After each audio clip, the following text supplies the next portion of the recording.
I need to find a way out, a way out.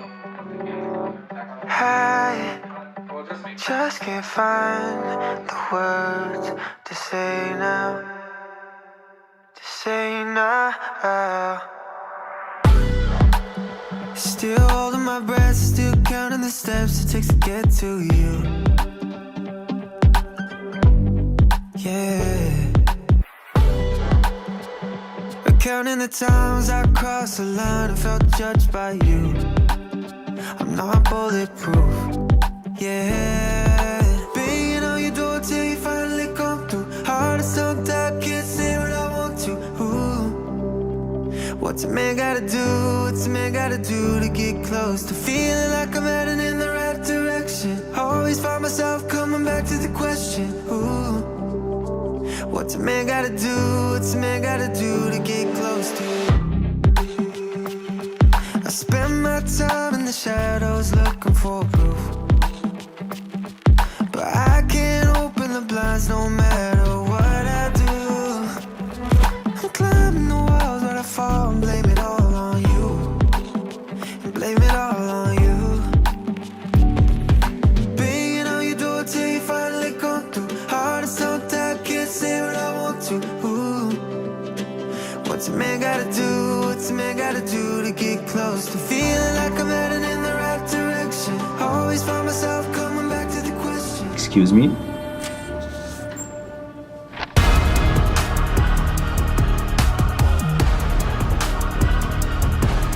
Anything? Oh, so here my story begins. He was waiting this moment.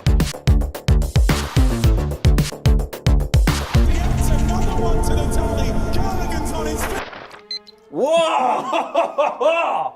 Do they have to go into the hole? Oh, whoa, okay, for break. Oh, he's got it, he's got it. This time is blowing out. Oh mama, I killed a man.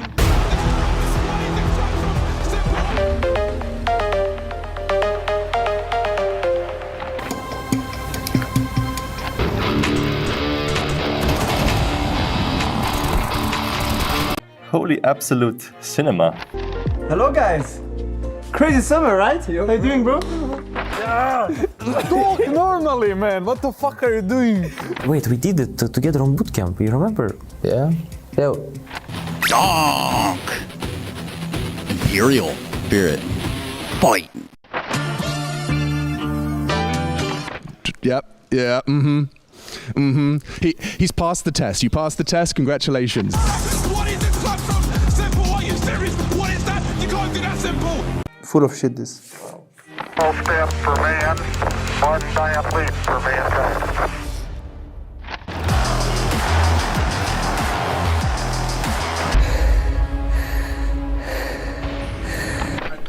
Let me lock in. I'm paying with my time, excuse you, to be consuming this content. Oh, believe me, I was watching. Slow and steady, slow and steady. Ooh.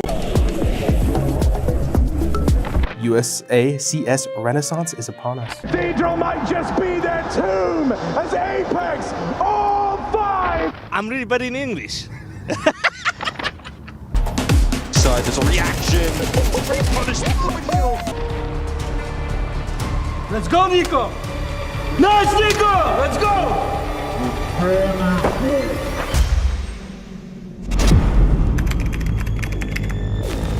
Yes, I'm enjoying. You gonna destroy everyone? Yes. Hell yeah. That's what I wanted to hear. Hell yeah. This discounted prime NAF fly. No Grand Slam price tag on this one. And your grandma? Loquacious, 21 points.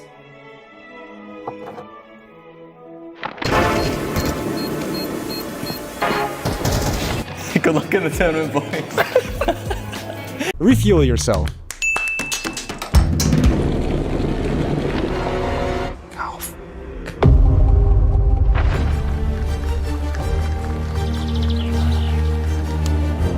And so, my fellow Americans, Give us a major. Give us a major. Guys, please. Window no scope from center. Jason Lake? Goat Lake? Boat Lake. Bot Lake. Nice! 128. Holy fuck. I like your beautiful voice, Adam.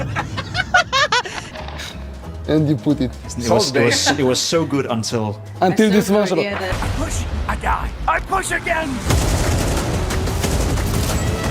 They need to talk shit to stay relevant. They got that cutthroat mentality. They're happy to back their aim.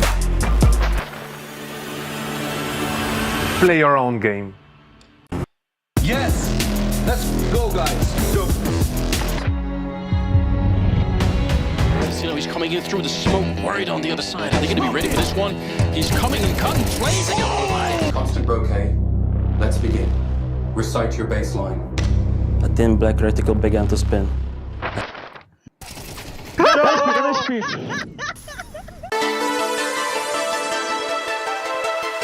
Dimension 2025, that's my boy.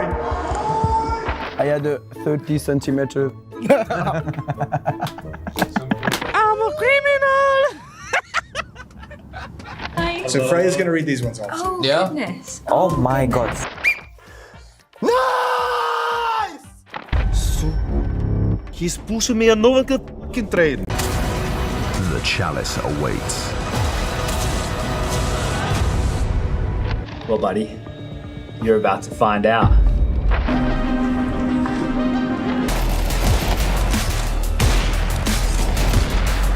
Sasha, please don't come back.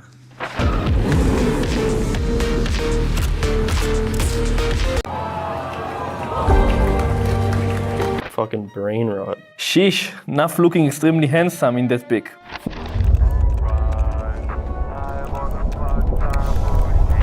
I did not consent to surveillance.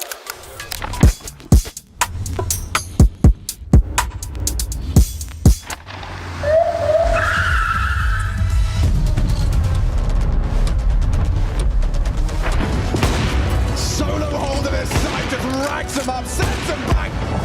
So where we talk about animes that we're enjoying at the time, you know, and That's weird. we're pretty. That's what? Weird. It's page 13. There is a maze on 67.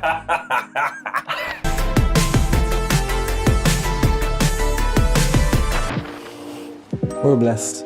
We're unstoppable. Fuck. Good one? Yeah, you got it right. Okay. Casting. To be the MVP, absolutely top of the chart pretty much every single game. Blazing appliance. Oh, Josie! I finally touched down Hey man, come here. in Malta. Hey bro, wanna buy some skins, man?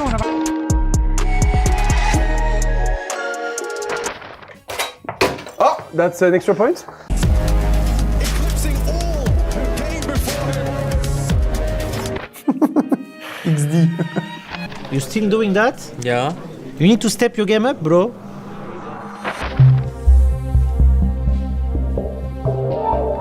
What does that stand for? Not I have a small penis.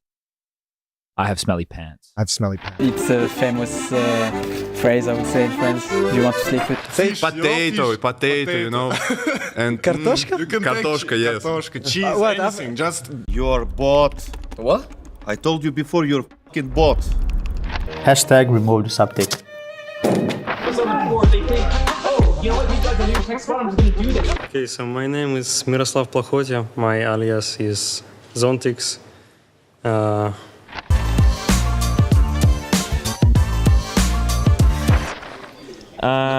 Let's see. Good answer. What a professional. What a professional.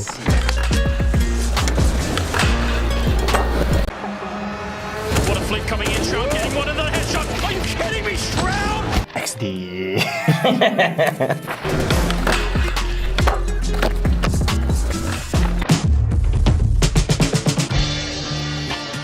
The fuck was he thinking?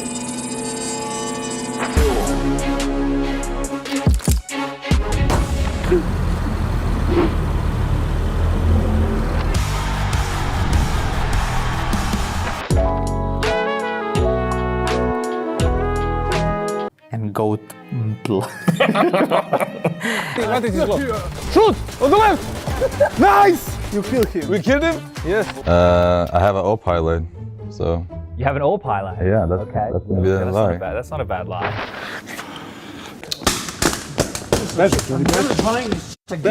He heard me. 360.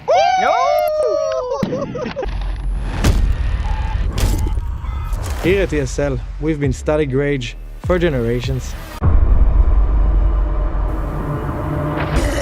Are they taking him? So you're not mixing your alcohol? You can drink it, I don't know, 10 hours. It's no problem.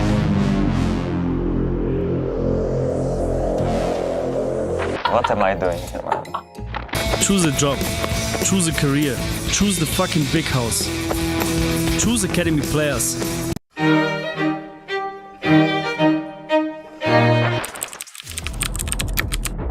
All right, so we're going to do truth and a lie. Now, it's a concept that I'm sure you guys are familiar with. Shoot! Still works here again. Oh, can you imagine? We don't need that kind of talent in CS.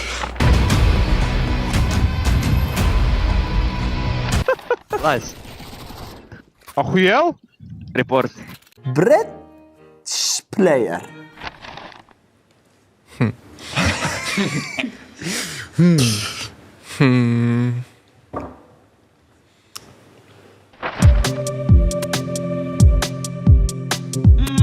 What have you done to my goddamn aim? It's dog shit, Chad. We're telling you the truth. He did fall in love with the game straight away. He always loved watching me play it as well. That's when he got obsessed with the game. To come back here and tell these cheating fucks that they may take our reload, but they'll never take our freedom! Let's go. Yeah. Dong 2.0 right there, man. Bro.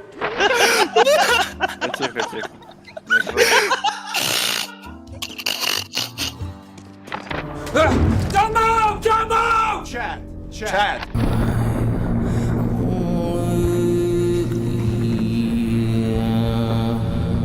Out there in the wild, the city never sleeps. Both teams with their reasons to fight tooth and nail to take that one step closer to the trophy. But this series was no sprint. We are so back.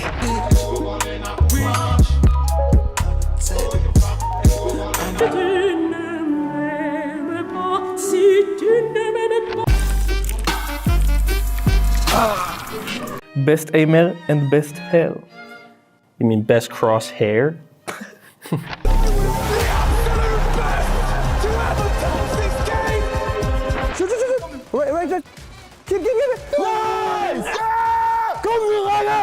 Is it Kyosuke or Kayasuke? You can call her however you want. Okay, either? Yeah. Okay.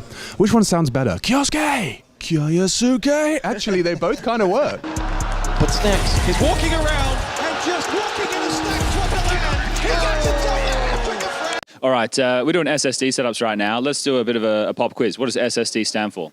Actually, no idea. I think it's solid state drive. I'm going to look at a league ops guy. He's nodded. Actual tournament management. I guess it doesn't really matter, does it? Rugger, what's going on, mate? Here at EPL, you don't have to travel too far to come to this one, do you? It's perfect. It beats like flying to Malta, for sure.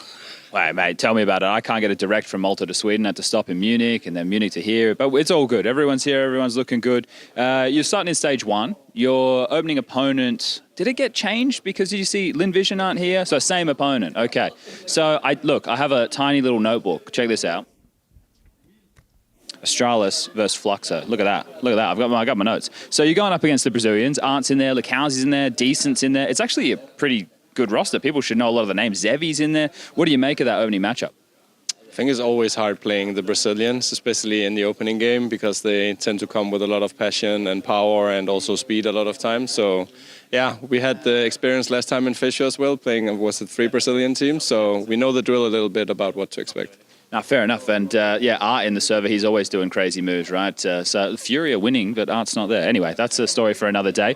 You got Magisk in here now. The way that the statement came out seemed like it's a temporary thing. I don't want to dig about that, but we can leave it there. But obviously some role and position changes, right? See Hooksy taking over a couple more roles where he's getting some map control. So how have things been going? I think they're doing good. I think we had a good first event with Magisk, and also gave us a lot of things to work on, like back home in terms of like theory and how we want to approach the game with Magisk as well. But yeah, it's going really good, and Magisk brings a lot of experience and know-how on how to win. So I'll take that. Now, I can't remember the seating arrangement, but is this kind of recoupling intentional? I think we wanted to try something new because Jabi lost his side partner for a long time in Staven, so we wanted to change things up a little bit and give people like a new position to try and see and feel how it goes in the new positions, basically. Okay, cool. Well, good luck, and I'll go and harass your players now. So thank you for your time. Mr. Device, you've had another. You're like a celebrity, mate. You've done another hair change that's going to influence the Counter-Strike space. You've buzzed your head. Yeah, I was tired of it in the gym yesterday, and I just thought, why not? Did you do it yourself, just at home, or what? No, I went to a hairdresser. Okay, fair enough. So you just went, fuck it, I want to get rid of my hair. Yeah, it was either that or a mullet, and I didn't want to do a mullet, to be honest. We've been there before. All right, now fair enough. I respect it. Now you're getting a bit of help here. What's going on? Honestly, they're trying to set me up, I think, with some cheats. Maybe, it should be. Do you think the no cries influence right now? They had no cries in the. Did you see all this stuff? Yeah. Man, he was not as good as he was online. What's your verdict? I think he's clean. It's a lot of pressure playing in another environment and stuff. Yeah, but he was not as good. 18-year-old kid going to an office, playing and face it. Yeah, look, definitely not dropping 200 ADR like that one game that he had. But look, have you played North American Facer before? Honestly, I tried it back in the days, and it was terrible. Maybe it's gotten better, you know? Look, I don't want to say too much. People don't like me because I bash on North American Counter-Strike too much, so we'll be nice to them for now. Quick question. All these updates that have happened recently, we good? Oh, sorry. These updates that happened recently, I've seen some people saying the game feels better. What are you thinking? Yeah, I think it's hard. I think it's all like you have to play it on LAN to feel it. Like the game is totally different on LAN than it is in practice. There is some difference. I think the one thing I didn't try is like the movement update that happened yesterday. We had the travel day, so I'm excited for that. But I don't think it's changed that much. I'm still waiting for the net coding to be fixed, the tick rate. I'm not sure if I'm hyped about sub-tick still. I think that's the main issue for me. And maybe 1 point it'll be fixed. Awesome, sweet. All right, thank you for your time. Thank you. Hooksy, what's the gym split at the moment? Oh, the gym split is not good. I was sick for a week, so I skipped the gym. But still free upper body and one for legs. Okay. So you're going 4 days a week? Yeah. Okay. We're doing cardio days in between. What's happening? No, we're just cutting down on food because sometimes the esports life can be a bit wild in terms of snacks. No, fair enough. So I think a lot of people have been noticing since your return, a whole lot more fragging output, sir. And now with Stown temporarily out, you've taken over some more positions where that fragging output has been noted. Even you're looking sharp, is what I'm trying to say. So I see you in the deathmatch. You're in the 21-player warm-up server Dust 2. I think you were ranked like 4 the other day when I was in there. Yeah, usually I'm about like 4 or 3, something like that. Yeah. How much deathmatch you playing today? Usually I try to aim for at least 500, but sometimes 1,000, sometimes 300, but 500 for the most part. Are you playing a podcast or tunes, or what are you doing while you're playing, or are you just locked in? I listen to my gym playlist. I can share it with the people. Yeah, do that, mate. Get it online. What type of music are we talking? Mostly like EDM. Okay. Yep. All right. I don't know what I was going to. I didn't know what type of music you listen to. But EDM. I listen to all kinds of music, rock and rap and everything. Christian country. No, not that much. No, not so much. Okay. What's your favorite position that you've gotten since Stown's not playing? That's a tough one. I think going from playing hot on nuke to yard is probably the biggest, new thing for me. Although it didn't look that well the last game we played, but besides that, I think it's the most fun I've had. Yeah, fair enough. Overpass. What are you saying, Overpass? Yeah, Overpass. I played Monster before. Now I play Rotation. That's also a good one. But I was thinking about those two. I don't know. Mate, you don't like sitting looking at a smoke for 60 seconds and then getting ready to dodge nose flashes? Like, you don't like that? Sometimes I have like some positions where I still do that. So it's just nice to not always do the same thing. You know what I mean? Bit more variety in life. Yeah. Art, how you doing, man? Last time we saw you, I guess it would have been back at the Blast Major, right? That was so long ago. Well, a couple of months. A couple months? Yeah, what, like 3 months ago, wasn't it? June? Oh, really? Yeah. Yeah. Wasn't that long ago. Okay, yeah. In my head, It feels like a long time. yeah, it feels like. Yeah. You got some new players in your team, mate. So what's with the new additions? Lacauzi and decent from Imperial. So some pickups that you're able to make. Are these just like, okay, they're available, let's get them? What was the thought process? Yeah, I think you you nailed it. Yeah, they are possibilities. So they are very strong players individually, and they are like firepower wise very strong as well. So I think that's like a no-brainer to get them. How are you finding having to play a little bit more regional Counter-Strike at the moment, right? Not being able to play as many international lands as you were with Fury in the past. Is it good to build back up? Is it hard to play locally and then come to events like this? What's the situation? I do feel it's kind of harder to play locally because there's so many teams you're playing against. So it's not like when you play only on Tier 1, you play same teams again, over and over again. And it's also a land factor. When you play so those teams, like random teams online, is just randomness is just hard, yeah. Yeah, okay. Well, how are the new guys fitting in? Yeah, I think they're adapting very well now. We struggled in the beginning with the roles because we changed everything. So as of right now, I feel they feel more comfortable, and I feel more comfortable put them in the best positions. Okay, all right. Well, how are you finding CS2 at the moment? It's had a lot of updates. As of yesterday, the game was out for 2 years. The old patch, right? Are we? Yeah, I think so. Okay, that's news to me. So we're playing a rollback version, are we? Okay, so not playing the one with the update yesterday. That's interesting because a lot of updates in the last week have been sub-tick related, whether it's movement based or they were saying with the spray. So the game in general at the moment, how are you finding it? I think it's improving. I think it's for the best. I do think they still struggle a little bit with the, as you said, with the, how to say in English, the sub-tick. Yeah, the coding for the sub-tick. They are the net code and stuff. Yeah, it's all the talkings about that stuff. But I think they're improving because they know the problem. I think the next months should be better. Yeah. Okay, yeah, cool. All right, well, it's been out for 2 years now, so hopefully they're making some... I'm really excited. It's slow and steady, but it's going up. We get there eventually. All right, mate, thank you for your time, and I'll bother some of your teammates.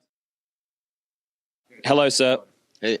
I got to ask some questions, man, because when we watch you play, right, it's kind of like you're looking at the screen with predominantly like one eye, right? Is that the case? Are you like more... Is your head tilted? Me ajuda aqui, Sage. Responder? I've made it hard. Hold up. Let me get over here. What are we saying? I understand. You understand? Yeah. Fala que eu jogo assim porque, tipo, quando comecei a jogar, eu jogava numa mesa muito pequena, tá ligado? He's play that because when he start the play the games, he play like a small table. Okay, so you're on an angle when you were playing originally. Yeah. Okay, so that's why, because I always remember like looking when I'm casting one of your games and I'm like, it feels like he's sitting to like this, but the monitor's here. So you're like looking like this, right? Is that the case or am I crazy? Você tem olho dominante. Não, tipo, é porque parece que eu jogo assim, mas eu consigo ver o monitor inteiro, tá ligado?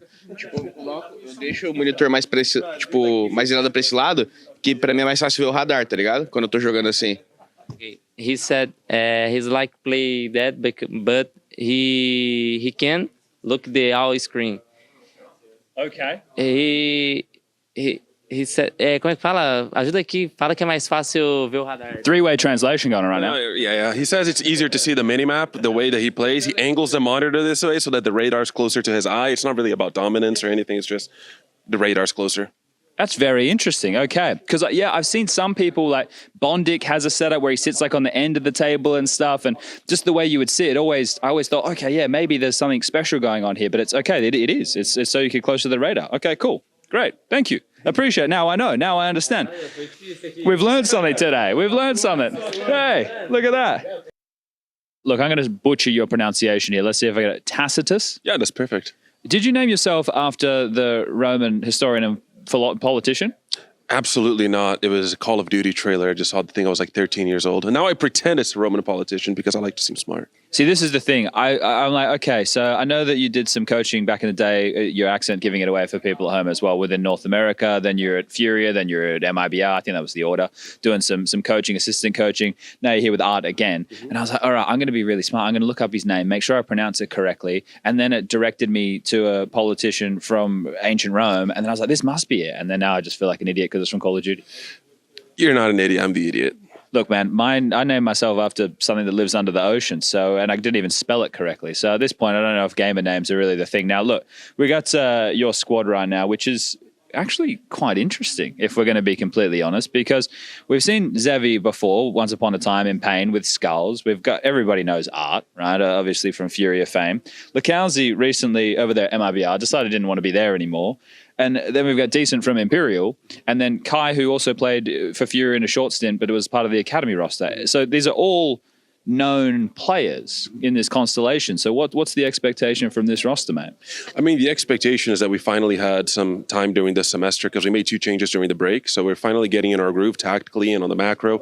We've had to change some positions. I think it's difficult when you bring 2 players that are used to being star players over their career and, fit them in a team. I think we're finally getting to that point where some people are giving up some roles, other people are giving up other roles. We're kind of finding a balance. And we hope that in Pro League we can show up and do our best performance so far this semester. Okay, so you got Astralis as your opening game, but it's Swiss. You get 3 matches. How do you feel about drawing Astralis? Obviously, you guys are going to be one of the lower seeds, and it was the whole self-seeding situation that went on as well. How do you feel about the Danes as your opening matchup? I think we're pretty confident with the draw.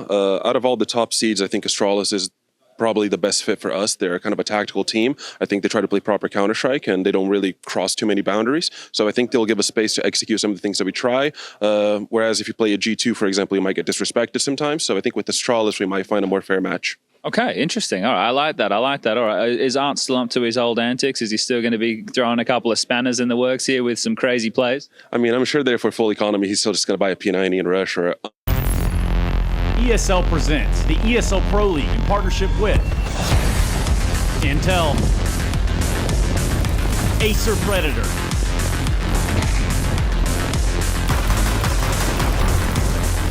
DHL, and Kadia.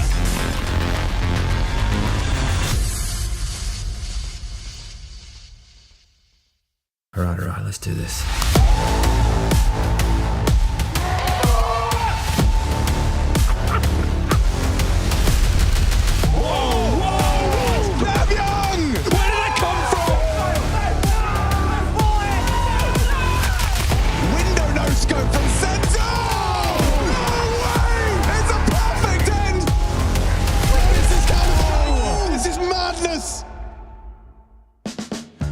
Well, 20-plus seasons of ESL Pro League. We've been from Texas to Montpellier. We've been down to Leicester to St. Julian's. And this season, just like last season, our port of call will be here in Stockholm, Sweden. It is, of course, the home now for all the best players that Counter-Strike has to offer, and that goes just for the year 2025. Hell, this year's almost over. It's almost like we just got started as is. Everyone seemingly likes numbers, so let me just run a few for you all while we are here. There have been seemingly 1,175 days of ESL Pro League broadcasts from Season 1 to Season 21. Jason, that's a whole hell of a lot of numbers. Did you do the math on that yourself, or did you have someone grab that number for you? I just made it up off the top.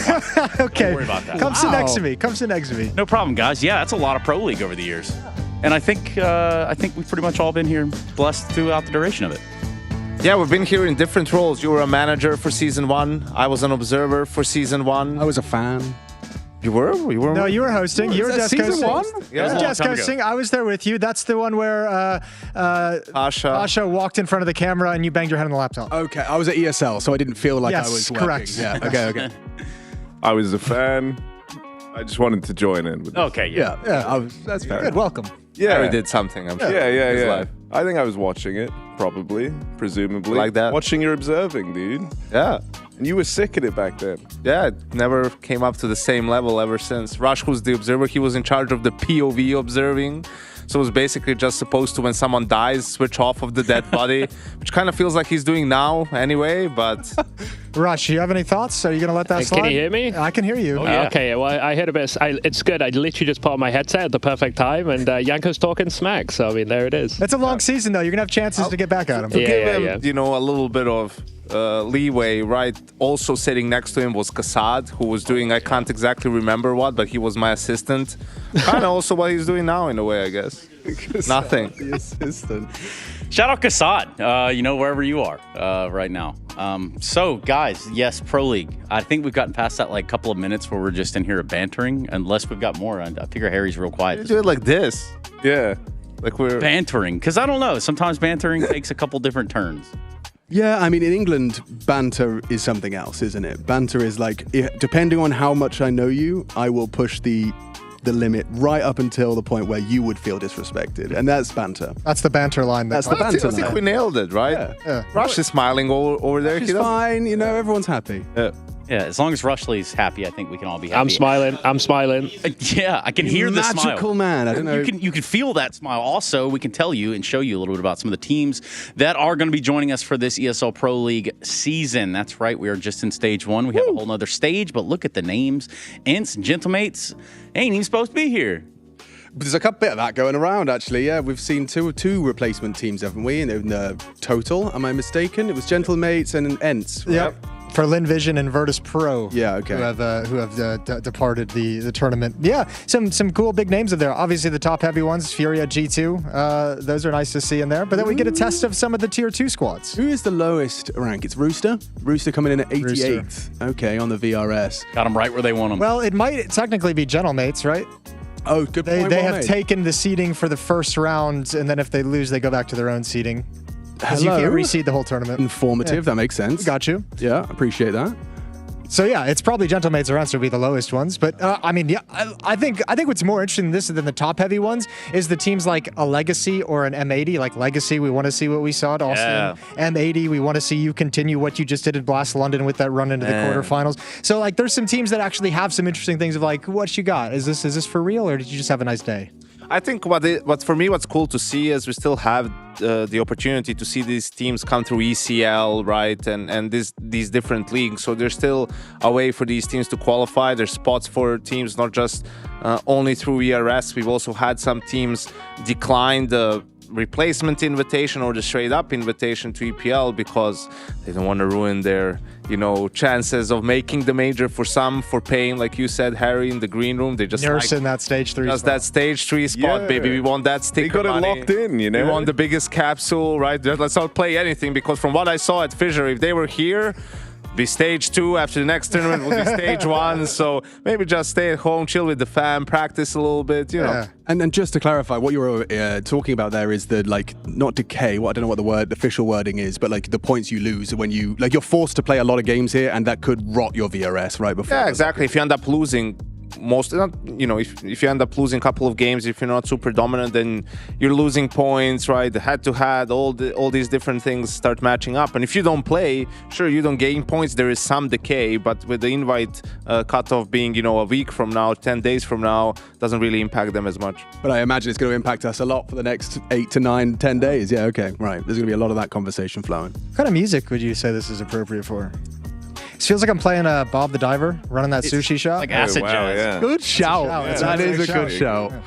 Bob the Diver, yeah. It's always like kind of maybe like a YouTube jazz cafe. Right. Lo-fi. Right. And it's coffee shop, animated a little bit, like a GIF that just repeats. Yeah, like a lo-fi. Yeah. Maybe like a cat coffee shop where there's like 20 cats. It feels like there's a guy there who just came in, bought like the cheapest coffee, and is sitting like on his laptop for 5 hours pretending to do work, just, hogging the Wi-Fi, right? Sure, and the barista hates them, but they can't do nothing about it because he tipped 20% on a $12 coffee, so I guess he did his job. $12 coffee sounds like he's living a great life as is. $12 coffee is $12 coffee. What do you say about 20 bucks? Beans. 20, but you got it? Yeah, I'll take it. Nah, man. I don't know. There's something nice about going to a coffee shop for a long period of time and typing up that CV still. I've been doing it for a week, but CV's getting done. It's looking fresh. How's your LinkedIn profile? Oh, banging, mate. I had 2 searches this week, so I think I'm really starting to gain some traction. Yeah, no, mate. I love a bit of LinkedIn banter, me. That's where the good banter is, on LinkedIn. That's what Faces should do. That's the next step. They should become LinkedIn for gamers. Yeah. Like you have your stats, but you also describe yourself, right? Like I'm a guy who mostly likes to play supportive roles. You know, I do enjoy jumping B apps on Mirage. Yeah, and then you know how LinkedIn has that, like, what's it called? Endorsements, where you like say, they did this and they're good at it. So your teammates can troll you and say you're bad at everything. Kind of a sick idea, actually, as we're fleshing this out more. How do we implement the, like from the ground up? How do we get Faceit to add this in? Yanko's idea, the LinkedIn the right of people. gamers. We'll just hop back there in the office and talk to him. And then they go on like Faceit dates, and you could meet, the love of your life. Ooh, now it's like a kind of But only if you're verified. matchmaking business. Yeah. If you're verified, yes. Now for Pimp, I can see where there might be some issues. He's not verified? Well, there was an issue with him verifying on an app at certain points, and all I'm saying is it could lead into potential problems here on the new Faceit dating app. Understood. Yeah, okay. Speaking of dating, slippery slope. Yeah, speaking of dating, everyone. Yeah. Okay, dating everyone. Where's this going to go? Dating everyone. Just kidding. We've got a lot of dates around story. here. We have ESL Pro League. So we had the teams seed each other. So what were you guys thinking about dating? Okay, cool. Okay. I was Bunch of freaks in here, man. You practice self-seeding, Trace? Exclusively, actually. So what am I looking at? I'm trying to absorb this information. Left side team seeding, right side VRS seeding. Get it? I get it. Because the players obviously have a different opinion as to who is the more powerful. 3D Max at the top of VRS. Is that right? Ooh, they're the number. Wow. Interesting. Well, I know that. Yeah, for stage 1. I guess the VRS hasn't caught up yet with like G2 and Furia to where it should. Does it not update immediately? I'm not the VRS council. I'm looking at Yanko. He's squinting. It's first Monday of the month, Alex. Whoa. Okay, Mr. O'Toole with the info. So it doesn't update at all. All of your accolades up until the first Monday of the next month. I believe so. I think everything since there is like a prediction of HLTVs. So this is probably what more likely on the left side of what it might end up looking like with the team seeding. Is anything completely crazy? Some things, this can't be, I don't know. Maybe it's too early for me, but 3D Max is not above, like Heroic is not above G2. Maybe it's like opposite, left is VRS seed. I don't know. No, I know, I'm confused. Yeah, so the teams all, or at least like, we remove outliers, right? So it's just like an average. So I think it's something like if you're like more than like 4 places away from where the rest of the teams ranked you, it gets removed. So there were a couple teams that like tried to game the system a bunch, and they had some of their picks removed. Like someone tried to rate either NRG or M80 as like the 4th best team of the event, and there was like, that one ain't counting, take that one out. Right, so they aggregate everyone's submissions. Right, and right. The crazy outliers just get dismissed. Yeah. So self-seeding is back by the teams, which is cool. I like it personally. I don't hate it at all. I think the players themselves the teams, spoken positively. The seeded teams list looked way better than the VRS one. So because you also get info on who seeded what, right? So you can go up against the team that seeded you way lower than your rank is, or just you felt like disrespected. We had it last year with someone. Can't remember last season. Yes. I can't remember who it was. Maybe Furia with someone. I can't remember. But it adds for a cool storyline. It's like bulletin board material, right? Oh, you guys think we're that bad? Well, we're gonna show you, and still lose, but 2-1. I thought it might have been Aurora. And that is exciting. Yeah, it could be. Yeah, you're right. I think Aurora but I don't know who they rated low, or someone rated them really low.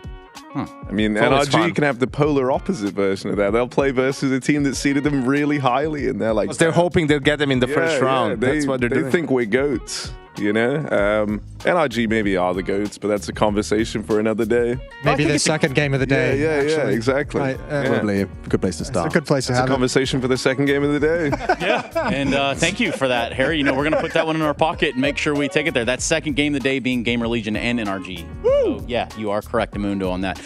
In terms of how this tournament works, now, you guys have seen a tournament or two, right? Yeah. A few of them.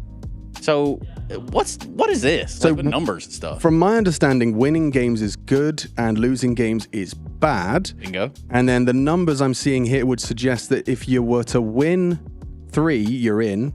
8 teams to progress. And then the two games got a circle around it. Any other questions? Yeah. Why has the 2-2 game got a circle around it? I don't know, because it's the final game. It's the last day, for advancement. You win 3 best-of-3s, you're in. You lose 3 best-of-3s, you're eliminated from the tournament. 8 spots in stage 2, where we have 8 teams waiting to play their games. So, yeah, Swiss system, man. Have it all the time for some reason. I think actually nowadays... I hate it because, usually it's used for unseeded large pools of teams, right? And when we didn't have good seeding, it was maybe okay sometimes to use it. Now we have good seeding, so double elimination systems, I prefer them. But here's the thing, with VRS, that means you get an extra game that you can potentially win or lose. So now it's nice for teams because those LAN wins, for the points and all of this stuff, right? Especially for lower tier teams, it can mean a lot. So that's where it or for teams trying to get their roster playing 5 games together. That's a big thing as well. That's another thing. Liquid didn't qualify for this, Jason. They had to play the qualifier and they lost. Yeah, they're playing Birch Cup right now. Then they got Frag. We're good. Sick. We're all good. Big Birch Cup. Everyone's talking about that going on. I know. I don't know how. Actually, we were talking about Big Birch Cup all day yesterday. Yeah, we were. Yeah. So were some dramas. I love good. So what do we? Did we miss the last chance run? It's the triple elimination. Yeah, the triple last chance run of death. We kind of have that in a way now. Yeah. Yeah, we most certainly do. Let's take a look at that schedule so that we can lock in that triple threat. Let's lock in. Right? Yeah, let's lock in. Let's do that. So Gamer Legion NRG would be that second game of the day. We're going to start off with Astralis Fluxo. We look at Furia there towards that third game of the day. Heroic and Gentlemates to close us out. There is no. This is before. This is before the switch. The Heroic game switched to the last one because of the change. Yeah, and VP is not in the tournament, and Lin Vision either. So those are the 2 replacements. What say? First game of the day is going to be Astralis Fluxo. Astralis Fluxo. Yes. Yeah. And after that, we'll see what happens. We don't really know. We're actually on this ride with all of you. Play the ball as it lies. So it's all clear. You guys know exactly what games are coming. Okay. Just want to make sure we got that out of the way and everything's handled, situated pretty, so that we can't talk about our DHL MVP picks. Now, you guys had that awesome time yesterday. You guys all send it to Kinga? Oh, yeah. I did. It should be on there. I was told we weren't getting call times until they were all sent in. And then we got call times. And you got call times. And then some people didn't send theirs in. All right, Jason Momo O'Toole, what you got? So is this the same as... Hold his mic for him. As always? Henry G. Henry G has been picked. Playing. Congratulations, Henry. I think we're supposed to pick the name out and then have their thing. Okay. I, however, don't have... Okay, Reese is going to let us know. Production's going to... Henry gets Maladoy. It's a big play. That is a really strong play. That's mad. Oh, he was everybody's first pick in this. Okay, not bad. I think we differ after. I know I put some wild cards in there. Not Stanislaw or anyone like that, but... Of course, Moses picks his own name for the second one. Shocking. That was weird. That was really weird. What did you get, Jason? Queserato? Queserato. Hey. He's feeling really good about that one. You really think Fury is going to play well 2 tournaments in a row? Fool. Don't worry about it. You underestimate. Queserato. Stunner. Oh, my God. Oh, he's loving that. Number 3, hotspot. Heavy God comes in. Dude, all the good ones are getting taken. That's a sleeper pick. We'll take that. That's it. I'm ending up with slacks. I can just feel it. Freya. Oh, no. We're coming last, aren't we? Wait. Can I get the box for a second, Jason? Can we just show, like... I don't know, you guys and ballots and papers. Yeah, I agree. Right? Hanging Chads Can we just show this? Mate, I picked you third. What are you doing taking I'm good. Show this? Give me the box, Jason. Harry. That was very nonchalant of you. How it... Oh, this guy, you can just tell. How is this? So tell me, how is this? This is how you do it, right? So this is how it looks like when it's not open. You're telling me it's hard to tell through this which name is which? Oh, no, he definitely picked his name second. I just want to throw that out. Somehow these 2 are the first 2 out of the 3 names that get picked. Okay, Dub's a dub. I don't know. I'll give it to I feel Alex. like I can read body language. I feel like I'm a relatively trustworthy person. Jason, you look guilty. Yeah, that's what you want us to think. I didn't even know what you looked People like. thought that about Bernie Madoff as well. Sure. Look where that got him. Okay, so I can see that there's one Harry's pick? there's one that starts with a D. What is Harry's pick? Now we don't have to go over it. I didn't like this one actually. It's not awful. What'd you but get? I think I could have done better. It's the fifth one on his list. I wrote PR and Mattis the wrong way around in the 10 that I submitted, and so I get Mattis. But PR would have been sick too. Still, Matt is pretty sound. Pretty sick. I'm not like terribly. He's like second highest rated on yeah, GT. yeah, exactly. You know, Okay. like still pretty good. Yeah, you see, that's how you're supposed to do it. That's why I'm Jason's trying to staring shake at it and Dinko. Who does Dinko have on his list? I know he's calculated, crunched all the numbers. He's it. PR. There it is, bro. There it is. I knew it was snaked. coming. I knew it was coming. You hate to see it. Yeah. Gamer Legion, a strong team to pick here. Studio environment, right? Not too many good teams. No, I think they'll do good. They'll hit hard. Yanko, what have you got? I know this is far down the list. Maybe Stair. Oh, Yeah. yo. Wow, nailed it. Nice. All right, very good. Was that or art? Who have I got left? Like, who is left? Sponge, Dad? yeah. Sponge. Where's the camera? We're crunching the numbers. Maybe Yuri. Yeah, Kinder. All right. That's a good shout to go drop all the way down. Yeah, but like the problem is, Kindar isn't like number big player. He's like very valuable. He is if they're stomping. Yeah, So if okay, Furia that's stomps, fair. there's a chance. That's a good point. They There's could two. stomp a lot of teams in this. There's group. two left. We're gonna just. Can you say left or right, Jason? Right. Okay, I'll go left. Yeah, of course you Yeah. We've All had right. So you go. joke's on you. Norbert for Norbert, Hughes. the GOAT esports player, of course. It makes sense. Oh, Big Norb. It's a classic. I think Hugo did the thing where he just put Norbert as one, knowing no one was going to pick He him. puts Norbert for everyone. Oh, Alex, you were last. I was last. I don't think That's how you know he did it fairly, Yeah. Jason. What was it? Well, Rez. Oh, 1974 Oakland MVP, bro. Okay. Listen, if PR's doing well, then yeah. Rez might be. Rez will be popping off too, maybe. Did you see he's moved into content creation, guys? Rez has. I have. I've seen that. It's good. It's good. And it was like I saw Kiosk doing it first, where they just get like a kind of high quality camera. It might even just be a phone in this Sure. day and In this situation. high quality lighting. It's like you just see like from behind his like shoulder, like the cams you have sometimes when we're watching the players. It's just nice content. You see like a couple of kills. It's nice to see players kind of trying to do a little more. So for me and maybe thousands of people that haven't seen it, what's the content? The content is they're behind the shoulder and he just is filming throughout the whole match he's playing. Officials. Yeah, officials, but you get to see frag highlights from like mouse and. Yeah, that's pretty. Yeah, it's nice. Pretty smart. I think the game looks so much better when you see like the context of the movements of the mouse and keyboard. It's It looks easier to so appreciate. Yeah. It's a lot easier to appreciate No everything X-ray that Counter-Strike has to offer when you can see that, that minuscule little movement, this, that, and the other. Yeah. Yeah. Why are you looking at Harry when you said minuscule minor movement? Well, I was just thinking about just these guys and how everything's going over here, and it looks These guys. it's like everything's. We're having a great. I feel Yeah. like this side of the couch is really good. Yeah, it's really good when you pick your name first. What the? Yeah, it's good, man. I think both sides of the couch are pretty good, if I'm honest. I think you guys are thank you, killing Harry. it, It's man. like, I don't know, man. Basement Dweller, check it out now. Shop live. Digital camo jacket, Harrington, available while stock lasts. ESL.gg. It's time for a quick reset. /BD. /shop.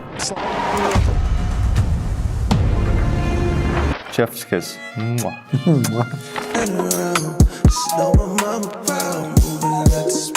You're camping like a beach man. We like that. Are you a bot? No, I'm a bot.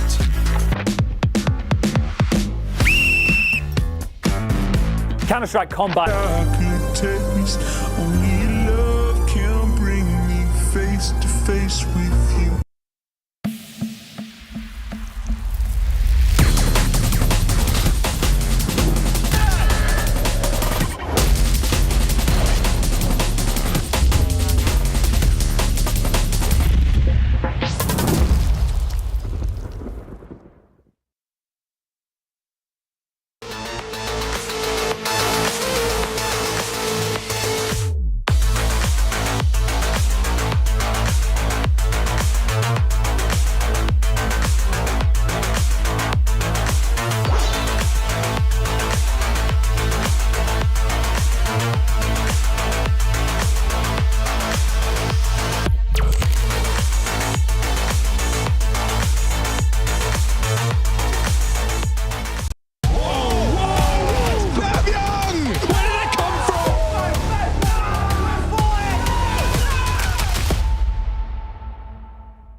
Okay.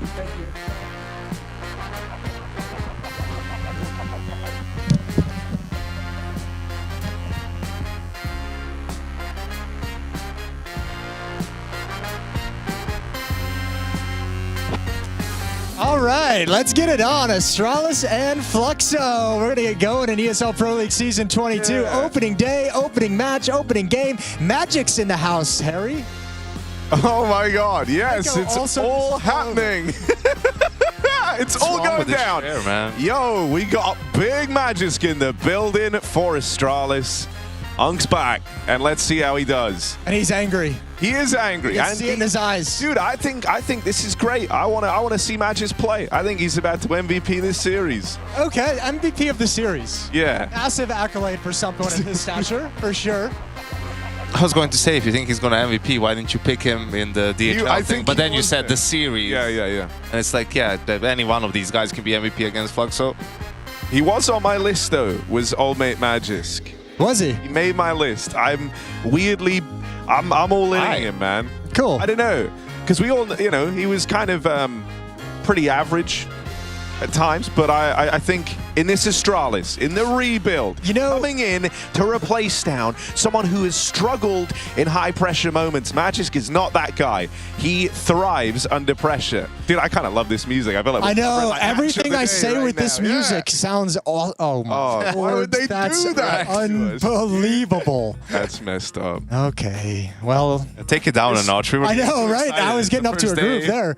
Although I do think 6 minutes of like the really upbeat it's hard to carry that. and we're just still going. That would have been crazy. Well, yeah, that is the big story. Magic's coming back into the Astralis roster. I don't know how. I'm curious at how this is going to go. I feel like I have a lot of confidence since Hooksy rejoined this roster. Some of the moves he made with Stown and Stair, kind of shifting them around, and to the great impact for Stair. Magic, I'm actually kind of scratching my head. I'm wondering if he still got it. Is that weird? No, bro. Is that weird? That's weird. He's still got it. Look at him. He's looking fresh as well. I had a beard trim for sure. Yeah. I need that. I want what Magic has. Give me the Magic. I think it's an interesting conversation because we are in an era where everyone's about young, new talent, rookies, firepower, all that stuff, and there's not much stock put into experience in big games on stage, veterancy, right? I think we saw that in the conversations about Nav too. People wanted to cut him after one season. Like, was he struggling? Yeah, absolutely. But was he the only one struggling and everything else was going great into the team? I think that's what's taken out. That's not considered at times, right? When a player isn't performing as much as you'd like, you don't look at what the situation in the team is. You just look at it in a vacuum, and I don't think that's great. Not great at all. Either way, we're going to get to hear from the man. We've been chit-chatting about him, but Matt just spoke with Trace earlier today. Astralis takes on Fluxo. Magisk back in an Astralis jersey. Cool time to be alive in 2025. How's it going, man? Good morning. It's good. Thank you. Yeah, so we've kind of got the veto out of the way. We do know we're going to Mirage first. So what we wanted to do here was kind of get you to place your opponents across the map. Now, when we look at a Fluxo team, where do we start on Mirage? I mean, I guess I hope the Orba is going to be playing window. So I guess this guy, he's going to be playing window. I hope so, at least. Otherwise, we're going to be in for a treat. He's the Orba, so this is the normal position for the Orba, but of course, he will play a lot on the sides as well. Lukausi, he's the A player. And yeah, I think Kai, he is short. And I am pretty sure that Decent, he is the con player. And then you have, where is Art? He's here. There's only one left. He has been promoted to B-bomb side. Promoted to the B-bomb. Talk to me about getting promoted to the B-bomb side. What does that really mean, though? No, but actually, it's kind of weird. But I actually feel like that's the bomb side. That's the easiest to hold nowadays. I think this whole area over here is very hard right now for the CTs. So there is just a tendency that the B players are actually doing decent in general when they're ending up on B. So I think that's just the natural of the game now. Is that because there's a lot of moving pieces, say, towards the A site, in which you got to get 2 people on the same page versus jump spotting at B for the whole round? Yeah, I think, the thing is, this is the only entrance to B, except if they're going over short, of course. So you know, here they can come up ramp, they can come up palace, they can go up connector, they can window boost, and there's a lot of things. And usually there's only like 1.5 around this area, so you can't really, you know, you can't hold con and window at the same time, which opened up a lot of timings for the T's to use and try and abuse. So I think this whole area here is just very difficult because it's very connected, and you need to be connected as a team to, you know, if they take connect, now you start down, you go down ramp and you take space instead and stuff like that. Now, Magisk, I'll just ask the big picture question here. For Astralis, which one of these are the bigger threat on the map? I think they have decent players overall in general. So I think obviously Lukowski, he's a bit more well known from what we have seen. But I think he's definitely one of those guys you need to be careful of, and then potentially also Decency, I would say. So I think those guys are the heavy hitters, but also always a strong role. So if he has a good game, it's gonna be, you know, it can be annoying to play against. Back in the Astralis jersey, anything you want to tell him at home? Not really, actually. Oh, nice of you. Thank you very much, Magisk. No worries. All right, well, Magisk, he nailed it. He knows exactly where they're playing. They've done their research, they've done their prep, they've gotten focused, they've had their team huddle, they had their coffee and their croissant, ready to party. Okay, new bit then. Okay. I'm going to title this "Life Begins at Unkception." And when do you become an Unk? Because I was playing Face It the other day, and someone said to me, "Oh, if you're older than 25, that's Unk status." Obviously, they were young. Yeah. Yeah. That seems crazy. That's a crazy cutoff. It's a very aggressive Unk? cutoff. Yeah, it's a very aggressive Bro, cutoff. I don't like it. We're all Unk. Everyone. We've become Unk. Like Unk most of the world is Unk. When does it begin, and is Magisk an Unk? in Counter-Strike? Yeah. When do you become Unk? 28. 28. So it's not far off. It's under 30. I don't feel think like it's a couple of years over 25. I don't think it's an age. I think it's when you get to the point in your career where you no longer want to grind FPL and pick up games at the end of a day of practice. I think that's when you turn into Unk. Bro, there's guys who don't want to do it ever. Like Robs never does that. Yeah. So he's drop an Unk. He's an Unk. All right. Young Unk. It sounds better with each passing moment to be an Magisk is 27. He's not Unk in Yanko's definition. In Yanko's definition, he's not. Yeah, 27, 20. That's the cutoff point, right? 27, 28, actually. Actually, whatever age he is. It's a moving line. Cutoff age. Oh, it's so good. Okay. But on the other side of things, I think it's when you sort of admit that you can't play connector on Mirage. Oh, that's actually it's like a That's mindset. when you're Unk. Yeah. When you're like, listen, man, just give me the B apps. It's fine. That's Unk age.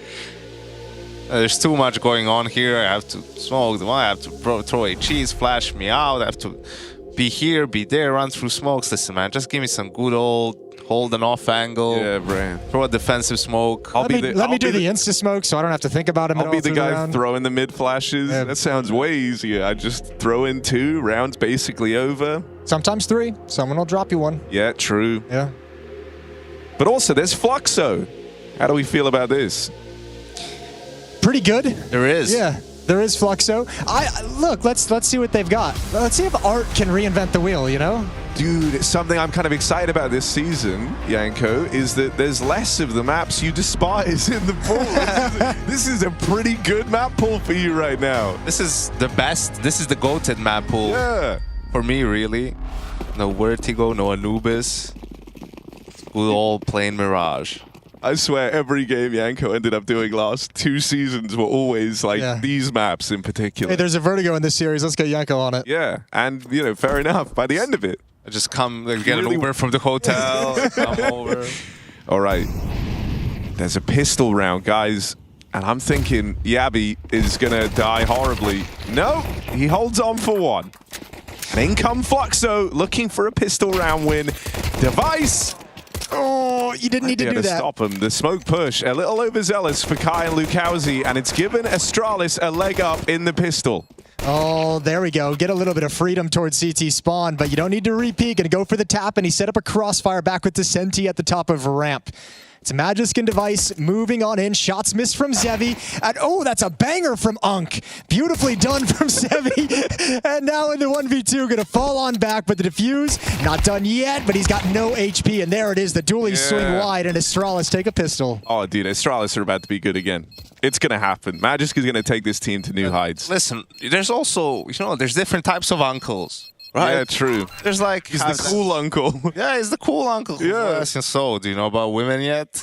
They're sitting a 12-year-old boy is like, I mean, I guess, I don't know what you mean. It's like, and then there's the uncle who just asking you, how's cool, and do you want to be an astronaut or a physicist or a doctor or a lawyer, and it feels like Magisk is one of those cool unks. Yeah. That you try a cigarette when you're 14. He'd never ask you if you want to be a physicist. Beer when you're 13. I love Serbia, man. Yeah. It's wild over there. It sounds sick, it sounds great.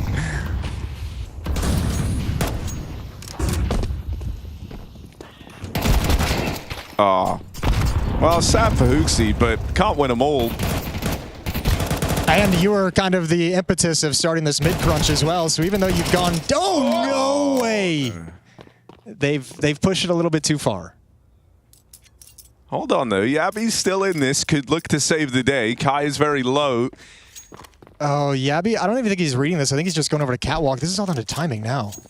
I mean, this is mad. Like, he has the bomb on A. It was Yabi who dropped it. So this is a real heads-up move, and he's done it. Kai's going to be frustrated, but Yabi's thinking he's going to expect me to be holding the bomb at A. I'm going to wrap around a Catwalk at the long angle on it. That's just unlucky for Kai. Some good shots, though, to make that interesting. If Kai sneaks that whole way, it feels like he's throwing. It's like, what are you doing, bro? You have to get a move on to a degree, like you say. Not what you expect Yabi to be. That's a smart move to kind of save themselves in that second round. Kai's feeling emboldened. Well, he had that little that trial period on Furia, right? He played. Wait, you're joking, right? Art threw him an AK instead of buying like a Mac 10 full armor, just straight up running. Ooh, maybe he did. You like it? You liking what you're seeing? Turning a new leaf. A good first step. Liking a little bit too strong. I'm not hating things at the moment. I feel there's already a lot of progress. All right, Kai, what you got? Here's the footsteps of the junk shot. Tries to close the gap in between. Smoke comes in. Kai's going to beat it. Oh, this is so dangerous. Good spot from Catwalk. And that's the rifle gone for Fluxo, recovered by Lukowski. But no access through this smoke to the B bomb site, and this should be the round.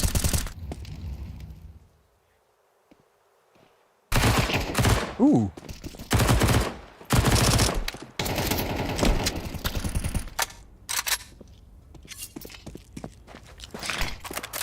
Well, hey, he's cool, man. He doesn't need to know all the smokes. He's gonna get the frags. Like, but you can't win rounds with smokes.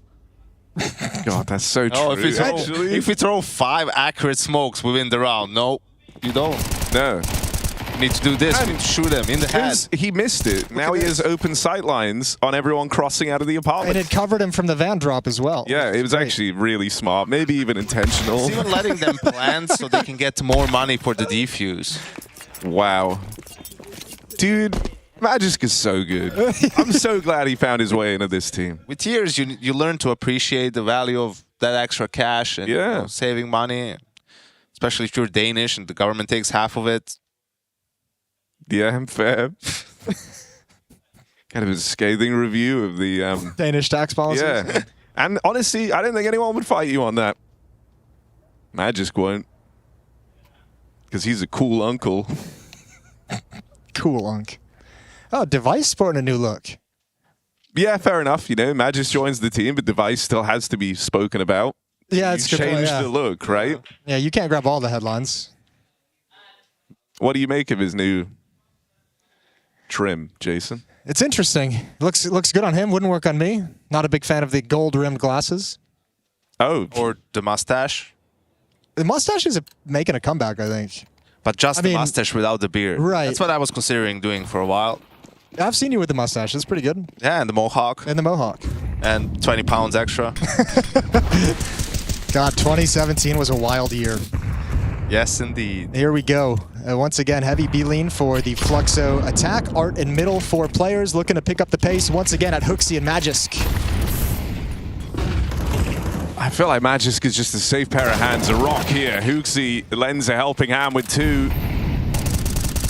And Magisk battles forward. His teammate's falling, but Stair's going to make it in time. And Magisk holds on. Only Art remains. Now Yabi's a little far out here. Stair going to lock it down on his lonesome. And Astralis keep this flawless at 4-0. Oh, that little laugh from Magisk. I know. You hear it through the headphones. It's like being home again. It's like McLaren, you know? Just like makes your day. Yeah. Brightens it. Yeah. Good hold from Hoogsy and Magisk. You know, with such an early B hit, not enough time has passed for you to really be worried about mid, about cat, about anything. So if you have good protocols, good crossfires, you know what you're doing on B, you should be able to hold the bomb side pretty well. Well, he said it in that little interview as well, like the promoted to the B bomb site. He's like, B defenders have a pretty easy time these days, pretty easy bomb site to hold on to. They've done it twice now. I mean, he's walking the walk. That's also sometimes you see when these rounds work, it's because the cat player is like up cat, top of rail or something, when there's no mid presence. It's like, you don't need to be here, little guy. Just help your B player, you know, be closer. Make sure you play together. Magisk knows that. He's got the experience. He's seen it all. Plus, I mean, just look at Falcon since he left him, man. That's all I'm saying. He was looking sick, man. They were kind of challenging Vitality. Like they were going to be the team to step up and take them down. Yeah, and then he left and they beat them. Yeah. True. Ooh. Walked right into it. But look, man, I'm just saying, Magisk might be the cool unk, the GOAT. He is the cool unk, for sure. I don't think this hit's going to go nearly as well as Fluxo would like. Can you even call it a hit at this point? 3-5. No. That's a good point. They got no util.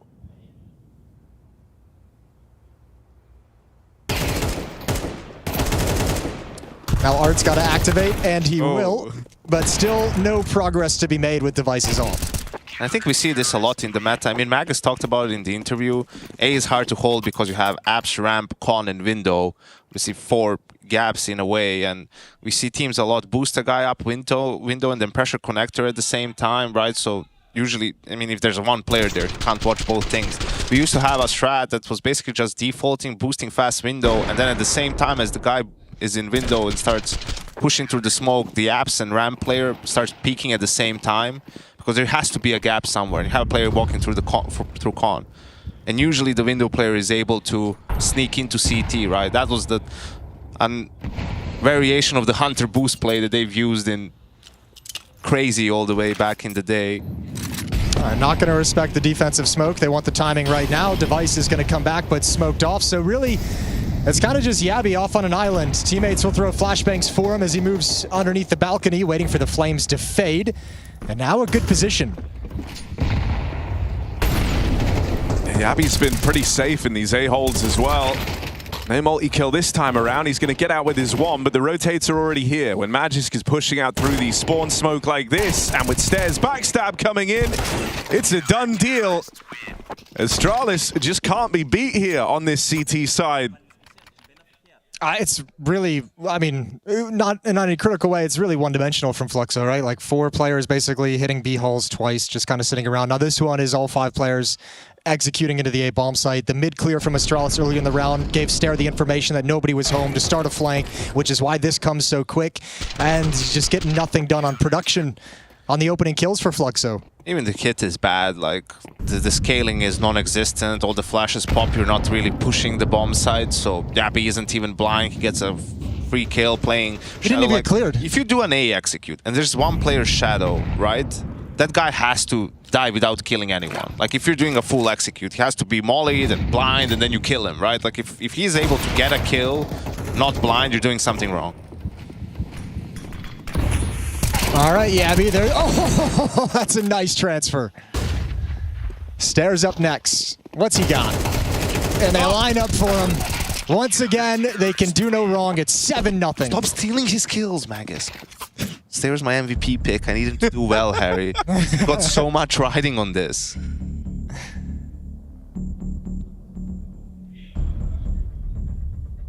And I always say this, now obviously you have to take a timeout, you're 7-0 down. It's a gun round, so what do you think, Harry, they're not going to do in this round?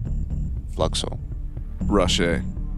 Right. They're not going to probably do an execute after Yeah. the first 2 executes they failed. And Yeah, sorry.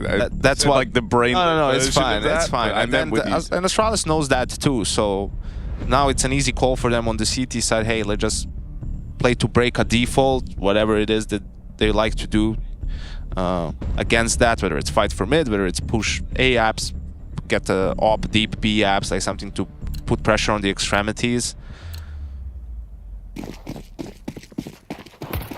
And, you know, they're playing the mind games. They're saying, they think we're going to switch. Let's just do an A execute again. Oh my god, they are doing it. Yeah, voice of Jason. It sounds like it's in my head. Well, they're doing the A exec again. They're running it back. Yabi's been mollied. You said, can't afford to have him get away with one. Let's see what Yabi can do. Flashes wear off. Astralis play through the smokes ahead of the util. Magisk once more in the right place as he's on for the ace. Only Zebi remains and Stab puts him down. Another one of these execs thwarted by Astralis. And this is very interesting because great round by Magisk, but you know, the mind games like we talked about, so they're trying to be one step ahead. Okay, they're not going to expect another execute, let's do it. But here's the thing, if you have good protocols, it doesn't really matter. You see this smoke in front of Magisk? That's a CT smoke, right? And it's a defensive smoke. It really ruins, you know, their plan. They don't have a molly for bench either in this execute, right? So yeah, no one was in the side. They were playing for mid. But again, you didn't put any pressure on mid. You didn't do anything. So when the execute comes in, they're sort of, all right, looks like they're trying to do this again. Then just Magisk almost single-handedly stops the hit. And it's not a consistent way to play, you know? If you have to gamble on or expect to make a read like this every single gun round, like that's not viable, you know? You're not going to be correct every time, so that's why teams play more default. It's like you want to piece information together as you go. You want to put some pressure on your opponents. They're going to expand their utility, have to make some moves of their own, and yeah. Okay. That's pretty Woo! nice. That's what Jason said. Yeah. I'll just be Jason's Yeah, voice. okay, I like this. But look, bro. Zebi might have got that one nice D kill. Oh my god. Okay, that's kind of brutal. But Magisk, I still have faith. Okay, well, this is starting to get out of control. All right, Fluxo. Oh, that's this crazy. is their chance. That's Don't lose crazy, this one. Harry. They've slowed it down a little bit. Yeah. Haven't executed in the first 20 seconds, and they're in a 4v2. What? Well, these are, you know, even from here, you'd be surprised, Yanko. Let's see. I wouldn't. No. You would. I like I mean, Yabi's actually been like a real nuisance for Fluxo over here at A. He's constantly kind of dodged these execs. The flashes have been nailing him, but he's always in a position to kind of get away with something. Here, plays back over towards the spawn around the plant, but unable to get a kill off. So now they know Yabi put down. It's Art on the AWP to stop him. And Hooksy surely ain't winning this 1v4. What do you think? Disembodied voice of Jason. Let him cook. Let him cook. Dude, no way.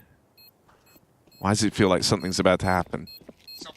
Oh my god. Something is about to happen, Harry. See, backstab. Last second, stopped by the Deagle. The hearts were racing for Fluxo for a second there. I can't believe Hooksy's even attempting it, but I guess that's what comes with the 8-0 scoreline they were sat at. Finally, Fluxo get on the board. And an instant timeout from Astralis. Yeah, I think good timeout. You know, Ragasi is probably a little bit overzealous in some of those moves and doesn't want his team to get carried away. You don't want to gift any confidence to your opponents, right? Like, you've been owning them. They don't really have good ideas per se. So just take a timeout, make sure, hey, let's not get complacent here. Let's finish this as fast as possible.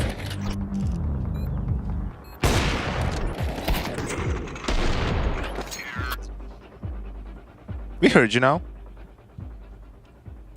Oh, we're back. Yeah, you're back. Hey, there we go. Jason. Welcome back. Yeah, there's a volume button on this. That's what the audio issue was.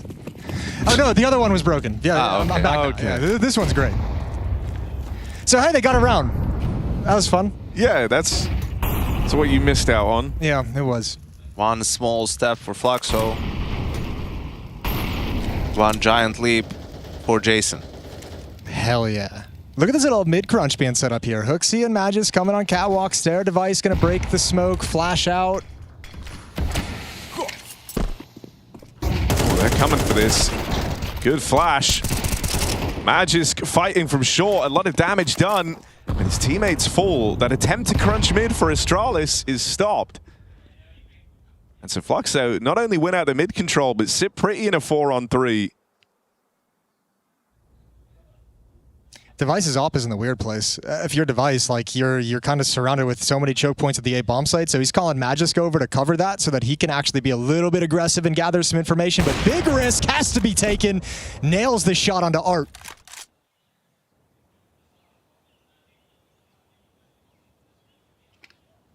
Guy gonna try and find this timing, just contact out ramp. Device still eyes on for now. Gonna have to flick down on the AWP. Rest of the team move in behind Kai, and that's a good flash to displace Device. Magisk plays through the util, and Kai has kept this round alive for Fluxo on this walk out through ramp.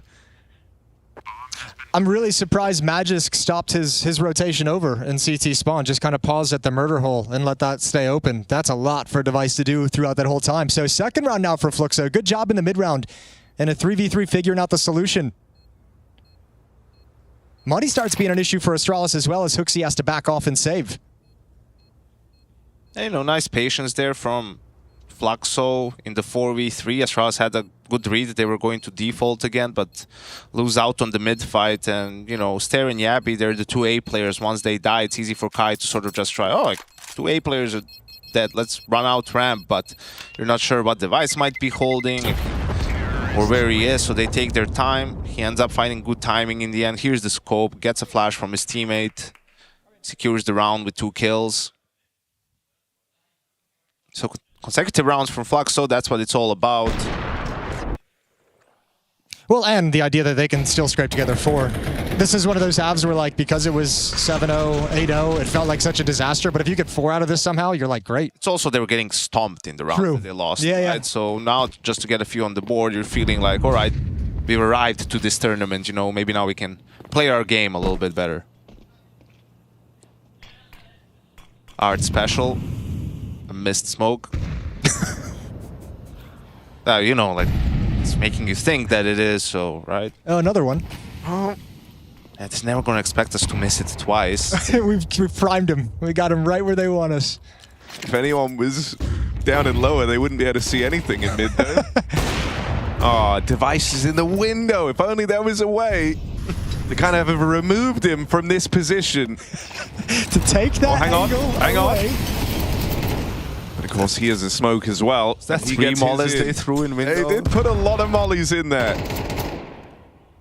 The contact play out ramp, and it's a little ugly for Yabi. Art has found this timing, this gap in through the window as well. Stopped by Hooksy, and Device gets ahead of this on a rotate out towards spawn. Device's off here is actually a huge issue. Despite the fact that they have a man advantage, this is a problem. And even more so now as Hooksy combines for that kill. Zevi's position known, and Device tries to make the play. 3 straight now for Fluxo to close out the first half.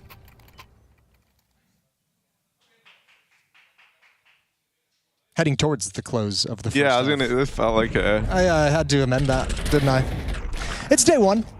No, I feel. We'll clean those things up. Yeah. I think it's also for Magisk in this situation when there's no smoke window, he shouldn't play first contact. Like, you should let Device take the first shot, and then you should peek. But, you know, 15 and 6, a lot of confidence. Ooh. Doesn't pan out. Underpass push, here we go. It's been spotted. A lot of players up here for Fluxo, and it's a 2-for-1 trade.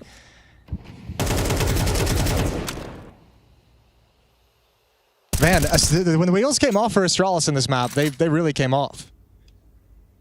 Yeah, and that's the thing, especially in MR12, right? Like, they were so dominant, 8-0. The first round you lose, you're a little bit overconfident. You even take a timeout, trying to get everyone reset mentally, get back on mission, and just doesn't work out that way. And now it's going to be maybe Okay, does 8-4. If you lose pistol, 8-7. It's all over, Harry. It's done. Flux Maybe you get a double. He's in a great place. Has the shadow advantage, but only going to get out with 1. That's an early warning, at least, on this push. But Device, oh my god, this is a very, very close position on the AWP. Here's them in Palace as well, but dealing with Art on the ramp side. Now with Magis to cover.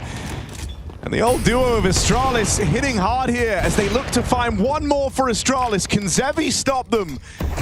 Magis back at the spawn. Seals the deal. 9-3. They stop that 4-round streak out of Fluxo to close this first half on Mirage.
a magical moment, and not every moment can be. Window no scope from Senzo! No way! It's a perfect end! What is this counter? This is madness!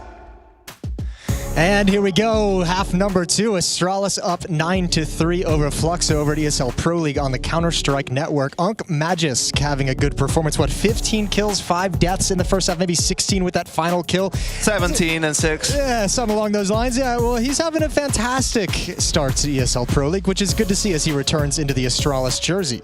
Still got it. He really does. That was the burning question. So devastated I didn't put him as my #1 pick. Missed opportunity. I had Molidoy, and I should have respected Magisk more. Respect Magisk.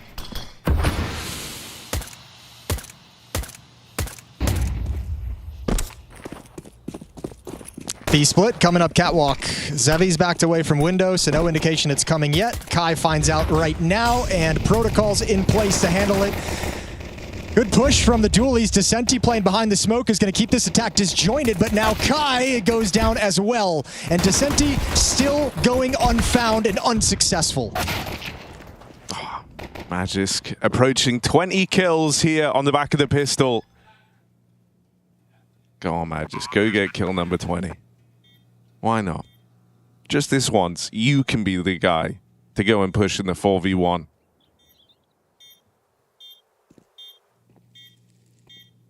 Do you guys remember that game? It's a long time ago, so we're rolling back the years, but it's a Magisk game from the E-League Atlanta Major against Virtus Pro at the time. I think he was on North. They lost something like 13-2 in the first half on Cobble, and Magisk dropped like 30 kills in the second half alone to bring them back and win it. That was my introduction to Magisk. Thought I'd just share that story with you guys. Okay. Just another stab at Jason for, you know, doing a major that I wasn't at. You can't win with this guy. Yeah, we all remember the Magus game from the Atlanta Major 2017. I'm just saying, the Blast Paris Major. It's out there if you guys want to go back and look at it, you know? It's just a fun game. I remember Magus as a member of that Optic team that won E-League Season 1 against all odds. Magus, Mixwell, Freiburg, Alunaf. They won something?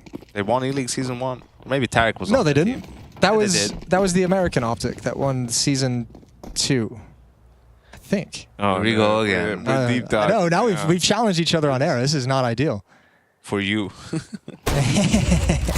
Art has a scout. He misses 2 shots, and there's Hooksy's entrance with the MAC-10. Oh, but wait. The third one, it's the charm. Maybe something's... No, never mind. Dead straight away for Art. And that should just be a save. One you're kind of reluctant for here if you're Fluxo. But a save nonetheless. Really the only option you have in front of you. Exactly. Yep. Magis would save. And we should all be a little more like him. We should all aspire. It was E-League Season 2, not Season 1. It did have Mixwell, it did have Nav. But it didn't have Magus. Or Freiburg, who you also mentioned. It had Rush, so the complete Tarek, and different Stanislav. lineup, actually, is what we're Not going completely. It had 2 players there. Okay. So Sure. So you were 60% wrong. It's a little bit wrong. It's fair to say. Denied. Magus was on Team Dignitas at that tournament with MSL, Config, Cajun B, Rubino, and you know who his coach was? Raga. The good old days, we call that. 11-3. And this feels like a matter of just kind of mopping things up, you know? Yeah, I think they've already won. We just can't say that.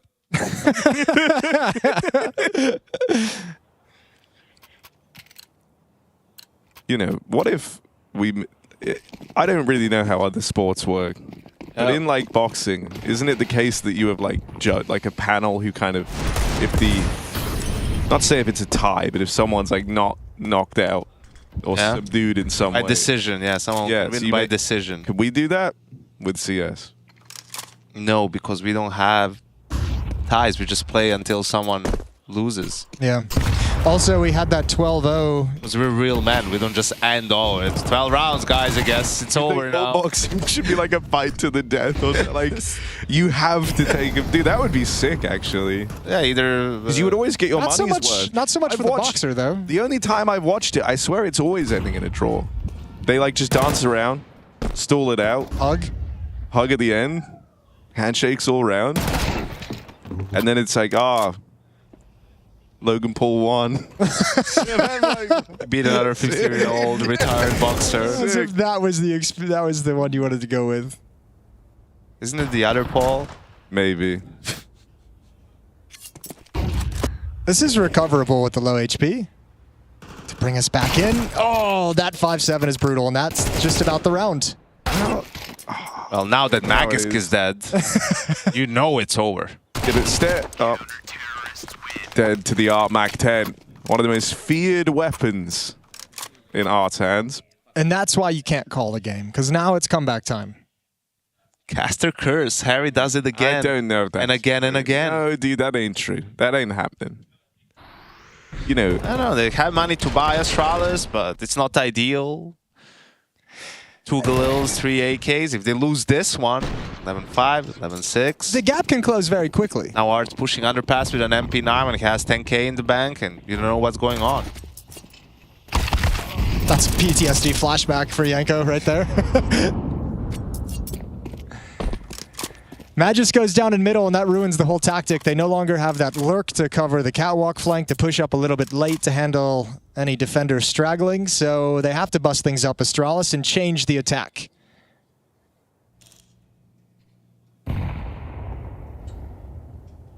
Meanwhile, Fluxo's defense has shifted as well. Lukowski pushed up in halls. I don't know if he would have heard those footsteps. It looks like it based on the mini-map. You can see Descenti and Zevi both sliding over to the A bomb site, but still not decided yet, and Lukowski has just cleared things out. Gets much, much harder for Astralis now. 3 players left in middle.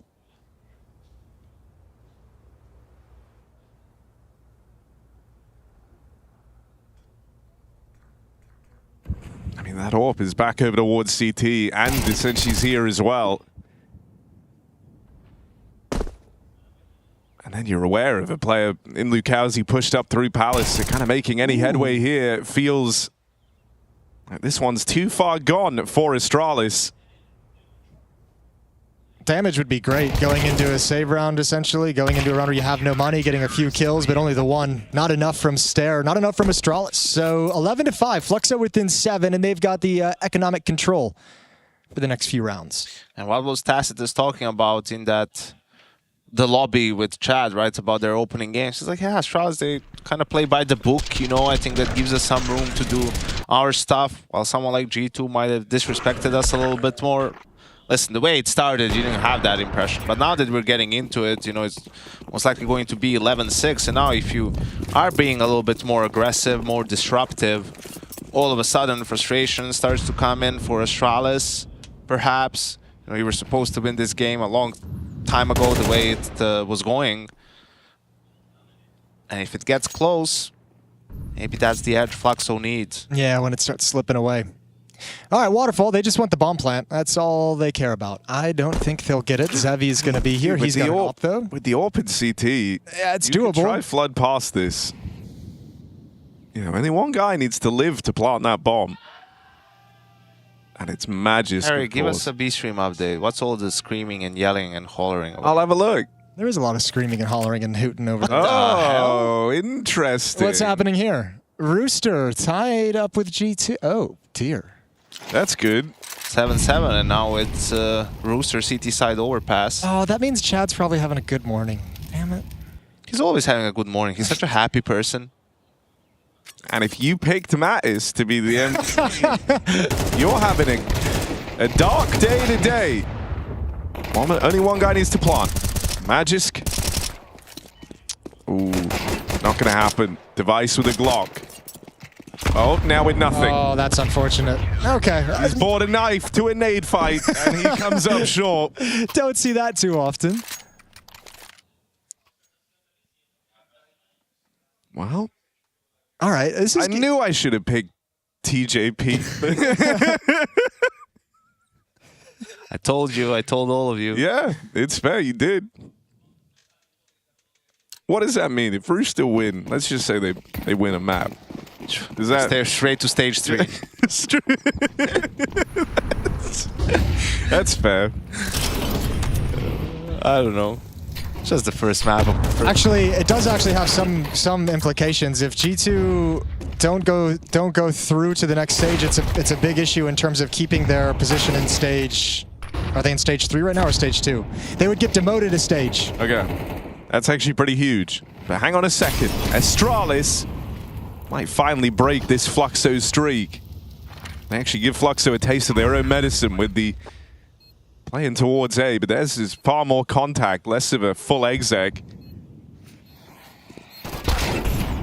Good pick up here. Device dead. It brings it back into a 2v2. Abby displaced by the util. Ooksy set up to watch this bomb from the ramp side. Tries to catch them on the cross, and that peels the attention away for Yabi. Essentially just can't gain any ground, and so going to back out with the AWP. Astralis get on to map point. It's actually a really nice little distraction from Hooksy over at the ramp just to fire off those bullets, take Art's attention for just a moment. The AWP will at least get away in the hands of Decenti, but Astralis have shrugged off any idea of a comeback and sit at 12 and now get the pressure relief of not having to, or at least having overtime if all goes wrong. Yeah, that was necessary. Once you get to 12 early, it just becomes so much easier because at the back of your head, hey, you got OT at least, right? Things can't go horribly wrong. They could just go very, very wrong. But yeah, outside of those few moments, Astralis still seem very much in control. Let's see if they can close this out immediately, or do we see some more rounds? Kauzi not happy about that. Oh, that's a desk pound and a half. First of ESL Pro League Season 22. I know, G2 might have beat them to it on the others. We don't have that footage. It's unfortunate. Kauzi had Mags dead to rights, but peeked too early, got blinded by his teammates. Oh, he's got him. Deep nade.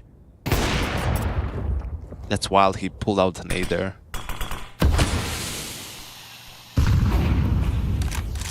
Good aggro, and Hooksy makes it in through Cat. That's a good blow put on the smoke. So stemming the bleeding here in mid. No way. And she's making a bit of a move, dropping in. Oh, what? Awkward fight, but Device wins it out.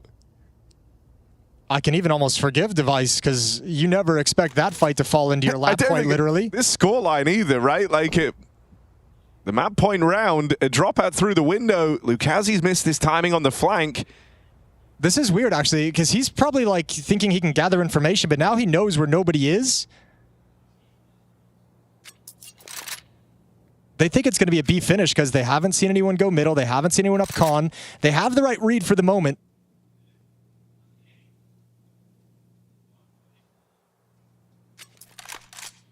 Yeah, Lukazi's even getting activated on a short flank right now. Oh, this is brutal. Zevi occasionally paranoid that they've missed the timing here, and Stairs walked all the way in through short. Oh Yabi with one more, and Fluxo just couldn't get their bearings on Astralis. Lukazi tries to pick it up alone. Yabi won't let him, and so Astralis in the wildest turn of events close it out then and there. But Fluxo hopes now rest on map 2. It's Astralis picking up the dub on Mirage.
Top down, we can cruise through the bay. Yeah. Oh, golden crown, I might need that. Hey, won't find me in the B stack. Driver's seat, nah, never in the back. Living my life, chilling on the fast track. Yeah.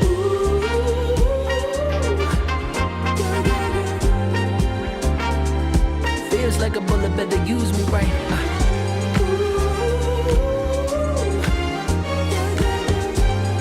It's time to be free. Don't think twice. Come along with me, yeah. Are you ready? Yeah. I can't fight the feeling. It's like the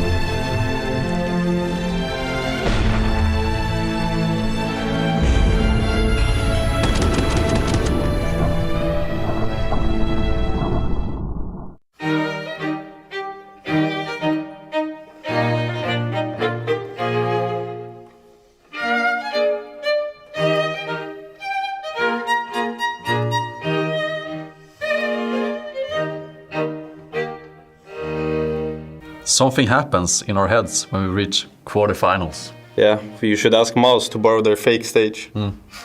So Gamer Legion, who looked like premier 15k randoms, are playing good all of a sudden. Ash is the most overrated coach of all time.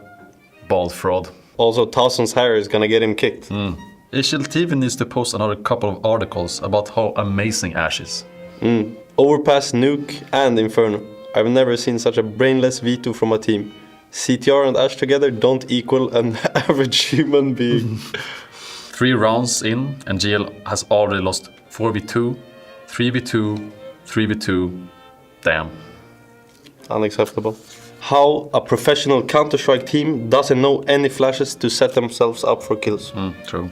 Rest topping the scoreboard while being so bad tells a lot about this team. While being so bad. Game Legion do everything you can to get simple. It's beneficial for both parties and potentially catapults you to top 5 contenders. GL should take any offer. Doesn't matter who. Modo, GXX, Knock, even Sorte. Anyone, please. Wish you luck, Hypex, though I'm not so sure about Game Legion being tier 1. Sure felt like they were before Cursey was on the team.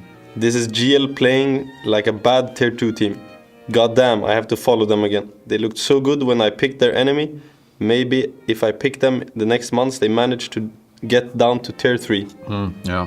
Rest needs to get fucking jail time for that shit. Because what the fuck? What the fuck did you do? Snacks to Game Legion. 1000 try not to throw challenge. Impossible. Bro, ZTR also went 3-13. What are you talking about? PR had 9 kills and 54 ADR, brother. How are you blaming a guy with 14 kills and 90 ADR?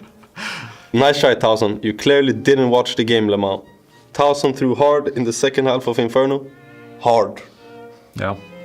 Ash, GOAT coach, can't win against dysfunctional close to disband big apparently. Is that English? No, I don't think so. CTR is quite honestly the most reckless and short-sighted IGL I've seen in Tier 1 Counter-Strike over the past decade. Every single move he makes seems absurdly over-aggressive and unnecessarily all-in. As if there's no consideration behind it all. Time and time again he squanders advantageous situations, throwing away innumerable rounds for no reason. It's truly unfortunate the Game Legion is forced to play under the leadership of such an IGL. Rough. Yeah. I bet Ash is real pleased with himself after that contract extension. Brazil. Fuck. This is falling off.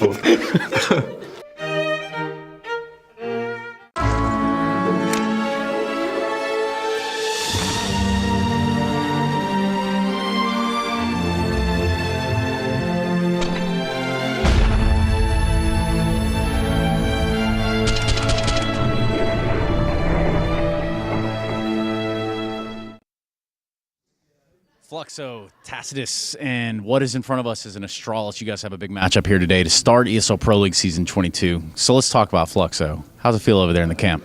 Feels really good. For us, you know, we're used to regional matches online, just being on land, traveling across the world. It's a privilege. It always is, always will be to, you know, compete in the highest level of Counter-Strike. And I think for the boys, being in a tournament like this just brings out motivation, brings out our best. So we hope to show that today. Is there any sort of I don't want to put the words growing pains on a team. We often say that word or we hear it used to describe new rosters and whatnot. But what would you say is some of the hardest things working with this Fluxo lineup in terms of growth?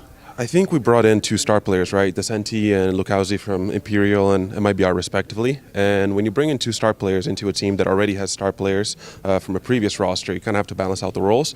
And, you know, especially anchor roles, lurker roles. So I think we've been trying to find the best fit for these players. It was a struggle at the start. I think we're finally, you know, fitting everybody in a place they're comfortable and finding our balance. And again, I hope this is our best tournament yet in the season. Yeah, and right across the way, you know, you're looking at Astralis. They've got their own sorts of changes and things that need to be sort of examined going into this matchup. What did you guys take away from just looking at the Astralis on paper coming into today? I mean, any team that has Hooksy in the leadership, you know, they're going to be really tactical. So I think that's the main thing. And when you have, you know, an Opera-like device on the other team, you know, he's going to be rock solid, especially on CT sides. So there's not much you can really exploit, but you have to be competent. You have to, you know, do well in your own right. And we hope to do that today. Man, this has been an awesome interview. Anything you want to say? No, just, you know, the Brazilian fans always on our side. Thank you so much, guys, and all the love to you. Yeah, obrigado. Thank you. Obrigado. USA CS Renaissance is upon us. Cathedral might just be their tomb as Apex all five. I'm really bad in English. So there's a reaction. Let's go, Nico. Nice, Nico. Let's go.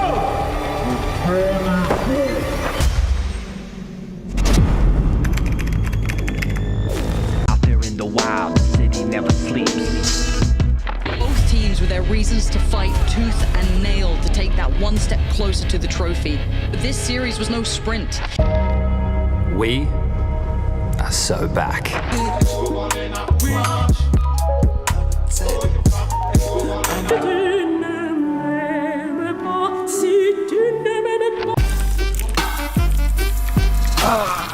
You're bot. What?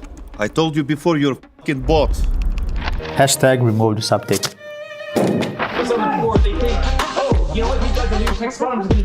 Okay, so my name is Miroslav Plachotya. My alias is Zontix.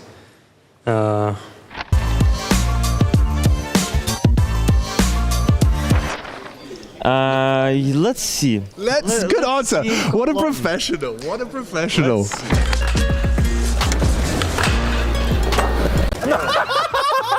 Где он? Вот, смотри. Там сквозь дом ебашились. Wait, you can? Yeah. He's very bendy. Do you want to see? No, I'm just kidding. Oh my god, my putain de clavier. French wine is good also, but if you drink vodka, bro, it's another level. Yeah,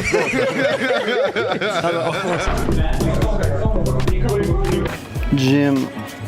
Suspicious her hotel mirror was a two-way mirror and someone was watching. All right. From humble beginnings in Hanover to greatness in Katowice, our journey is our legacy. As we arrive at what we thought was our peak, we instead discover a whole new chapter.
coast.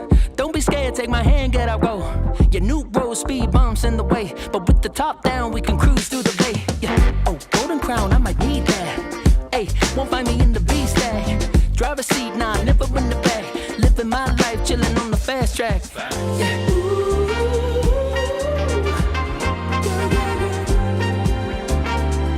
Feels like a bullet, better use me right.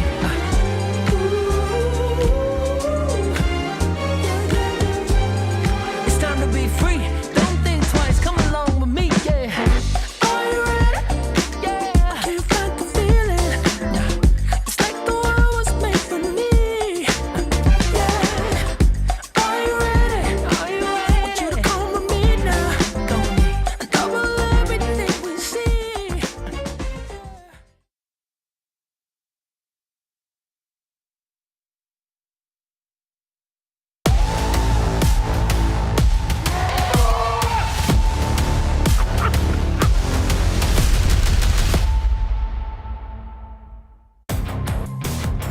Well, it's an EPL first. Alex, me and you get to cast together. This never happens, bro. Jason, good luck. I know. I'm going to let you guys do your thing. I was hanging out with Harry last night in the room, and he told me that you guys have never casted with each other at an EPL. This was an exciting day for him. I'm going to let you guys have your moment. Thank you so very much. I mean, I thought this was the forbidden mix. Yeah, well, this is the play-by-play version of Henry and Hugo. It is. Yeah. It is, absolutely. Yeah. For many a time, I've even had my mum send me your clips going, you sound so good here. I'm like, thanks, mummy. Oh. I'm not going to correct her, but you sound great, according to my mum. So you're doing great, and we're ready to get this one going. I didn't watch any of the last map, I'm going to be honest with you. And so my expectations are Astralis are going to stomp. Is that what they did in the first map? That is pretty much what they did in the first set. Magisk had a very good game. He was top fragging for Astralis, so look out for that, big boy. Zevi has already got 1 kill to his name and looking to add a second, which he will. Well, that's a problem for Lacause. He just eats dirt straight away. Device claws him back into a 3v3. It's Kai up on Balk. Bombs wrapping into the site, but a couple of frags. Art and Kai should have secured this one. Bomb loose, and just the master, the GOAT himself. It is Hooksy. Just in case you were confused. Yeah, because I called him the master. I don't know where that came from. And the GOAT. And the GOAT. What's his nickname? He has like 6. Come on, we can do it. Giga Chad. Giga Chad, yeah. That's what master and whatever I said before that. That was what I was trying to find. Synonym. Okay, you were looking for Giga Chad and you ended with Master and GOAT. Yeah. Okay. Master That's GOAT. fair. Yeah. The Master GOAT. The Master GOAT. Taking all of my strength not to reference an old internet meme. I've managed it. Yeah, good job. Thanks. Proud of myself. Yeah. Day 1, round 1. Self-discipline's a tough thing. There he is. Yep. Now talk to self-discipline. They've got a tech pause, so they can't do anything. Warming his hands up on the coffee, though. It's a nice tactic. Strat, It's really good. 2-for-1 special.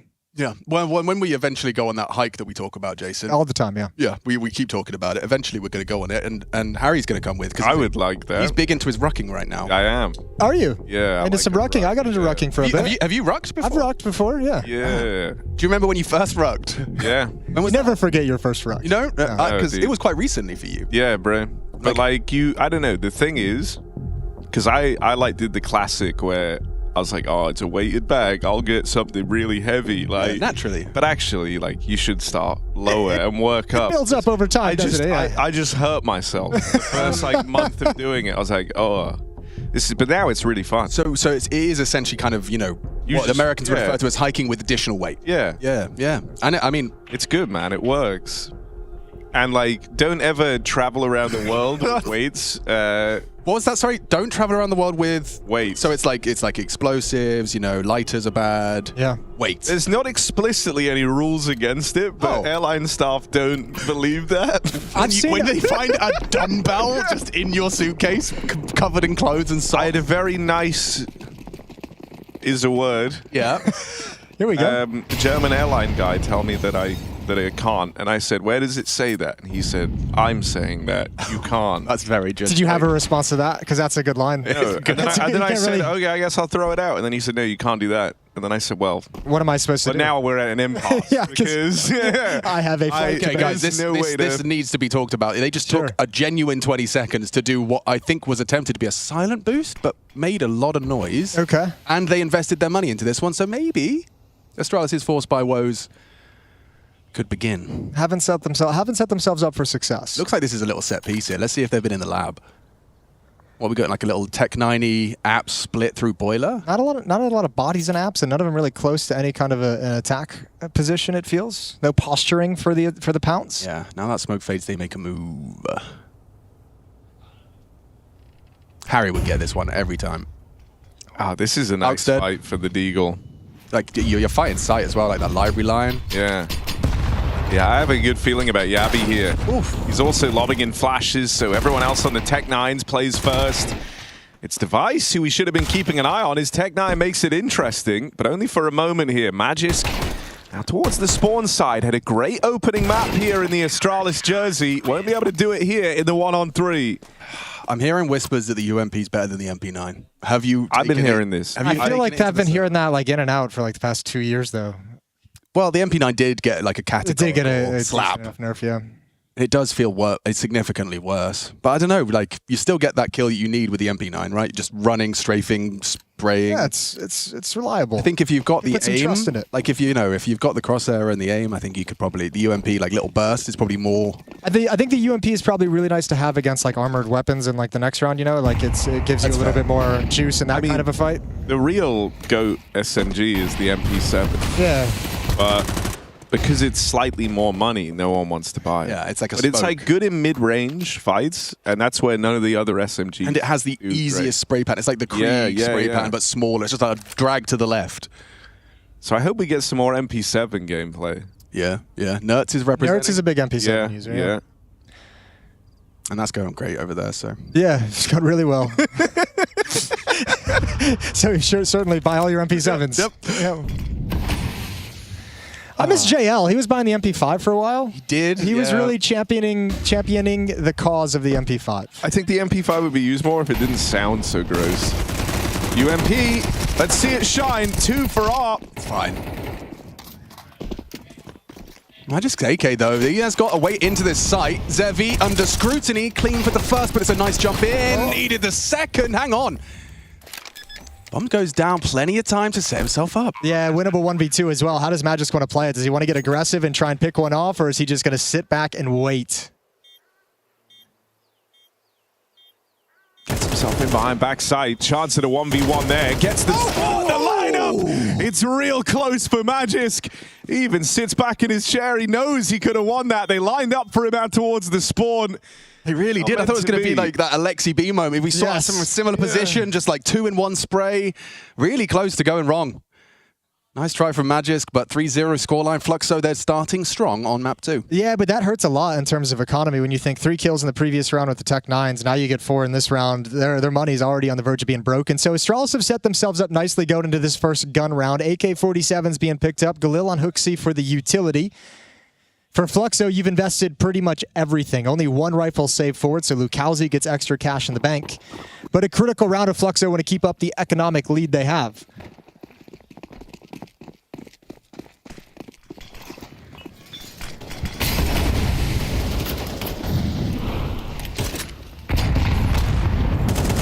A little bit of friction on that early banana fight. Stair wants to give him a go. Art happy to receive. Supported by Descench.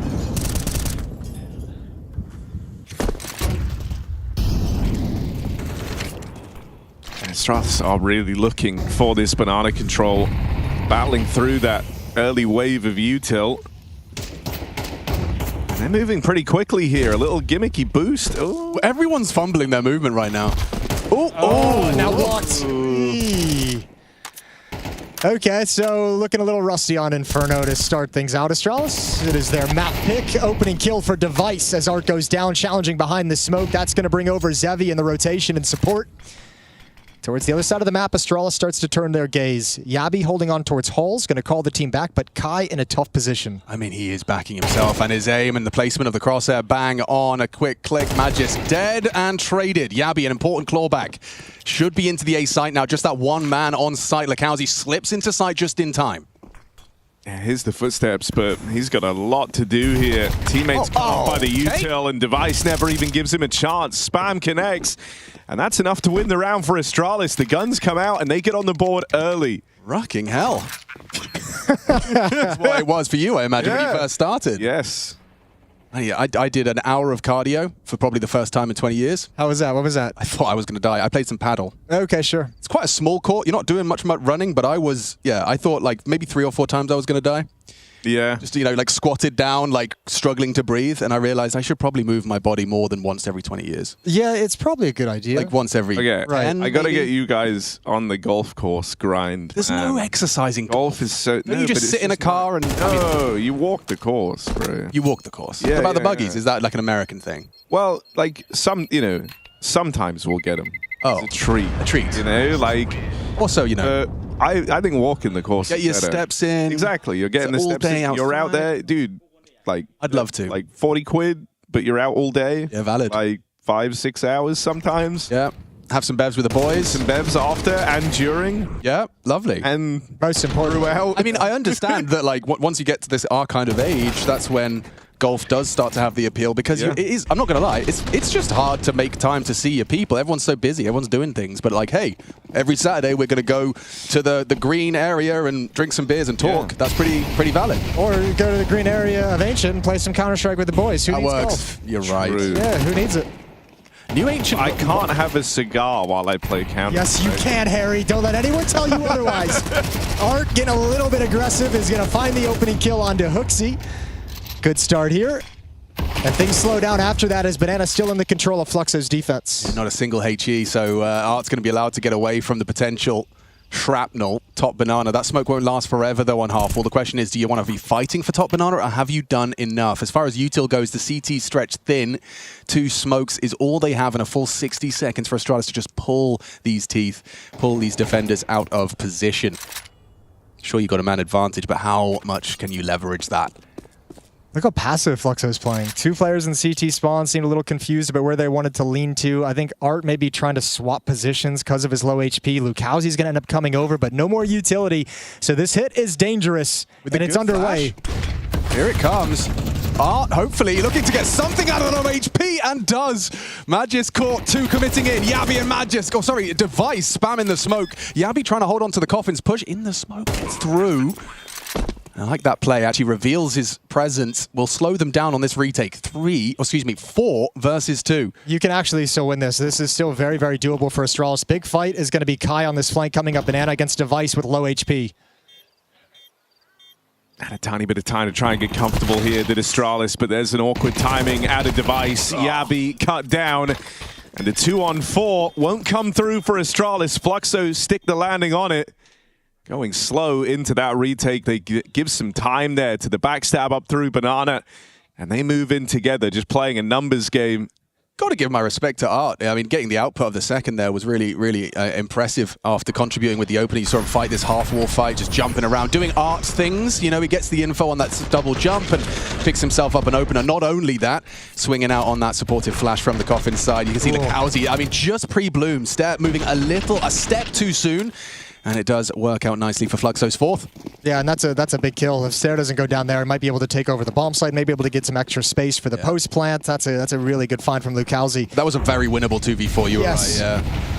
What's happening now? Let's see if Stair can do it this time. Up along the half wall, Magis the one taking utility damage way back at the base of Banana. Some in rebuttal. That was audible. I swear he made sound towards the sandbags. Yeah, he knows exactly where you are. Art, another clumsy bit of movement. This time it cost him his life. Untraded, a 5-on-4 established early for Astralis.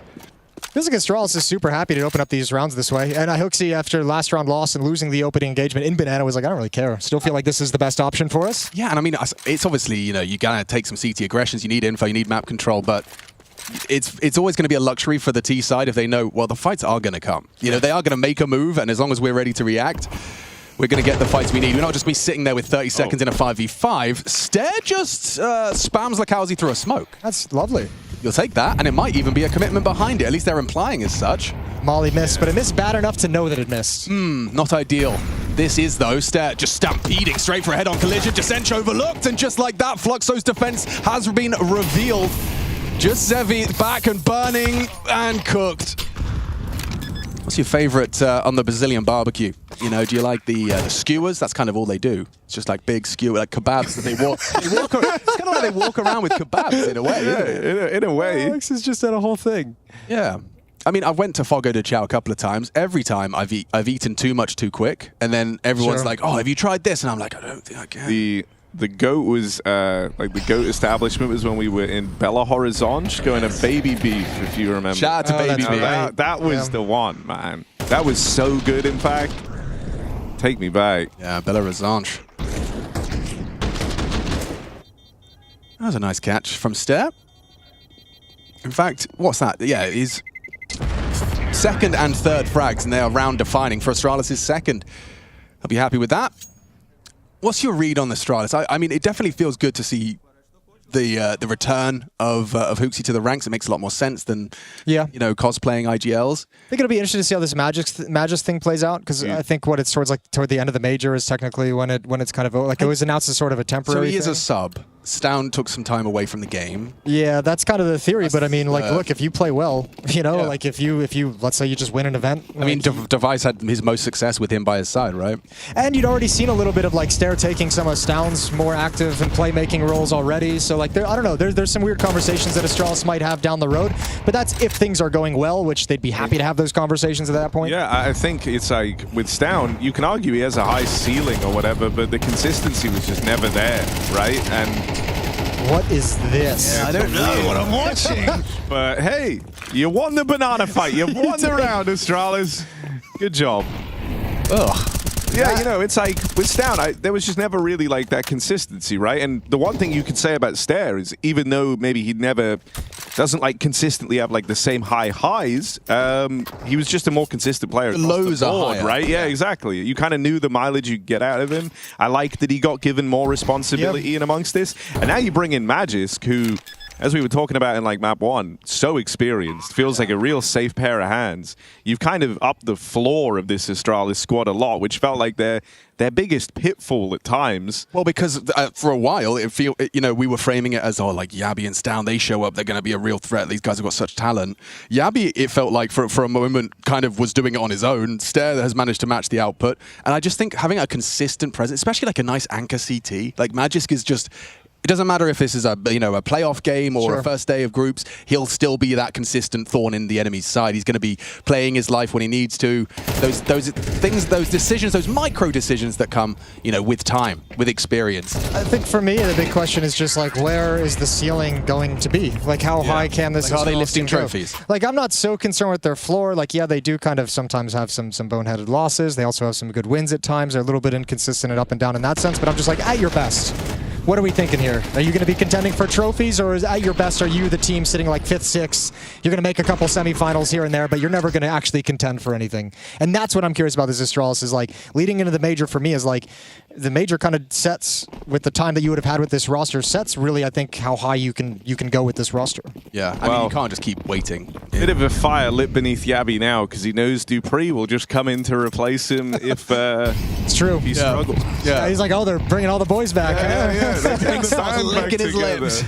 Zip comfortable over their mouths, or what's going on here? Yeah, it's a nice color, red, isn't it? Descench, that's all right. P250, the only investment, and has managed to draw first blood. There's no way this goes wrong, right? Unless like Art does Art things, pushes through a smoke with 5 USPs and magically double dinks him. Not gonna happen. Hooksy has won the round and trying to knife him. Respect. Yeah, fair enough. Get something out of it. I like that from Kai. Yeah. You got 2 AKs. Chance knife. Chance knife. It's the chances knife of all chance knives. Well, I heard him fire at least 5 bullets, so maybe he's low on ammo. Hey, they're getting out of a full eco round with 2 AKs, CT side Inferno. That's pretty good. Any day of the week, you take that. Thank you very much. It's tied up at 4, though, so Astralis bringing a little bit of fight back into this map. Yeah, it was a good initial resistance from Flux, so I'm intrigued. I am intrigued by Art. Felt like he was kind of chewed up and spat out by Tier 1 Counter-Strike after a while. And so, it was a pretty long chew. It was a long chew, It was an online chew. It was like a well-done stage. It was through COVID chew. Yeah, exactly. That makes it extra chewy. But I am intrigued to see, if he can dust himself off and claw his way back towards the top. How many players that you've seen taken out of the limelight have managed to claw their way back in? It's probably a handful of players that have actually managed to kind of suck it up and return. I think not many with the scale of which Art is doing it, you know, like having been in, during COVID, the #1 team in the Americas region, and then now kind of coming to this. I don't know if I've seen players come all the way back from that, so he's giving it a good go. It seemed like on Mirage it was a lot different than the old Art that I was used to, like playing against and seeing being more aggressive. In Mirage, he was staying way far back. How's this for aggressive? Hooksy nice. just straight up the guts, wants to fight on Art's side. Here comes the support from the long side. It's Evie. That AWP silences the first. Magic's cut down, but still a 4-on-4. Yeah, but look at all the attention you've taken away. You've softened it up. Now it's only Art who's got to play around this smoke and backing away just before it fades. He's in the open, missed shot from the op, and there goes Art. He's done.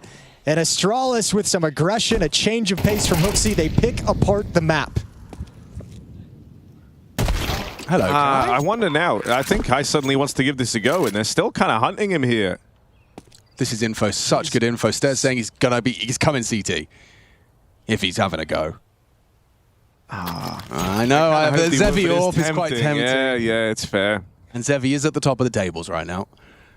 But no, like, you kind of talk about Art and like him in this Fluxo team. I think it's interesting that there's kind of that story for all the individuals in this squad. These are kind of like the various sixth men of their old respective teams. Like, thinking about dude, even someone like Kai with that tiny little stint in the main Furious squad kind of has like this point to prove, because that was not a good outing whatsoever for him in that team. It felt like he moved into team. He was never set up for success in that team. No, exactly. And he comes into like a flailing Furia, but then Lukowski getting cut as well from MIBR, kind of wanting to now to bounce back as they're one of these other teams that look to make changes to improve, to get better. They were deemed that he was one of the guys that that could get replaced, and that's kind of the story for all of them. Zevi, even from Pain, right? Like, right.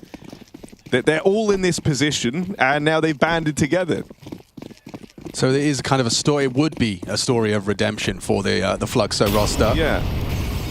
Not just Art, not an Art exclusive by any stretch. Dynamic AWPing though, love to see it, but also love to see Diligent Util. Art, however, well positioned on that Nico corner. We'll find Hooksy. Stare to trade. Zevi wide on the angle, hoping to catch a wide swinger. Flash comes first, does some diligent stuff. Yeah, but Undertake, I mean, Astralis, they've got the fundamentals down. Look how many nades they've still got with top banana control. Yeah, and I like that they've backed off this too, because it's been a lot of time applying this pressure. If they're to push forward, they would never expect that second player in Descench. That's what we're trying. That's what we're going for. Descench, him up on those boxes would have just ruined things. So I like this readjustment back to the other side of the map. Puts a lot of pressure now on Kai and Lukowski to deliver. I was excited about that lineup, Rush. Nice one, mate. I'm glad we got to watch that smoke fade. Sorry, that was really mean. Just really upset me. I was excited. I was like, oh, we're lining up on the stairs. Okay, I was ready. That escalated quickly. Yeah, well, Rush has been freaking me out with his dark magic. He's been learning spells. It is true. I got some magic, that is for sure. He is. Yeah, it's spooky, actually. He's kind of like David Blaine. But way worse. Way worse, yeah. Like David Blaine if he hadn't read a magic book. Okay. I can see it in my eye. Oh. There are bad ways to die, and that's one of them. Just as you swap to your knife, they commit to the swing, you feel like a bit of a twat. Counter-Strike makes you feel like a twat more often than any other game. I was thinking about this the other day. Counter-Strike, more than any other game, makes you feel like you're doing everything right and making every right decision up until the point you die. Oh, that's everything feels so good up until that point. It's just like, I'm a genius. I know how to play this game. I hate, like, you could have a great game, but if you lose, like, you're always haunted by the one round where you could have done something different. Yeah, you misplayed it, or you made a call, or whatever it was. Yeah, for real.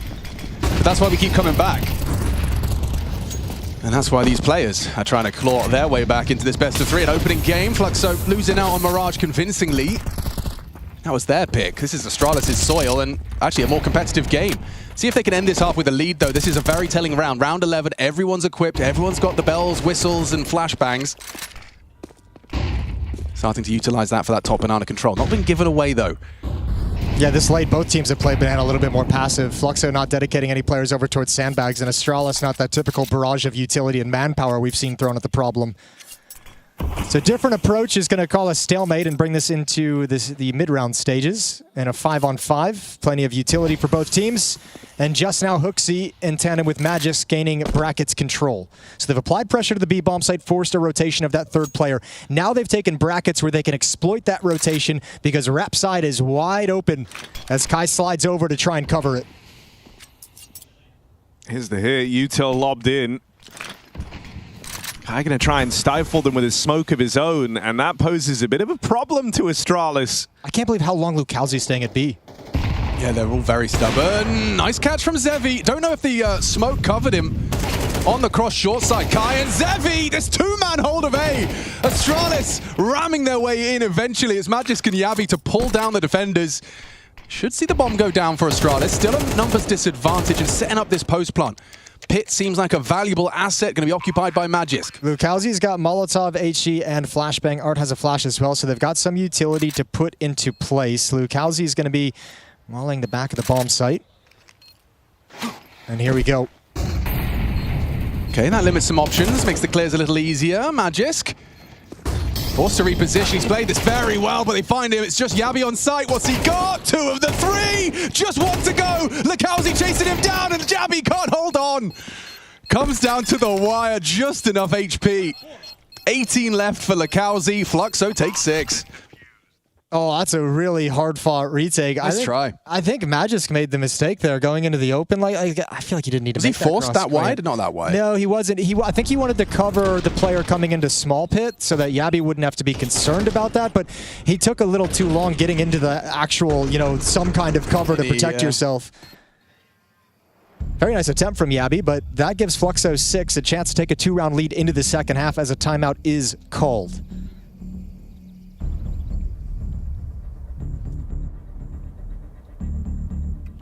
This one's feeling very different to Mirage, I'll tell you that much. No wild lead for Astralis, they're just fighting to cling on in this first half. Star trekking towards a map win. Sorry, I'm just getting back used to this microphone in front of my face thing. Yeah. No, you got a whole stream of consciousness thing going on right now. I'm just like, oh, Klingon, I could do a Star Trek reference. Star Trek. Like, no subtlety, just got my sledgehammer out and went, bang! Can they cling on? let's just start again. I don't think climbing's for me. Talking of clinging, don't think that's much. Not much of a climber? I ain't got the grip strength. I got a lot of body weight. Okay. I'm big boned. I see what you mean. I'm heavy. I just hate heights, and I think that's fair. Yeah. Right? Like, you do die if you fall far. You can't argue with that. Also, they prefer to be called the vertically gifted, not heights. Vertically gifted. You hate heights? That's crazy, bro. Yeah, true. Can't be saying that. Crossfire's up on B, that third man. Let's go for it at this point. Would you? Just straight commitment? Through the smoke? Or, I mean, that is going to force reaction util or a little jiggly wiggly. Thought they might have just done like a little change of tactic right at the end, giving you a little uppercut. But, fair play, because Fluxo's been really, really quick to rotate a third player. Look at Kai. Yeah. Little investigative mission. He's been good at finding these gaps past the Abbey in the apartments. And even now, it feels like they're still considering this as a possibility. Zevi's still floating around, anticipating that lurk. He's fast on this flank, They're not even in the sight. And as they're getting slowed down by the util, it's only giving him more time. Kai is the round in the palm of his hands. There's the lineup. Backstab lands, and Yabi left on the other side of the map, scratching his head as to how Kai made it past. And this is where, if you're Yabi, you say, I know it looks like I'm baiting, but I want it to be if you got a kill, I'd have been useful. I would have been useful. I know what this looks like, guys, but I promise. I know what it looks like. I've been there too. I had our best intentions in mind.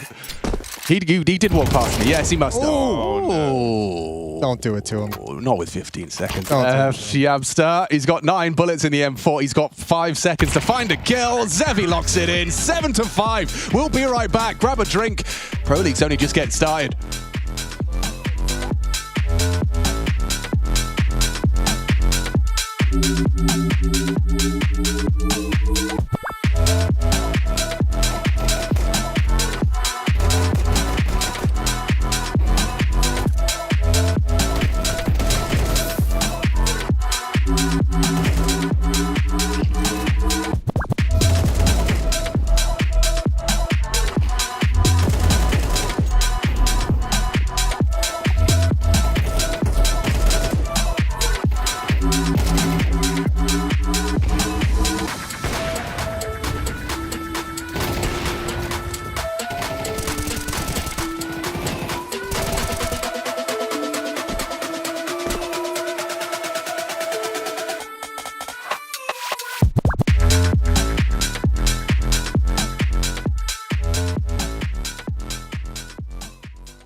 And we're back. Fluxo up in the lead on the Astralis pick of Inferno. That's after getting blown out of the water to open up this series. Fluxo biting back here.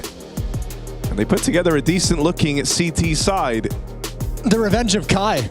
Who would have thought this after he was so widely lampooned for just getting inserted into a lineup and just nobody believed in it ever. It looked awkward, it looked ugly, but now he's come back a few months, year later, and it's looking good. It is looking 2 years later? Yeah, a little long ago, was it? I'm Brazilian, actually know. Brazilian MPL, some would call him. Some would. That's weird, though. The Brazilian nipple? Yeah. Yeah. Jason. Just gonna get my sledgehammer out of the box if you guys don't mind. They bought a lot of nades, and at the moment, it hasn't really benefited them. Instead, they just swallowed a HE that did about 100 damage, and now they are testing Stairs Behold. The util has paid off. That's a lot from Lekowski. Well, that's the kind of death that's going to frustrate Stair. He's just pushed straight through the smoke. What is this idiot doing? Perhaps a thought that crosses his mind, but it's worked out wonderfully. That, however, is a way to get back in. Lovely sequence. Magisk and Yabi clawing in. It's up to Art, standing and banging. 2 of the 3. On the other side, though, it's Hooksy still coming in. Flashbang to activate his teammate. He's got to find Zevi. Tough angle to clear. Missed shots are there. Hooksy goes down.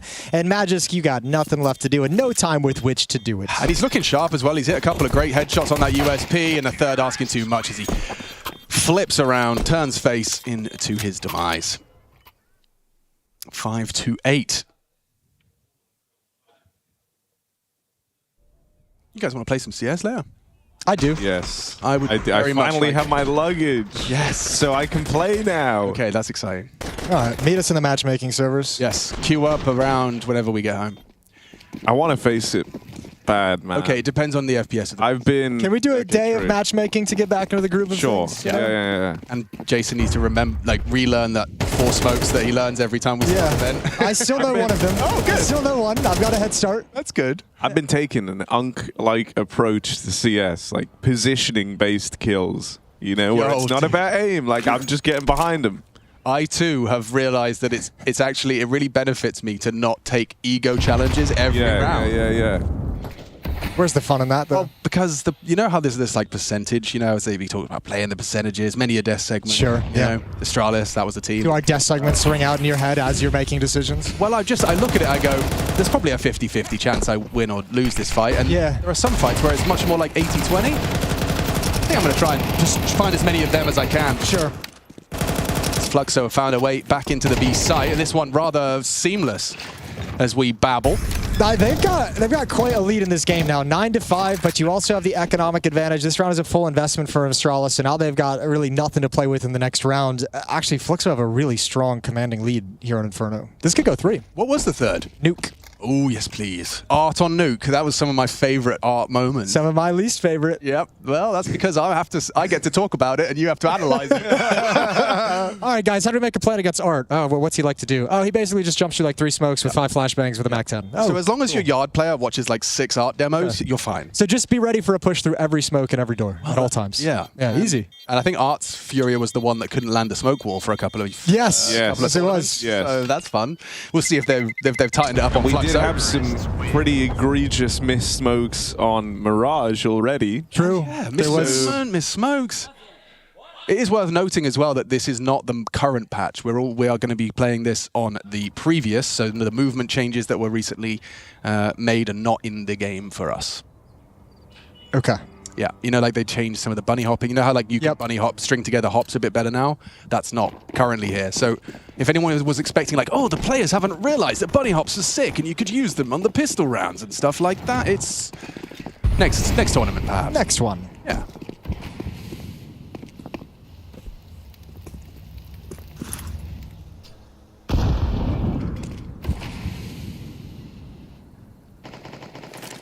Do you know who I haven't seen in forever? Fnatic. Where, It was the last event we were at. when was the last time Fnatic were in an event? It would have surely been a Pro League. Yeah.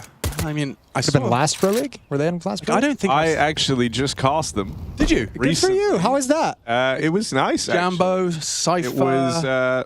It was for Blast open. Oh, yeah. Sure. Okay, so they got to open. Did they do anything there?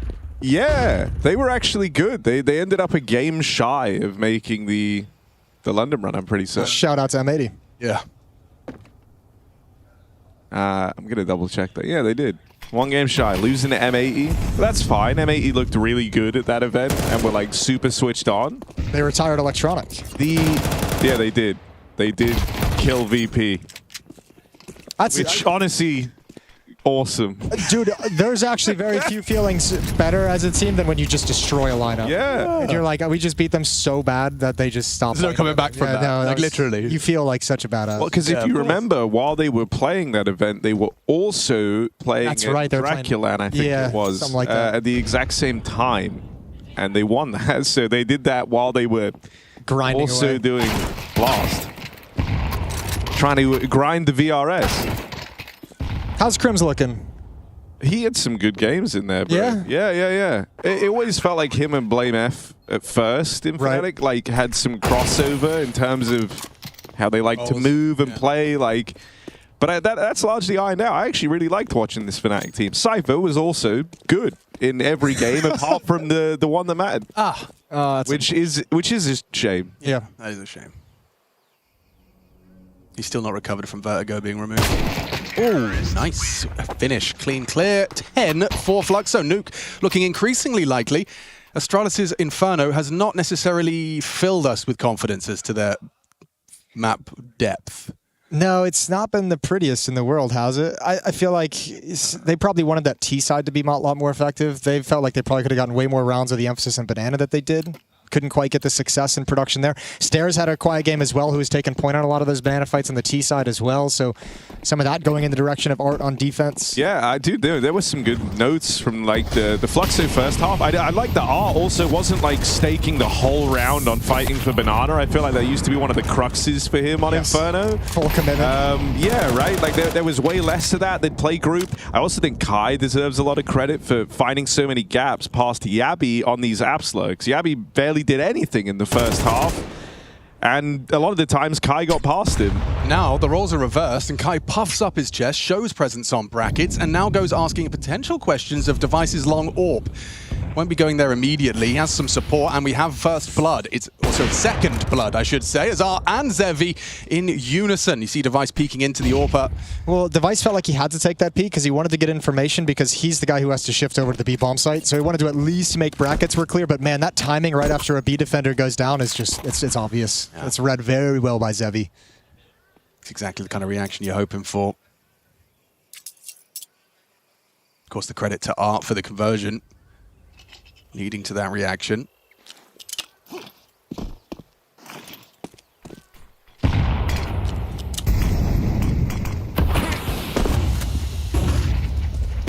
Flash through, Hooksy tries to stop the spillover. Yabby's up here boosted as well, but he's the last guy remaining. As his teammates get spammed out, Yabby needed the mow down on everyone coming out through Banana. No winning that for Astralis. Fluxo are running away with this map. I mean, I don't know what Device was necessarily going to do in that situation with everything smoked off, but I feel like you could have let Yabby play first on that boost, and then you have a Coffin speed coming, and then you have Device maybe coming through the smoke if he's feeling himself, if he's feeling like it's going well. Still, it's always going to be a tough holds, and Fluxo just firmly in the driver's seat. Have not looked back since this second half began. Both pistols in their favor. Now you've got a 6-round leads, 2 rounds away from the third map of Nuke. Kai's playing well, Zevi's playing well, Art's got 16 kills. This map, everything according to plan for Fluxo. Yeah. It's funny because it's not a map I would have assumed would be like in their wheelhouse as far as, you know, manufacturing chaos was how I've previously categorized teams Art has inhabited. But this one just feels quite calm, quite, you know, fundamentally sound. There isn't too much to write. If anything, it's Astralis' Inferno that I'm more critical of than, you know, praising Fluxo's. I think they're enjoying kind of like the tactical nature of Inferno right now, where everything early on is bottlenecked. Like Mirage being so wide open, Astralis played mid-rounds really well and kind of pulled them across the map and picked them apart. Harder to do that on Inferno when the CTs don't have to put themselves in that many dangerous positions. That's a fantastic opening. Hooksy finishes off what Stairs started with his FAMAS spam, gets the AWP down. With the throw of the nade, oh, Device in the open on the fade. I think he got caught off by the timing of that smoke fade. Looked a bit surprised to be exposed. HP's very low on Kai and Art, though, so I mean, these 2 kills can be doubled up and brought back quickly, especially considering 3 defenders at this B bomb site at the point of attack. I mean, this has to be the hold for Astralis this time, right? You've got a stack over here towards B. A wounded Fluxo coming your way, and Art even lending them a helping hand. Huxi up close on this SMG, lets them play right into his hands. And so there's Astralis finally putting a stop to one of these B hits. That's going to deny the coveted map point the way of Fluxo. So there's still time to save yourselves here, Astralis. And you got exactly what you need. You got the alt back in Device's hands for free. You get to pass that over, so you have a full buy across the entire CT defense. This is where they have to kind of plant their feet.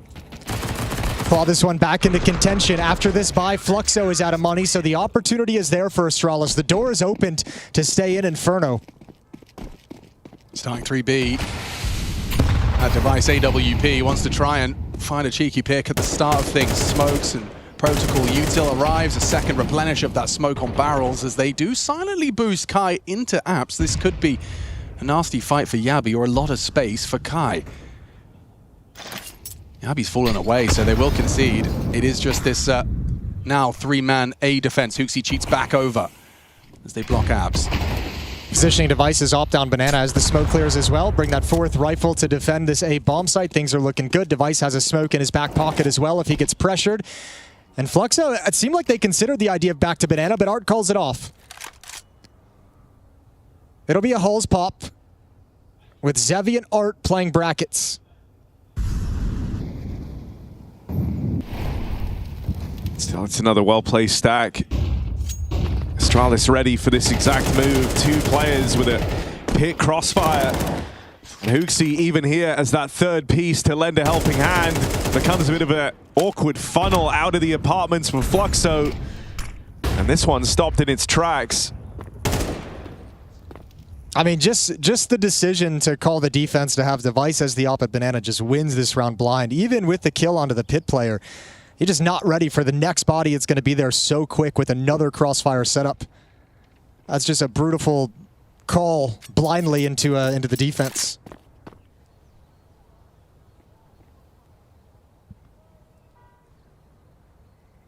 Really brutal.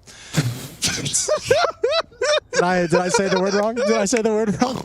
Yeah. Sorry. No, but it's had to get the sledgehammer out of the box one last time. Oh, Lukowski. You wish the door was stuck there, but he makes it out. There was a weird hole in the door there. 7-11. I mean, okay, like on Mirage, kind of one of the things I was hoping was that Fluxo kind of learned from that first map to rely a little bit more on their mid rounds. That was where they found their success, kind of taking the pace out of it, not just playing these execs. The last kind of couple of rifle rounds, it's been a bit more exec heavy for Fluxo. I want to see them go back to something slower. Give some time to your extremity players, right? Go about the nice standard default. And then round it out, because thus far, Astralis have had well-placed stacks. In the last 2 rounds, they've been 1 step ahead of Fluxo. Yeah, it has been looking rather comfortable so far for the CT side. Very quickly going to be clawing their way back if they can convert this, well, I say easy one. Lukowski's save makes it slightly interesting. But I mean, as far as the investments and the comparison of them goes, this should just be a walk in the park for 8. Device not playing scared. No is unlikely to see HE's, unlikely to see anything. Part of that saved rifle. We are going to boost him, actually. There is going to be vision over the top of the smoke. Oh, it was a nice opportunity. Lukowski gets vision onto Huxi, but fades to black. Quicker reactions from the Dane this time. Yeah, I mean, that's just, ooh. Yeah, I mean, a little pitchy there, sorry. I've been having the voice for 12 years straight, so no shame in that. Nice awareness from Huxi, just like knowing, you know, they have that one gun, like you say. This would be the time to employ a gimmick like the boost over that smoke. He was just kind of homed in for that exact play. I haven't been keeping tabs, but I'm curious if Huxi's fragging output has stayed higher than previous. He was, you know, he's usually kind of like a 0.85 warrior. Oh, I actually nailed that. You actually put that right in the money. Give us the LAN rating. Filter that out for LAN. Come on now, Harry. Like, because he looked like because I know he was like grinding the mechanics of Counter-Strike, you know? Yeah. He was, Where are we at? 0.9 rating on land. Okay. Yeah, nice little jump up. Yeah. But also, I mean, he's one of those guys that will very happily play for the round win as opposed to statistical glory. Sure. And also, I think, you know, the conversation that we all had with him after his return from his time off after G2 and before he rejoined Astralis, I think he's just like, he's always talked about like his mental, like kind of the way he thinks about things, the way he approaches things. I think he learned a lot from that G2 time, especially as it relates to being a leader and performing individually at the same time. So I think he's starting to piece things together in a good way. Absolutely.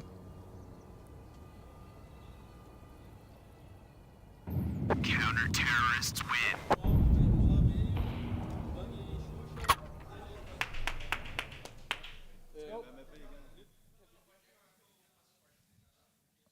Well, well, well. I mean, Art was being very vocal at the end of that round. What was the event where it might have actually been the major this year where Art was like having some stern words with his team after like a tough loss. I think it was the major when they got eliminated. It was interesting to see him like being that hardcore about it, right? Yeah, because usually he is kind of just a kind of a calming, joyful presence. Yeah. Oh, you've got that side to you. You can be that stern leader. But I mean, that just goes to show like the task ahead of him, that he understands it is like, you got to get these guys into shape. You have to have a heavy hand if you're going to make the changes necessary, if you're going to get the people to improve the way you need them to. Aggressive hit towards Magisk. Oh, a little bit slow on the shot. And now he's in a ton of trouble. Gonna back away from the fight, but that sells Yabby down the river. Yeah, it does indeed. Absolutely cooked by Art. Really well-structured round. Art, he's called himself into a bit of a winner here. Fluxo, they've had a period of absence as far as round conversions go. 3 consecutive from Astralis, but this one... You're not going for this retake, are you? Why are they coming over here like they want to go for this retake? Not. I guess maybe you see if anyone's silly enough to give Device a pick. Yeah. I think as well, like, money's fine. Kind of nothing to lose in trying, right? In the 3-on-4. Oh, it's... yeah. Valid. Ugh. Does he keep the ore? No, sir. You're right, and I mean they're retaking that to play for not having to deal with overtime, and they had the money to throw it away. But that is kind of about how that round was expected to go. Yeah. But dude, I mean, fair play to Art. He ended that last round saving the AK, and he was just talking the entire time, and outlined call that worked beautifully here. And that's what breaks through for Fluxo. Might have been noticing the trend of Astralis starting 3 towards the B bomb site, wanted to exploit that and does it perfectly. Couple of flashes and a missed shot from Magisk, and then yeah, the whole house of cards tumbles down. 12-8, just need that 1 to secure nuke. Oh, I thought they were going to try to go for a smoke break. Instead, it's some heavy HE flak damage to Sench with an opening onto Yabby. Now you have to leave Device here so that you can get your 3 defenders towards the A bomb site. So it puts a lot of pressure on Device to play behind the smokes and Molotovs that are going to be coming his way. Magisk still here over at the pit. Hooksy has arrived into the bomb site. Stare over at CT Arches. But Fluxo not committed yet with 1 minute and 10 seconds on the clock. They got plenty of time to make Astralis nervous and make a move. Yeah, this could just be agonizing for a CT side. You feel like they're close. You've heard sound cues, but still nothing. There's no sign of commitment. Device needs a kill here to force them away from B. Full info on Banana. It's going to really enable them to stack up 3 CTs in the right place. Still, though, it will be a 5-on-3. You need one of these CTs to deliver in a multi-kill capacity. Oh, and slow, and the bomb's over here towards Long as well. Stare could make this very, very awkward if he's able to find this bomb. They crunch in the top mid. Info there. Stare with 2 on his screen, and he deals with them both. That's the bomb. Really lovely double swing, coordinated assault into retaking mid-bomb. Lost 20 seconds. Descent still in apps. And Lakowski, oh, no way, he's checking that diligently. Oh, Device no. down. No, hang on a second. Stare in the open, holding on for Astralis. Fluxo can end it here and now to pick up nuke. 8 seconds.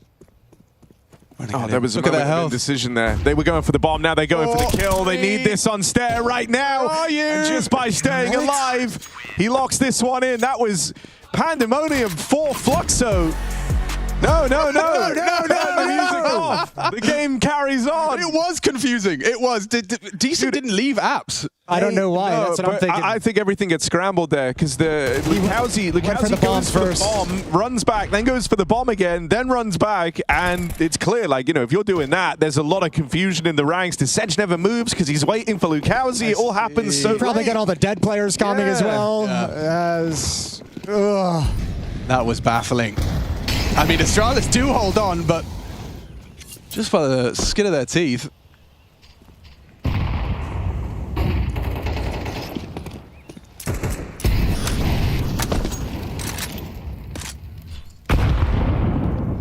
Well, that is a round that can throw you off kilter. I want to see, I was going to say, I want to see Device hit a shot. He's had some swings and misses here. You don't want him to feel like a way in, but they're going to try and get past Device. He plays Tark. They're right up and over him. He's alongside the enemy. Device on the 5-7. Looking to be a saving grace in this round. It's left it a 2-on-3. Art's battled back in with something here for Fluxo, but that plant denied for now.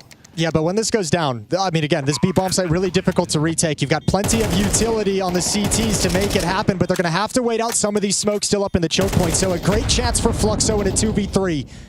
Likelier than it probably seems. Oh, Desench catching Yabi. That smoke just faded now. Push out through the coffins. The crossfire set up here. Chance to play around the bomb. Art taking contact from Pool. Lets them all the way in. Tap on the bomb, but he hears the footsteps. Art looking to swing up and put a stop to this as Fluxo drag us the distance. A third map of Nuke will be required. Fluxo come through with a vengeance on the Astralis map pick of Inferno.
Heroic announced 10-year sale.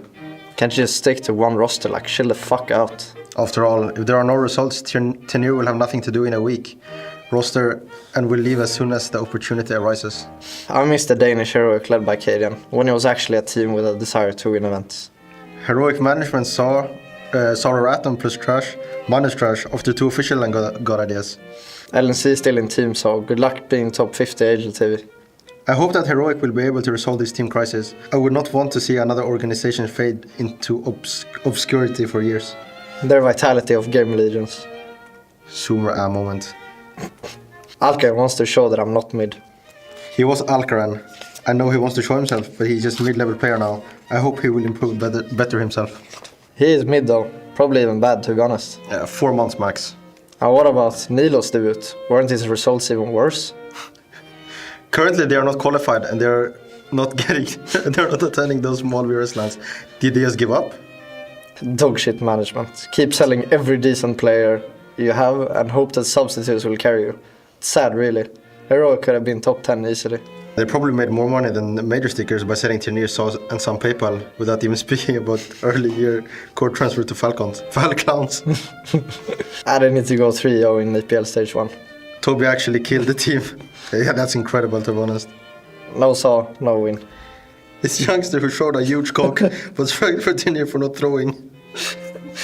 Heroic are on the way to Tier 4. Without a good coach, I can't see how they can replicate those previous events. Heroic favorites is wild. People forgot Youngstar is still playing, and LNC. Bro, this Heroic lineup is ass. X-Floud and Neil are only decent players. I think Heroic players are mentally challenged. Heroic, so bad that they are untrustable. I mean, who would ever trust a player from a team called Young Ninjas? You for real? But Youngster does it again. If you have poor aim, poor movement, poor skill, just announce yourself as an ideal. You will get a team no matter what you are. If you're losing versus Heroic, you're not supposed to be in the pro scenes. In general, in any scene of any game. Heroic are actually throwing every single advantage. You can't prove this isn't fixed the way they are playing. Alcatraz and Nilo shit can do the basic on a map that exists before even their fathers start thinking. Oh, that's perfect. Heroic making a speedrun to Tier 3. Sold their best player, one of the best coaches, benched Opera after a couple of games. Youngster honoring Carrigan by going 116. So they are bots after all. Bro, this is actually comments we've got. Yeah. I recognize the one. Just announce yourself as ideal. I think you sent that to me. Yes. First, I called you Matisse, and I absolutely butchered it. Oh, no, what did I call you? Matty S. Matty S. That was awful. I'm sorry about that one. Yeah, okay, listen, I was just CSGO, lots of Kenny S, Henry G. But now I saw a tweet where he was like, is it Matush? And you were like, yes, it's Matush. I mean, that's my name, obviously. But my nickname is Matisse, basically. But my name, usually people say like Matus, but it's Matush, actually. Interesting. So it's just the sound. Yeah, what's the 2 letters? It's like S. It's like S, letter S, but there is like a little sign above it. For you people, it's like S and H combined. Ash, yes. Just the S with the accent. Oh, okay, Matush. Pleased to meet you, Matush. I can say your name correctly. But I was just talking to him, talking about, incredible time over at Blast London, obviously. Big to see it. Must have been cool to be part of that trophy moment, all that hard work leading up to it. Did it feel like it was kind of a moment in time that you wanted to take a picture of, a mental snapshot? I mean, it was amazing, obviously. Like, we knew we can play good CS, but it was only for us a question of time and we're going to prove it to each other. Not to people outside, obviously, but to ourselves. And I think we also could have done better on Serbia, for example. We lost to Mongols, which is also a really good team. It's not like every game is granted, And I think especially for these bigger teams, like number 1, top 2, top 3 teams, almost every game feels like 50-50, And we lost first map 13-11. If we would have won that match, then maybe we would have been even in finals against Furia. Who knows, So we are really happy to right now. We have another opportunity, so yeah, here we go again. Damn, it feels like at least you two are on the same page. Everyone seems to be on the same page. I'm going to go check with them, see how it's going. But this Nemanja, taken into leadership, seems like it's flowing. There's mutual respect both ways. I'm about to ask him, but from your side, I mean, how's he doing? I think he's doing great, yeah. I mean, he's working hard as well. He's putting a lot of time, a lot of effort, and also supporting us, the players, and yeah, he's just doing different stuff, like obviously in-game, but also outside of the game to help us. And I think he's doing a great job, and he's on the right path. Interesting. Would you say something similar? I think I have nothing to add, to be honest. He has been amazing towards every aspect, either helping, either leadership. So he has been combining it also with our coach excellently. So I think we are really happy and proud of him. We are also trying to make him proud as our gameplay, obviously. First things first, Slimy. Yo. As a nickname, pretty unique. There's never been a Slimy, no variation of Slimy. You know, you managed to find, after, you know, however many millions of gaming nicknames, you found what spoke to you. Origins of Slimy. Minecraft. Yeah.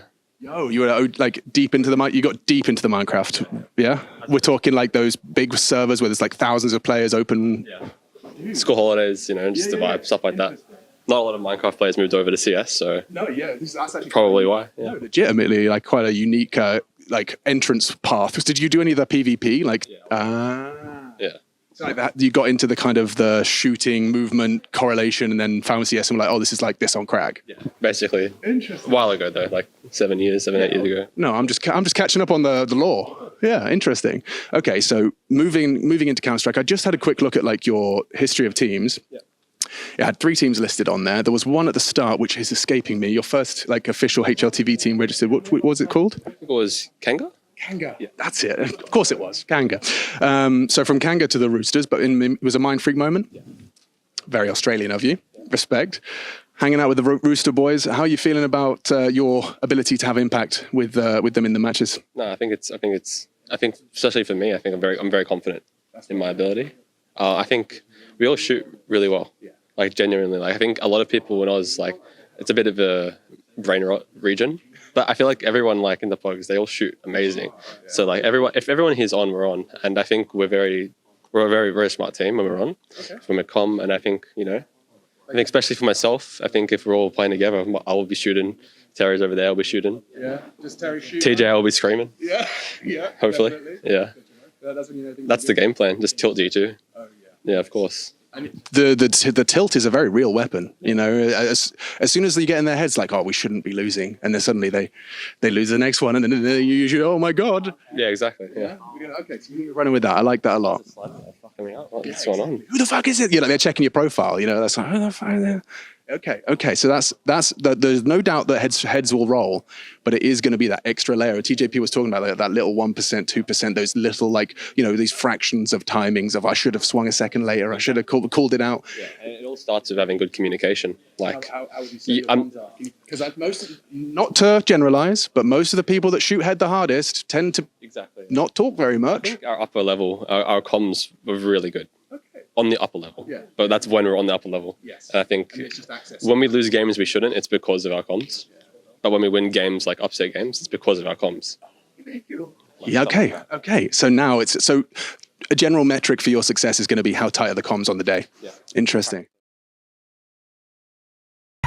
Listen, oh my gosh, I'm so sorry, baby. Don't listen to them. Work till it hurts. Look at me play. I'm the captain now. I'm at the top, it's lonely. So he's like, why you order Mackies? That's not in line with our nutritional guidelines.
Well, howdy, folks. We're heading on into a third map. Didn't see this one coming, but I'll tell you who we have got joining. It is none other than Janko YNK Paunovic.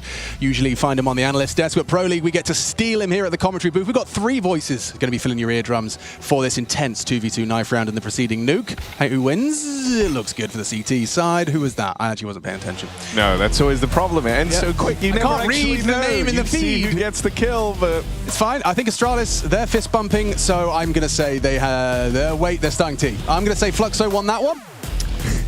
That's my analysis. What do you think, Janko? I'm back, Alex. I heard Art had a good game. Fluxo played well, so I came back to make sure it doesn't happen 2 times in a row. I'm here to jinx it. I forgot we were with his #1 hater. Okay, yes. And on a nuke game, no less. We were talking about how nuke was where some of the more memorable Art moments have occurred. Stair drops onto main with that supportive smoke, but the info has flowed.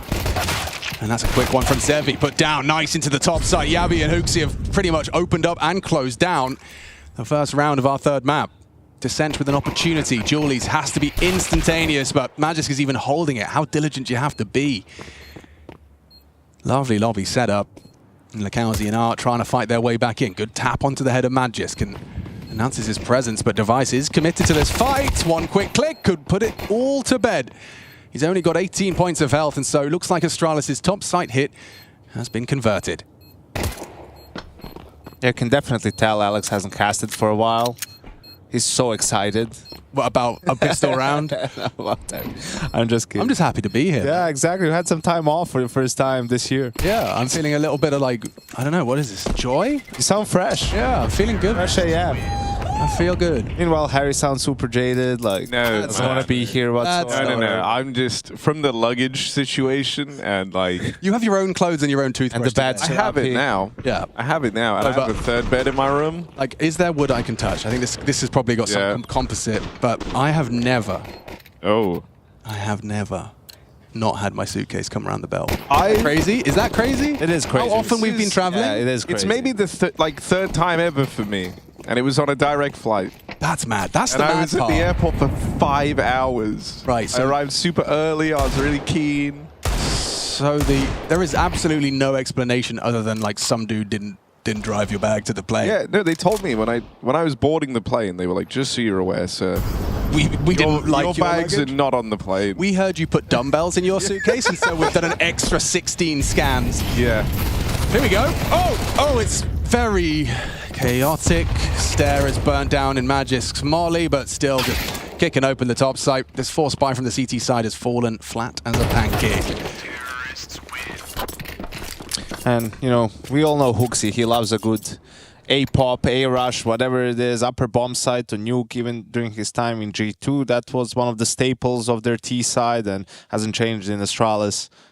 Can we talk, like, nuke meta game here? Like, wouldn't you say that being able to force CTs to feel vulnerabilities on those top pops early will leave more likely open gaps, ramp and yard for your later, mid rounds? Yeah, absolutely. I think it's also feeling that with a lot of utility and the Mag 10s, it's something that you can get away with. Exploit, because what a lot of teams do is, hey, we have the rifles, let's just go outside and take the duels. And usually the A-bomb side is left a little bit weaker. And this time it wasn't really the case. They still managed to get the opening kills and punch through.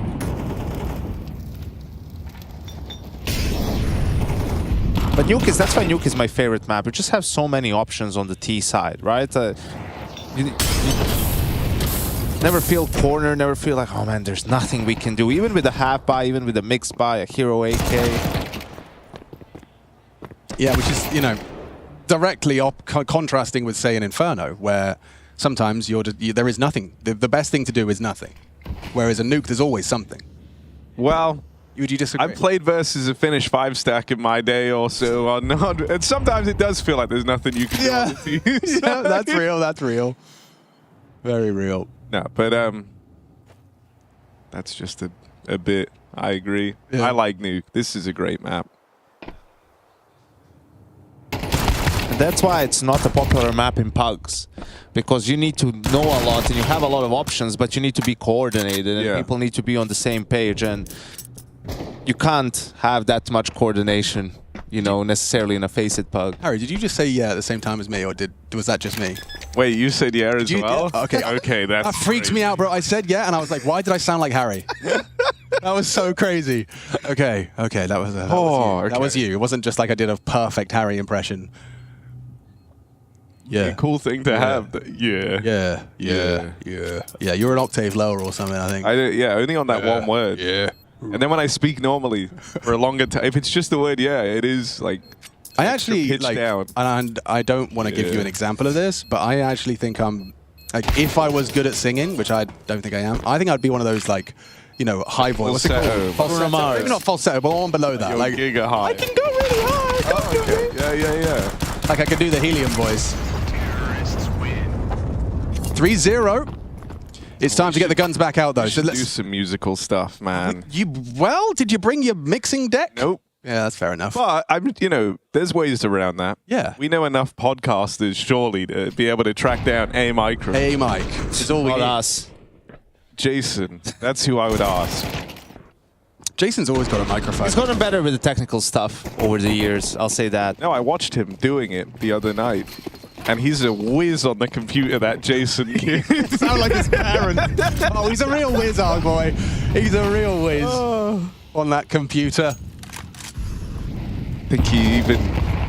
Do you guys use AI ever?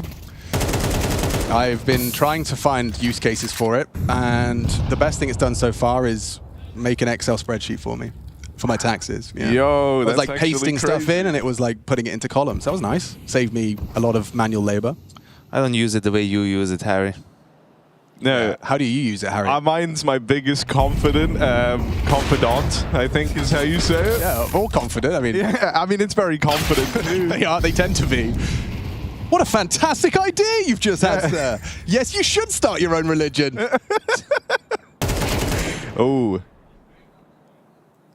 This round should be over. It's just Counter-Strike, man. Sometimes it's... R didn't really do anything wrong there, and Stair just hits good timing on the smoke spam. Now you're 5v4, right? They want to go ramp, just get the trade kill there. Stair continues the lurk, catches the main player completely off guard, and the round is over. I have a feeling this is going to be a really one-sided third map here. Like you talked about, or sorry, Jason talked about how on Mirage, he was saying that there was just a lot of room for Astralis to mid-round their way to success. I feel like this is going to feel more like a Mirage than perhaps an Inferno in that same sense. T-side, you know, the onus is on them. They're happy to take that initiative. Zevi and Kai just trying to hold on to what they brought into this round. Any hunts? I'm seeing Stair lingering at the top of the staircase. Whether or not he starts to make a move with Hooksy. Oh, he is. Silent dismount as well. Got to respect it. Can we bait the shot? Right swing. Job done. See ya.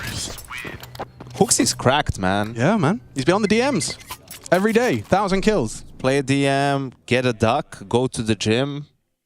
Easy life. Get a duck? Got a duck. Kevin.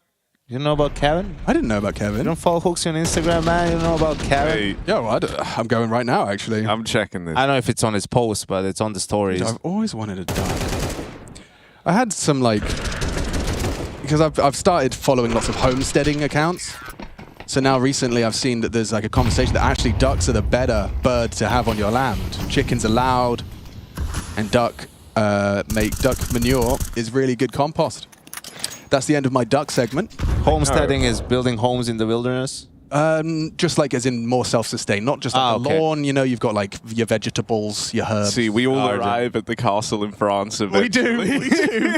And I don't use this word often, but I am starting to yearn for the countryside. Yeah. I'm yearning for the hills, dude, Harry. It's so nice.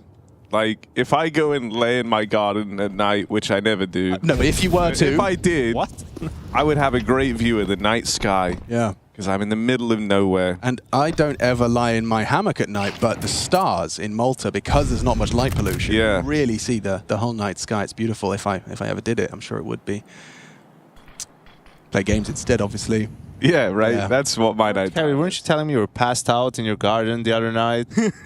Like coming back home, no? Yeah. Hooksy's I'm always doing that. That's why you and Jason get along so well. So you said he posted the duck pics on Instagram, yeah? I had a look. I don't know if it's a story or... Oh yeah, no. It's just like pictures of him. Hey, you have to follow him, man, and keep an eye out. I'm following him. It's Stories. just, okay, stories. You're right. I don't watch the like. I don't use it. Have you ever completed stories? Turn notifications on for Hooksy right now, so you don't miss it. Oh my god, a duck. What's happening here? Is the round over yet? It is. Yeah. That's cool. We didn't miss anything. That's what great. like weird pet would you have if you could? Like, you can't say like dog. Okay, well, I'd probably say rat. A rat. I love rat. I wouldn't get one. Good. I'd get like 2. 100 rats. Yeah. Have you heard about the rat park experiments? Maybe. It's not really a fun conversation, actually. Okay. yeah. Is that the one where they built like a rat utopia? Yes. Yes, I have. Yeah. Yeah, And then they made it not a utopia after a while. Well, because our conclusions about addiction were based off of putting 2 rats in a cage and having them one with normal water and one with like heroin water. And believe it or not, the rats were all over the heroin water. Yeah, which fair enough. But when you gave them like a big park with loads of friends where they can like do gymnastics and parkour, they didn't touch it. So it just shows that you're striving. They also found that rats won't do something that gets them a reward if it hurts other rats. That's because they're the goats, actually. They're the rats, but it suggests they have empathy. Oh my god, I knew I loved it. And they have Rats, realest of all time. Rats are the only animal with a sense of humor. Yeah, they giggle when you tickle them. Yeah. If you put like a little, if I put my lapel mic next to it. We're another animal that have but the only like, are we animals? Or no, we're are not. we done? Wait. You have to do it in falsetto. Yeah. In 3, 2, 1. Oh. No. 5-0 is a score that you can see at the top of your screen there. And you know what's also funny? Rat and Arts have the same letters. That's true as well. That is true. And here he is outside, about to have some action coming his way. And you can't spell yank without YNK. Terrible. Actually terrible. 6th round, is it? Yeah, that's cool. 54. Nice angle from... Oh, you'd have loved it. Still gets converted, though. There's Stair with a rebuttal. 3-on-3. Drops in. Look out as he breaks his legs and Device will pick it up. That should be the site lost. And the round likely to follow to Zenchi. Kiki. Hard. I don't know how some players make look like coming up the vents look like they have an advantage in the fight. It always just feels like it's GG when I think it's also cool, something that's not talked about enough. Like, you can tell a lot about a guy's personality from the way he plays the game. Like, Descent is an optimist. He always sees the glass half full sort of a thing. Like, hey, maybe no one's watching vents. Yeah. Right? 3v2 post-planned situation on the A-bomb side. Like, right, let's give it a go. Better luck next time. And it's always the time. I mean, like, the sound cues, you know, those little steps you've accidentally made, even in Pro CS it's happening. Those tiny steps can be a complete shifter in the outcome of the round. Device is posted. Zevi doesn't need to overextend. It does look like they're going to give it a go with a flash and a swing. 1, 2, 3. He's out of that. Just in time, Zevi brings the AWP through. Yeah, the kill. Right, Yanko, I am way too joyful. I'm casting a save. No, it's fine. I'm full of joy. Fine, we like it. You need someone to balance off, like, the dead inside from Harry. Yeah. Oh, yeah. No, that's fair. That's what I, you know, whenever someone says dead inside, I always think, oh, yeah, Harry Russell. Yanko's right there. I do feel dead inside for some reason. It's your luggage. It's that meatball. I think it's the meatball and the luggage. Dude, the meatball was crazy. Don't eat the meatballs at catering. It's like eating. Was a nice, if you get it in the replay, the kill from Stair was really important. You know, Art gets that trade on credit. Yeah, the first kill Art gets is on Hooksy, so maybe should have expected one more guy since Hooksy is not the outside player, but still the adjustment from Stair to kill him in credit was big. Then he's able to execute the split with the rest of his teammates towards A. So yeah, just a clinic so far from Astralis. I would expect though Fluxo to start being more aggressive on the CT side, and we see Art get into Glaive early on. Lucas Rossender. Is that how everyone calls it? Glaive, the spot? Yeah. I mean, I always think Glaive was like that smoke specific, you know, like where you jump on the rail over the smoke. But I mean, who cares? It's the same spot. What else would you call it? That corner is a secret. He's tucked in the left side. Yeah, left side, like close left, like by the barrel. Or you could just say Glaive. Oh, it says goodbye. I wonder if in Astralis that gets confusing. Like, you're just worried that Device is having like a mental lapse or something. He's saying that he's glaive. Glaive. He's like, But Hooksy's sitting there like, I get we bought Magic's back, bro, but like, chill in. Okay, it's fine though. They've lost there to that cross out in the yard. And Fluxo reinforce lower from the rip. They've left ramp open, so worried that Astralis have taken this space. Oh, I like the way Hooksy's calling this. He knows he's forced a big rotation. Just by losing ramp, he knows at least one is going to have gone and committed to B. Little do they know, two now reside. Hooksy will see his gun eventually. We'll see the barrel. Yep. Oh no, I thought he caught whiff. He's just going to go down. Oh, he actually gets one. That's big output from Hooksy, and now with a missed shot from Zevi's Orb, they're in. And Device escorts another out.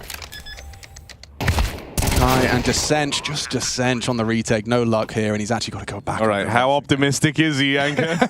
Well, we also know by now that Descent is an optimistic man who learns from his mistakes. Yeah. Okay, let's keep this. I like this, like, you know, what we learn from their gameplay as to... What would you say Device's gameplay tells you about his personality? Because he's always been, you know, seen as this, like, you know, prime example of safe, considered playing percentage AWPing. What does that imply? He's like not risk. He's risk averse. Risk averse, you know, calculated. He's a team player, right? Like, he's not one of those guys that get out of the way. I'll take care of this. He's like, no, guys, we got this. The team. Yeah. You know, you do this, I'll do that. Get everyone on the same page. And we saw it in the lobby as well with Chad, that he just decided, like the day before the match, he was like, oh, my hair, I hate my hair. My hair's annoying me. I'm just going to shave my head. I've never done that. I've never done the reset. Oh, it's very... Did you do one? Yeah. Yeah, you did. Yeah, I just one day went into the bathroom with a razor. Whoa. Well, hang on. What was it, like the Huntsman, or did you have the... I got rid of everything, and it was nice. Being bald is great. I'm going to take it for a spin at some point. I missed my window. Dude, you would never experience convenience like it, Alex. You would love it. Well, I don't wake up 5 minutes before you have to be somewhere. But my hair is just like, it doesn't move. So, you know, it doesn't do anything. It looks like this when I wake up. I just have to that's kind of sick. Squish it down a bit. Yeah, don't shave it, bro. Yeah. You have nice hair. It behaves itself now. Didn't always. I'm ginger, so when I shave my hair, people go, yeah, of course you did. Why? I think your hair, the hair is a beautiful color. I think it's always been so ridiculous that, like, oh, you've got a really rare and, like, you know, everyone's all gushing for blue eyes, but, oh, you've got a rare hair color. That's not cool. It's just... Yeah. Why is your beard ginger but your head brown? Well, because I used to have just ginger everywhere, but as time's gone on... Ginger everywhere, you say? Yeah. I am ginger everywhere. Cool, bro. That's cool. Yeah. Happy for you. Yeah, I'm learning more and more about you every day. And now my hair is brown. It is. Is that just because you... Well, I would say Italian Orban, personally. You would? Yeah. I haven't watched the football recently. How are they doing? So what's happening here, Fluxo? I don't even know anymore. It just feels like every time I kind of look at one of you guys and talk about something, Astralis get another round. This might be a difference maker, though. 20 seconds, no bomb plant. Fluxo are actually in pretty good positions with the lobby aggro. Oh, but then all of a sudden, it comes crashing down. Only Kai remains. 10 seconds to try and get the first on the board for Fluxo. And Astralis just can't set a foot wrong here. 8-0. Yeah, same start like on Mirage. So I'm wondering what the hell was going on Inferno here for Astralis. But yeah, everything going their way in this one. So in the first gun round, spam through the smoke from Stair. Previous gun round, 4v5 conversion with some great mid-rounding from Hooksy. Here another clinic. I mean, Flux also, they get some good reads, but just can't convert the kills. Astralis seems ready for everything.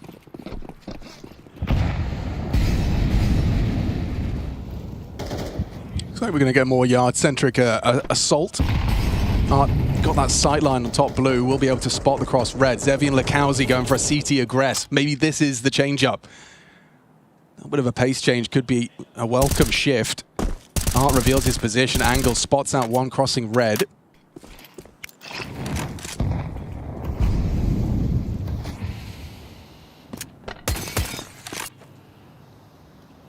The vice boosted up, though.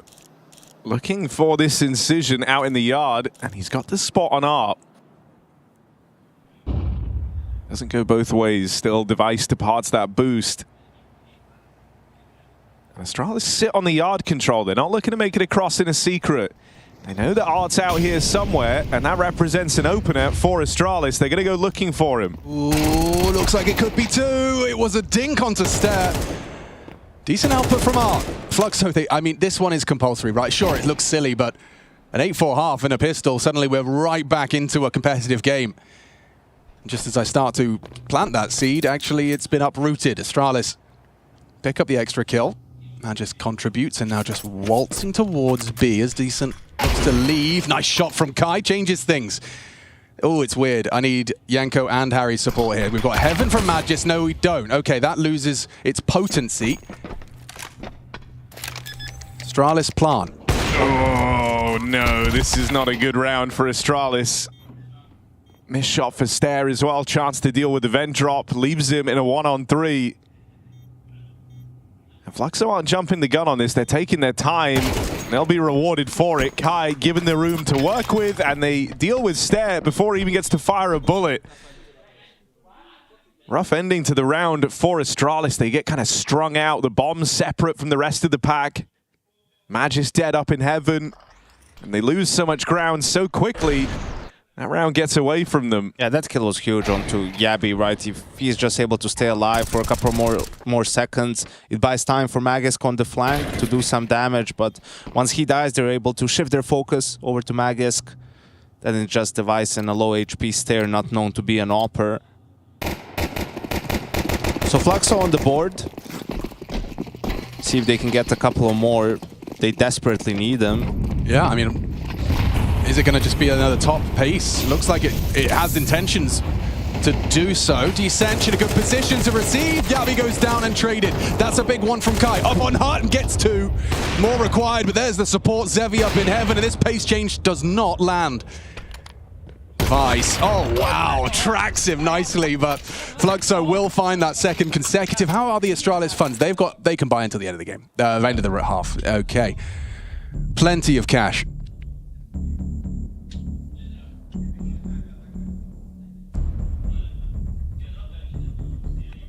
It's the same issue for Fluxo like on Mirage, right? It just takes them too long to get on the board, right? I mean, you can win 4 gun rounds now and it will be 8-4, and even with the second pistol potentially, right? But it feels too little, too late.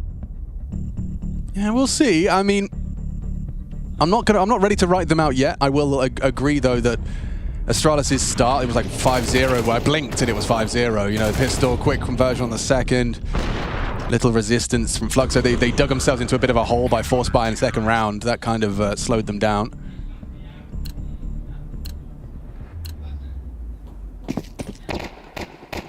Okay, we've got 2 AKs on the CT side as well. Let's get Lakowzi's name in the feed. Descent as well, been looking very visibly frustrated in this third map. We've got Knife out. Is that the bomb running outside as well? Yes, it is.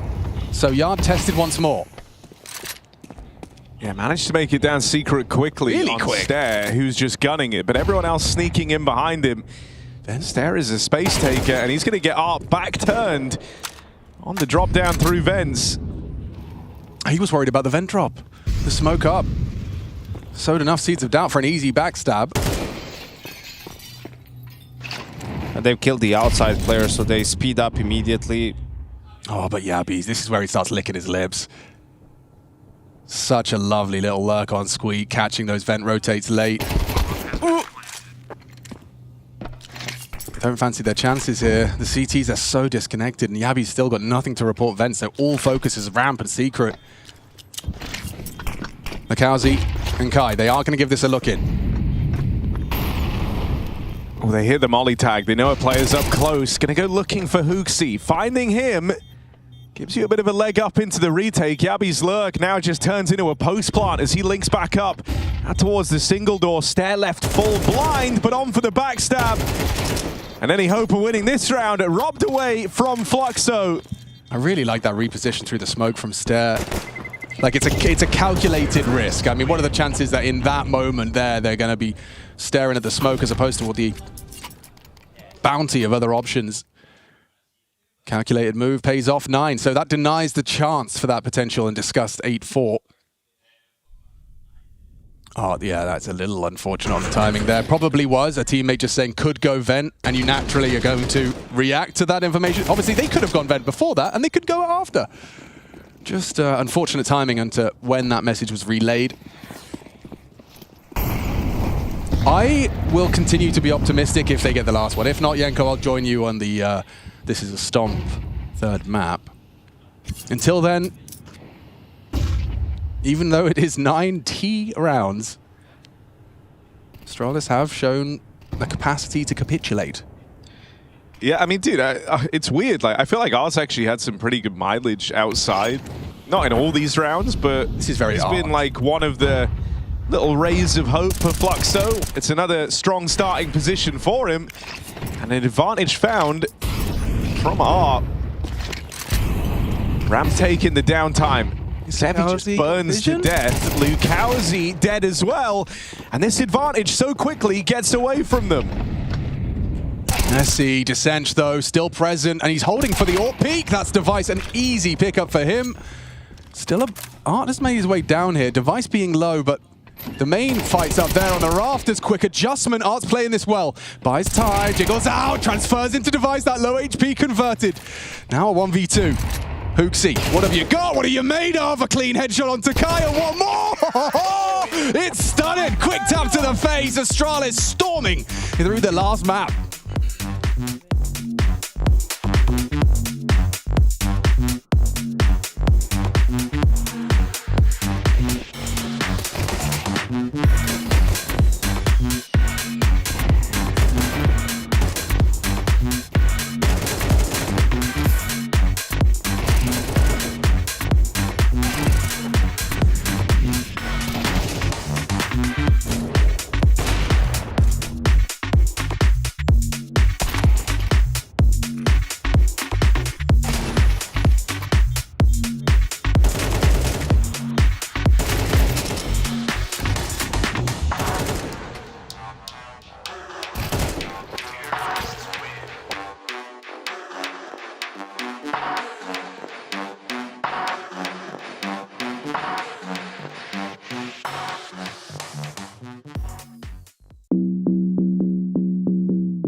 And we're back for the final half of the first game of Season 22 of ESL Pro League Stage 1, Astralis versus Fluxo.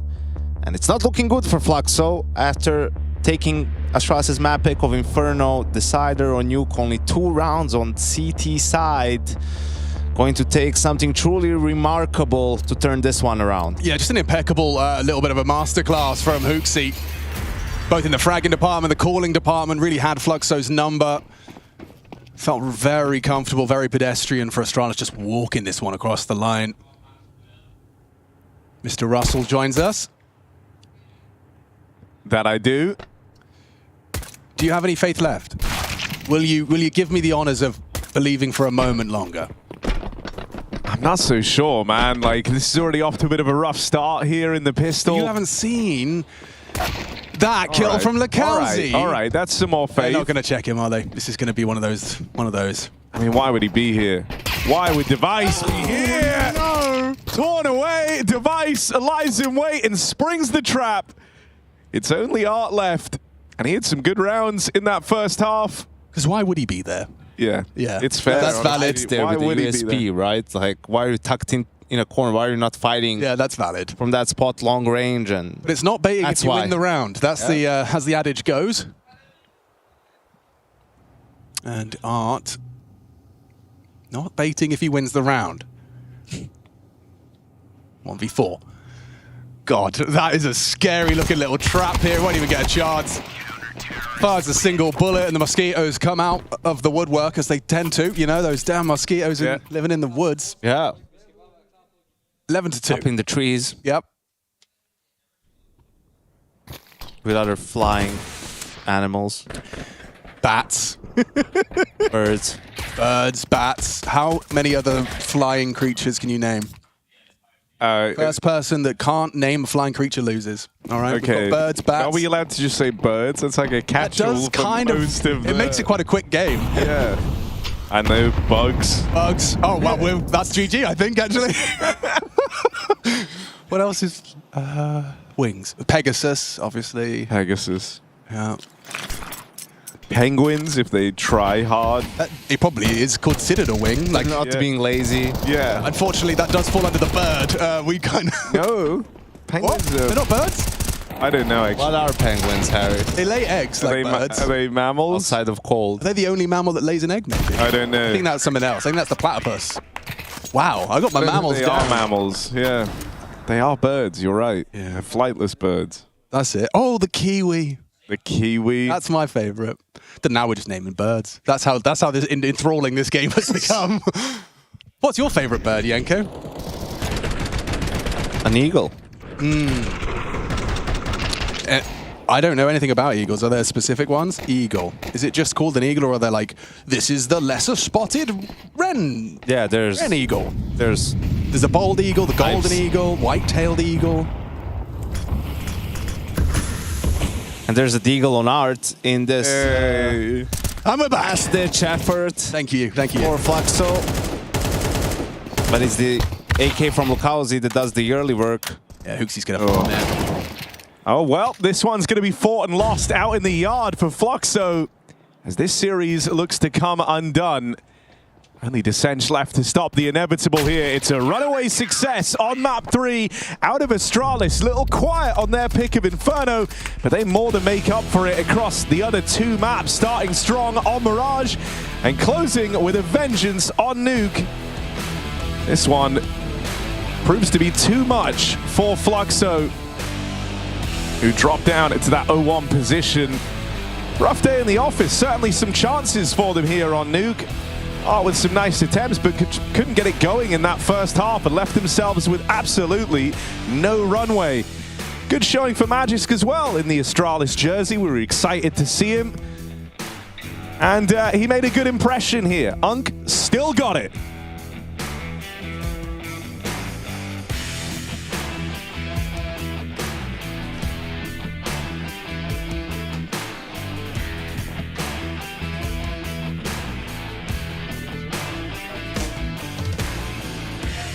Yeah, all right. So Astralis have locked in. I got Device here. It is Device, right? Yeah.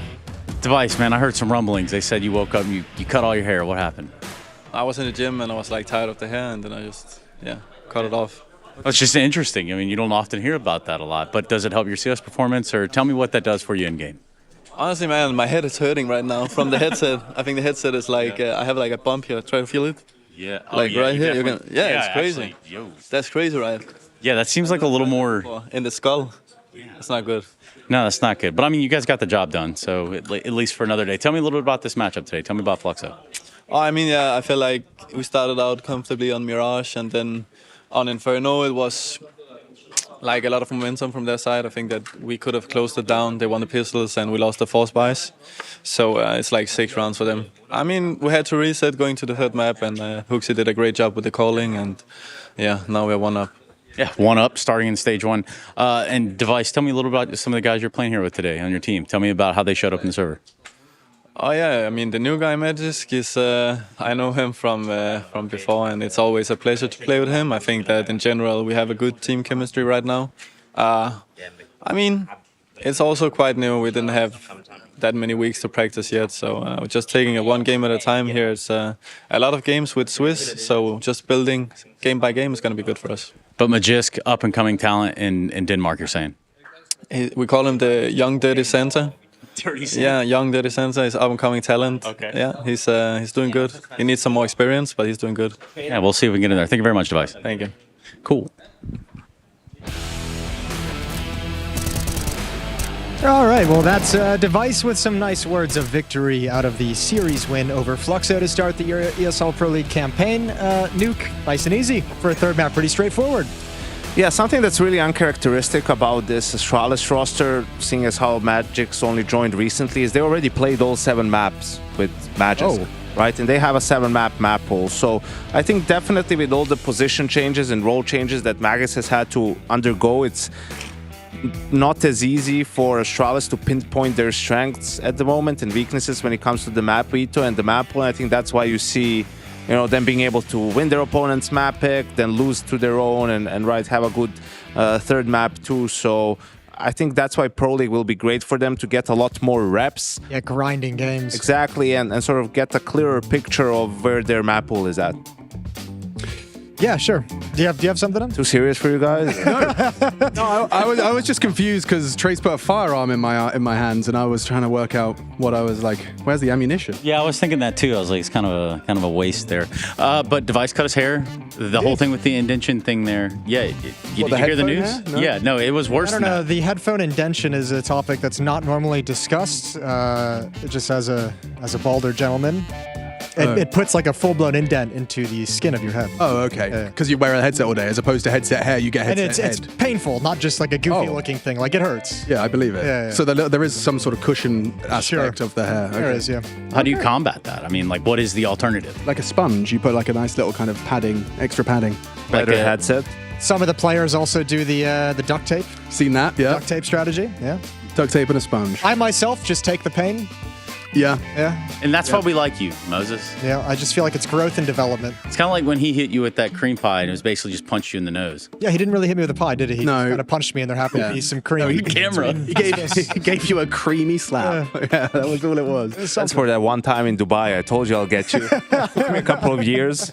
I got him. Yeah, under the guise of charity as well. It's like perfectly executed revenge. Yeah, no, come on for the, for the charity. Yeah, do it for a good cause. For all the less fortunate. Yeah. You gotta live up to the original one too. There's a lot of pressure to deliver. He's right. You cool or? Yeah. Okay, just thought I would ask. Yeah, so obviously we put a pin in what is Astralis' debut here. They pick up a W just to kind of bring it back to normality here into the Counter-Strike world. Is this glimpses of old Astralis? I got Magisk in the lineup now. What are we looking at here? Does it have any vibes, feels? I know it's early. I think it's very fun to watch Stair play in star roles. I think he's a very talented player, so seeing him not always having to fill the gap in the Astralis team and play the position no one else wants to play. I think he will flourish, and especially with more time for this 5 to get together. I think come major time, like they can low-key ruin someone. I don't think they can win the major. I think they can ruin someone else's chance to win it. They could have a nice, unexpected deep run, but Yeah. I don't think they'll be contending anywhere close for the trophy. But yeah, that's what I said during the cast as well. Is like, this is right now for me, it's all about finding out where the ceiling is for this Astralis team, because it looks fun. It's fun to watch. It looks cool. You could see some ideas. Hooksy's made some great changes. You know, first this down swap for Terra could have the positions, and that went really well. Now this one with Magis coming in, we'll see how this one goes. But this is a team that should, as Yanko said, the major should be a perfect time for them to be hitting the peak they can. Well, and Device just talked about how the Swiss favors them because it's just a lot of games. You know, you get to get those reps, get those, you know, official reps, which are 10 times more valuable to a team than a scrim rep. So this is great for them on the lead up to the major. I mean, when's that lock-in? You guys said it's soon, 9-10 days? October 6th, yeah. October 6th. Okay, interesting. Okay, so these are the last few opportunities. And Fluxo is playing for, you know, the stage 3 spot in the Americas, really, which I think they can get. Also, it would be unfair to expect them to beat Astralis, even though they took a map off. But, you know, with some of the teams that we have in stage 1, like Rooster, Hot2, X Inner Circle, that change from the, you know, Hades lineup and some of the more known names for this tournament. I think that's where they have their chances to get a win or two, and that would go a long way for their qualification. I think Ollie was sneezing, and I wanted to wish him a Gesundheit or whatever that is. But do your thing, production. Do that thing you do. Do they have to go into the hole? Oh, whoa, okay for break. Oh, he's got it, he's got it. This time is blowing out. Oh, mama, I killed a man.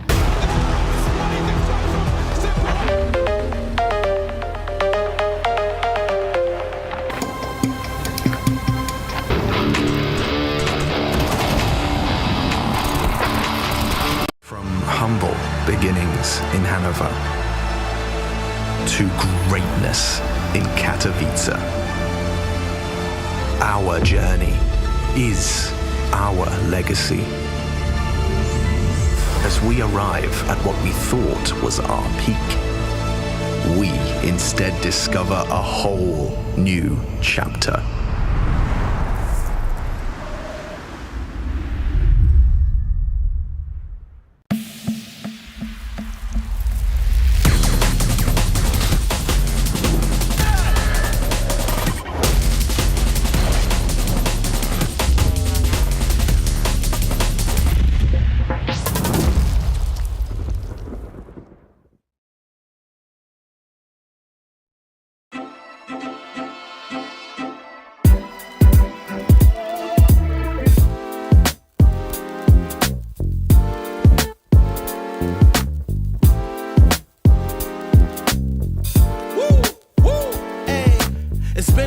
time and I miss this feeling. It feels like freedom, it feels like healing. Floating off the floor, past the ceiling. The wind in my hair, I can see the light at the end of the tunnel as I'm taking flight. Man, I'm feeling like myself again. Hey, man, I'm feeling like myself again. It's been a long time and I miss this feeling. It feels like freedom, it feels like healing. Floating off the floor, past the ceiling. The wind in my hair, I can see the light at the end of the tunnel as I'm taking flight.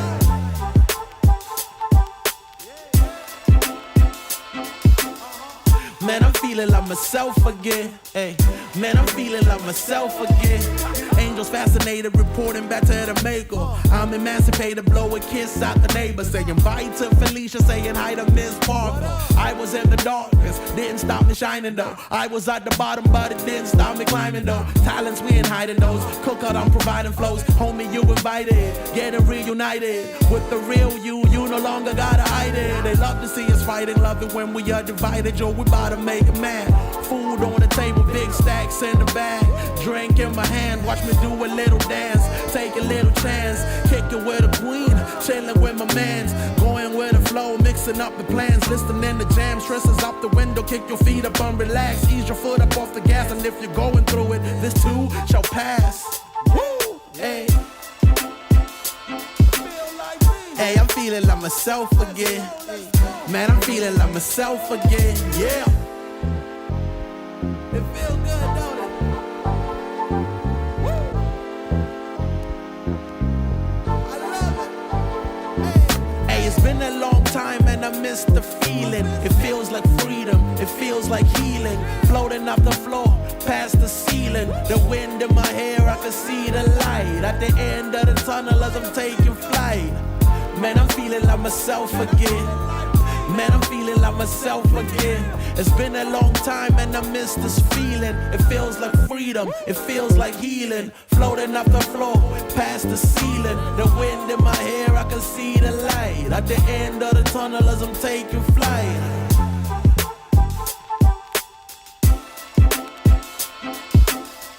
Man, I'm feeling like myself again.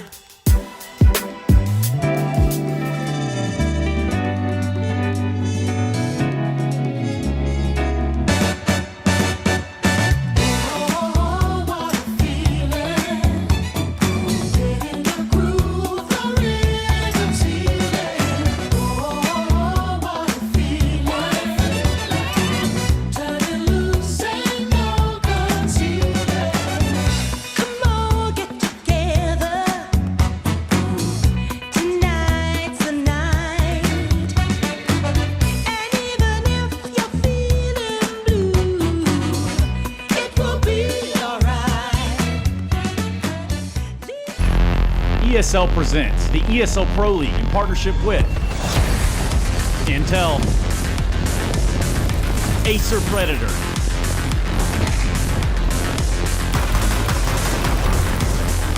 DHL, and Kadia.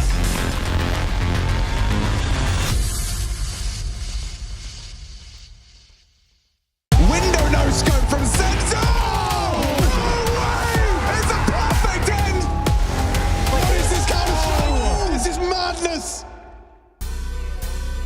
I like that. No way! Oh, madness! Why did they just replay that twice? I don't know. It sounded the same. So there's Counter-Strike on the horizon, and if you didn't know, you're watching ESL Pro League Season 22 with Gamer Legion taking on NRG. Now, NRG, they are here, and they have won Philadelphia. And Jason's got a good giggle out of that. Here. And that's that. I've got something to say, actually. NRG, I learned... You've broken that. I thought I did. Yeah. Go ahead. So if I ask you to guess, 2 of the 5 players are really good at Rocket League, who would you suggest it is? On NRG? Yeah. Nitro? Correct. Ding! How come? Yeah, I don't know. He's one of those guys who's just naturally good at most games he plays. So he's what I've always been told by the Liquid guys. I'll give you a clue. He's Forest of NA. He's been introduced and is picking it up. What a letdown. Someone who's been playing it a long time. Okay, so that would have to be... Who is the most recent addition to the team? It is... Why is the name eluding me right now? There, Sonic. Yep, that's the one. Exotic. Sonic, I would say. It's Sonic. It is Sonic. Okay, cool. What we got here? What am I looking at? So, what does this mean? So, like, basically they seeded each other, right? And then also they had their seeded each other the same, yeah. Yeah. So they actually both gave each other an appropriate seed, is what we're learning here. Yeah, no funny business. Nope. In this one. I mean, how are GLs like coming in as 5th seed stage 1? I think that sounds. Can I get into some of the VRS stuff? There's just really easy. Okay. They can. We have some notes in here. So easy that you're reading off your phone. I know. Well, first of all, GL can kind of lock in a major invite, but not so much as long as they. Wow, you're really not nailing losing this. a lot of points from winning points. So don't panic if they do lose this one. There's still chances for game leads. For NRG, it's about making it to stage 2 invites. They can actually, a win here would actually be great to get them enough points for that stage 2 invite. That would be enough. Yeah. Okay. So they're stage 1, but this could push them forward. But this can, yeah. I'll tell you what. Second stage. Let's hear from the players before this game. Thank you for that, Jason. You're welcome. It was lovely. Yeah. The coach. Legion back in the studio. Are you excited for ESL Pro League Season 22? Of course. It's one of the events that you kind of look forward to the most. It's been here for a long time, and everyone really wants to win Pro League. Yeah, and it feels like there's a certain vibe or aura about Gamer Legion when you guys come in here. I feel like we get to pick your brain every single time. Today will be no different whatsoever. You do have this matchup against NRG. Tell me about your opponent. Well, I know they've changed player recently. I think they're building more of a lineup now, bringing Sonic in as well from Wildcard. I think that's a good choice for them. I don't really know much about the AWPer, but they've got a pretty good team right now. I think they're building a good map pool, and I think they just need to step up to the next event and kind of prove themselves. Yeah, beating up on NIP in like a Fragadelphia finals. I mean, you ain't really worried about that, or? Yeah, of course. I mean, we've always got to respect the opponents. I think last time we played these as well, they beat us on the first map, so it's not a team that we're going to take lightly, and I don't think you can take any team here lightly either, so it should be a good game still. And stage one, absolutely right. Speaking of which, stage one of at least of this best of three, we're talking about trains. So where are these NRG players going to be finding themselves? Well, when we're starting on the CT side, so maybe we'll talk about T side first then. Okay. We can do it that way. So obviously Nitro, in-game leader, is going to be just hanging around, supporting the team. I think George is the Ivy player. I remember this off the top of my head. With Sonic, who I think they've not really played much T-side yet, so I'm not 100% sure, but I think he's more the B guy. And then we've got Bro in as this other player here. They're playing, I don't want to go too much into detail how they're playing, but we expected them not to play as quickly as other teams, but they play the map like they have just a lot of experience, to be honest. And it's been their best map for quite a long time, and I think they've put a lot of time into it, but this is more of an unconventional team. And sometimes when you play the train teams, they're just kind of rushing, because T-side is very hard to play, but I think they have a really good feeling about the map. Yeah, is this an NRG team that you could see gelling, meshing, and causing problems potentially within a pro league, and maybe not against Gamer Legion today, but like overall? I think because they're very good at this map, I think it's one of those maps that's no one's really got their head around. I think Fury are one of the teams that have it, and I think this is another team as well that's very dangerous on this map. And when you have a map like this, if you can go to, if the other team doesn't ban it, I think this is a great way to get 1-0 up in a lot of series. And if that's the case, if you just get another map to be half decent, there's a chance. But looking at the results are a little bit inconsistent in NA. That's probably the biggest weakness right now. If I expect them to be kind of crushing those teams. Yeah. I think sometimes they're pretty close as well. So I think there's consistency issues as well. Yeah, cool. Well, look, I'll get Gamer Legion into the server. Anything you want to say? No. Hey, thanks, man. Thank you. All right, well, lovely little words from Ash there. We're going to get started into things. Gamer Legion. Gamer Legion. I like they were taking on NRG. Why do they sound German? It sounded like Adam Sandler.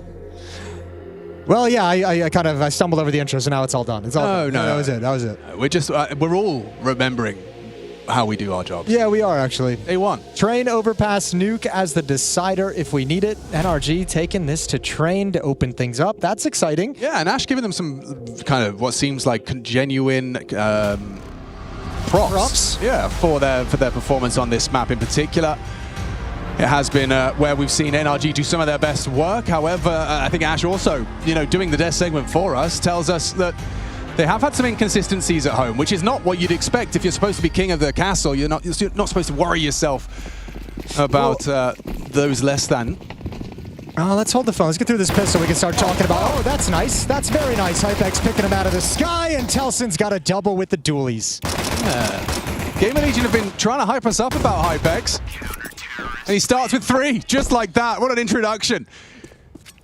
Okay, well, obviously both these teams having weird roster situations for both these squads, right? Gamer Legion has gone through so many offers, so many changes. Hypex is coming. I think they've used 9 different players in 2025 alone for that 5th slot, which is crazy. Like that slend-shaped hole. But then same for... Wait, what? That can't be right. 9 different players. Yeah, Hypex, Slend, they've had in changes, not all in the one spot. They've had a bunch of different players. Acor stood in, they've had a bunch in that different role. But then NRG as well had this situation where they dropped OC 5 plus 2 the players. 4 equals 9. That's what you meant. All right. You're still on that. Yeah. You're still on that. I'm just so confused. I'm like, how did it change? I've been watching the same team. But no, NRG, they had the same thing where they swapped out a couple of players, brought 2 new ones in, dropped one of those new players to bring in Sonic after he was available thanks to AI. So it's all sorts of weird. Both teams kind of really trying to just figure things out on the fly. Hey, as long as there's humans making decisions for NRG, I'll take him over Wildcard any day of the week. And you're talking about the new offer for Gamer Legion. How do you feel about OC not being on NRG anymore since he's the spiritual successor of Kusta, your favorite player ever to touch the game? Sure. Well, the man had his chance. I guess that's all we really got. Unlike Kusta, he had his chance. Unlike Kusta. At the big leagues. Enemy. What was it called? Enemy? Enemy. It was. Yeah, you got it. It was also a music magazine in the UK. Never made that connection before. So that's my fun fact for the start of this map. Woo! That's lovely util. Look what it does to PR. Like, if you want to go aggressive pop, which it seems he still does, he'll be incredibly hamstrung. Less than half health. Support on its way. We're going to establish a crossfire behind this smoke. That smoke thrown out by Towson should have enabled a trade, but PR doesn't need help initially. Gets the first one onto George. Exotic with the response. I wonder if they're going to be heads up as well. That kind of a push, you're going to feel like there was a push from upper as well. They double swing for it, and they get both. Damn, okay, wow. I thought there was a bit of a bait and switch that could really work in Towson's favor there. 2 on 3, quick pivot, bless you. Bomb's going to be moving through main. ZTR's calling no action B immediately, so he'll make his way back towards either a fast flank pop. I think that might be his best bet if he wants to even give this one a look. Maybe just an upgrade. Yeah, ZTR picks himself up the AK, doesn't even have a look. They're in no hurry. They got plenty of time to be getting that bomb down. Make sure you're not getting caught out by any funky positioning. He has time to go and see if he can get a cheeky kill and turn it into a 1-on-2, but in his head, it's not even worth it whatsoever. So save the AK-47. First gun run on the board for NRG. Felt like they were in a lot of trouble. That Box Halls fight, I think it's exactly what Gamer Legion wanted. It just kind of worked out for NRG with the timings exactly the way that they needed it to. It's kind of Hypex is pulling out HEs to throw, you know, not really the timing to do that. Just have your gun out, your teammates out in the open. He's really relying on that crossfire. Well, not really a crossfire, more of a setup, just a double setup, yeah, in a way. So you know, I could see the logic behind it, where like Towson plays the smoke, they spot the guy tucked right, they double swing to go and hopefully pre-aim the guy they spotted, and then Towson, as the smoke phase, is there to be overlooked and, you know, perhaps covered by a view model or a nasty adjustment. It's an all-in setup, and it looks kind of silly when one guy is throwing a nade instead of just having his gun down to be able to fight, right? They isolated the two of them. Yeah, we'll see it here. We'll get another look at it. And here's the swing, and you're right, that nade is coming out right after he died. 2-1 in the favor of Gamer Legion. Money on the ropes, though, in the early going.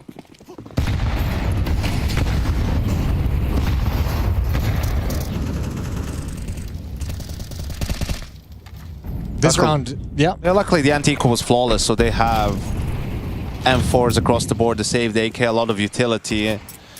NRG would have hoped for an easier round after winning, you know, the 2-0 round, so they still have to work hard for this one. Slower default.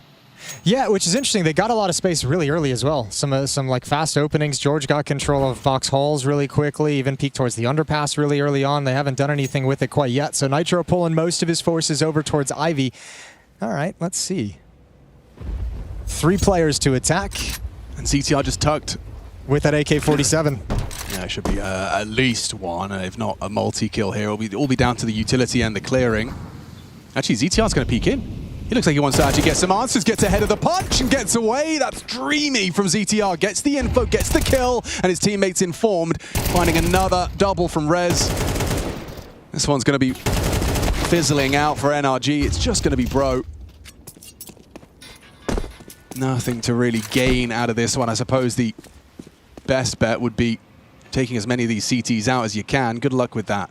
25 seconds, you might just hold on to your AK. Yeah, I don't think there's really anything you can test here. So, strong round from Gamer Legion. ZTR with the first kill, luring them in, pulling Rez over as well. Nice crossfire, good protocols to the attention that Ivy got. That's the hard part about it. Ivy, too, is like, there's no recovery. You either like win or lose based off what happens right there. Yeah, especially when you go in the mid round. I mean, the idea was fine. They took B control and then immediately rotated to Ivy, knowing the CTs will have to play 2B. It's just ZTR getting away with that kill so easily is not really something that should happen in that situation. I don't know if him and Rez were going to try and clear Ivy, right? I mean, that's just a nice shot. Nitro was sort of looking at it. And then Rez here as well in good position, just winning the fight. Yeah, Exotic got kind of put in a crappy fight. Sonic swung, saw nobody. Exotic swings, and Rez is just sitting there waiting. All right, 3-1. Nice and quick. Tech 9s are out. Deagle is out in the hands of Exotic, AK-47, and Bro that he saved from the previous round, $50 in the bank with no losing bonus. And everyone towards the B bomb site. It's Hypex and Towson to defend. I really want to see NRG play M80 in this stage? Because they had a little bit of back and forth on social media about how you're accruing points in the Americas region, playing Fragadelphia, all this stuff. I think we have a rivalry in the making. I think so, yeah. It's a nice one back. Bro onto Hypex. It's still Towson undetected, and he's got himself the angle, but he has been spotted. An Ice Deagle headshot. Exotic delivers the necessary frag. Should be seeing a bomb plant, but they're making it difficult. Good shooting from Bro and Sonic, though. CTs gave it a go. Missed shots, and it's punished. Nice to see NRG quickly get back on the horse after a shortcoming in the Ivy take. I feel like every Gamer Legion player took like their one isolated fight to try and get that one kill that would bring things back under control, and everyone lost it in sequence. Yeah. Everyone just lost it. Except for Hypex. They had control before he re-peaked, and that's what cost them the round and started the domino effect, so to speak. Yeah, it's just this two-man setup around Thomas. I've been seeing, I can't at the moment remember the team that were doing it. They were like doubling up at like device and like behind, you know, like just playing it for the info, playing for that potential one kill, and then you play for the retake. Yeah. I just feel like up against Tech9s, Deagles, you're asking for trouble giving them this fight so conveniently. Functional range, you're up, like this is a nice fight for a Deagle, there's no denying it. It's much more awkward with the elevations and the different elevations. I think that perhaps was a vulnerability in the setup itself. I know, for me, it's just Hypex re-peaking. I mean, they're stuck behind the molly. There's still more utility to block them, right? They were on a half buy even. I think that's just a little bit too lazy. Yeah, but that's 2 mistakes from the newest edition, right? Yeah, and sure, it says first game, right? Like, there's going to be an adjustment period, perhaps a little bit too excited to show what he's got. This looks great from Towson. He's been spotted behind this smoke as it fades, but not while it's still up. Can he really get away? No way. Yeah, Sonic punishes.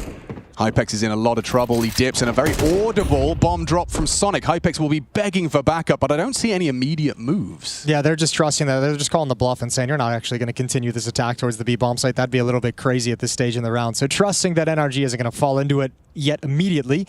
Although with all the players here, it feels like they really don't have any other options. A little bit of fake thrown outside as Bro's going to investigate. There's utility towards inside. You'd love a bit of help now, maybe. I can't believe no one's shifting. It's just Hypex. How much? 28 points of health versus what's going to be 4 players. Another molly for Con. That will limit the rotations. Oh, no, it won't. No, it won't. A little early. Smoke actually extinguishes the molly, but it doesn't really matter if Hypex gets nothing.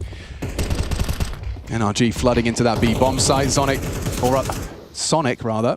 I think they're trusting this retake to the flank. If Rez creates something, maybe they go for it, but actually PR is already bailing out towards Ivy. So ZTR is backing off as well. That's a 3rd round for NRG. They get yet another win on the board, again towards the inner bomb site. I just noticed they have 11 kills, right? And they're going to win their 3rd round. So 6 rounds in, NRG, 11 frags. But yeah, a lot of saving on the side of the CTs. A lot of saving, or just a lot of like CTs just win. You know, like it's been one way or the other. This inner, I think if you're NRG, if you're Nitro, I think you still kind of play this game towards the inner bomb site. You've shown a couple of times now you can handle Towson and Hypex where they're aggressive in box halls. You've beat that twice now. You've seen them play passively towards Thomas. You've beat that as well. I think you're happy to continue going inside. For Nitro, it's like, all right, when do I feel like I've conditioned them enough to change things, to go a different route and kind of fool them to make them think we're hitting inner and hitting the outside bomb site. Yeah, I mean, it's tough from Towson. I don't know. I suppose he's hoping that there's only one player there. It's a solo endeavor, and he dips into the smoke and avoids the trade. Obviously, if more bodies than one in Brown Halls, good luck getting away once you've engaged Nitro like that. George yet to frag. 0 and 6 as we head into that first tactical, called by Gamer Legion. Ash on the microphone. Daps as well. Damian Steele. Great name. Best name. You kinder jealous. Yeah. All right, round 7. A little bit busted in terms of what you can fight with if you're Gamer Legion in terms of your economy, but they did manage to save the 3 rifles, so still elements of danger out there in the field of play. Hypex saving for the AWP, going to sit back on just a USP. Exotic actually is going to go for a little opening endeavor. Throws out a smoke of his own design to ensure safety. ZTR is actually going to go swinging. Held by the orb, that's enough. He's seen way too much. ZTR will dip out, gets away with the info. Still quite a threatening round, albeit with these 2 pistols. Armored Deeg ain't bad. Hypex just the USP. It's a weird round to approach if you're NRG, right? Because, like, as you're mentioning, you'll know the economy. You'll feel like that. You know they save 3 weapons. You know there's rifles on the map. Yeah. But you also feel like they're low on economy, so there's a little bit of a save element going into things. So you're kind of looking for something cheeky. You're kind of looking for a trick play, a cheese play early on. And without information, you're kind of stepping into the unknown now. Rez gets aggressive behind the boxes, PR out in the open, and here's the attack. Yeah, looking very nice with the nade onto Nitro, but it's only Hypex's USP. Rez only the one from Olof. Exotic good on the AWP. Bro picks up another. Still threats. PR reveals his position, needs to find himself a second and isolates Bro before George finally draws his first kill into this one. Towson's Deagle actually set up for success. He had to hit that one to make this clutch a reality, and he's done so. Takes down George, and now Exotic, he's going to be in his head here. Okay, I like the AK swap out. Do you fake it? Do you commit? You commit with a little fake sound that you jumped up on the train. Such a long way to walk to safety Trying to get as pop, well. is he, or he's going red? I was going to say pop, and yeah, he's sliding in right now. He should be fine with the bomb planted for him. Picks up an M4 and a kit, so there is more ground for a Towson 1v2 now. Goes straight for the deep pop fight and then realizes, okay, well, he's not going to give it to me for free. Have to gamble, have to take a educated guess. Exotic needs to go wide. Oh, that was so close. Woo, I want to know what was left on that. That's 0.0 something. I think it was so close. Towson just said, "I'm not going to shoot. I'm just going to roll the dice. I'm just going to hope he's whiffed that first bullet. Hope the first 2 don't hit him." And he's got it. Fair enough. Nice clutch. Great clutch. Important one, actually. I mean, T-side trade, you just pulled your team back into a comfortable economy. And it's your first kill as well. That's true. Well, George got his first kill. Yeah. This was a nice clutch from Exotic in the 1v1. Picks up the pieces left by that nice attempt from Towson. PR, this is looking rather raggy. Straight up the guts, going for main control early. No smoke, he just takes the fight. There it is. Wow, you've lost a very valuable asset from the T side early here. For relatively cheap as well. I mean, they could have timed that smoke however they wanted to with that kind of a peak. So very nice for Gamer Legion. However, the creep is coming in and it's a different timing. Oh, ZTR, yeah, he wasn't really ready for that one. Catches him a little off guard, but he stabilizes nicely. That looks too easy. Double kill from both of the players starting on B. That's when you know it didn't work well. Just 5 kills amongst 2 players. No sweat on the brow, comfortable for their 4th. God, those 2 needed to stop, though, too. That's the first time they've been able to stop the B attack, so really well done from Towson in this round at Hypex. Well, ZTR was there, but making sure that NRG this time showing a new look, a new style of how they want to attack the bomb site gets destroyed. So we're tied at 4, and NRG take a timeout. ZTR showing his boys, listen, I'll come hold B for you guys, alright? Like, it's not that hard. I'll show you how it's done. And he did. 3 kills for ZTR and had that, and his 4th was that opening in Ivy, so...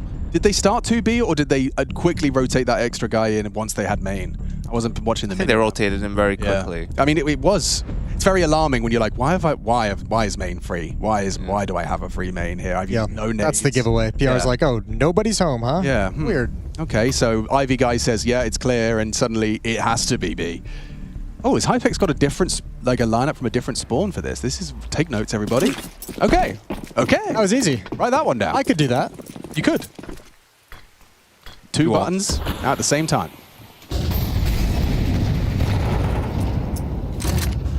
Let's see what you got, bro. Brother. Brohim. Sibling. Hermano. Sibling, hermano.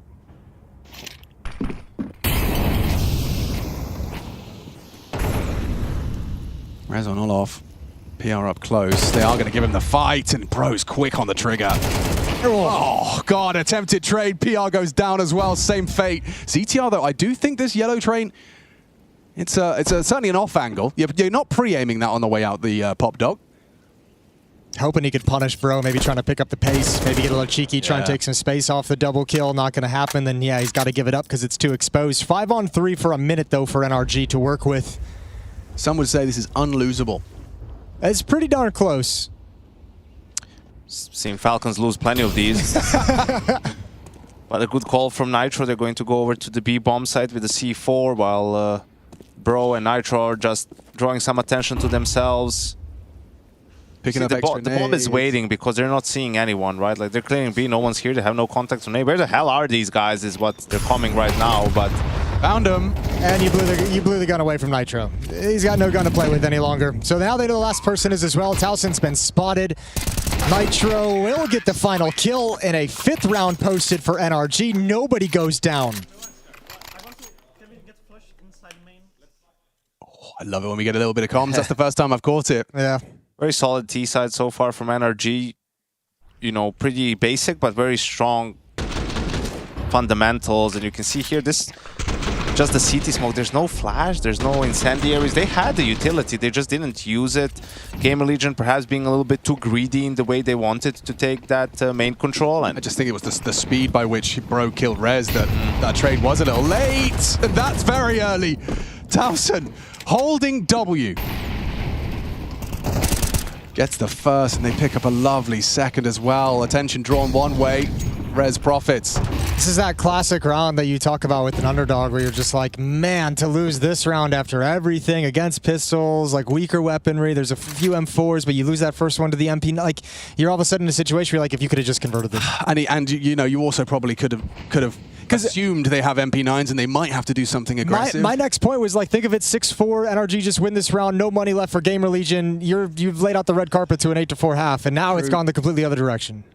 yeah, I think it's rounds like these where you sort of see that a team is sometimes, you know, someone is messing up the protocols or they don't have it. Like Alex is spot on. You should read the type of a buy it's going to be, and then the likelihood of this play increases. So you really should be doing a better job to not get caught by it. I saw both teams fall prey to that. You mentioned earlier with the double Thomas set up against the Tech-9s. Oh, Towson tested, goes down, clean entry, need another, Sonic provides, and now suddenly there's a conversation to be had about NRG resuscitating after a nasty 3v5 early. Flank comes in. Who's going to be the one to cover it? Bomb being planted right now. That's going to be ZTR. Who from NRG is going to turn around and address the situation? None. They're all focused forward. That's the question. ZTR's going around a about way. Sonic, in the meantime, dispatches of PR. Hypex is in pursuit of the response. Very late on this flank now. ZTR. No kid. Nice kill. Still chances. Pre-aim got to be perfect. Bro nails it. Good luck, have fun. Hypex, he's taking it a little too long. No kit. Does get the jump on one, and oh, you know, not far off from a very quick dispatch of Exotic. Important 1v1, that's two impactful closes from Exotic so far. He's actually done really well in this situation, hasn't he? I mean, you guys need more AWPers, so I hope for your sake that he can pull through. Would be nice, yeah. Yeah. I'd love to get an American AWPer, you know, on the up and up, get a little excitement going on. Like That'd be great. Not a junior, you know, like a skadoodle. Yeah, give me like a little skadoodle hype. Get some skadoodle hype going, you know. No disrespect to Junior, just... Was no Skadoodle. Not Skadoodle. Not Skadoodle.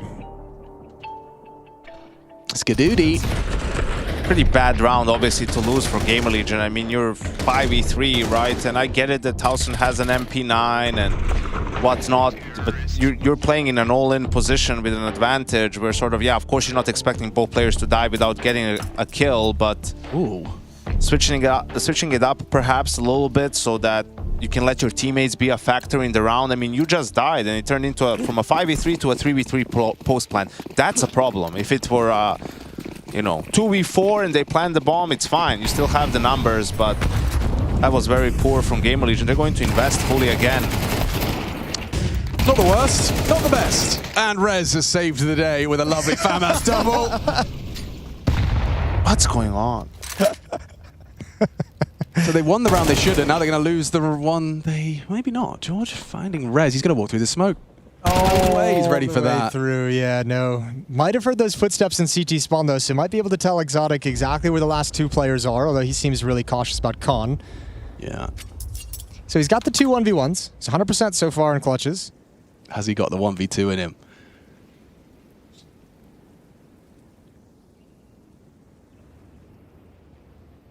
That's a lot of time now. And this is the point, if you're Exotic, where you start thinking, I've lost track of the player who I knew where he was as well. Enough time has passed that he could now be anywhere. Yeah, and this gets really uncomfortable, especially now when the CTs just take a glance and they see the bomb and they go, oh, we still can play the bomb. And if you're George, you're like looking at the clock too, and you're like, okay, well, if I make this play, it's going to eat 20 seconds, and now I have to find both kills and the bomb.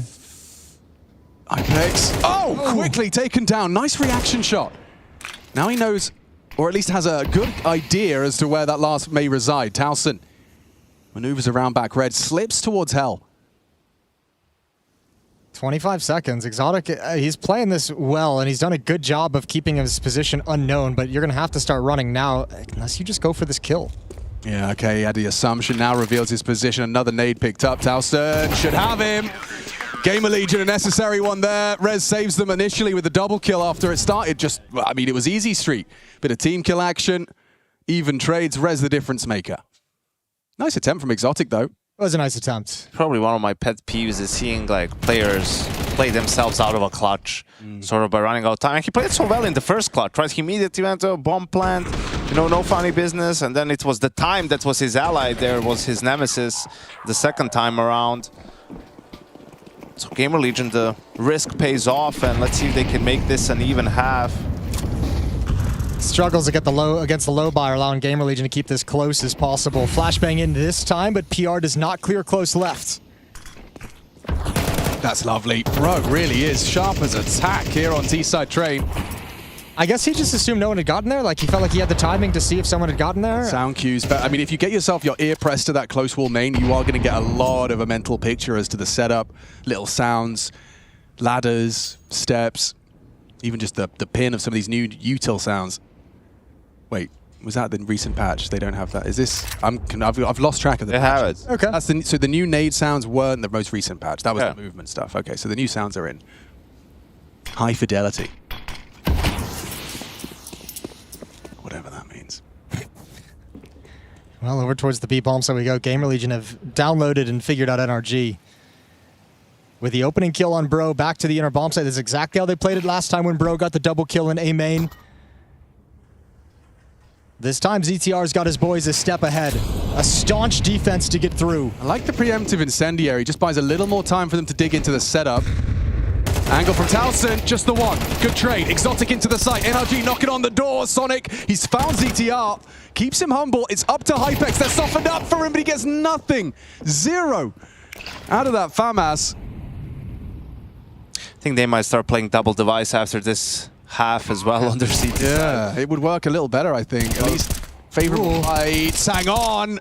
Rez making a case. Low HP on both. No kit. Oh, that reposition, he could have spotted him. Gets the info, gets the chance. Pro closes it down. He's an opener, he's a closer. 7 for NRG, just a Gamer Legion's 5.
We're back in business. Second half, first map, second game, first day. ESL Pro League season something. I got Jason O'Toole and I got Janko Paunovic. 22 damn seasons of this Pro League, and I never grow tired of seeing North Americans fly over to have a go. You know, it's always been... have a good run at it. At the start, it was Jason in his sandals. You know, he showed up. And it's still Jason in his sandals. It's still Jason at the Some top would of the pyramid. say I've won. You have, yeah, maybe. in a way. NA's finest. We have got an awful lot of nades for ZTR, and now they take to the T side, they being Gamer Legion, managing to find themselves 5 on the defense. NRG going to be very happy if they pick up this pistol, really could set them up for success. Ash, the coach of GL, giving NRG a lot of credit for their train game. So he's been studying, he's been observing, and this pistol might be an indication as to what gaps he may have identified. Start with a nice opening. Nitro got nothing else to report other than death. Yeah, and Sonic's got to back off. He was up there aggressive with him. You can see Gamer Legion just looking for some re-aggression. That's not coming quite yet. It feels like they're always going to end in this B bomb site. And it's hard now if you're NRG because you have no information. You'd love to get some information, but you're already a player down, and you can't really risk pushing anyone forward and being out of position to go get that intel. So Sonic has to play it super passively retake, which means there's going to be a lot of space when Gamer Legion commit to the B bomb site. Which is probably right now. Yeah, I like that they've got PR throw in the... Is that the inside con smoke? Let's find out. Or is it fakery? Yeah, it is. Molly next to it. Nice, diligent util, but they have rotated in time, so they have got the bodies here. What can the CTs deliver? Just the one headshot. Sonic delivers, but Rez using those dual Berettas until he meets Bro. Solid click so far. He had a great first half. Big reason as to the NRG 7. But with 15 HP and a 1v2, I do think the line has been drawn. Taos and ZTR, just a bullet would do it. Ugh. A single bullet would be nice. But they're playing it smart. Of course. Like, no peeking. Why would you? He's got to progress the whole way. I've been teaching that concept to some of my newer friends to Counter-Strike. Yeah. And I've been describing it as, if you could win the round with your knife out, staring at a wall, you should. Until, you know, until further notice. Like, instead of, like, oh, I wanted to get the info, or like, I was trying to help, but like, no. The bomb's down. We've done all that. Now you can just... We've actually done all the hard work. Now We don't just need wait you. for that sound cue and then shoot him in the back of the head. That's perfect. We'd love that. So now I'm just saying knife out wall, you know, when people need to sit still. Knife out wall. I wouldn't necessarily say get your knife out. It's to prove a point, you know, it's to say you're not shooting anyone. What we got? Bro Deagle. Okay, I'm excited then. We've got something to talk about. Bro, gonna try and... Oh, they're already out, mate. Never mind. Yeah, it's no one's gonna be here. ETR gets... I'll catch him. Actually... Oh, jump scare. Awkward, handled, double, and we need Hypex just to not let that Galil fall into enemy hands. That's his mission. Come on, Hypex, go deathmatch. Warm up. I don't know, Yanko's made him nervous, I think. Yeah. There we go. I think Bro dinked him through his teammate. That's a little bit unfortunate. Would have been a kill otherwise. Good confidence kills, though, for Hypex. Yeah. And that's never like... That's not even tongue-in-cheek as well, because... All it takes is just think about yourself. Think about how that one little eco stomp, suddenly you're like, oh, I can shoot, I can. Oh, that headshot did feel really nice. Yeah, it did. Oh, wow, I've got some game. Yeah, just reminding yourself what you're capable of is important in this fantastic video game. Lucky. Be fluid like water. Someone in Kung Fu Panda said. Yeah. Shifu? Something like that. Or the turtle. Master Oogway, one of the great modern philosophers of the Disney Pixar universe. Oh, sure. Was it DreamWorks? DreamWorks does Kung Fu Panda? I don't know. I'll be honest with you. Why am I asking you? I don't know. I am the authority on animated movies, so Yeah, but Master Oogway, he's got some great quotes. I never saw Kung Fu Panda. Oh, is it worth a glance? Actually, the first 1 and 2 are quite good. Okay. Can I give you my favorite quote from Master Oogway? Absolutely. He's a turtle. He says, "Yesterday is history. Tomorrow is a mystery. But today is a gift. And that is why it is called the present." Master of bloody. Yeah, that's not bad. I was expecting a third rhyme. Oh yeah, you know, but that's like the fun of it. It's like it kind of it subverts expectations. Exactly, Yeah. Exactly. Oh, I found the quote they were talking about. "Your mind is like water, my friend. When it is agitated, it becomes difficult to see. But if you allow it to settle, the answer becomes clear." Bangers! I'm telling you, he's pretty good. He knows what he's talking about, does Oogway. He is pretty good, this turtle. Yep. And we're going to make you watch Kung Fu Panda before the end of Pro League. Still not as cool as Michelangelo, but close enough, yeah.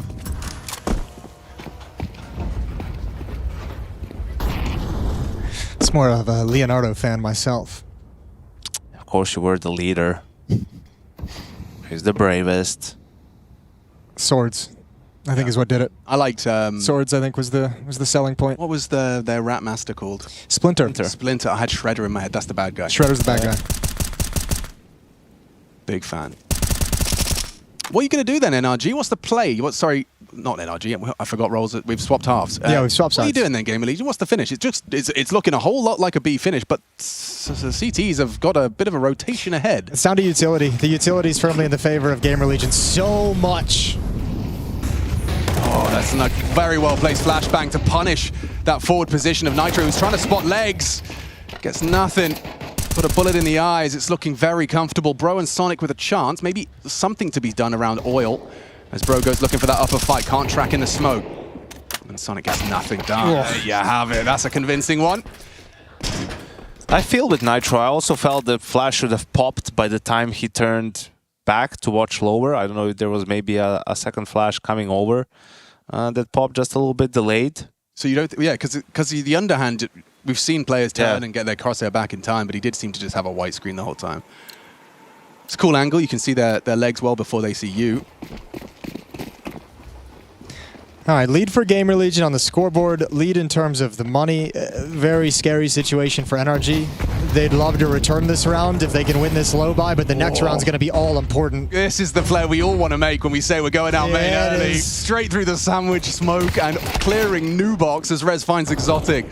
Sure, it's only a Kevlar and a couple of pistols, but that's what emboldened PR to go for such a audacious map control play. He's already got the whole site. That bomb goes down basically at the start of this round. I think a little bit of what we've seen so far in this game, and especially in that final round, is something that fundamentally applies to all maps. So for, you know, when an execute comes in, you want to play either in front of it or behind it. You don't want to be caught in it. So you either play retake or you play in front of it, where everything that's thrown, you know, can't really affect you. And we've seen people like B in the site. Now the NRG had 3 people on B. They had fast rotation there as well, but because they were cut off by the smokes, they were mollied out of position and then flashed, they still all just ended up kind of dying in the bomb site. So that's why you see teams fight for brown holes or play, you know, further back in device. You don't want to get caught in it and just not being able to even have a straight up fight. In it. That's British slang that has... In it? In it. Oh, yeah. Isn't it? Yes. Yeah. Yep. In it. Yeah. In it, bruv. They didn't mean it like that, but they use it occasionally. Yeah, you have? It's found its way into your lexicon? Yeah, once in a blue moon. In it. Because I feel like me saying in it is like kind of... It is funny. Just ridiculous. Yeah, but like in a good way, in a cool way. It would be like me saying y'all. Yeah, it would be like me saying chushka. I like throwing a good y'all out there once in a while. Y'all? Yeah. It's powerful. It's I heard a man with a statement strong language. Tennessee accent on the internet the other day, and it sounds good. Yeah. I think the Tennessee accent's strong. Interesting. You're the one. That a controversial opinion? That is a hot take. Okay, good. Well, here we go. Exotic, you've got the AWP in hands and spot a little bit of leg, but PR gets himself behind cover, so AWP now discovered on the map. PR wants nothing to do with it. Sonic and Bro going to be playing close up towards T main. What would Uguay do? With this much utility, probably either throw a fake or do a double take execute. Or maybe they'll just use 3 out of the 4 and have 4 mollies, 4 smokes. I'm actually always really curious when like the deep smoke's been thrown main, how do you regain this control? Is it just going to be a flashbang play? Do you contact? So we're lining up sandwich. Okay, you're actually going to molly it. Okay, fair enough. We'll clear out that close corner, which is a pain to cover when worried about the sight angles, or here, Bro on hell, covered by the sandwich smoke. He gets closer to it. He should have angle here if he peeks at the right timing. Backs are turned. As Bro got that opening kill in it. Look at the setup. Oh, if they turn sharp, though, and wrap around, Exotic and Sonic are in some weird trouble that they don't realize yet. Yeah, okay, there's some first blood. Whoa, and it's a bloodbath. Bro sprays down 2 on the fade. Nice shot. PR clotheslines 2. Is there a conversation about more? I don't think so. Neither does George. Hits the HE and closes that gap. That's a necessary one. We wanted to see NRG That's a must-win round for Yeah, like NRG. demonstrate CT rounds can be won. Yeah, that's really nice from Bro. That setup felt very, very tenuous, but the spray down as the smoke fades doubles up as well. Really nicely done, and the setup holds strong. So back within just one. Gamer Legion's got a good amount of money, so NRG, they haven't hit like kind of smooth sailing yet. Yet.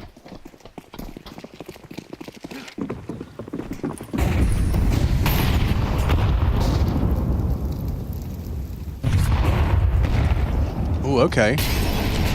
Looks like they are, Sonic and Bro, gonna, in tandem, secure main control early for the CT side. He's even edging around that smoke to sneak forward. Does he want to stick in there despite the fact he made a footstep? I think he's going to back out now that he made the noise. Okay. Well, it will force resources if they want to access main. I haven't seen Gamer Legion. They haven't made a big pace change yet, have they? They've mostly just kind of been into this with this kind of slower, defaulty style. Let the first 30 seconds tick away. This round was the one where they knew they were on low buy. Yeah. Ran out main. Oh, wow. Exotic. He played it so well, avoiding the flash as well. Just unable to hit that initial shot. Okay, he is going to have another look. Bang! Oh, 2 opportunities and nothing to report. Oh, and now he's got to switch positions with somebody. He's got to call out the, okay, spray a long range. George gets stuck. Now Bro peeks out, sees 2 more. Transitions into the bomb site. Nitro, cut down. Bomb hits the deck, and Hypex can't get in. And meanwhile, this play towards Ivy has happened, but it's far too late to have impact. Yeah, Exotic's pieced out. They're still there. They've just got their way through. Now he's allowed to just hold that line and pick up a couple of, just the one freebie.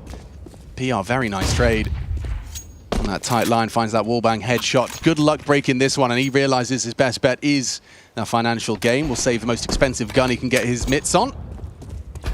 And bring that AWP through for the next. Do you think Gamer Legion wasn't trying to go into the bomb site? They were trying to catch someone rotating, like just by sitting there? Because that hit feels so disjointed that I have to feel like they were forced to start earlier than they would have wanted. Because of the kind of Ivy exchange. Right. Yeah. But no, they're all swinging. Yeah, they wanted to go. I think it's one of these plays where a lot of emphasis is on this double lurk in Ivy, right? But for that to happen, you need to break into the bomb site. So they're really hoping for that. You know, that's a round securing setup in Ivy, but only if you can penetrate the defense, and they weren't able to. They're going to eco behind the saved op and a hero AK on res. Yeah, this is very aggressive from PR. He might be here quicker than they're anticipating. If you're the E-Box player, does a regular jump spot get plucked and punished? Wow, This is a ton of room. Crazy space. What's happening? They're so focused on main. PR gets the opening, dancing on that train, waiting for that camera repeat. I think he caught a whiff of Exotic's calf and a quick flick up, not far off. Oh, PR! He's hitting us with a frag movie right now. Gets another onto Bro. Nice. Had an upper all along, Alex. They had him all along, Yanko.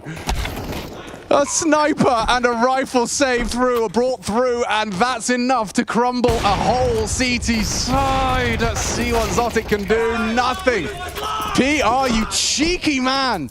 Walks out, Pop says, I've got too much room. I have to use this. How does he have that much room? How is it actually, like, not even a jiggle? Like, what the first movement he made was like a barrel bait because he's convinced someone's gonna shoot. No one's shooting. And then he just keeps going further. And he's like, oh, no one's peeking bomb train? Oh, nobody's in, okay. And then he sees a nade go main. He's like, oh, okay. I've got way too much space. 2 kills from PR's AWP. And this goes back to that, like, round from the first set. This is now what, like, this third, maybe fourth, like, low buy that NRG just can't be losing if you're going to cause this sort of an upset. Remember, they have implications for their VRS standing of which stage in the major they can qualify into, so a win here would be a great benefit for NRG moving forward. There wasn't even a smoke in Pop, right? That he just decided to walk through a smoke. I don't think so. There was nothing. And yeah, they were caught a little bit wanting to use their utility for main, and I was going to walk outside and just got timed there. Great play by PR. Didn't know he could up like that. Neither did Ash. Now Hypex gets to show us what he can do with it. I don't know, maybe give it back. Yeah, maybe. ZTR swallows early util.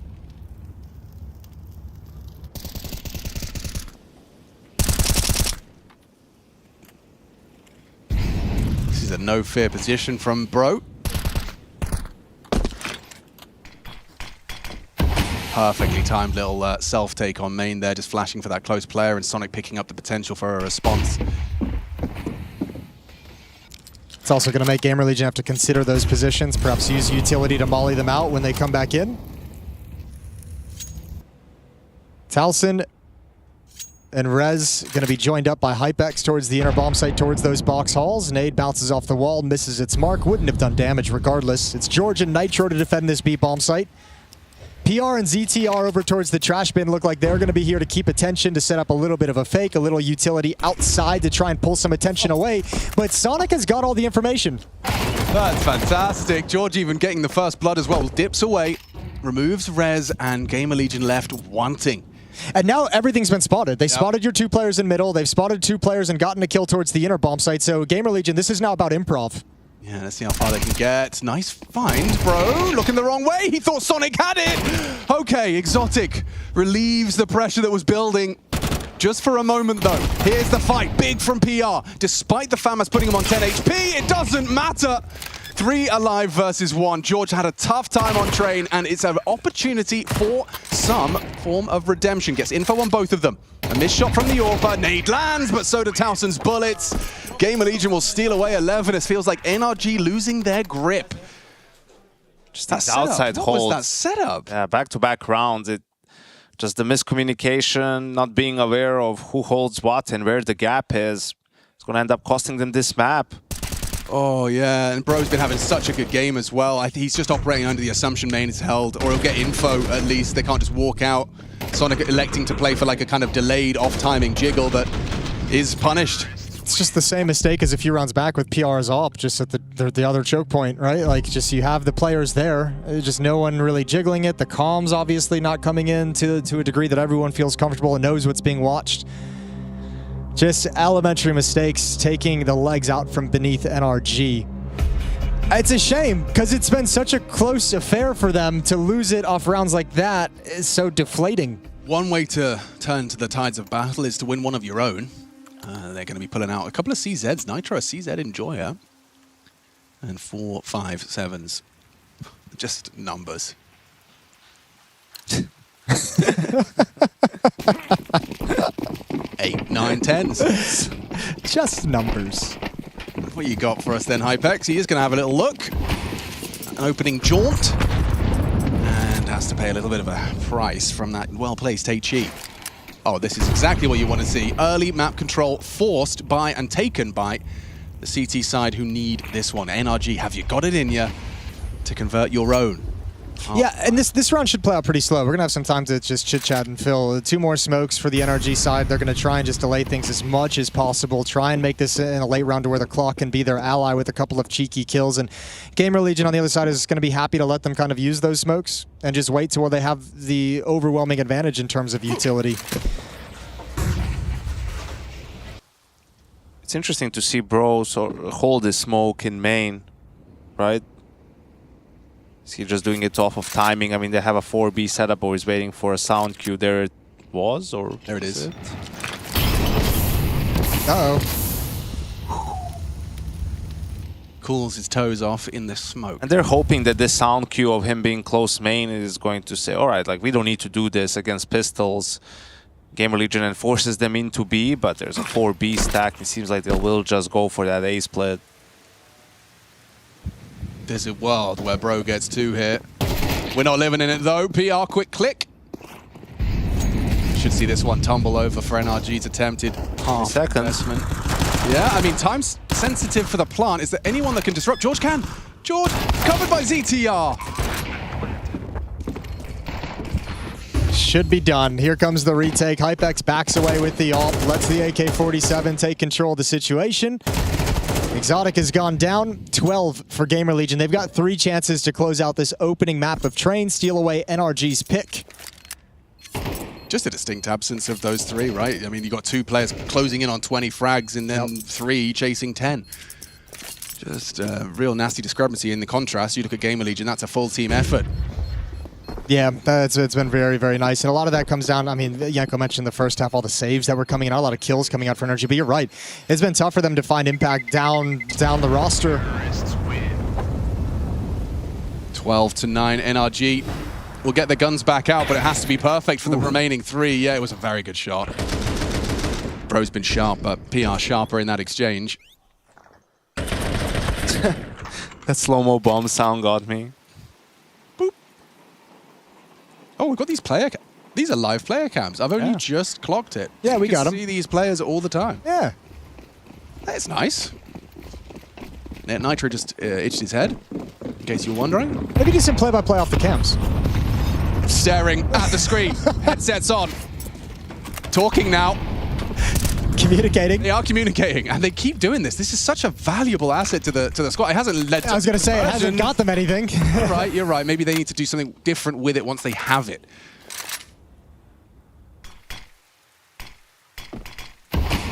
At this point, Gamer Legion just don't even bother. The whole squad in these halls and are about to barrage the site with nades. Look at that. How many trails of different grenades are flying into this B bomb site. George wading through smoke and flames and flash. But still Nitro draws first blood. More required. Traded out by Towson. Bro finds the elevated spot around the smoke to spam away at Hypex. Puts him down to 1 HP. Rez perfectly timed. This is good from George. Can deny the plant. Massive impact. That's what George has lacked up until this point. An important double to secure NRG a must-win round. It's a different hit though too, isn't it? Like all that utility comes in, and really once it all clears and NRG get their vision back, all it is Gamer Legion having taken space and getting in different, more advanced positions. And it still looks like they're going to win that crunch when everything comes out. But it's also about time for George to get settled into the situation and make a play. All the players get to come in and kind of assess things before the action comes. So AWP will get saved on Hypex. 12-10, they'll try again in round 23. And a good sign for NRG as well is that Gamer Legion has money until the end of this half. So they'll only face gun rounds, which is where they did their best work. They've been struggling against pistols, against these mixed buys, saved guns and everything. So guns on guns. Oop. Chance. Nice, George. Good lad, George. Way to go, George. Didn't mess around with any knifey business. No. Didn't even consider it. Not even going for the headshot. Just like, I'm going to finish this now. Yep.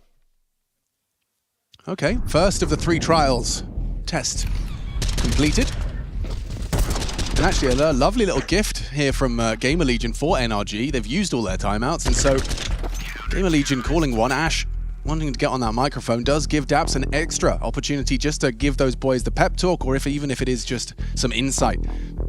It's final 2. It's got to be an interesting conversation from both camps in the sense that they've been so comprehensively strong attacking that outer bomb site and like being able to handle that. You know, what do you do right now if you're Gamer Legion? Do you want to go back to that? Because NRG is having the same conversson. They're like, all right, they beat us a bunch outside. They've been able to walk out choke points without us looking at it. They're probably going to head outside again. So like, where's the mind game? Where do you want to make your mark? See if Sonic gets aggressive again towards Bro's got the main. best spawn for his Olaf and front main containment position, so he'll be able to be a prominent role in the opening endeavors. It's Rez going quick. Smoke implies one thing, but waits out the nade, flash, and flash go. Here we go, second timing. Didn't get what they wanted, so they back away. They can try again. Hypex has this angle towards Sonic. Awkward engagement, awkward duel. Molotov comes out.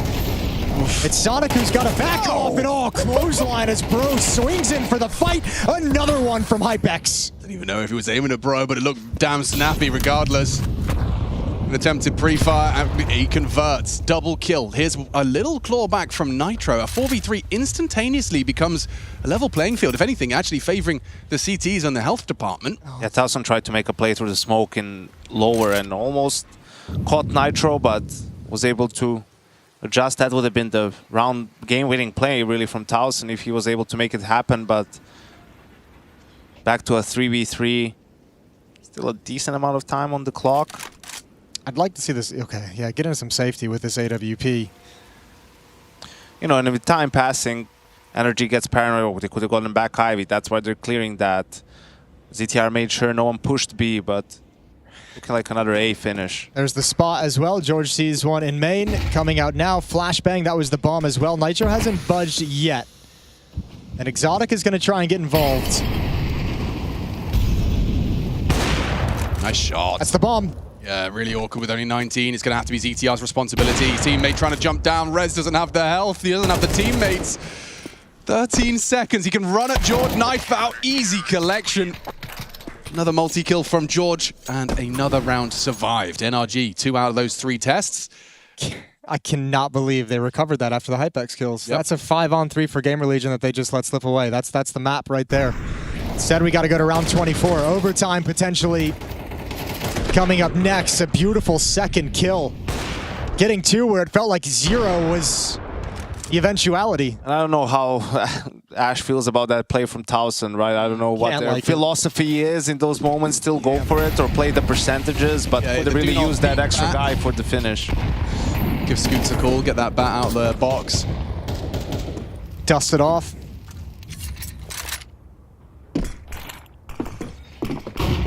Standard default setup from Gamer Legion, and Exotic he's had some issues with his shot. Yeah, the Ivy fights aren't flowing, but he has been contributing, more so perhaps on the rifle in that first half, but the AWP on the CT side is a very valuable asset.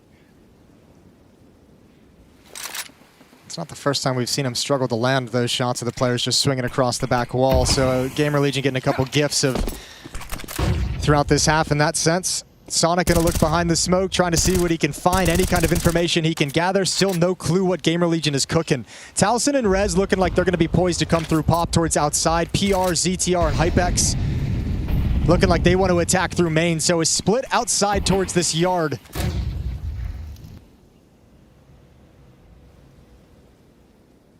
Really need that Exotic AWP to hit this first shot here. He's just been pulled away by the steps out main. It's a very committed position for an AWPer, but if he hits the first, he can hit some more. Doesn't hit the first, doesn't hit the second, and that's his chances. All used up. Oh, bro. An unenviable position, alone on the bomb site, surrounded. Actually removes the bomb carrier in Hypex. Rez will trade him out. Still, it's a little sketchy with the bomb retrieval. Where are they? There's the info. Rez gets it, and a bit of a relief. I think he spotted both. Oh, no, actually, they're still worried about camera. Maybe just spotted Nitro. Ooh, good swing. I don't know how Rez isn't looking for it, but now they're out swinging wide. ZTR tucked behind the boxes. Towson, that's a filthy one tap, and ZTR follows it up. A sigh of relief for Gamer Legion as they take train 13-11 down to the final round and winning out some big clutches down the stretch.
Okay, I'm rotating. I'm rotating. Yeah. Nice. One more. Nice, Towson. One more main.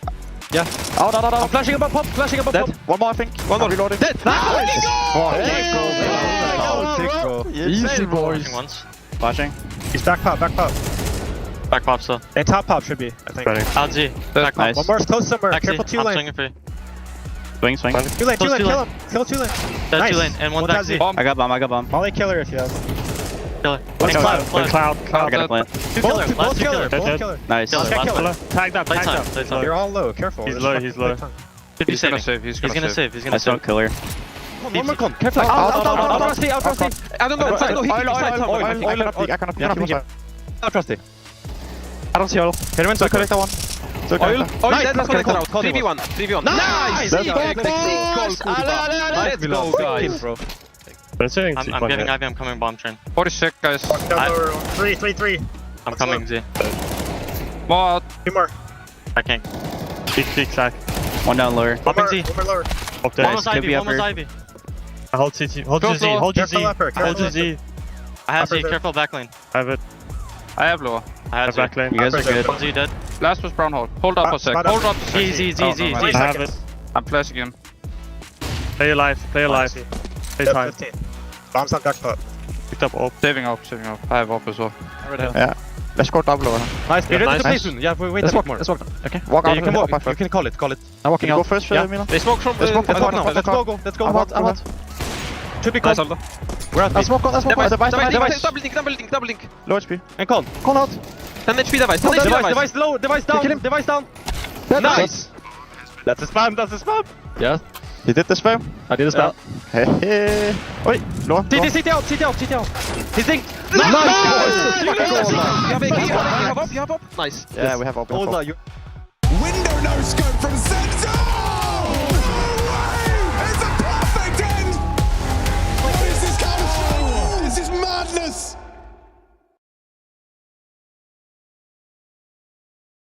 NRG, Sonic, and in front of them will be that Gamer Legion side. So Sonic, tell me about it, man. Tell me about where you've been, what you've seen, what's going on.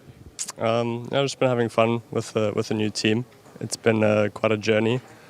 Enjoying playing with someone with experience like Nitro, kind of similar to Stanislaw, but quite different. I feel like they're polar opposites. So in this team, I think I'm having a bit more of like a fun vibe, and Wildcard was very, very serious. So I'm enjoying myself more.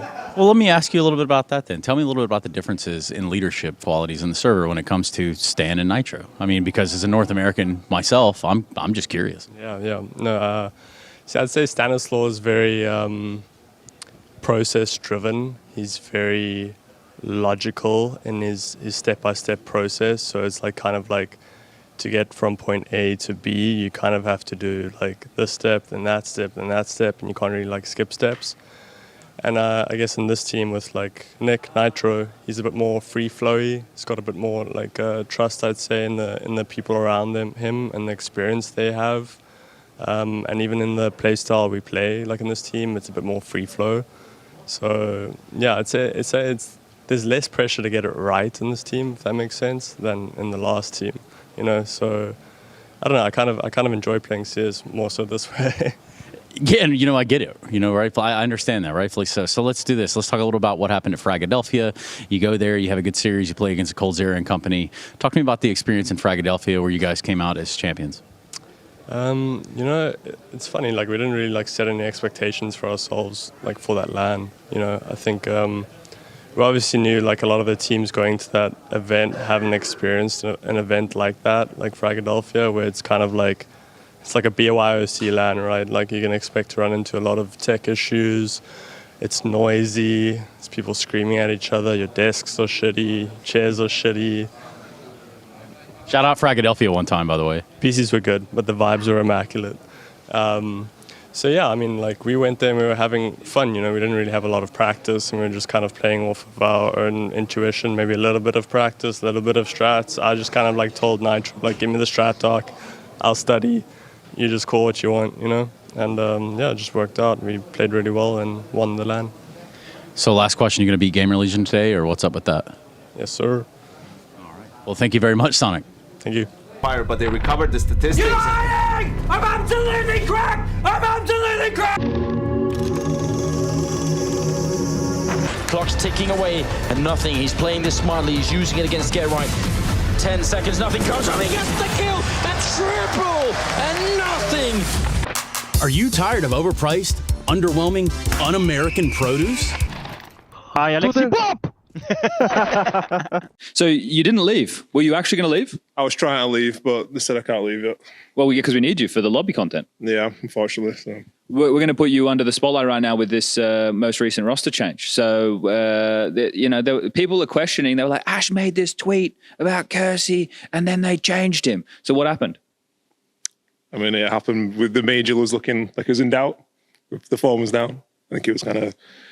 I mean, it's just hard making the jump up to tier 1, and he was struggling, and he probably could have get there in more time. I think he's got a lot of talent, but it's at the end of the day going to make some ruthless decisions. And we looked at him, and we thought we really need to make the major. We need to kind of bounce the season back, and the only thing that was going to fix it was time, and I don't think we really have much time sometimes in tier 1. So unfortunate. Fair enough, though. I think this is the thing with people at home with the eye test. If they're looking at it, they're probably agreeing with the decision you made. People are just being dicks because of tweets, right? Which is pretty classic. But you got the new boy in. Torsten's saying you had about 5 days worth of practice. So he's saying hopefully you make that. The goal is to make stage 2. Is that the goal of the major? No, of this, not the major. Of this event. We're right here, right now. No, we'll just play it, see how it goes. I think stage 2 for sure is doable with even 4. I think it's 4 days practice, but likes the waffle. But well, we were talking. We lost track of days, so 4 days is still, Yeah, I think it's 4 days. But I mean, that'd be a good achievement for stage 2. I mean, it's not like the level we've been at probably for the rest of the year, but I think it's still very good with a little bit of time. What do you see in this kid that you're hoping to unleash on the server?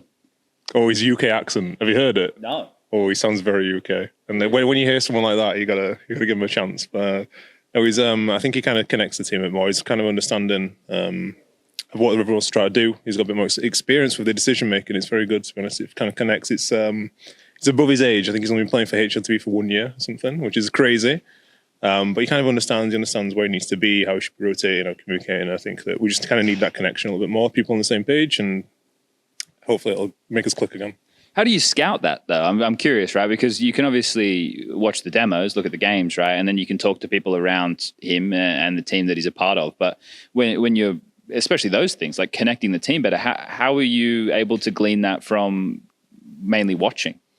I guess you watch him and you see you're guessing the player that he kind of is when you're watching the games. And then you go and ask the questions and you try and ask as many people, many specific questions as you can. Because when you ask people, they always say, oh yeah, he's the best team I've ever had and he's amazing and he does everything. He's really aggressive and really defensive and great clutcher, great opener, and just a load of bullshit. But if you get a picture of what you think it is and you ask the questions, I think most of the time you do get the right answers. So we did that and he came in and straight away it's like he's been here for ages.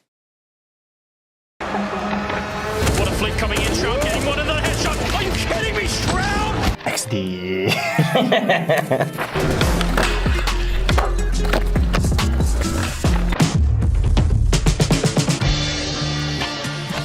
What was he thinking?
Ladies and gentlemen, breaking news. Returning to the server after a period of hiatus, it is none other than Damian Steele. What's good? Going well, Alex. How are you? I'm good, man. I'm good. I'm excited to get back into the swing of things. I had like 4 weeks off, no Counter-Strike. I was watching Counter-Strike at home. I'm kind of chomping for it, mate. How have you been? Have you been a busy boy? We've been busy boys, that's for sure. Trying to put in as much work as we can before the major. So, I mean, it's looking like it's taken shape. The results are starting to flow. I'm wondering, coming into EPL, are you one of those guys that doesn't subscribe to setting expectations, or is it? Would you still consider it part of like a healthy team dynamic? I'd say you should always have expectations. They should just be realistic to some extent. If you surpass them, it builds more, positivity. 100%. I mean, we definitely have set some expectations. Pro League, we just main goal is to be above M80, so we get the Blast Hong Kong invite, and then hopefully get stage 2 for the major, and then hopefully we peak at the major is sort of the main plan. I really appreciate your candid answer there. It's actually good to know the specific goals and the specific teams. I also just said M80 Pride of NA, and then you walked in and I went, fucking hell, what have I done? So just going to get a knife and fork and eat my words, but it is good to see your face, and I'm looking forward to seeing you guys in the server. I'm going to go bother your boys. All right. Yeah, bro, sorry, mate. Seat's taken, yeah? Yeah, you'll have to... buddy. Yeah. Okay, how about you guys 1v1 for the seat? What do you think? Try me. We still have to 1v1 in Rocket League as well. And we have to do a sprint as well. We have okay. a lot of 1v1s coming up. Oh, I didn't realize this. You 1v1 your coach often, or? I mean, it was Aaron's idea, actually. Yeah? What was the pitch? Like, hey, boys, who's the best at everything? What was it? No, it was because we were playing, me and Nick, Nitro, play Rocket League, and we're actually pretty decent. And Daps and bros suck. And so whoever, because we wanted to play threes, and so whoever would win the 1v1 would be able to play threes, and they were shit talking each other, saying the one's better than the other. So there was only one way to settle this, and Damien suggested that it'd be the Olympics. Yeah, so it can't just be Rocket League. It's got to be like the fitness aspects of the sprint. Then it's the 1v1 in Rocket League. And what else? It was Op India 1v1. Okay, Op India's I think he's got you there. You got him in the sprint, you reckon? I can't remember the last time I tried to run as fast as I could. How many years has it been since you tried to run as fast as you could? Oh shit. Top speed. Last time I had to get the bus, Yeah. And that's still 5-6 years ago, maybe. Yeah, dude, I just realized I don't actually know. I don't know if I've ever tried.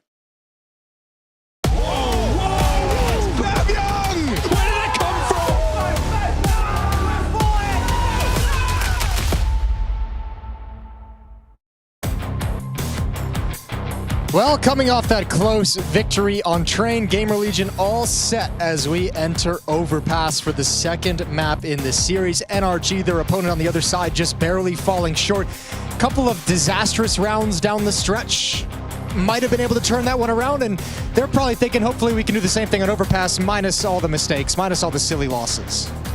Yeah, and I think for Gamer Legion, the story has been really okay. Outside of the trying to find a stable fifth and an AWPer and everything, is they can play good Counter-Strike for 80-85% of the game, but it's the 10-15%, that they end up messing up is the key rounds, and that causes everything good that they've done up until that point to sort of unravel. And that's mostly when it comes to playing teams in the top 10, around the top 10, right, similar to their level. Yeah. And that's exactly what we saw happen to NRG on Train. They were playing good Counter-Strike for a good amount of the game. Gun rounds were really good, really strong and everything, but then just a couple of basic mistakes, losing a couple rounds to pistols, miscommunication in a few setups on the CT side, and it undoes all the good you did. All right, we getting 3? Harry? Nah. Actually, no, I don't think we are. I think it's ending here on Overpass. Gamer Legion's pick. That's what we thought for the first series too. Astralis won their opponent's map pick, and then it went to a third map. Yeah, and then basically the same thing happened map 3 as map 1. Yes, utter domination. I don't know. I feel like if you pick an Overpass, you got to have something up your sleeve. You got to feel good about it. You don't just go to this on a whim, on a feeling.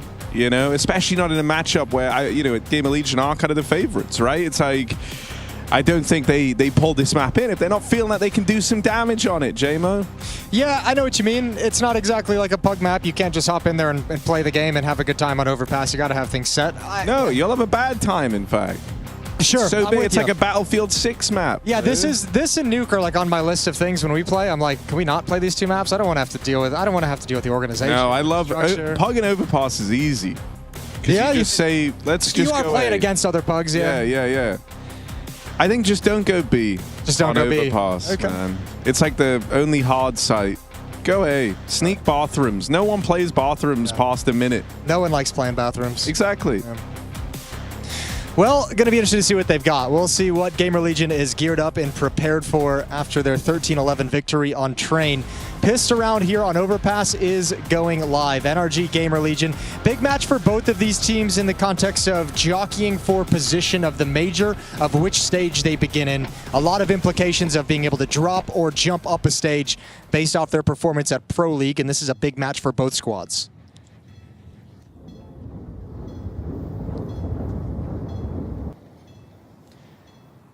Reflecting that is the energy with which they have opened up this pistol round. Yeah. A lot of pressure. And so no one wants to be the first guy to die, Jason. You never want to die first. Then you have to watch all of your teammates. Exactly. And that's painful. Oh, they're just dueling. They're just challenging with P250s. PR is going to walk out. It's a lot of time for the P250s to get some work done. And I mean, the Gamer Legion is going to get called back to PR now that he's in this position. He's saying, it's clear. I've cleared out everything except for short. Oh, brutal. He's cleared out short. But he has to stay alive long enough for the rest of his team to get here. Still, he's looking like he won't get challenged for now. There is this peek from short. George sneaking into the corner. Nitro from Heaven actually going to beat them to the punch. But the bomb's made it in. And a plant awaits for Gamer Legion. Spam connects, whittles ETR down low, but doesn't do the job. He's allowed to keep gaining space as a result. Exotic will finally deal with him. It's now a 4-on-2. There's this wrap for Gamer Legion. Torson's backstab gets denied, and it's only Hypex left. Oh, you're dead. Damn. That's a nice retake, a nice recovery, a nice shooting. Especially that Nitro, that shot he hits from Heaven is god tier. Oh, actually, I just realized it's Nitro on Overpass, bro. Nitro on Overpass, you're done. You can't win this. Okay. Type in Nitro highlights. They'll all be on Overpass. Do it on YouTube, Jason. Oh, yeah? All right, I'll go there. I got you. Ooh, that was a nice shot.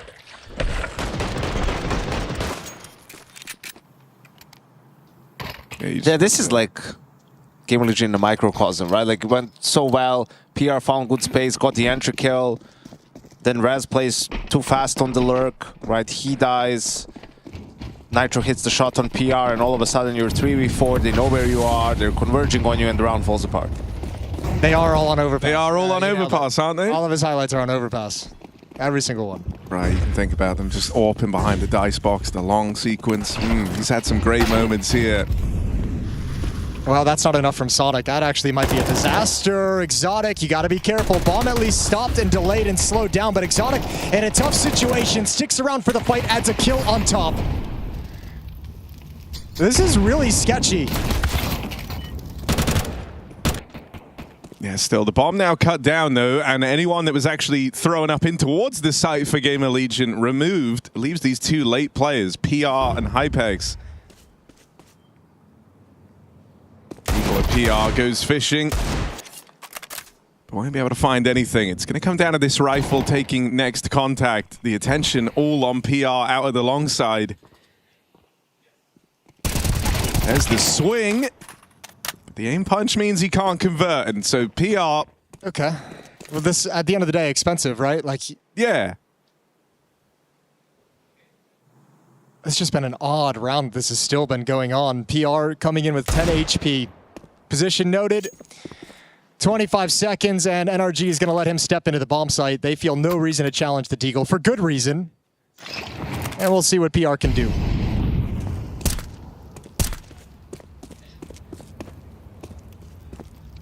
Oh, there's the spot. Where are the crossfire? Doesn't make it any easier to deal with. He's trying to bait out the P. With that new corner now, I haven't tested it as much as I needed to. Can you clear that crossfire now? With that corner being more pushed forward, that angle has changed to the right. That'd be interesting. I haven't played enough Overpass since it got re-released into the wild.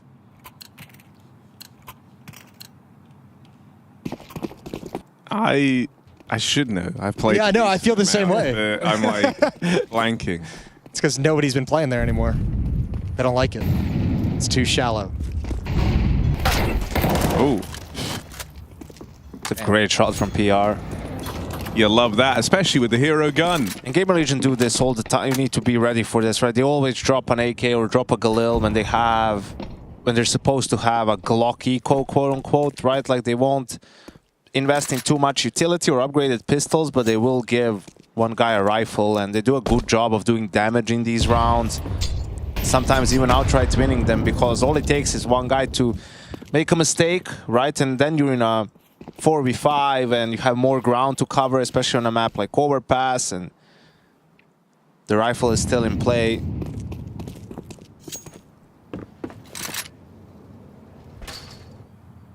You know what, Harry? I just realized we've been doing a disservice on this first day of ESL Pro League Season 22. Go on then, why is that? We have one thing that we haven't mentioned all day. The mailbag? The mailbag. We haven't brought up the mailbag. No, that's fair.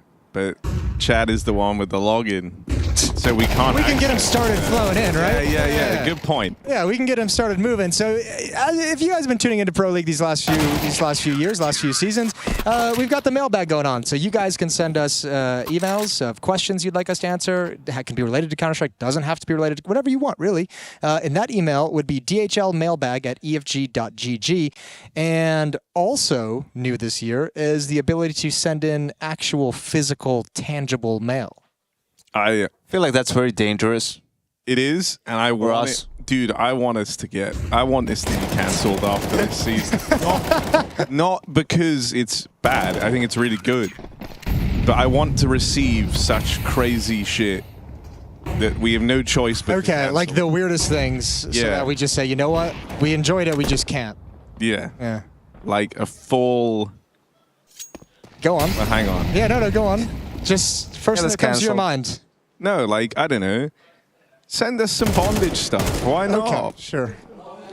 You know, we'll take it out. We'll talk about it. We'll get you to try it on, Jason. Well, thanks, Harry. I know what to get you now for your birthday. My cool uncle is already getting me.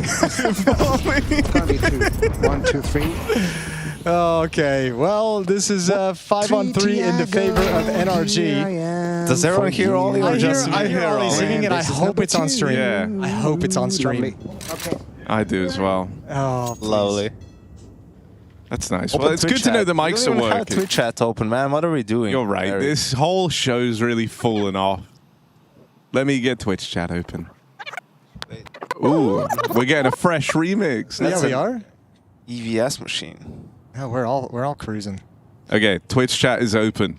Oh, the insanity. Actually, this feels way better already. Yeah, a little bit more tame. I think Twitch chat is full of the funniest people and smartest people on earth. Okay. They're really quite funny. There's some bangers. Dude, there's some great formats that Twitch chat has come up with over the years. One of my favorites is whenever Keith is playing, who you guys might know as Nafly or Naf from Team Liquid. He's Canadian. They write with like the sloth emoji either side of what he's saying or thinking or feeling in that moment. Oh my god. What an attempt to hunt. It's gone the other direction, hasn't yeah. it? The hunters have become the hunted. All right, well... That's a change I would like to see in the world. Okay. We're allowed to hunt hunters. I think that would add like a real... Oh, sure, a little bit of spice. Yeah. Okay. So if we can force that through politically, I think we're in a great spot. Maybe it's not the most pressing thing, but... Yeah, maybe not at the top of the list. But maybe halfway down would be a cool place for it. All right, little pause here for Gamer Legion. Yeah, well, they better. It's 0-4. Even with the success taking down all these NRG players on the hunt, Gamer Legion's offense hasn't gotten anything done yet here on Overpass on their own map selection. I mean, that was really huge because they have the saved op, the saved AK, and NRG is still in reset territory. Was a good opening from NRG, 3-8. That's risky on Overpass, right? Because if the T's do anything fast towards B, you're so far behind. Your only rotate is down connector, which depends whether you have control of it to begin with or not. So they were counting on Gamer Legion playing a slow default. Had the good read and secured the first gun round. Oh yeah, Rez. I knew you were going to win that, bro. Very weird. Just how Harry likes it.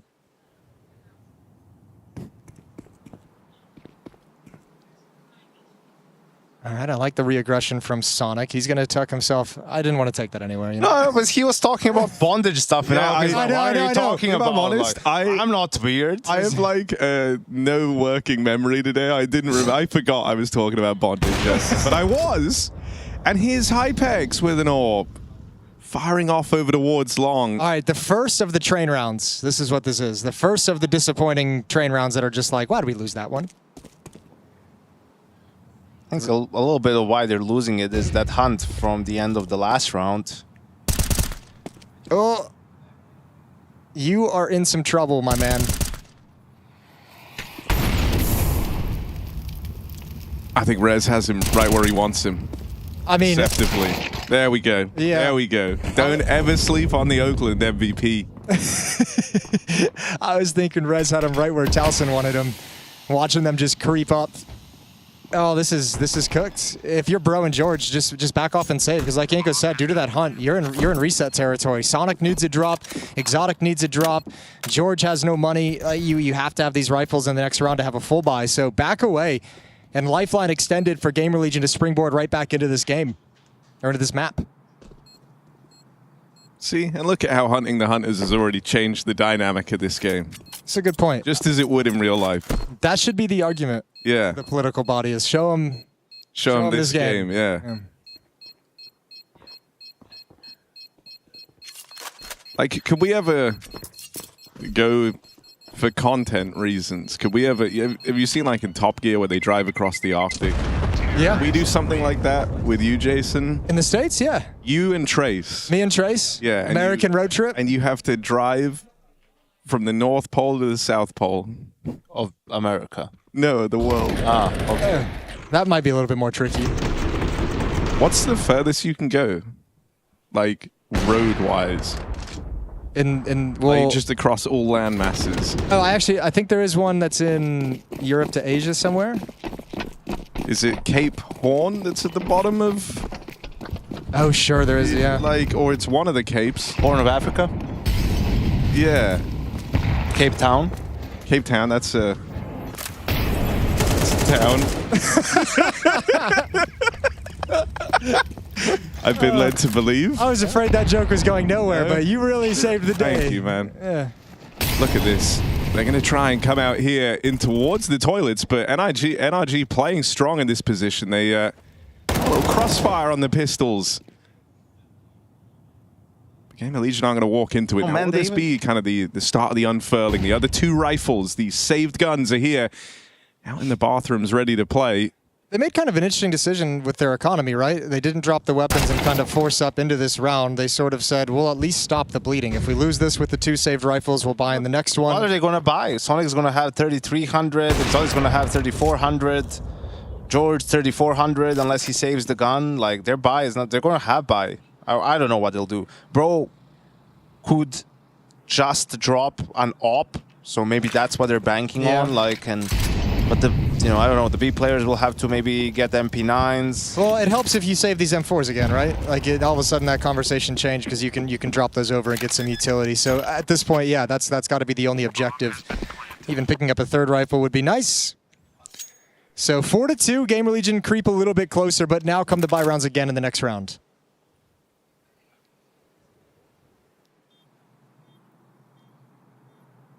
People are trying to educate me geographically in Twitch chat.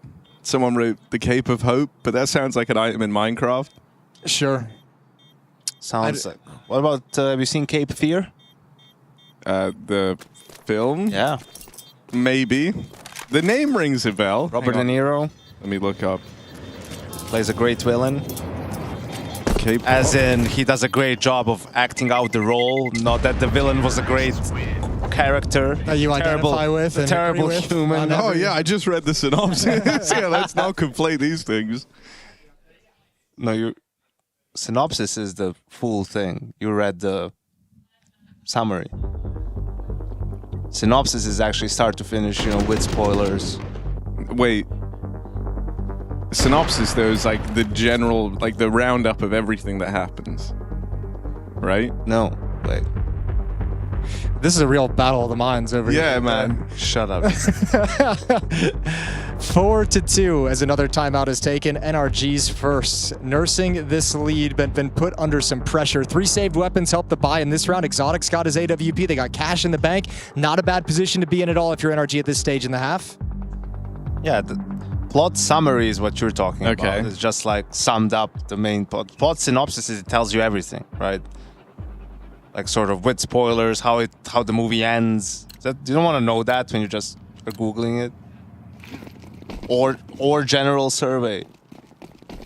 I don't know, man. We're interpreting words differently, and that's dangerous. Yeah, but what do you know? That's fair. Just your first language. All right, bit of a play out towards short. They've changed their mind on going for this early A control. They're looking for something over here towards B. But they lose Rez, and PR attempting to just contact in on a stroll out through short's been spotted. Still, it looks like Gamer Legion really want to force this. ZTR striking one from the tally and then getting the hell out of there has kept this even. And so into a 4-on-4. A slowdown from Gamer Legion, a boost found. The spot goes both ways. All their attempts at kind of trying to squeak out this man advantage have ended in a stalemate. But the chance to reset is there. Kind of cool between PR and ZTR, both of them probing just different parts of that bomb site, trying to really confuse NRG and their protocols of where both of those defenders are supposed to be looking and holding on to. Cool way to find a kill, an equalizing kill through the smoke. Whoever first player slaughtered by Sonic, so is the second. Exotic doesn't even pull the trigger on the op for that second fight. Sonic just stands in the corner, blinded and taken down. 2-on-2. Yeah, battling back in, and it's all coming from ZTR right now. 3 kills deep on his way to rescuing this round for Gamer Legion. Ooh, even Price for a little bit more. ZTR is on for the ace. And only Nitro, we were crediting him for his overpass ability. Well, let's see if he can stop ZTR from being the one-man army. Clears him, shuts down the ace. One more still to find. It's Hypex tucked in. Nitro goes looking, but no spot and not an obvious post plant. Hypex catches him by surprise. The scoreline continuing to close up. And now it's an issue. Now you got it. Now you talk about the money of NRG. What do you do here, Yanko? Do you force buy at this? 4.2 on 3 players, 2.7, no. 2.9. You don't go for it? No, you can't because they're not in reset territory, right? So if that were the case, you might go for the gamble. I think you just go for a half buy. Make sure you have a full buy in the next. It sounded like you came up with a new word there for a second, Harry. Overpassability. Yeah, I like that. Overpassability. Are you passing on someone too much? Ooh, there's something in there. Probably not. Like you're prone to overlooking. Yeah. You have a high overpassability. Well, will they overlook this B stack? It looks like actually NRG want to bring the fight to Gamer Legion. That flash was not where they exactly wanted it because nobody was blind. Hypex was scoped in the open and he was not blind, so that flash just misses its mark. It was always going to be a desperate play regardless. And Gamer Legion have tied things up at 4. Unless Exotic. This is your play. This is your time. It was really close. Yeah. Really close, man. He so nearly had them. It's just a little bit more luck his way. I also don't know why he has to buy a 5.7 and Kevlar, right? Because now in this round he has an AWP, smoke, flash, and Kevlar. And if he didn't buy one of the two things, so if he had Eagle, no armor, or just armor and... He'd have a kit. Something else, he would have an incendiary and another flash. He might have had a kit. Well, you see, the way I rationalize it to myself... You're playing so a basic pug and it doesn't matter. True, that's a huge part of it, maybe. But also, I'm like, well, I'm not buying the Deagle, I'm being fiscally responsible. And the Deagle's so close in price, mentally, to a 5.7 in armor. Even though it isn't, there's like a factor of $500 difference. It feels like it's the same, for some reason. You kind of cope your way into the buy. Sure. Just like when you pay by your card, it's not real money. Exactly, right? Yeah. Like, oh, it's basically a free television. Yeah. Stabbed something and I got it. Sick. Right. Let's see, though. Maybe Exotic can put this orb to work. It was basically free after all. So let's see what he can get with it. It's going to be hard for Bro to keep them back. They're going to get pinched. I think they're kind of stuck in a really rough place. If Sonic can't win these fights, like, this is going to come crumbling down so quickly if they lose this, and they will indeed. So now everyone's got to back away. Exotic finds a new position, misses the shot. Bro helps him out with another kill, and George is here to provide cover as well. Everyone keeping Exotic alive for that one flick. And now it's ZTR up against the Nitro. The Nitro. The Nitro. I mean, last time he was in this position, ZTR found everyone. The one guy he couldn't get past was Nitro. And again, he's bested by him in that head-to-head. That's going to keep NRG up in the lead. Woo. All right, that's a grindy brawl to get into that bomb site. NRG had to spend all the rifles to keep Exotic alive as long as possible. But yeah, they got pinched from a couple different directions, just barely able to hold on to things. Good cover provided by George on the rotation. Exotic able to nail that flick finally. Nitro closing things out. But money's still a complication for NRG's defense.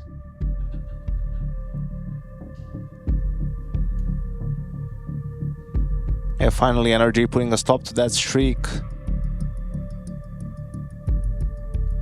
Yeah, on overpass, it's so... The rotation for the CTs is so quick that if your hit stalls out a little bit, you're just going... Everyone's going to be there from the CTs.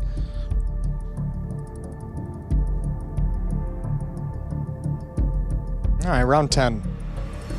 And if NRG drop this one with the money they have in the bank, that's a wide open chance for Gamer Legion to get up to 7. We're going to outplay them. Just make sure we're on the same page, okay? Good start, guys. Let's keep it going. We're a lot better than right now. Always feel like I'm watching a YouTube video when Ash is in the comms. Yeah. He is a very nice voice.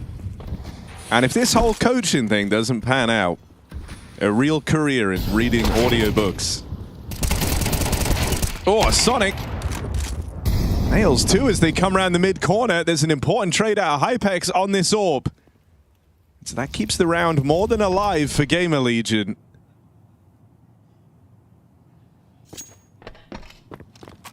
But Nitro, man, they haven't been able to stop him yet, in a way. In a way. If he's left in a 1v1, he'll win the round for NRG. That's where they failed to stop him. They're spread, though. You have, I mean, the information play from Bro is coming in. It's going to be a while before he's able to give them something they can act upon, especially, oh, he's taking the long route as well. So if you're George and you're Nitro, you're kind of guessing. You're feeling real uncomfortable right now because there's no sound, no indication, and anything is possible.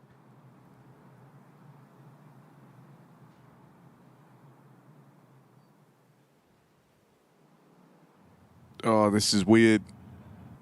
Well, look at, here's the thing. If Bro goes towards the stairs, oh no, he's going to backstab. It's going to be PR going to the B bomb site to backstab this defense. And I think it's all down to, it's literally a race to the flanks. It's Bro's flank versus PR's flank. And PR is playing against that clock at the top of the screen, so he's got way more motivation to move quick. Yeah, flank on flank, and the stakes couldn't be higher. PR's backstab in, Nitro dead, and the B site crumbles. Bro arriving right now, tries to stop this plant and rob the round. Finds the wrong man, barrels through. Bomb now planted, and it's Bro on the clock. Hypex plays to evade. Cover from PR up in heaven, and that is a swift dealing of Bro, locking him out of the 1v3 clutch. Such good patience from Gamer Legion. Such good patience to just let that flank come to fruition. And NRG, that's exactly what that round was down the stretch, was that kind of PR versus Bro. Who's going to find the information? Who's going to be in a better position to provide impact? And the answer is PR in both ways.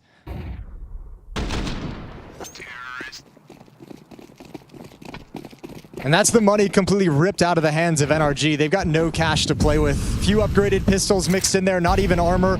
Even the next round is going to be a tough purchase.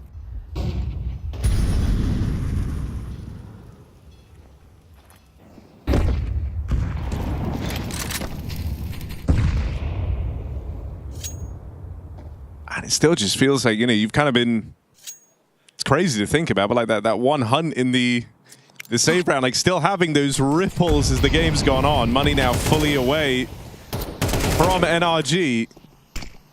So it might be the case that they start this half off on great footing, only to have it slip away from them. You can feel, I mean, you can just see that Gamer Legion feels much better drilled, like they're moving together with a little bit more, you know, a little bit more thought behind it.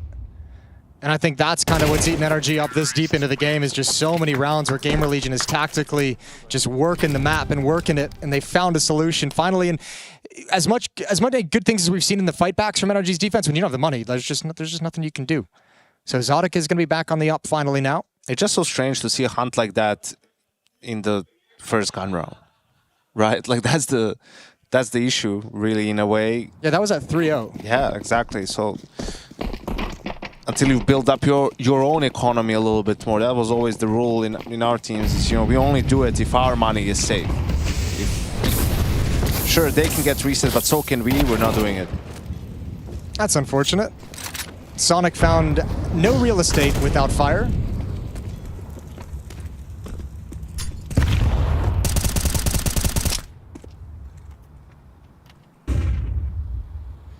PRs love these little contact walks out towards the B site, and with cover from ZTR, not hard to see why. They do run into Nitro.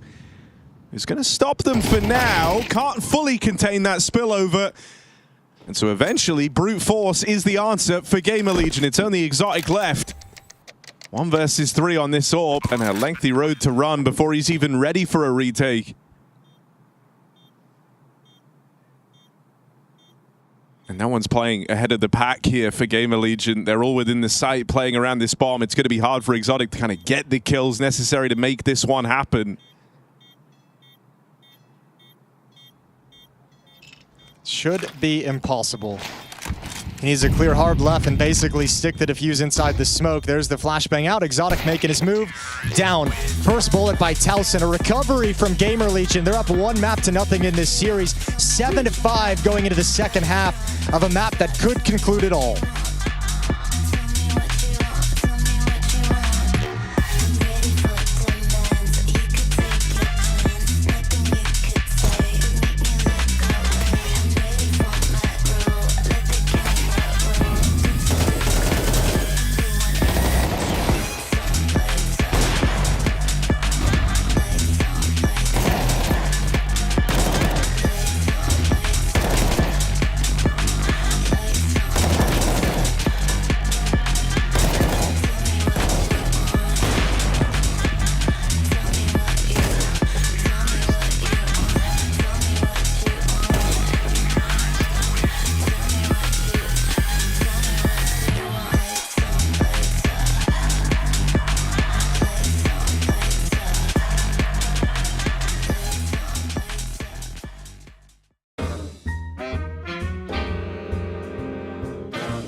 Gamer Legion versus NRG raging on. In spite of a nice start here from NRG on Overpass, Gamer Legion pull up into the lead now that we move on to the CT side. Just the four of us here, me, Jason, Yanko, and you folks in Twitch chat to try and digest this one. What are we all making of the game so far? Oh, Jason again has lost his voice. It's happening again. I mean, it's been an entertaining game. Energy, I think it's a story of missed opportunities for them, missed chances. Definitely could have won their own map pick of Train. Could have had a better first half here on Overpass, but that's a lot of coulda, shoulda, woulda. And meanwhile, Gamer Legion is getting it done. ZTR with a great first half. Not something you see all too often, but stepped up. No, he's... usually, I would say he's like one of the quietest IGLs that we have in terms of like fragging output. And so whenever you get a game like this out of him, it's one hell of an X factor for Gamer Legion.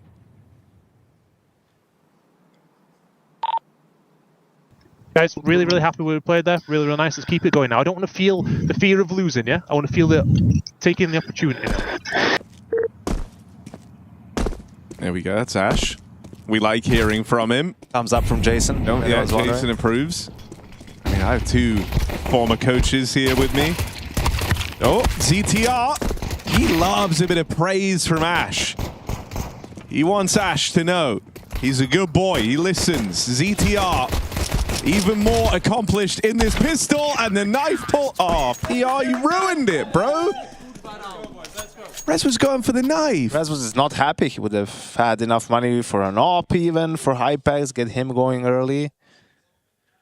But yeah, that felt crucial for NRG, you know, to have any sort of a chance to come back into this game. Pissed around, you know, an early good start. I don't think they can do what Gamer Legion did, which is win 7 rounds on T despite being 4-0 down to kick it off. That's why Ash was so happy. A knife. What, bro? Hey, his name is Eric, guys. Knife, bro. His name is what? Yeah. Hey, they're having a good time over there on Gamer Legion. That's for sure. Wow, his name is Eric. That's ZTR. I didn't realize his name was Eric. He always looked kind of more like a... Steve? Steve. I was going to say Steve. That's so peculiar. I've been thinking that for a while now. Oh, God. But don't worry, Eric, he's here. Not Cartman. It's Gustafsson. Gustafsson. That's how they would say it. Dude, and he's Swedish too. And we're in Sweden. Yeah. This is a home event. Rez was memeing like, oh, hard travel day, and was like Google Maps like a 15-minute drive for him or a 10-minute drive to the hotel. I refuse to believe. Oh, to the hotel. Okay, I was going to say out to here. I'm like, bro, he's living in the middle of nowhere. Yeah, he's not coming here straight from his home, Harry. Like, he's chilling with the team in that the would be epic. I don't know. All right, see you guys. I get to do it like once a year. I gotta install new Windows.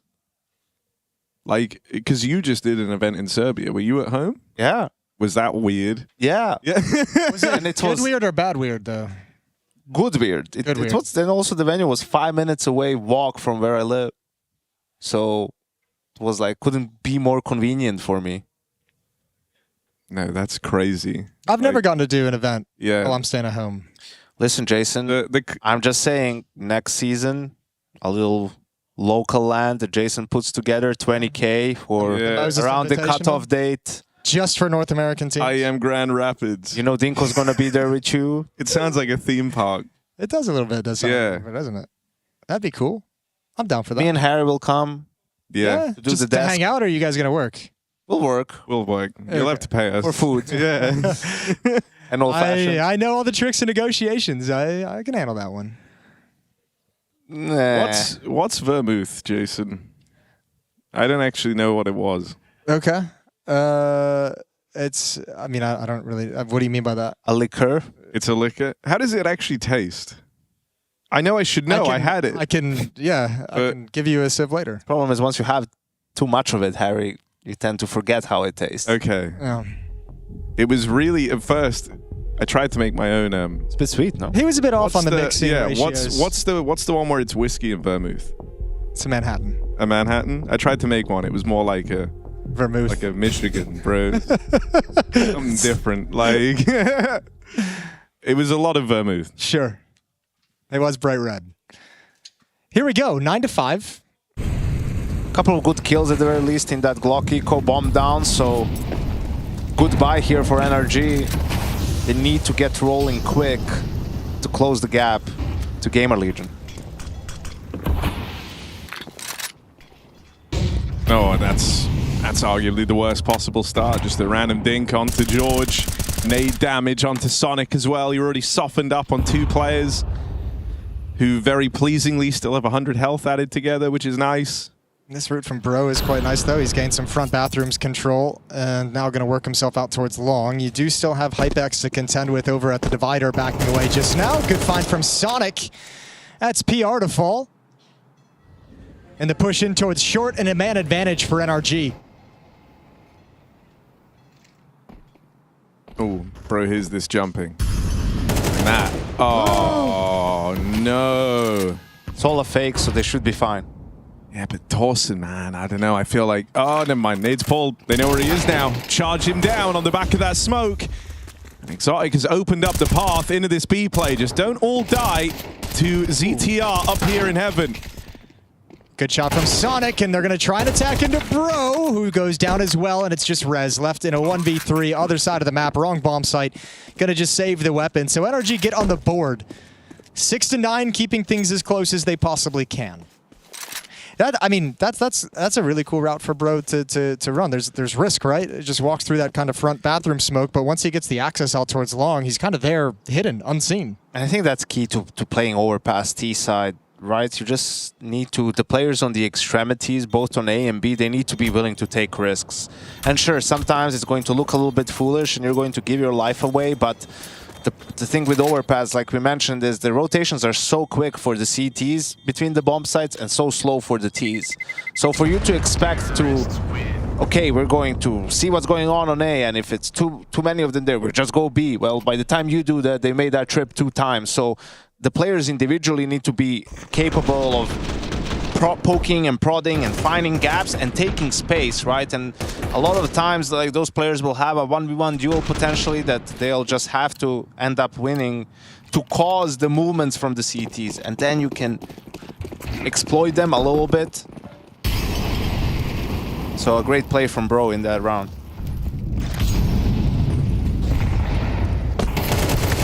Ooh, another early clash.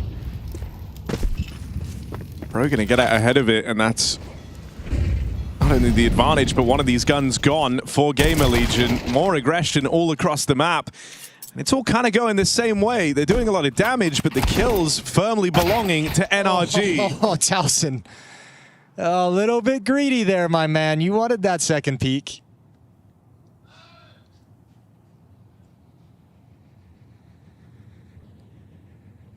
And this should be...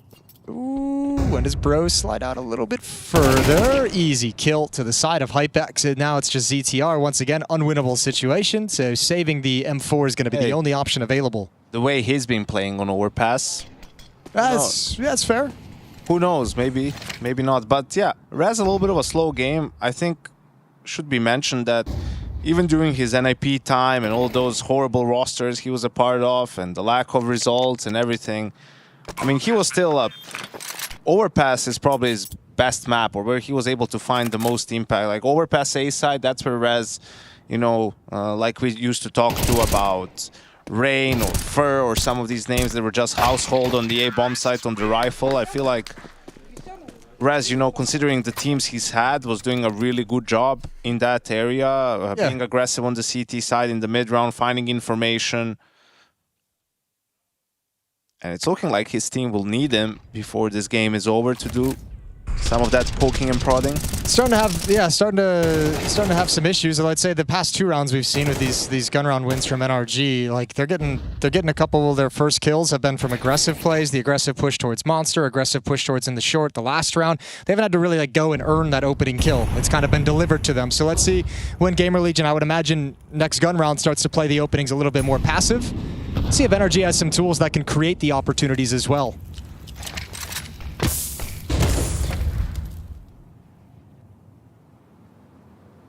It's a lot of self-damage from the Molly. But no one loses to 5 USPs in a flashbang, man. Even if it's a ZTR flashbang, and they're usually good. He'll get one. That's the result of this. They get one kill. Known for his flashing. And then NRG calmly go B. And everyone wins in a way. Look at this. Just 3 dudes hanging out in the toilets together. Just doing dude stuff. Exactly. Here we go. There's the flash.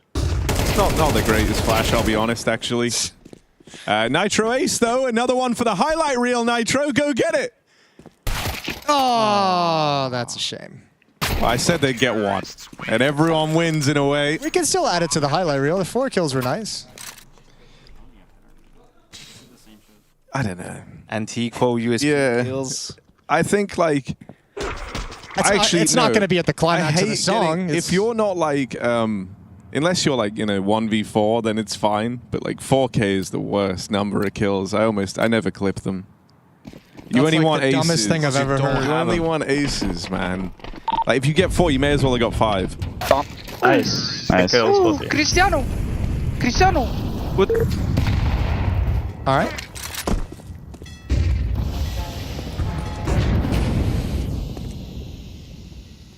Just double checking that Nitro's name isn't Christian. Well, Bro's making that same play again. There he is walking through the smoke over towards long. Access is available. Sonic is chipped down through the smoke.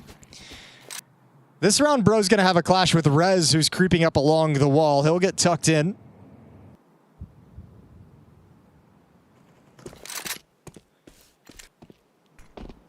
I think Alex calls this the worst hole, that position. Wow, great read from Bro. He throws the utility, but Nitro comes over with the flash. He was expecting someone to play closer up because of all the space he was able to get for free last time around. And that's a 5v4 for NRG. If they win this round, they've equalized it. Yeah, and we were talking about, do they have the tools to get the opening kill? And the answer there is yes, they found it. However, Bro and Sonic both chunked down pretty heavily. They're going to be easy kills to multi-frag up.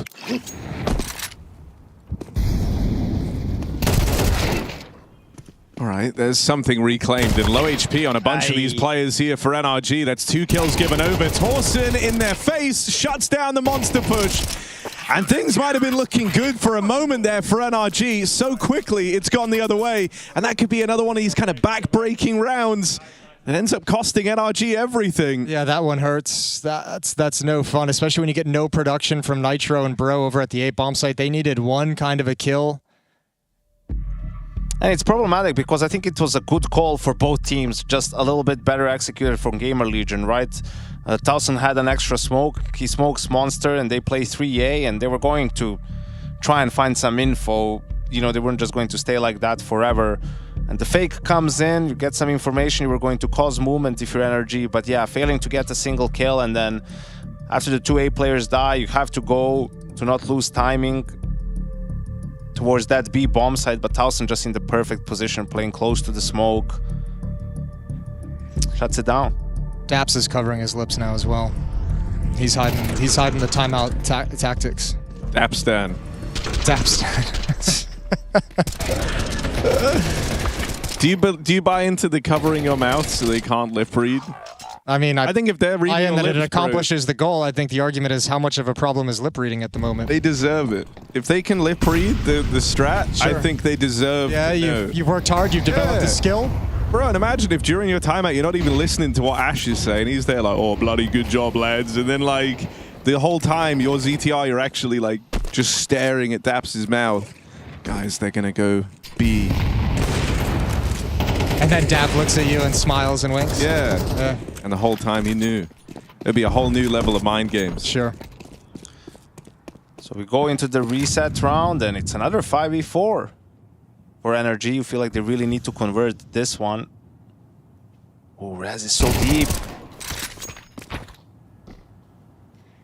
And that's the nightmare of like T-side now. You touched on it, the rotations being so long is like when you're rotating on the other side of the map and someone pops up like that, now they've got a kill and they found all the information and they now know you're completely repositioning on the map. It's like, oh, this kind of sucks. But Hypex is ultra passive on A. I mean, A side is wide open at the moment.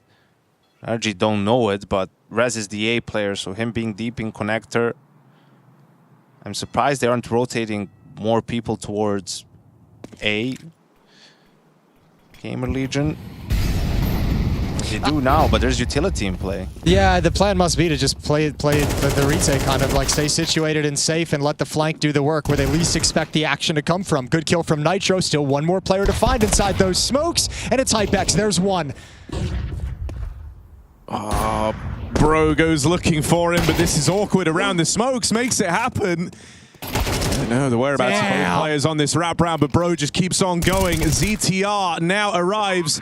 And another attempt at the clutch for the top fragging captain of Gamer Legion. Spots the orb running away. Oh, Exotic. Oh, my God. Well. Who wants it? Yanko, you want to take break in that round down? I don't want to take it. You want to take it? Take it. I'm good, dog. You should do it. Maybe we could have land dodger Exotic. Oh, that's ugly. Does he think he doesn't have the time to get into bank completely safely? He starts going for it and he's like, actually I'm just gonna peek him, but sort of loses the angle, loses the timing, misses his shot. And loses the round. Yeah, that's really also like, I don't know, I guess in some way I'd like to see the Opera just have faith that he's going to hit that shot. He gets the jump spot, right? Like, have some faith you're going to hit that. Go swing on the other side if you want. Molotov peeks that. Yeah, exactly.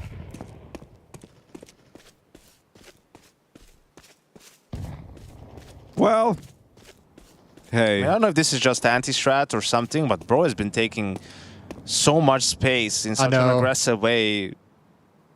And again, Hypex is now alone towards A. He has no idea. Yeah, and even Bro heard the scope now, I think. He was close enough. Bro is so far ahead. Oh, these footsteps. For his team. Util comes in though, and so Rez not overcommitted to this. Paranoid about Long. Hypex going to turn on a dime to deal with it. And there's no pressure here from the front side of Bathroom. Sonic a little late arriving to this. Long's conceded, sites taken by NRG. That's by design for Gamer Legion. Plant the bomb. All right, well, here's the bomb plant. They're situated okay. No more danger from the flank as Sonic has taken control of that. George close up to make sure they can't get behind the smoke. Nitro's gone down, however, and this puts it all on Sonic. 1 versus 3. There's a Molotov on Towson. That's the only tool they've got. It's put in the right place, and a 12th round found for Gamer Legion. Energy unraveling in the second half. They've had a lot of opportunities, a couple of 5v4s. I mean, even in this round, they had good timing. It's a little bit surprising that with how aggressively they managed to take space without seeing anyone, that they decide to go for a full execute instead of letting Bro walk out, right? Especially at like a minute and 15 seconds. Like if someone was, you would hear and see if someone was jump spotting, right? You announce yourself with all the utility. That's why Hypex turns. That's why Rez is, you know, using utility of his own. Utility makes Rez throw the HE grenade to the choke point, makes Hypex turn and watch the long cross as well. Yeah, they sold that strat themselves. They gave it away a little bit early. And now they've got to fight back with a pair of MAC-10s, a pair of Tech-9s, and a Galil. It's rough because it feels like that's kind of been just going to be the story for this whole series for NRG. Is like chances to have left a real impression, chances to have done something. But a couple of key missed opportunities squandered and the game gets away from you. It's so much like Train where you're like, great game, cool game, competitive game, and oh, silly, boneheaded round loss. And so now looking to kind of scrap back in on this force buy. They get some decent leverage here, a 4-on-3. But these rounds have still spiraled out of control for NRG. Bro does what he can, but it's left in this 1v1. Sonic on the MAC-10, Hypex with the AWP. Starts to phase this smoke out through heaven.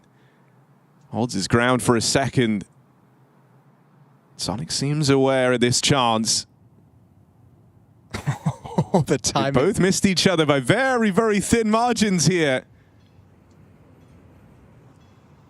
And in this kind of battle of info, it's Sonic on the clock. He's the one who's going to have to tap that bomb eventually. A misread for Hypex, who repositions and ends up leaving himself out of the picture. I think that's the experience versus inexperience. Hypex was thinking all of a sudden maybe he went all the way around, thinking the most complicated tactic. Now spotted. Oh, that would have been great.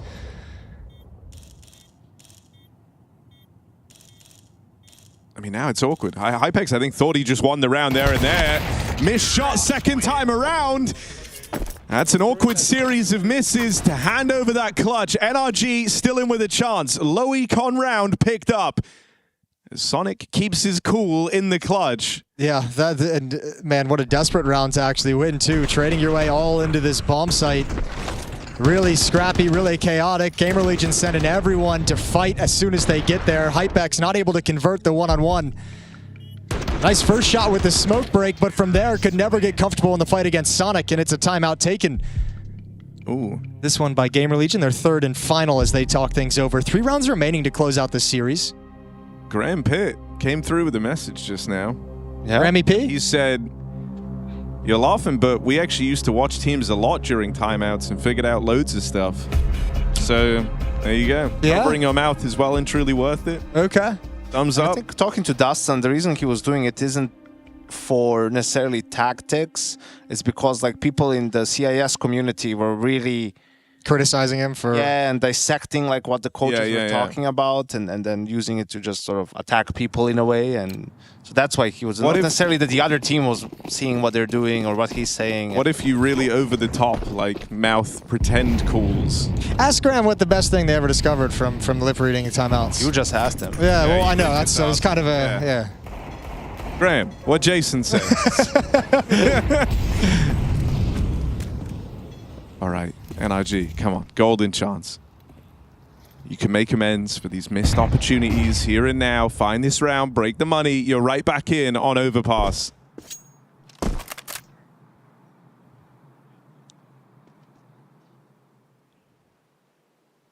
Slow walk. Bro and Nitro again towards the A bomb site. George Hanel in the middle of the map, supporting Sonic, who's hanging on to B short. Exotic has the bomb way far back. We're looking at the monster tunnel. And all that caution just to get decimated by the boost. Good job from PR. Quickly to answer your question, Jason, he said Elige was a king at it. He could figure out which bomb site they were going to after a timeout. That's kind of sick. Okay, well, that's not fair, because when I was coaching, we were online, and Elige couldn't do that for me. So that's, I feel like we should have, there should be an asterisk. See, Jason, there was this feature that you could use.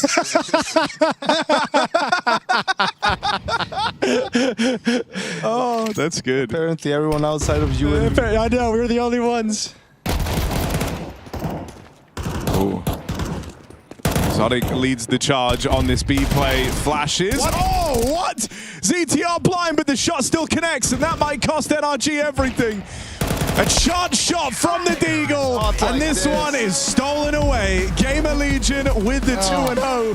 Put Overpass to rest. NRG going to be kicking themselves at the end of this series. Yeah, a lot of little notes probably taken to have conversations, plenty of rounds throughout those games that you can look at and say, all right, we need to have a new conversation about how to handle this, how we played this scenario. An admirable fight from NRG, but for Gamer Legion, who's a team that just brought in Hypex, has been looking for some more of those statement wins, they did a great job today in securing this and obviously helping themselves in their placement for the major moving forward. Yeah, in a weird way, it feels like maybe NRG is where Gamer Legion was at perhaps a year or so ago, maybe a little bit more than that, where they play some good CS but just make too many mistakes to be able to actually convert it into wins. Like, we saw good things from NRG, but fortunately we saw a couple of pretty bad things that ended up costing them the series. So if they can step up from this, maybe we see them get a couple of wins at this stage. Still a few more games for them to play, so we'll see how that's going to go. Trace is standing by at the moment, ready and waiting. Ready, waiting, that 1962 MVP over here in Rez. Of course, we keep going back to Oakland, but we're definitely far from Oakland. We're in Sweden. Rez, you guys over here playing against NRG. Tell me a little about this game today. I mean, I felt it was kind of tense and chaotic game. Like, they're not bad players. Like, they're definitely a decent team, I would say. But in the end, I think we kept our composure and we played very, structurally, and then we managed to, take them down in that way, I would say. Tell me a little bit about some of the stuff in the first map that made it a little bit close.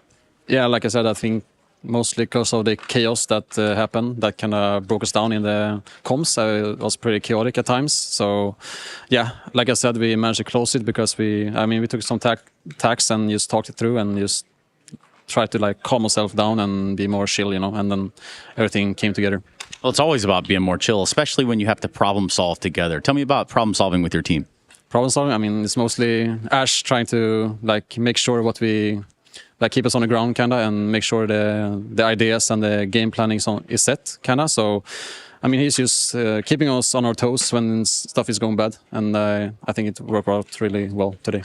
Also, just on a more personal note, happen to notice that you're doing a lot more social media and whatnot these days. So talk to me a little about some of your social strategies. Social strategies, yeah. I mean, I'm just trying to give some more to the fans, kind of. Like, I know people like to see like what's going on, like how it is to be a professional player, and like I think it's really interesting. I think I see a lot of people like enjoying it and like see our POV and everything. So that's why I'm doing it. Give it back to the fans. Super cool. Thank you very much, Red. Thank you.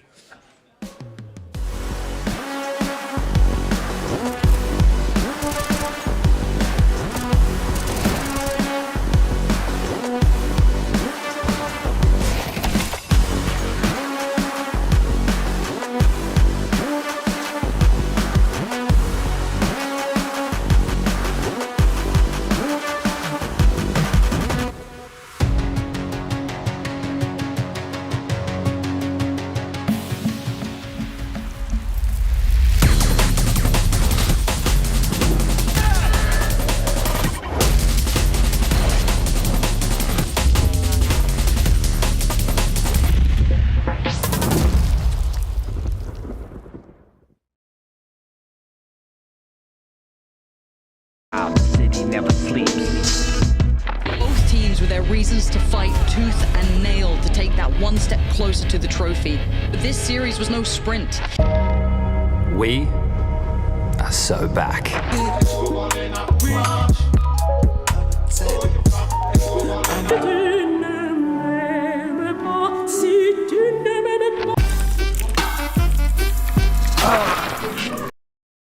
It is time for another installment of the DHL Drop. We're welcoming you back to ESL Pro League Season 22. Welcome back, gentlemen. Welcome back, Dinko. It's nice to have you back. Yeah, it's great to be back. See the Buzzers again. They made it. They've been here the whole time. Are you still the Rat King?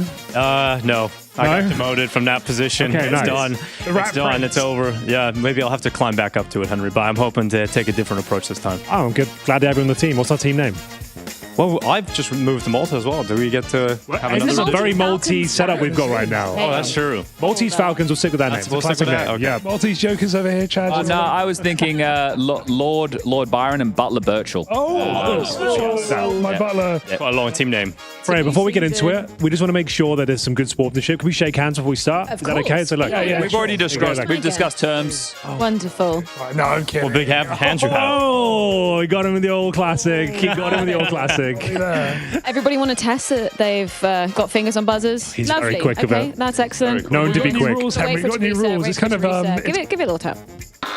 Lovely. Now, we have already had a discussion pre-match, just like with the players in the server not using custom models. We've said nobody will be breaching the rule. You will finish the question and all of the answers. God, it's only taken 6 seasons for you to understand. And there's real punishment on the line. We will have to keep that off air, but we've discussed it as a foursome, and we'll go from there. Excellent stuff. Okay, theme for this DHL drop quiz is VRS. How confident are you guys feeling? Shit. Virtual reality systems. Almost zero confidence. Yeah. On my specialty. Maybe we can get one. Wait, hold up. First, maybe it's one of the questions. I was going to say, what does it stand for? But that could be one of the questions. I won't. I'll stay away.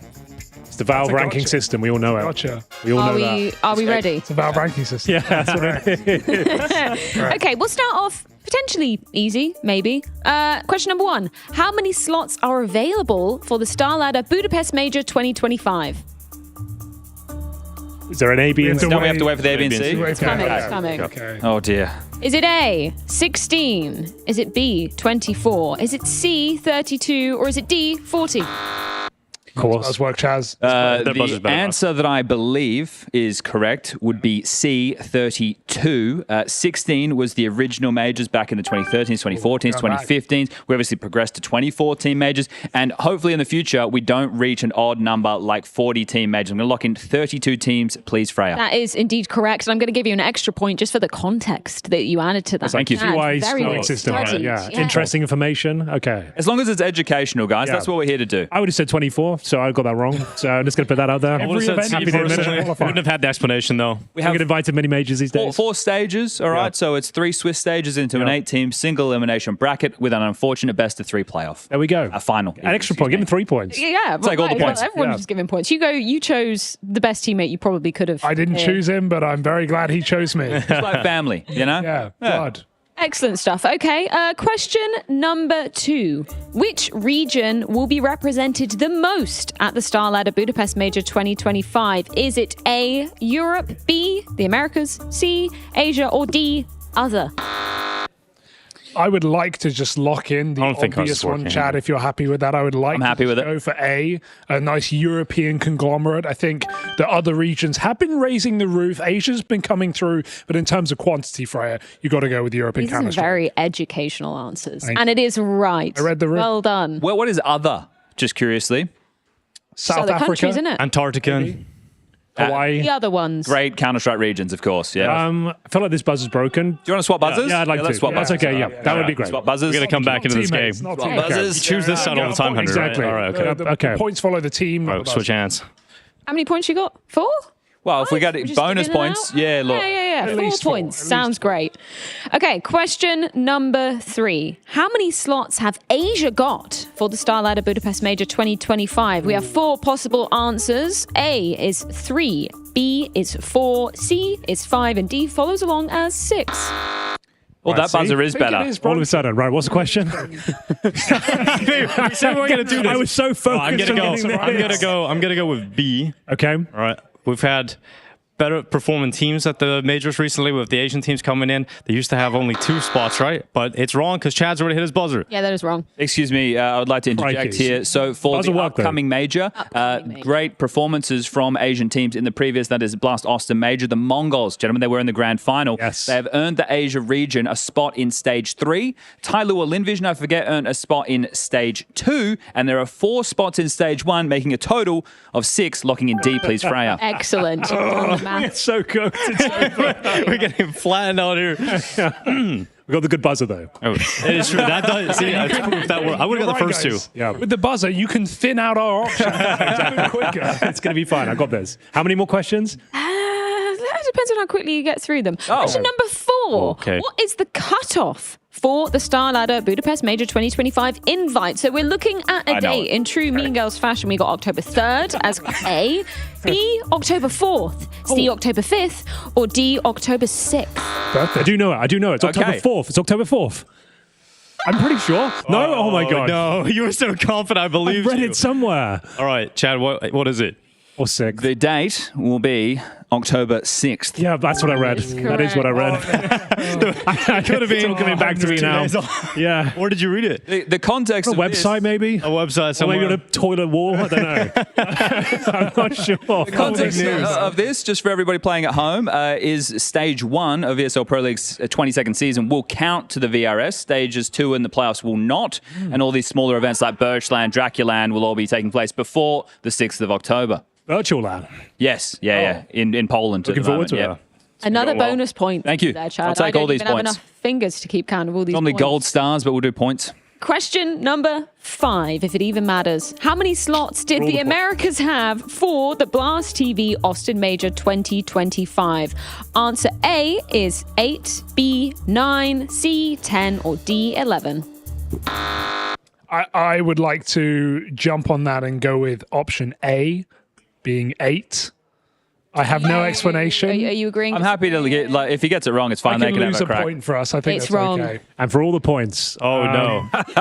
It can't be. Right. It's not Okay, for we all can the discuss points, it for a is it? second, Henry, I think, since we got a little bit Oh, he's just making up the rules. They haven't been that good recently. Surely they've lost some points, but 9 feels like a bait number. Anything but 8, I would say. Yeah. Anything but 8. Should we go 9? Yeah, Should we go with 9? It's not going to be an odd number, surely.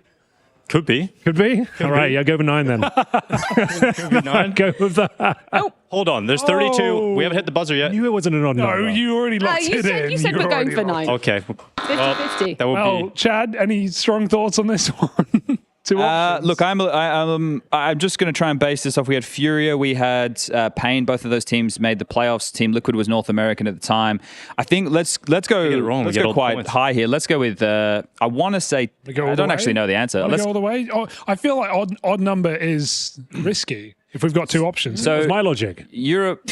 Let's steal my guesses. And that works wonders for you, Henry. 25. He's adding up the teams. Can we lock in 11? And that would indeed be right. There we go. How do you do done. So because you have to think about how many spots Asia had at the last one, and then reverse engineer. Because now they will have 10. Yes. Asia have taken 1 for the upcoming Budapest major. Yep. Excellent process of deduction, Chad. Question number 6 of a possible 10 questions. So there's time for a comeback, I guess. How many Americas teams are confirmed to be in stage 3 of the StarLadder Budapest Major 2025? 4 possible options. A is 1, B 2, C 3, or D 4. Dinko, we really need you on this. Okay. Well, the only good America's team right now has to be Furia, and right, surely. So we're not looking at too many solid teams getting through the later stages. I could say maybe only 1, Henry. Only 1? Yeah. Okay. I actually kind of like it. It's a curveball. No one saw it coming. I'm going to go with A. Hold on, no, read Chad's face. No, he's trying to bait me. I can tell. I think it's what? A, 1. The correct answer is 2, as I just was alluding to. In the previous major, Furia and Pain were in the top 8, which earns the region of Americas 2 spots in stage 3 of the upcoming major. He did just say Hang that. on. Yeah, he did just say that. Yeah. This will be the first whitewash, I think. This could be You can't be looking after your hair. Oh, okay. Come on now. No, we're not talking about the hair. We agreed about it. Okay. So moving on. I like it for the record. Let the record show. Thank you. The record says question 7 is indeed next. In what year was Valve's team ranking, which is now turned into VRS, introduced? We've got 4 possible years for you to be choosing from. A, 2021, B, 2022, C, 2023, or D, very recently, 2024. This buzzer is so good. I didn't hit it for the record. I didn't hit it. 2023, surely. Before, that's not an official guess. Hold on. I think it's 2023. We're not doing the official guessing now. No, just making sure. You can't. All right, you're putting it all on me. All right. I feel like saying, what do you think about that answer? 2023. Yeah. Can you just explain the logic of why you'd say 2023? The people reread it. They're only We're in 2025. I remember it being a couple of years ago, right? Maybe it's a year earlier. This was like the first year where it all came in. So I think surely it was just slightly introduced at 2024, maybe early in the year, right? Okay, surely. It's all blended into one. Right, he said surely. We're going with What are that. you saying? So what answer? I've got to pick an answer. All right, Henry. Rock, paper, scissors. No, you're the captain. Okay, I'm the captain? Yeah. Okay. We'll go with your original answer, 2023, Henry. He doesn't want the responsibility. Too much faith. 2024, Freya.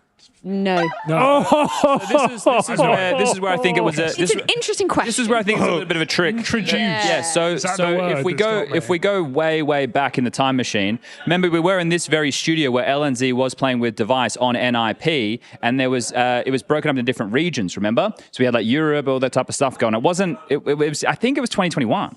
But I may be very wrong. No, which means the first one I got wrong. We've got a point. The Maltese Falcons have got it right. 2022 by default. Can we get to the answer? All right, nice, we did it. Okay, so the explanation for this answer is 2022. It was introduced in 22, mainly to be used in major cycles to determine invites and seeding in the qualifying process and the majors themselves. Side fact, the first edition of the regional standings was unveiled in December 2022. So, just on the cusp of 23.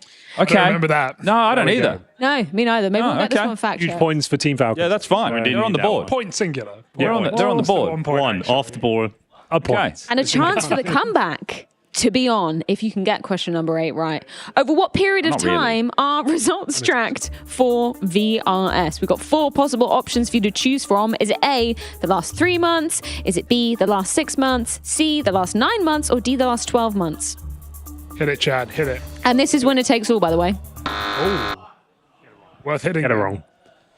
Over what period of time are results tracked for VRS? Well, there's 2 majors every year, isn't there? So it's going to be... I think one of the interesting things with the VRS is that people don't realize is how aggressive the decay is. The decay of it is really, really aggressive. HLTV have a nice thing. If you go to the rankings page, you can actually see it. It shows you each of the things where they get points. So I was looking at the FlyQuest guys' stuff the other day, and they had results dating back to where they beat somebody in Melbourne. How long ago was Melbourne? Ooh. That was in April, right? He could be throwing. Don't listen to this guy. It was April. No, I think he's right. Yeah.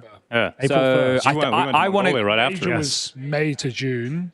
Was it before? It was before. It was before the major. So April, May. Okay, so that's a 6-month window, right? Yeah. So now, I want to say 6 months. I'm going to lock in 6 months, and I'm happy to be wrong here. This is winner takes all. Yeah, that's fine. High pressure. That's fine. Yeah. And I'm glad you took it because you are indeed Fair enough, right. they deserve that one. It's a fair victory this time.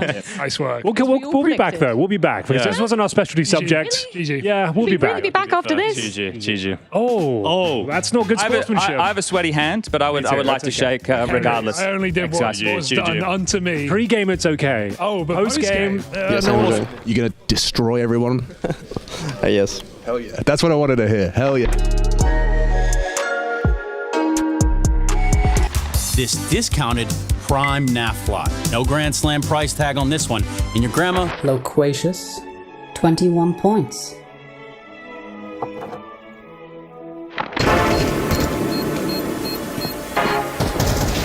Good luck in the tournament, boys. ESL presents the ESL Pro League in partnership with Intel, Acer Predator,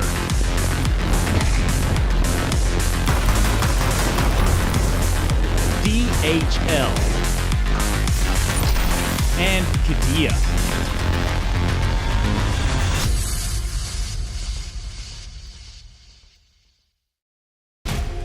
Welcome back to ESL Pro League Season 22. We've got Furia versus Ho2. It's a pretty lopsided game on paper, Hugo, but I think we're all excited to see what Ho2 can bring to the table. Yeah, well, there's 2 big questions. It's can Furia keep it up? And who the hell are Ho2? I'm going to start with the Furia side of things, Henry, because you just came off the back of seeing them in a grand final lift a trophy with this brand new roster coming through with a great season so far. And a great grand final as well. Best of 5 victory over the Mongols. No one saw it coming. It went the distance. They were tested to the limits of their ability and fallen. Although not the best performer in the playoffs, he's brought this team to life. Molodoi, in my opinion, a top 5 sniper in the world right now. What do you think about that? Got to be Rookie of the Year. I mean, top 5, maybe cut it down to top 3, Henry. That's as far as I want to go. Maybe even further. We'll see how the year rounds out here for side of Fury. I have to say as well. Oh, go on, Dick. Mullen may have not been the best performer, Henry, but he certainly had the highlight moment of that final 2 with that clutch. Yeah. I mean, he had so many moments throughout the playoffs that were just... Well, they wouldn't have even got to the final if it wasn't for that Falcons clutch, right? So Fallen, fantastic to see him lift the trophy this led into his career for Ho2. We got Norbert back, Hugo. Everybody's excited about that. Yeah, dude, Ho2. Let's see if they spit on that thing today, Henry. Okay, I like that.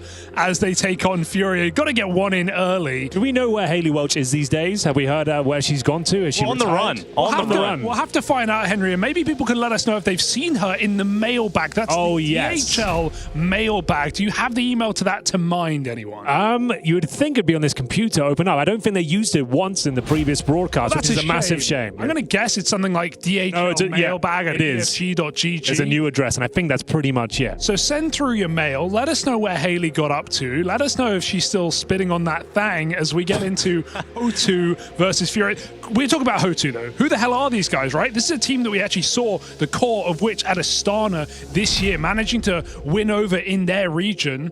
And since then, they've made some changes. They brought in the GOAT, Norbert. Some call him the best esports player of all time. I forgot about that meme. Yeah, that's a good He is the best throwback. esports player of all time, and he is here in this team. Second or highest rated player. Or actually, no, lately, he's been the highest. We've seen Ho2 even pick up a recent win at EPL. That's European Pro League. That's a different Pro League, Henry. It's a very different Pro League. An online Pro League. Very different vibe. Actual commentary going on there. Yeah, not here. And they've had some good games recently, so I'm excited to see if they can take on Furia. But, I mean, as we get the Molodoi highlights, this is no easy team to take down. This might be a crazy thing to say, but he reminds me of a young Simple. Is that too much? Am I going too far? Oh, he feels like he's a game breaker. Like, he has that same style. He puts himself in uncomfortable spots sometimes, but he has the ability to get himself himself out of it. And I think that's just one of the most fantastic, most entertaining things you can say about Molodoi as a player. And obviously that's high praise, but he is so young. And look how good he is already. This is literally a few months of being at this level. He's already allowed Furia to lift the trophy. We're talking about players like Caserato. We're talking about players like Yuri. How long have we talked about those guys waiting to lift trophies on a stage? And Moldoi's come in and he's elevated their performance so they're capable to do so. The thing is, like you said, Hugo, he's on his rookie year, but he hasn't needed time to warm up. He's not phased by the big stage. He's a stone cold killer. He's carrying in the grand final and showing that he can actually find MVP performances so early on in his career. It's going to be very difficult to topple him today. I don't know these guys apart from Norma. Is there anyone else that sticks out, leaps off the page? Frontalis is the AWP player. I like the name Duke of Fissura. Duke Fissura. Okay. I used to cast these guys back in sort of the online qualifier stuff. They've definitely been around for a little while, especially Duke Fissura and Kato. I think it's great to bring a player such as Norbert into the squad. Obviously, he's got a lot of experience, major winner out in Rio in 2022. He's come into a squad that he's had to take a dip. He hasn't been able to climb back to the top, and I think he could be certainly a fantastic addition to the team. He's just added in recently. They won an online competition recently, Hugo. So I think for Norbert, I think it's going to be a fantastic sort of role for him to be in this team and try and raise up a couple of players from the region.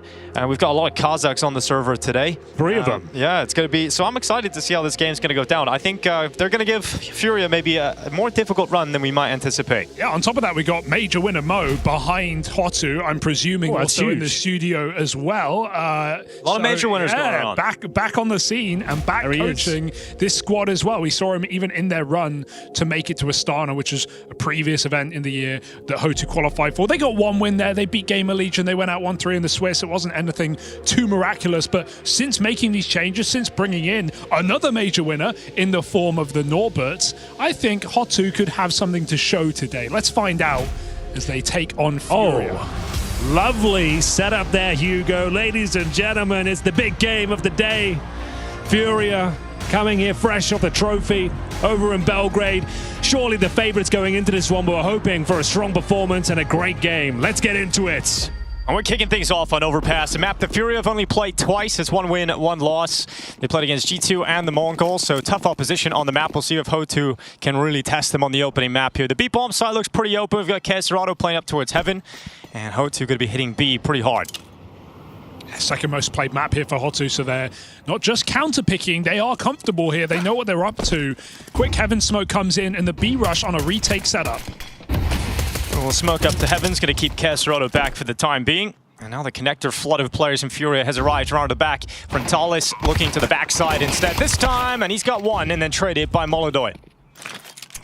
How are they going to piece this one together? Kit's available, boost into the Heaven comes through, but he can't catch a kill from the top. Norbert falls out, doesn't want to commit, wants to fight in the site with his team. They move in. Fallen finds 1 through the smoke. Mizu on a double already. They're fighting tooth and nail for this round behind the smoke, and he closes it out. Kato with the kill to put the pistol in Hotu's pocket.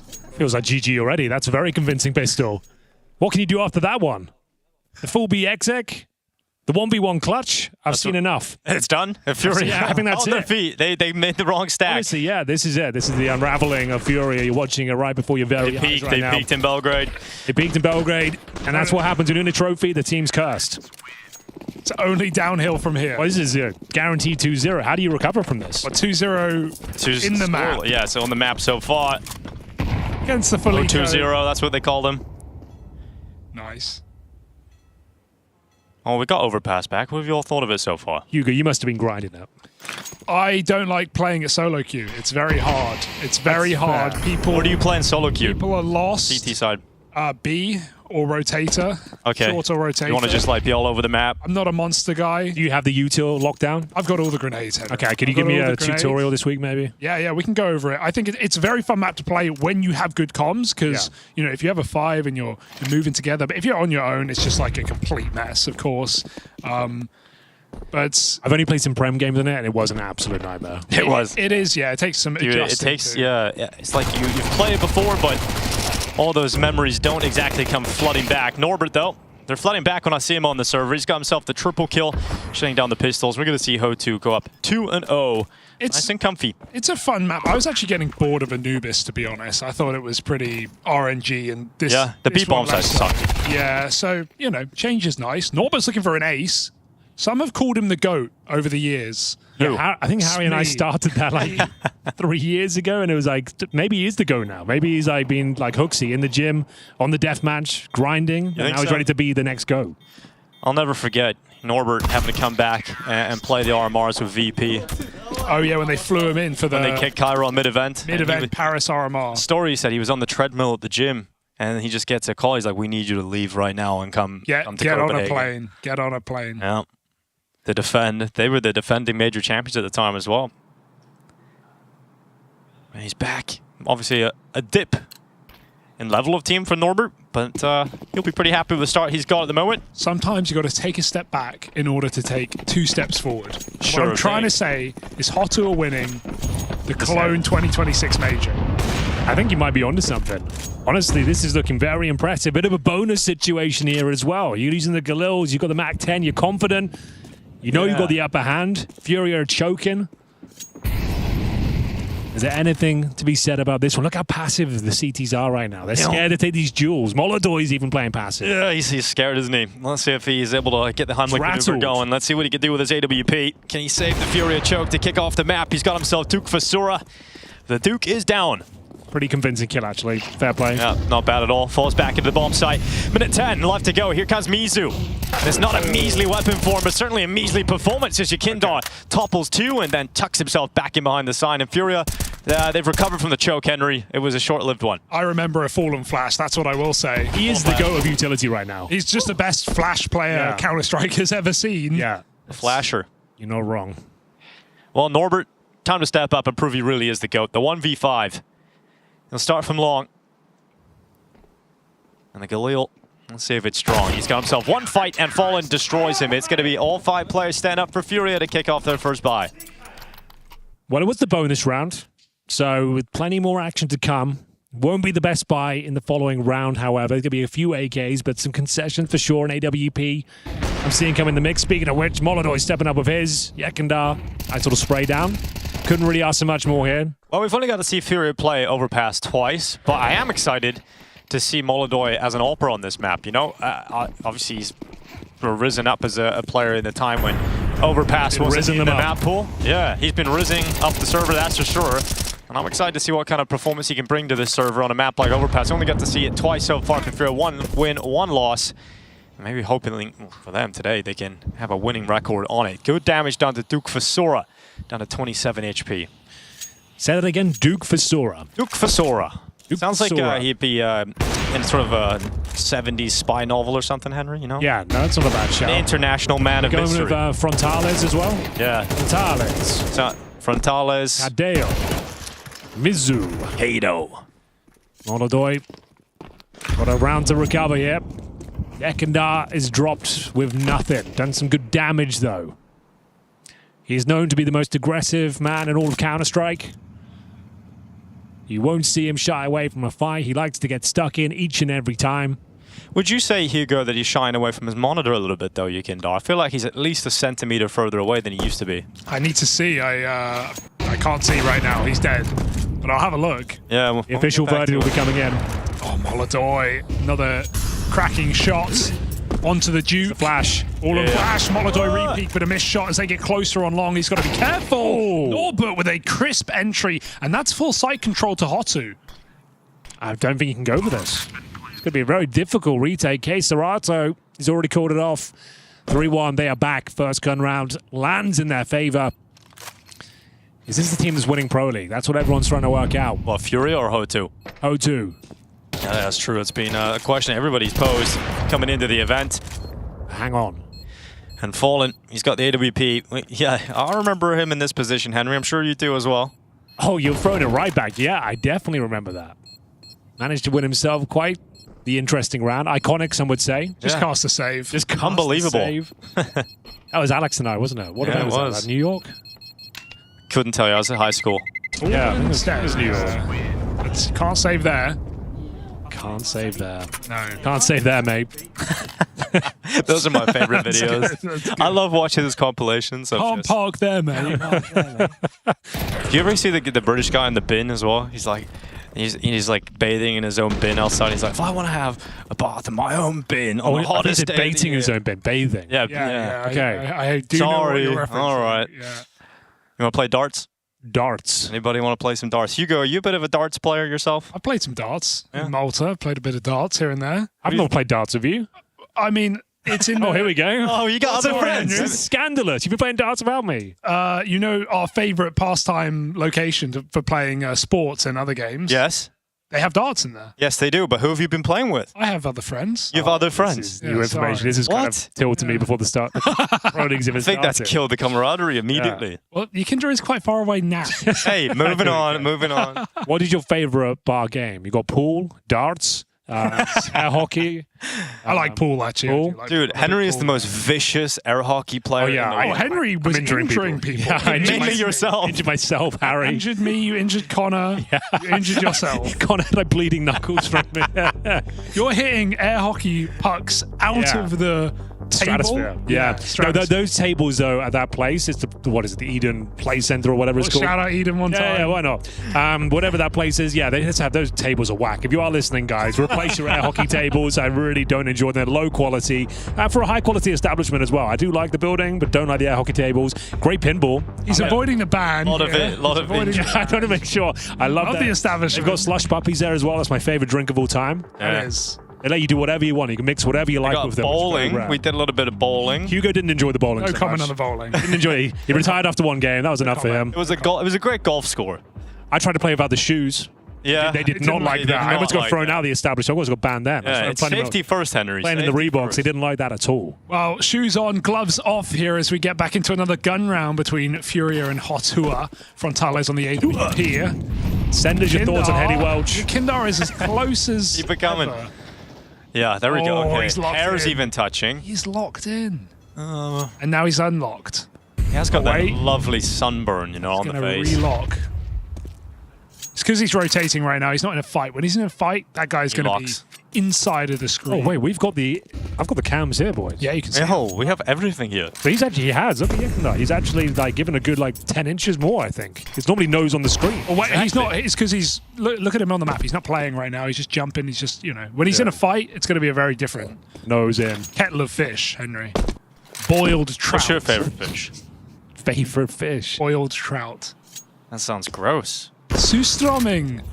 Well, we've got a minute or under left for Molodoy here on the B-bomb site. At the pillar, and he's blind. That is like the longest flashbang I've ever seen. Cancerado and Yuri stepping up at least as the Brazilians combining here on the B-bomb side. We've got Frontales and Kato, and they're absolutely destroyed. I will say, Fisher Playground, they played against G2 on Overpass, Furia that is, and Yuri was having an absolute nightmare on the B-bomb side. That's the best sequence I've ever seen from him. He was really struggling.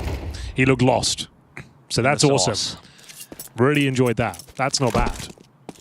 Considering the flashes. Right, Henry, well. we mentioned 3 Kazakhs on the server today. Why don't you run us through who those players are and who are the Kazakhs to look out for? Because we all have to be looking out for Kazakh players these days, apparently. We're not. Yeah. Let's have a look. Let's bring it up. Just going to open my Pokedex here. And we've got Molodoy as one, obviously. Number 1. I've heard of him. Number 1 Kazakh player. Duke Fashura. I forgot how you said it. Duke Fasora. Duke Fasora. And then Kadio as well. Kadio. Hey, Kato, I've been calling him over the years. Something from Kato then. I like Kadio. I think it's cool. If we're wrong, you can send it into the DHL mailbag. Let us know what you would call this guy. Kadio. Kadio. I like Kato. I feel like it's a ragtag bunch of space cowboys, Duke Fasora, Kato, Frontales. What is a space cowboy exactly? Well, it's a cowboy in space, isn't it? So they just kind of wear, in a video game. Oh, you'd imagine. I think there's games like that, Henry. It's kind of like Borderlands, I'd imagine. Yeah, you're probably right. All right, so not the best buy for Ho2. It's likely to be a tied scoreline, which really is hurting their chances of winning Pro League right now, Hugo. I'm not worried. Not yet. Now watch this little force by victory. This little maneuver. Okay, an ambitious one there from Norbert. Did a lot of damage. That was a lot. Not enough. No trade here. Good block from Furia. The Duke is in town to get that AK out of there. Going to be some shuffling on this B-bomb site. It's all gone quiet for now. Ooh. That smoke, though. Careful. Giving away a bit of vision. Frontales spots the utility belt. The smoke comes down. Overpass is one of those maps. You can see a lot of this. A lot of stalling play and kind of feeling things out. And shots like that. Oh, the Duke helps himself to a couple. Rips them to shreds here. He's got a triple for sure. Look at this. Hey. It's not bad. Meanwhile, Mizu's walked past Yakinder on the A side. So while there's a flank they don't know about, it goes both ways. Mizu can backstab this AWP. Molodoi cannot save, although he doesn't know yet. And Yakinder doesn't even go for it. So his surprise timing, irrelevant to the round. And Molodoi thinks he can save, but as soon as he tries to, he's going to die to Mizu. Mizu. It's all about patience, my friend. Don't move from here, because then you lose timing. Oh, no. He's gone down into the bank. He's looking to make a deposit. It's okay. He's going to find him. I mean, Molodoi needs to go. Needs to run a little bit. Yep, there he goes. And there goes the AWP. Oops. Okay, this is a massive round. All fun aside. It's a turning point. They're on the T side here. That's a force by victory. Tech9s, Galils. And we're looking at 4 already on the T side. Like, it's a great foundation to build up on the T side of Overpass. A map You said they weren't going to win the event. Yeah.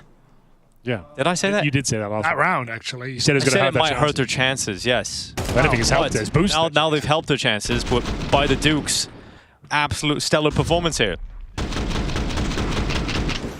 It's got to feel pretty rough. You've just been absolutely wrecked by one guy there walking in the B bomb side, Furia. Now you look at their buy. They didn't save the AWP. You've only got an AK for Yakindar, M4 for Keserato. The rest are on pistols. Great chance here to get 5 rounds for Ho2. You never know, though. That's the thing of CS. There's no way of knowing for sure. As Keserato boosted up. Comfortable shot there. Takes down the GOAT. Well, there is a little bit of lore that's something you have in common now with Duke Vasora, Henry. Oh, yeah? What's that? Now, I remember casting him last year, and if I recall, he had platinum hair. He had the bleach. And everybody was calling him Slim Shady back then. Okay, there's a lot of that going around right now. So I feel like you've taken the mantle away from Duke Vasora, and now you're channeling it on the broadcast. There must always be at least one Slim Shady on the server when he's playing, apparently. He's probably not 37 years old, though. Probably suited him more, but... I don't know. You're rocking it, Henry. See how old he is. 29. 20. Okay, he's one Not of too far off. one of the old boys, to be fair. Yeah. Surprised I haven't come across him before, but yeah, that is quite old. Unk will have to do what he can here from the sidelines. Frontales looks like they have lost up to the force buy in return. A bit of a partial investment, in fact, with Molodoi at 4,300. And there it is. We've got the picture on screen here. Well, our screen, yeah. Yeah, It's not yours, guys. He did have bleached hair as well. Maybe there's something cooking here, guys. 1v2. For Frontales. He's going to go for the kill, but Fallen spams him, so forget about it. Keserato triple on the short side. Locks in another round for Furia. And that was with 2 rifles for Furia and 3 pistols, Hugo. You've got to take those opportunities if you're Ho2, if you're an underdog in a game like this against Furia. If you break their money, if you force them down to a weak buy, you want to see them take it. Keserato, though, he's been in some rare form this year. Feel like he's back. Sep definitely dropped off for a year or two, I would say. No one was really excited about him anymore, but he was in contention for that MVP level over at Fisher as well. And we're always wanting Keserato to go to an international team, whether it be Liquid or anywhere else, really. Well, not Liquid. Not Liquid. Maybe in the past, maybe not recently, but like in the past, there were certainly offers for him. We wanted him to get out of the Furia team. It just wasn't really working out for him. But I guess if you make them international, it changes the game, doesn't it? To be fair, I think Keserato and Rainwaker would have been a powerful duo. Yo, that would have been sick. Left in June, apparently, according to AI, at Rainwaker. There was a question asked this morning about that, Hugo. Can't ask AI about CS roster moves. It doesn't work. It doesn't. Not yet. We're going to make our own AI, though. It's going to be called Hugo S. And we're going to be putting all the AIs together, every mainstream one, and feeding it Counter-Strike information. That's going to be our new product. It's a good idea, Hugo. Thank you very much. And, the MAC-10's out. You know what that means. It means Ho2 are going to win this round. The MAC-10, pound for pound, best gun in the game. The Eagle's up there. The Eagle. Yori, here he is, in behind the barrels. Oh, they gotta go. That's deep enough. Yeah, it's gonna sever them off from the rest of his teammates. Here they go. Norbert straight into the attack. Fallen. He's gonna go down. Norbert on the follow-up. Really is the GOAT on the B bomb site today. It's Norbin time. They don't know about the man in the pit though. Serato reveals his position. Suddenly support comes in. Everyone gets massacred.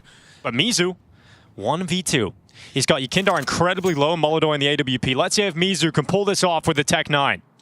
Possible, I suppose, considering Yakindar's health and the AWP prospect. He's played it so well, sitting behind his barrels. Although, you ain't checking that. You ain't checking that. Are you sure? Maybe. Here goes Mizu. Slips out into the... he didn't see him. He's too close to the monitor. Oh, Mizu, the Tech 9 tackle. He brings down Yakindar, and now it's all up against Molodoi, and it's a missed shot. Mizu. Molly's good. Molly's great. He's low. He's burning, but he's bad. Safety. CT Molly. Molly's bad. Yeah, it's not good, Hugo. And he realizes that smoke goes in instead. Mizu steps into the open. Another missed shot from Molodoi, and it's a dink. Mizu's got it down to a real opportunity here. 5 rounds looming around the corner. Molodoi. No kit. No kit. No time. If he needs to move right now and he just doesn't have the health for it, Molodoi realizes the op's got to be saved. And Mizu with a massive clutch. The Tech 9 into the Yakindar kill.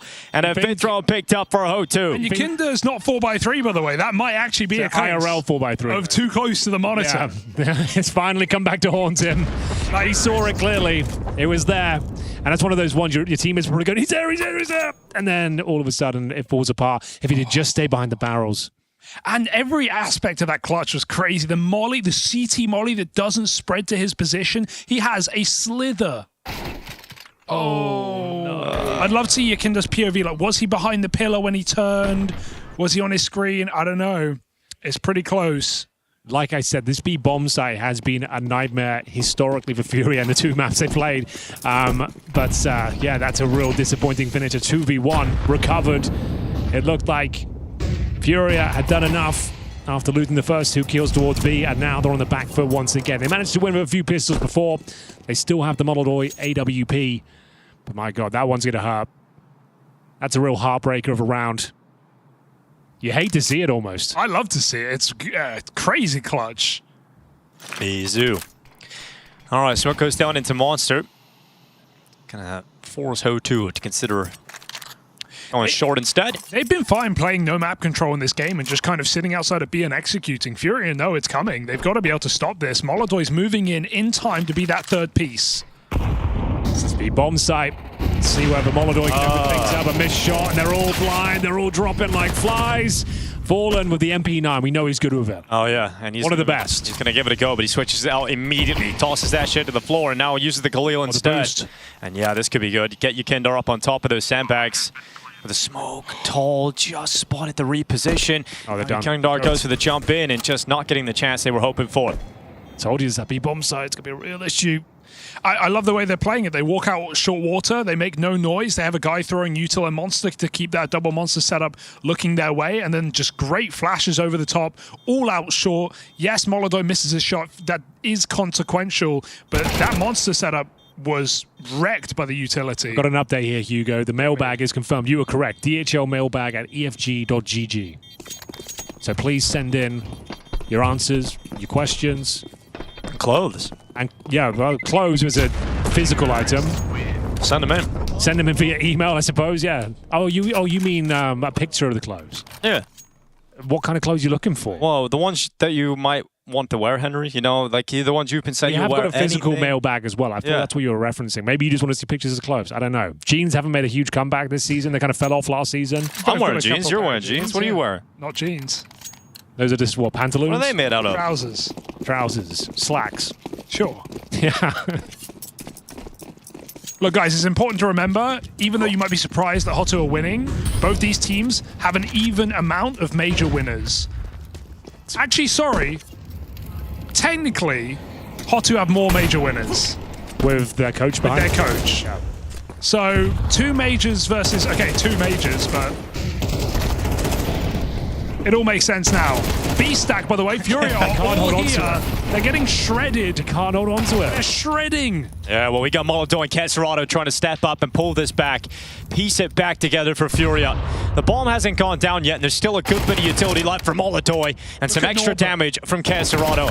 Hello. Yeah, Norbert arrives to the party now. Molodoi Taking a little bit of damage on top, but he's got rid of Norbert. He'll take a grenade right to the face, and then Frontales straight through that smoke. 7 rounds, T-side of Overpass. It is looking like it's a wonderful day at the office here for Ho2, who've decided to pick into Overpass, seeing it as a weakness in Furious map pool, and certainly being exploited, especially that B bomb site is so brittle. They fully stacked it then as well. They knew it was coming, and still cannot hold on. Very convincing round once again. The only pushbacks at MP9 of K-Serato. The grenade signaled the round was over. A shot through the smoke confirmed it. And there we have it. It's going to have to be the eco. It's all falling apart here for Furia off the back. Winning a championship over in Belgrade. Looking quite weak here now. Not going to be the start they would have hoped for coming into stage 1 of ESL Pro League. Certainly not. Bear in mind, there are no VRS implications for both of these teams. I don't know if we covered that. Furia are 100% going. And Ho2 are 100% not. Yeah, exactly. They're like 63rd in the VRS. So if you are a VRS fan, you can sit back down. If you were standing up for some reason. If you're a Ho2 fan, you're eating good. Either way. Yeah, major or not, this is their major, Henry. This is their Super Bowl. Overpass is their major. This is their... This one specific. NBA Finals. The NBA Finals. We all love it. This is their World Cup. The World Cup. The World Series. Stanley Cup is one of them, I think. Yeah. This is hockey. What's the Ashes? Yeah, the Ashes. Their Ashes. It's their Ashes, you could say. There is there's the Cricket World Cup as well. Yeah, it's their Cricket World Cup. Yeah. This is their WNBA Finals. I'm running out of important sports events, Henry.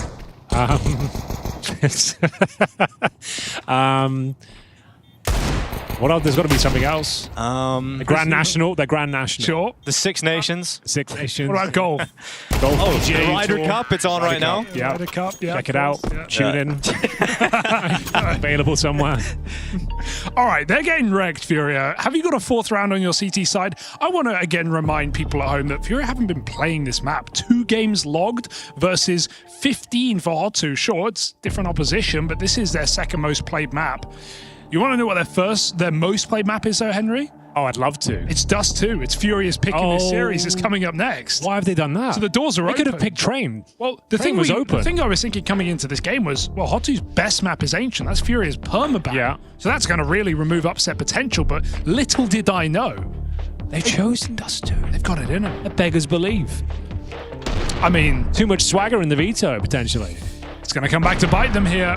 Oh my, Train was there. That's their best map. Play that. Yeah, and it's not great for Ho2 either. It's not a map they play a lot, so... Oh, you can see that says it all. You don't want to be looking like that. First map of EPL. Oh dear. Last round of the first half is Furia trying to get forward.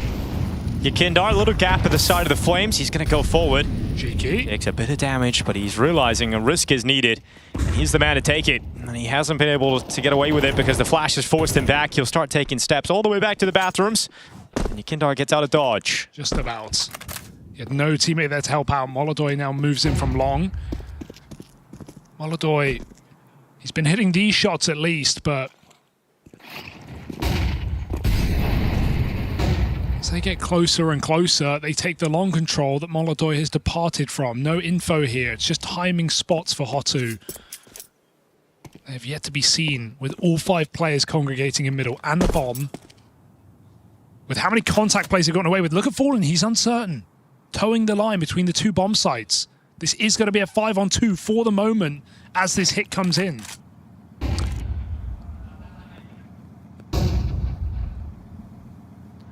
It's all quite tense here in the studio right now. They need this last round. And Molodoy stepping up. Yeah, gonna go for it. Try and win it for them. 35 seconds left. He'll sit in behind the dice spot. Goes into the open. Strikes straight through Goatbert. And now we got 30 seconds. It's Yakindar now holding on. Good kill here. It's got to be a Fury round win. Unless Duke Fasura had a multi-kill in him, and he just doesn't this time. So Mizu and Frontales step it up to the plate, but they've got to go for it. They've got to try, but it's Molodoy that will deny. Frontales left alone, spins to the backside, and a 4th round secured right at the end for Furia. It's a strong start to the competition here in Stockholm for the side of Ho2.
Match of the day here at ESL Pro League Season 22 as Hotu and Furia rage on. Two teams both with two major winners, or rather two majors to their name, but this game ain't close. 8-4 after the T-side of Overpass puts Hotu in position to take their map in this series. Furia are going to have to come back on a map they have not been playing. Oh, but their T-side can be quite good. Their CT, not great. I'll give you that. But Fallen on the T-side, great mid-round calls coming in. I think they'll be fine. I know it's a long road ahead of them, but they can bounce back here. It all starts with an impressive pistol. We've got quite a technical one, guys. We've got flashbangs. We've got decoys, molotovs, and smokes. We got Duke for Sora up middle, and we had him. He's no longer there. Yukindar quickly eradicating him. And now it's a B stack for Hotu. I can understand why they went B pretty much every round in that first half. You know, there's a couple rounds they went towards the A bomb site, but the B bomb site was certainly the focal point. It won't be for Furia in the first round of the second half. They're finishing on A. Feels like an impossible retake with no kit, but the Julies can make things interesting. Just got to run not great. And gun. Smoke does miss. Bonpon comes in, and now the clock pressed as Furia should be able to just win this out. Okay, well that's it. Yeah, they've won this one. But we can all agree this one's over. We'll have to see what kind of decision Hotu decide to go for in the next. They haven't saved any Kevlar here. They haven't saved anybody. Kato's overrun. Every single player for Furia stays alive. So you imagine the full eco coming up here for Hotu. They do say 8-4 is the most dangerous scoreline in all of Counter-Strike. Yeah, they used to say 11-4. It absolutely has to be 8-4 now, right? Yeah, I've seen it so many times. An MR12, all of a sudden you use the first 3 rounds. It's already feeling uncomfortable. You're 8-7. And now they're force buying. They're actually buying up, all right. So I feel like this is fine. Furia should be able to get away with this one. Their T-side is much better than the defense. Oh, Kato deciding he doesn't want to play with USP, Kevlar, and Nade, so he goes and sells a few pieces, gets the 5-7 out. It's not a bad force by any means for Hotu. Certainly can be potent in a round like this. Especially with that long aggression we got going on right now from Mizu. Oh. And that's a deagle shot onto Fallen. Yukindar did open up the proceedings, and you'll follow up with a second kill on Frontalis. He knows the lawn player's there, and he knows he doesn't have any support, so Yukindar happy to hunt him down, and Yukindar's got 3. He's back. He's looking mad. Yeah, he's sad about that one round with the Tech 9. It did cost him a lot, but this is a very convincing victory, and like I said, all of a sudden, it's going to be 8-7. And then you start feeling, okay, where did that massive lead go? What happened to us? It was looking so promising. Yeah, you don't see force buys a lot on CT overpass. Yeah, I agree with that. For good reason. M4's a king. AWP, also something you want to get out as early as possible. Well, actually, the force buy allows not an earlier AWP, but it allows you likely AWP in your first buy, because then you save a little bit in this round, you full eco next, and then you buy the AWP. You're almost never going to get the AWP third round if you're just getting swept. Yeah. But he didn't save for it, so... Yeah, they threw all their money into this. Well then. Norbert, MP9 looking to farm a bit of cash here. Extra $50 for the squad. An AK too, that's one of the better weapons to find, isn't it? Oh, get the molly! Yes. Yeah. She'll get away with that. An AK for Norbert isn't bad at all. Yeah, you want to take that out of his hands. Yuri's on the hunt. Yeah, Fury definitely have a way back into this game, even though it's T-side overpass. With the Akinda hitting hard, with Molodoi stepping up near the end, with Fallen calling and flashing. Hotu have got to be careful. Would you guys like a B-stream update? I just heard a yell, so absolutely, Henry. It's going to be Legacy versus BA, and I know people don't like spoilers for whatever reason in live sports, but... Cover your ears if you hate it. Mute it now. You got 5 seconds to do so. 5. Screw these people. Just screw them. All right. If they cared, they'd be watching. That's a good point. Legacy versus Bait. We have got a 9-4 lead for Legacy on Dust 2, which is the pick of Bait. Legacy underrated right now. Legacy, Legacy very strong. Also, we're at Fisher, Henry. Don't know if you played their games. How did they do? I feel like Yank and I got all of them. They didn't do great, I believe. They didn't make it to playoffs, at least. No, they did not. They were okay. Middling. Well, as you were mentioning, 8-7, very likely, but if there is a world in which that's prevented, it would be Norbert stepping up with a Hero AK on his own here. And they're building a Tower of Terror. Classic but unfortunately, they've lost all the other players on the other side of the map, so they have to dismount quite quickly. Yukinda is starting to look like a bit of a nuisance on this T side. Back-to-back multi-kills. back-to-back-to-back multi-kills. Back-to-back-to-back.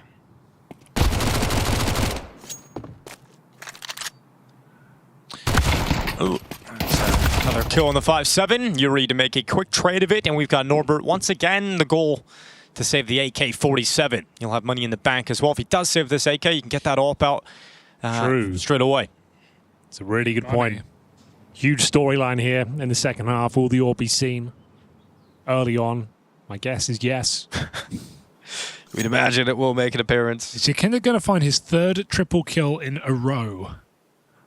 Or can Norbert get out with this gun?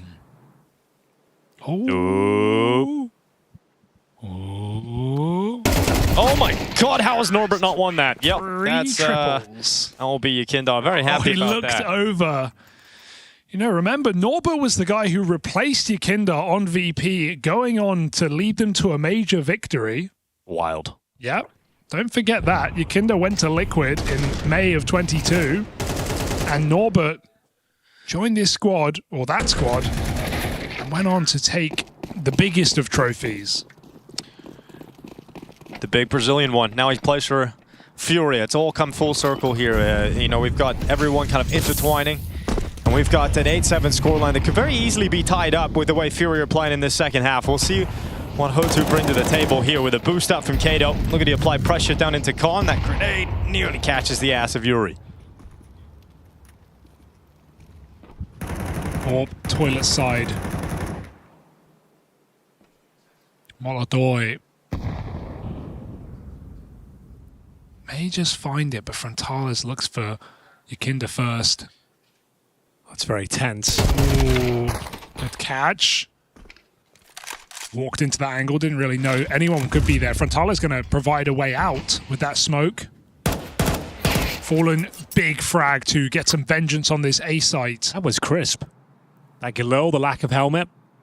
Back to a 4-on-4. And this is to tie it all up. Already a much more of a default spread from Fury in their approach than what we got to see from Ho2. A lot of just B executions at this point of the round. I have just got word in my ear. The mailbag is going to be open after this round. Oh, it's opening up? It's opening up. The sack will be wide open, and it's already happened. Okay. Chat hooked us up. Okay, let's see what we got. There's flooded. a guy called Hugo in there. That's what I'm noticing immediately. There's another one out there, and here comes the pop into the B bomb site, falling at the front of the attack. Kato gonna stop him. Kesserado makes sure that it's a quick trade here to keep Fury even on numbers, and he wants to extend with the final 14 seconds left. That Molotov will not burn Mizu to a crisp, but Kesserado hunts him down. No mercy from Kesserado. And Frontalis, no kit, no chance, and he'll fall away. Well, there we have it. It was a 5-on-4 advantage until Fallen arrived. All of a sudden, the round disintegrates. Ho2 have no choice but to save the AWP. We said it'd be an important factor. Those aren't screams from this game, I believe, but Fury are back. They're in charge. They're looking well. Clean sweep so far on this T side.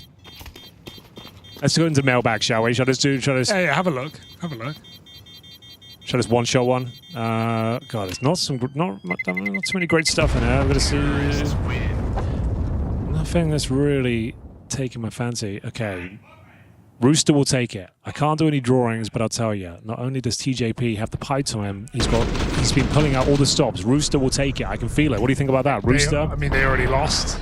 First game of the day. It's a Swiss system, a forgiving Swiss system. That was 4 hours ago, Frederick back. Okay. Surely someone's There's got to be something more recent, right?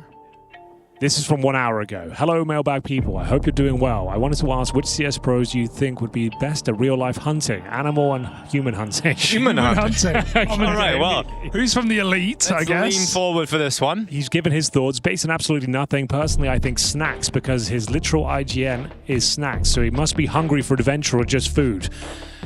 And when hunting, you do anything for that food. Henry, you've got to brief these mailbag. You just open it and start reading. Dude, you did roll the dice on this. You didn't pre-read this. He's also an IGL and extremely bear-like. So I think he'd be crazy good at hunting and using his mind and his strength to take down anyone. I think that, well, of anyone you're going to choose, Snacks isn't a bad shout. Yeah. Probably could be a good hunter. Could wrestle a bear. Probably Goose Hunter from G2. Because of the name. Yeah, as a kickoff. Yeah. I'll go with him. as a kickoff. It's a good starting point, but yeah, Snacks, I don't disagree. Thank you for the email. Keep them Presumably. Does fishing count as hunting? Ooh. Which player does the fishing? That's a good question. Yali loves to fish. Yes.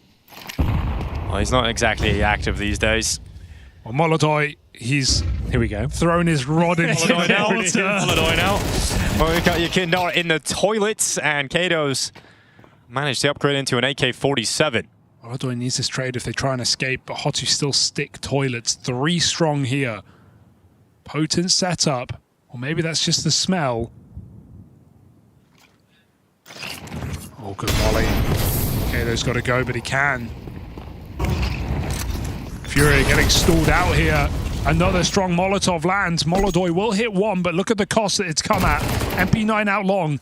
Duke has nowhere to go. They're right behind him. He's got to commit to this kill now, or he'll get nothing from this round.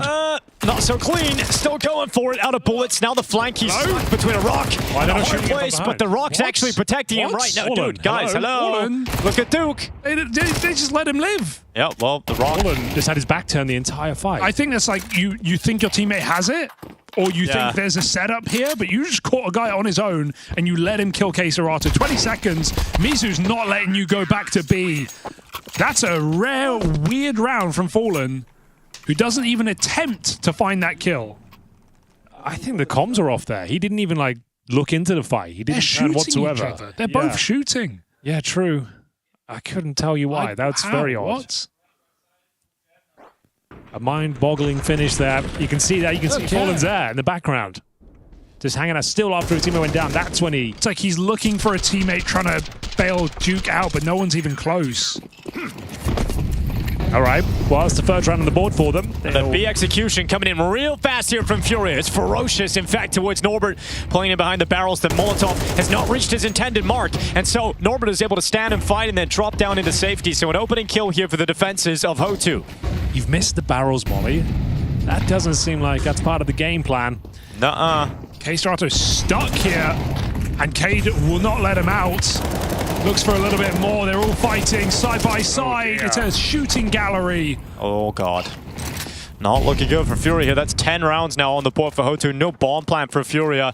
They call the immediate direct hit into the B bomb side and it falls flat in its face. They get a single kill. And like Henry said, they're missing utility. Simple nades going towards the barrels. And that was a really important one as well. At least it would like force out a smoke or make them uncomfortable. He had a full shooting gallery there and you're assuming it's going to be clear. And the round falls apart. Wheels falling off once again for Furia. See whether they can recover. The money is going to be absolutely shattered.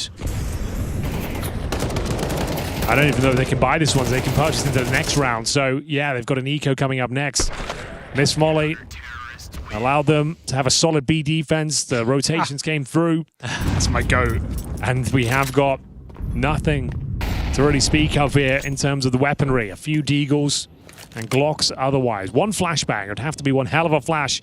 Is it Fallen throwing it? It's not. It's Yakindar.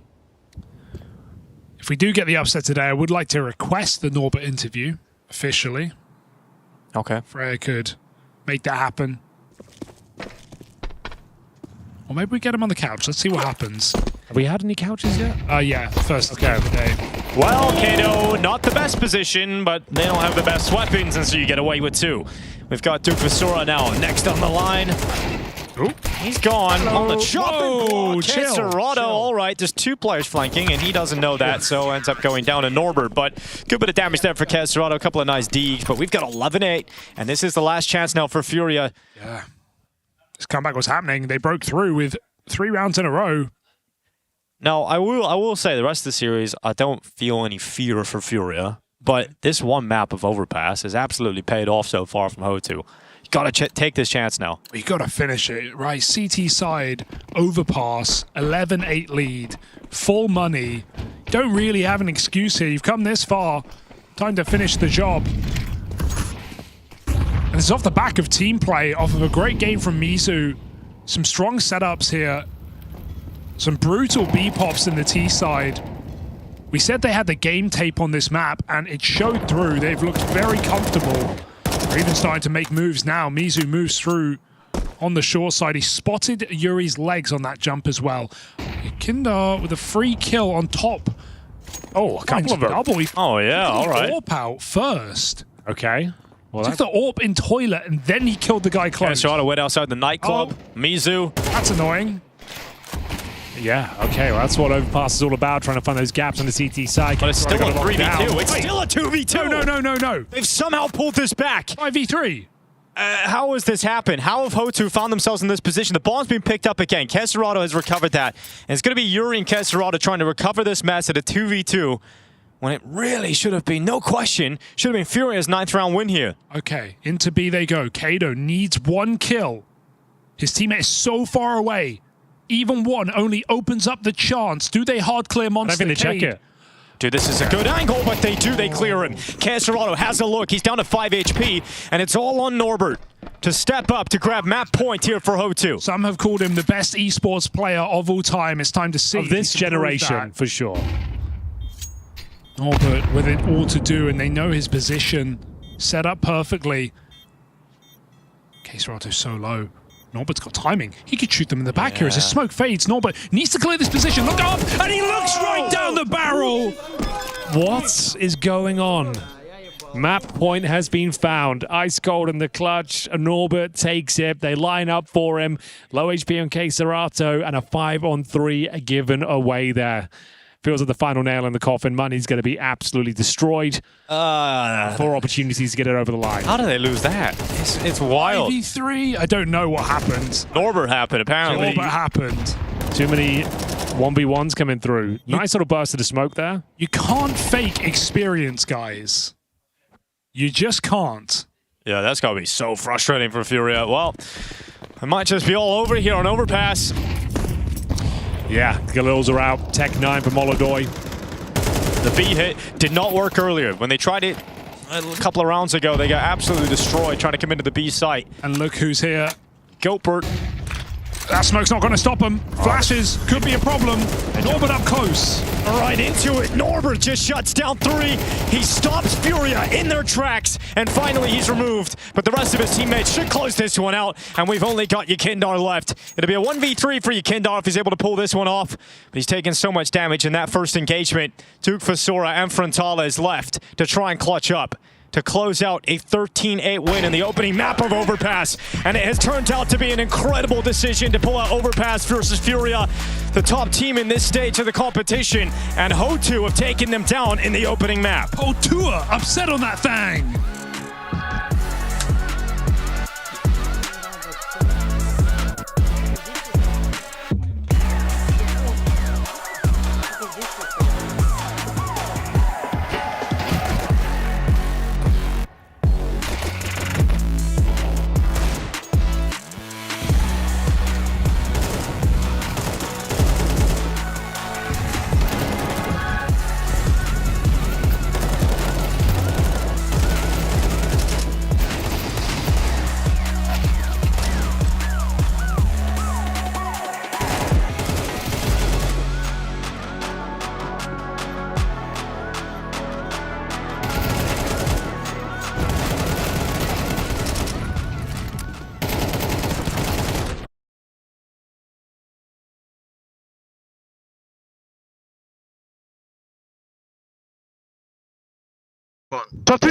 Three short.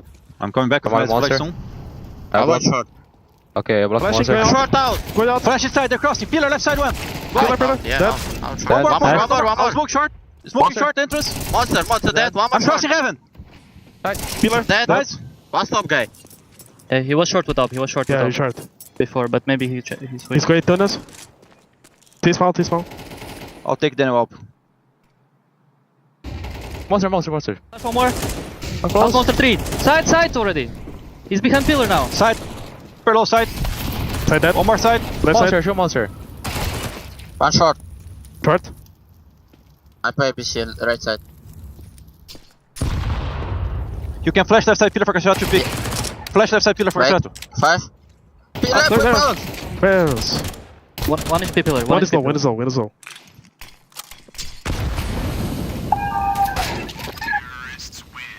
Eco for next. Yuri, you can flick a little bit more. Okay. I'm smoking headshots. Yeah, we're gonna be. Okay.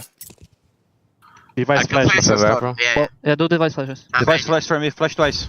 5. Do it. I give you bomb. 5. Smoke heaven then. Smoke heaven. Pit and bridge. Bridge low. Pit and bridge. Bridge that. Bridge back. Water. Low HP water, guys. Only water. You have bomb, Daniel. I smoke bird. Burning. I will do it, Danny. Dead ABC. Water. Heaven. I have heaven. Go chase Coming Yuri. back Go up, chase. Go chase Yuri. He's gonna Stay save lower. up. Back CJ. I'm flashing. Run A, Yuri. Window no scope from Senzo! No way! It's a perfect end! What is this Counter-Strike? This is madness!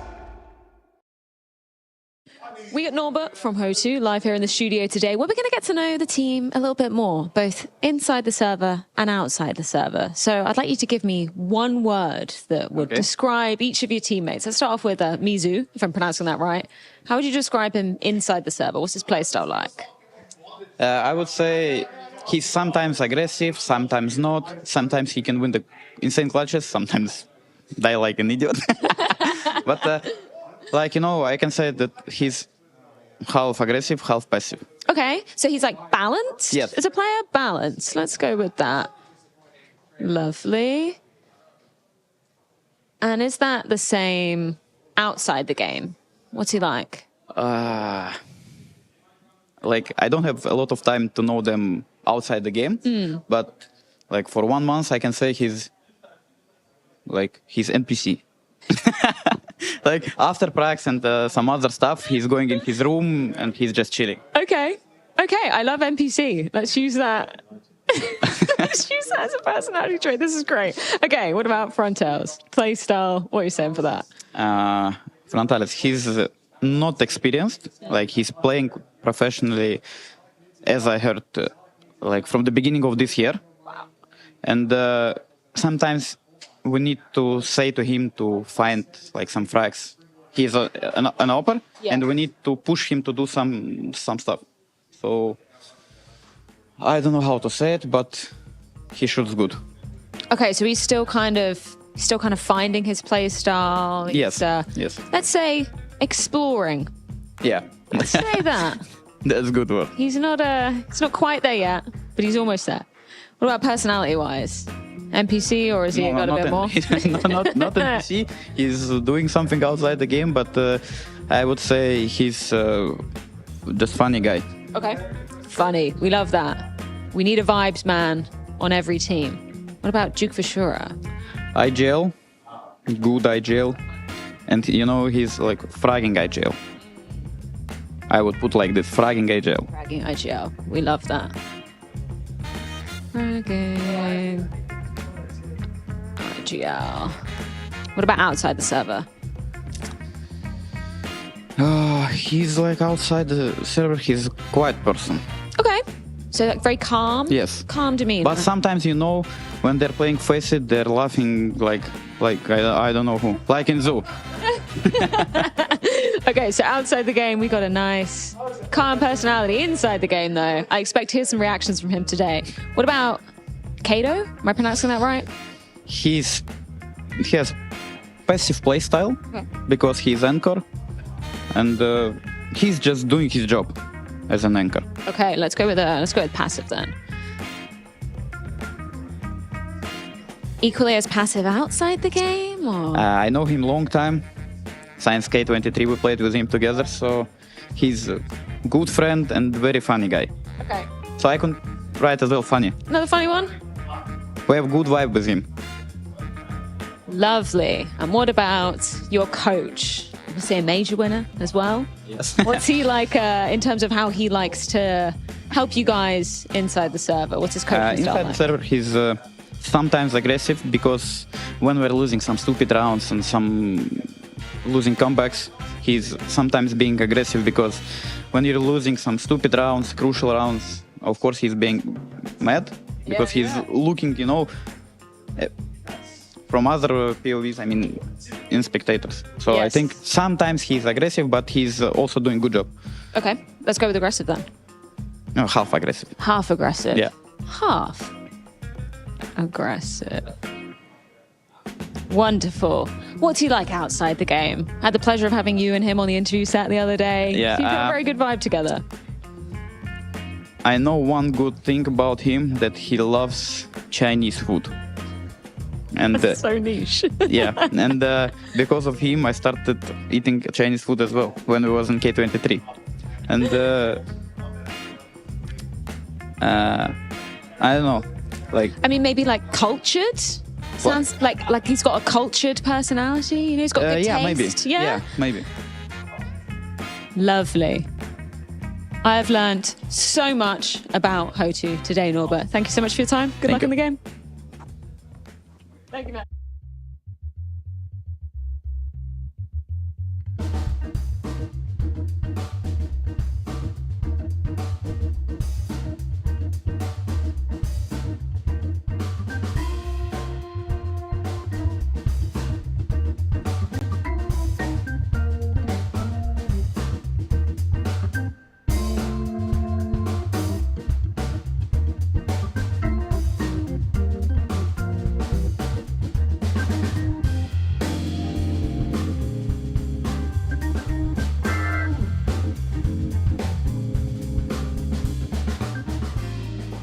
From humble beginnings in Hanover to greatness in Katowice, our journey is our legacy. As we arrive at what we thought was our peak, we instead discover a whole new chapter.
Where it's just like vlogception. All right, Fallen, what are we doing right now? Right now, we're vlogging at the same time recording a content for ESL. And for Fall Insider. Okay, so everyone's winning right now. And there's another cameraman. And there's another camera recording for Furia, which means it's like an Inception movie. Yeah, and then there'll be cameras on you with people at home watching all of this at the same time. And the worst part is that sometimes people are going to be watching with a fucking webcam on their monitors as well. Yeah, it's true. It's true. There's too much going on. Too many cameras, mate. Too many cameras. Look, I just wanted to come and I just want to say that MP9 round on train, beautiful. That was amazing work. You know, there's a phrase in Brazil, I only shoot, it's God that makes it happen. Yeah. Mate, that round was nuts. And then you guys went on from there to win what? Overtime flat, like you didn't lose a round in overtime. And the final against Mongols was great. It was all great. I loved it all. It was great. It was great. That round against Nico, I was able to MP9 kill Nico. How many of you can say that? MP9, 11, 12, 2v4. You don't have to kill Nico insta or you lose. That was a hard one. Yeah, and very, very proud of the team. We had a great game against Mongols. Could have gone either way. The series was so crazy that we could have won 3-0. We could have lost. And, you know, there's so much things that could have gone on. So it shows how intense and how crazy the game was. It was one of those matches, though, that was entertaining, right? In the sense that, yeah, it was going overtime, but it was also like brawly Counter-Strike where, you know, any mistake that was made was punished. People hitting big shots. You having crazy rounds like Nuke in overtime as well. Like you were going off. You bringing out the AWP again when it's needed. It's fun to see. So those games, right? As a player, would you prefer the game to be like that, or would you prefer to win easy 3-0, like 13-2, 13-2, 13-2? I would prefer to win like this, too. You know, 13-5. There was a moment in train. I think it was against Falcons. Me and Yakindar were not having a great game. Yuri was like 30 bombs, and me might have combined 15 or something. And then the game goes to overtime after that round. And Marek says, you found a way to help, like in the end of the last round, right? And I said, bro, I know exactly what I'm doing next round. I'm getting double up. I'm not sure about you, what you're going to do, but I know what I'm going to do. So yeah, you have to take the double up when you can, when economy allows you. And, you know, as an Alper before, still know some tricks. Yeah, I would say so. Look, you're going to head off wherever they're going. So I'll let you do that and I'll bother the rest of the team later. Thanks for your time. Sounds good. See you guys. What about the FlyQuest game? Let's not talk about it. Yes, I'm enjoying. You gonna destroy everyone? Yes. Hell yeah. That's what I wanted to hear. Hell yeah.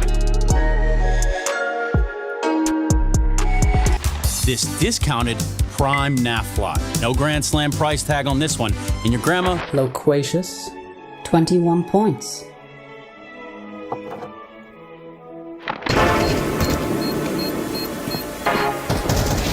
Good luck in the tournament, boys.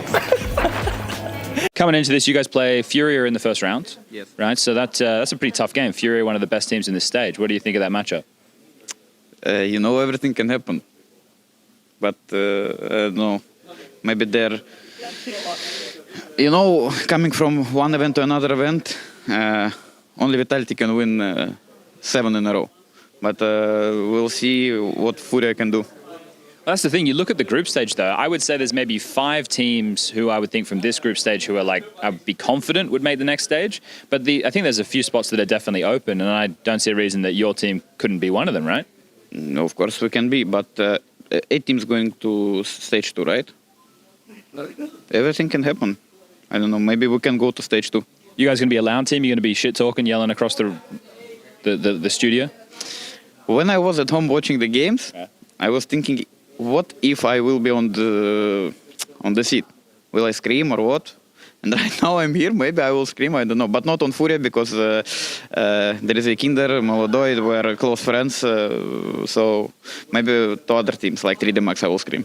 Okay, all right. Well, thank you for your time, Norbert. Good to see you again, and good luck. Thank you. What the fuck? Why?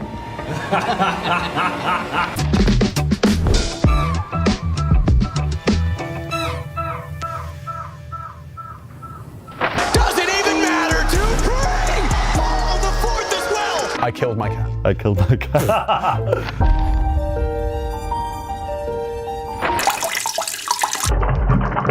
Cheers.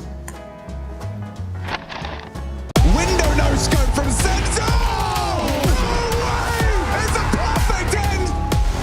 What is this counter? This is madness! Well, as the GOAT Norbert once said, anything can happen, and right now it certainly looks that way. They've just won the opening map. The man he said it that too was Sponge. We've got him here. We've shoved out Mr. Byron. We've brought Sponge in for this one, Chad. And it's Lord Byron to you. Sorry, Lord Squire Byron. Dinko and the G-Man. Yes. The G-Man himself. How you I'm doing? still here. Yeah, I'm all right. I'm shell-shocked after that first map. We knew Furia could have their weaknesses on it, but still, I don't know. I didn't know anything about Hota going into this one, and here they are. Yeah. And Dust 2. Chad, why would they pick Dust 2? It's one of their best maps. But they haven't been playing that great on it. That'll be fine. It'll be fine? Yeah, that'll be fine. Train was there. Guys, in the shuttle, I said it'd be a bit of a competition, didn't I? I said it'd be a little bit of an argy-bargy, and it is. It wasn't really a competition that first map a whole lot of the time. They are coming off the back of a win. They're riding a high, all right? This is going to bring them back down to earth. Now their boots are planted on the ground. I guess that's a thought. I feel like this could be 2-0. Oh, come on, Henry. I don't know. 2-0. Ho 2-0. Let's go. Exactly. I feel like there's a real chance of it happening. I like what I'm seeing out there. Furia making mistakes. They're missing Molotovs. They're missing smokes. It's looking like a bit of a shambles. Surely after winning a tournament, you play better, not worse. Look, mate, they're just recalibrating, all right? Everything's going to be okay. Nobody panic. Dinko, next time we're on the way back in, I'd like you to work on a musical rendition. What I had going was, no, don't funk with my heart. I wonder if Hotu will take this home. Would Furia still be one of the tournament favorites, baby? Why don't you just save that for the third map? It does need workshopping, Henry. It's the first cast. It's the first. I've just got back in the saddle. Okay, here we go then. We're off to the races. Ladies and gentlemen, it's a triple kill. Nothing but one taps, and it's an absolute disaster. Furia, I've got nothing to say. We've got the clean sweep. Damn, it's a great start again. It's Mizu, who was the player to step up with the pistols over on the last map as well. He did it in a Tech 9 clutch. He's come out swinging here on Dust 2. One of their best maps, Chad, and no one's thinking about a mid-push on Dust 2. What are you saying about that? Okay. Come on now. I do like this. No one's thinking about it. Look how clean that is. It's juicy, isn't it? Look at it. Yeah, we saw it was pretty nice. It's pretty. He was even had a little glance over the fence, didn't he? They're making them look foolish. What do we got? You reckon we're in for some crisscross here? Could be. Through lower tunnels, Tech 9, smokes, all the good stuff. We've got the mid-door smoke out to play, the scout for Molodoi. Right then. That sets the tone quite nicely. You ever been to, is it Doi Doi Palast in Cologne? Oh, I don't even know what that is. I think it's a Turkish restaurant. Oh, maybe I have. What's the one we used to go to all the time? Pepe's? We like Pepe's. Pepe's was Does that still exist? Any restaurant you used to go Pepe's to? still exists, mate. Well, it wasn't called Pepe's. It was called La Strada. Oh, yeah, right. Pepe was the restaurant owner. Yeah, we loved a bit of Pepe. That's the only restaurant I've been to. Why'd you ask the question? Well, look at this push. This is sassy. Yeah, you don't see this too often. And the fact he's got out with the MP9, that could be the round in itself. Is a guaranteed kill here towards short. Does he want more than one, though? He does, but happy with the first. Falling back. Doesn't take any damage for his troubles. And that's going to be a nightmare situation. How do you even proceed with the round here? This is the classic Fury Europa dope, Henry. This is the classic really are Fury believing Europa right dope. You're sitting here, you're going... Oh, he's going back again. And you know what, Dinko? They're going to take an eco, and they're going to lose that, and they're going to lose the first gun round. But you know what? They're going to win the map. Okay. They're going to win your heart. They're going to win your minds. They're going to win it all. Don't you worry. Well, it was... I recently, the last map I got to cast a Fury on Dust 2 was against Pain just about a week ago. It was painful at times. Absolutely. But this could be a way back in for Yuri. Won't be. And Yakindar going down in middle. Caserado is the only player left. And for a man called Frontales, he certainly does his best work from behind. Two flanks out long. Hell, he's definitely been training for Pro League, hasn't he, this one? He's ready. You can see he's been in the lab. His comeback season. How many seasons did you have to take off? 2? Yeah, the 2-year ban. It's tough. It is tough. And I was questioning the ref's reprimand, but when we checked with Graham Messiosa Pitt, it was the double thumbs up.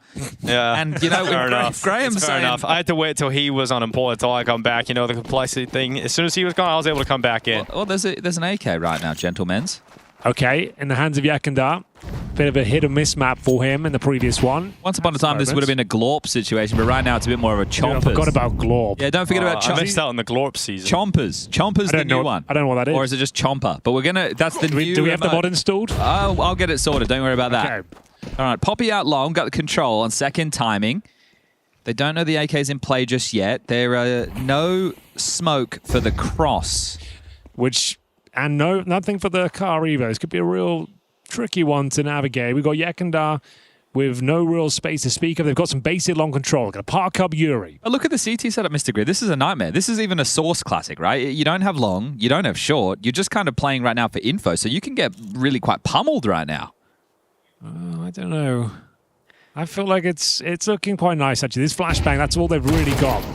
Got the information there towards short. Now I've got Yakindar's AK, though. They've got Yakindar's AK. They've got a missed shot from Frontales. And you've got 2 kills on the pistols. Make it 3. Molotoi massacring them in the bomb cell. We've got Mizu and Kato trying to win this one alone, and they just aren't getting close to it. And it comes down to this fight is short. Kato destroyed, and that's it. Somehow, some way, 1 AK-47 and all those little pistols. I want your apologies to be as loud as your disrespect, gentlemen. I'm sorry. I didn't see it coming. I didn't believe. Chad. This is Chomper, by the way. Oh. That's Chomper. He looks like some sort of plasticine character I've seen in I've seen him television. Before. Yeah. Wasn't that, you know, the hatch, Henry? Yes. The claymation? The trapdoor. Yes, that's it. The hatch, the claymation. Trapdoor. Trapdoor, the show. Trapdoor. No idea. But I don't think he was green. He was more of a brown color back then. Well, let's have a look, shall we? Or blue. You surely remember this, Henry? You don't remember Trapdoor? I recognize this big blue character. I don't know if Chomper is related to said blue character. No, I haven't seen the show. Is it from the 90s? We're talking early 2000s? I think it might even be the 80s. I think it's it's 1984. Oh, there it is. Good to know.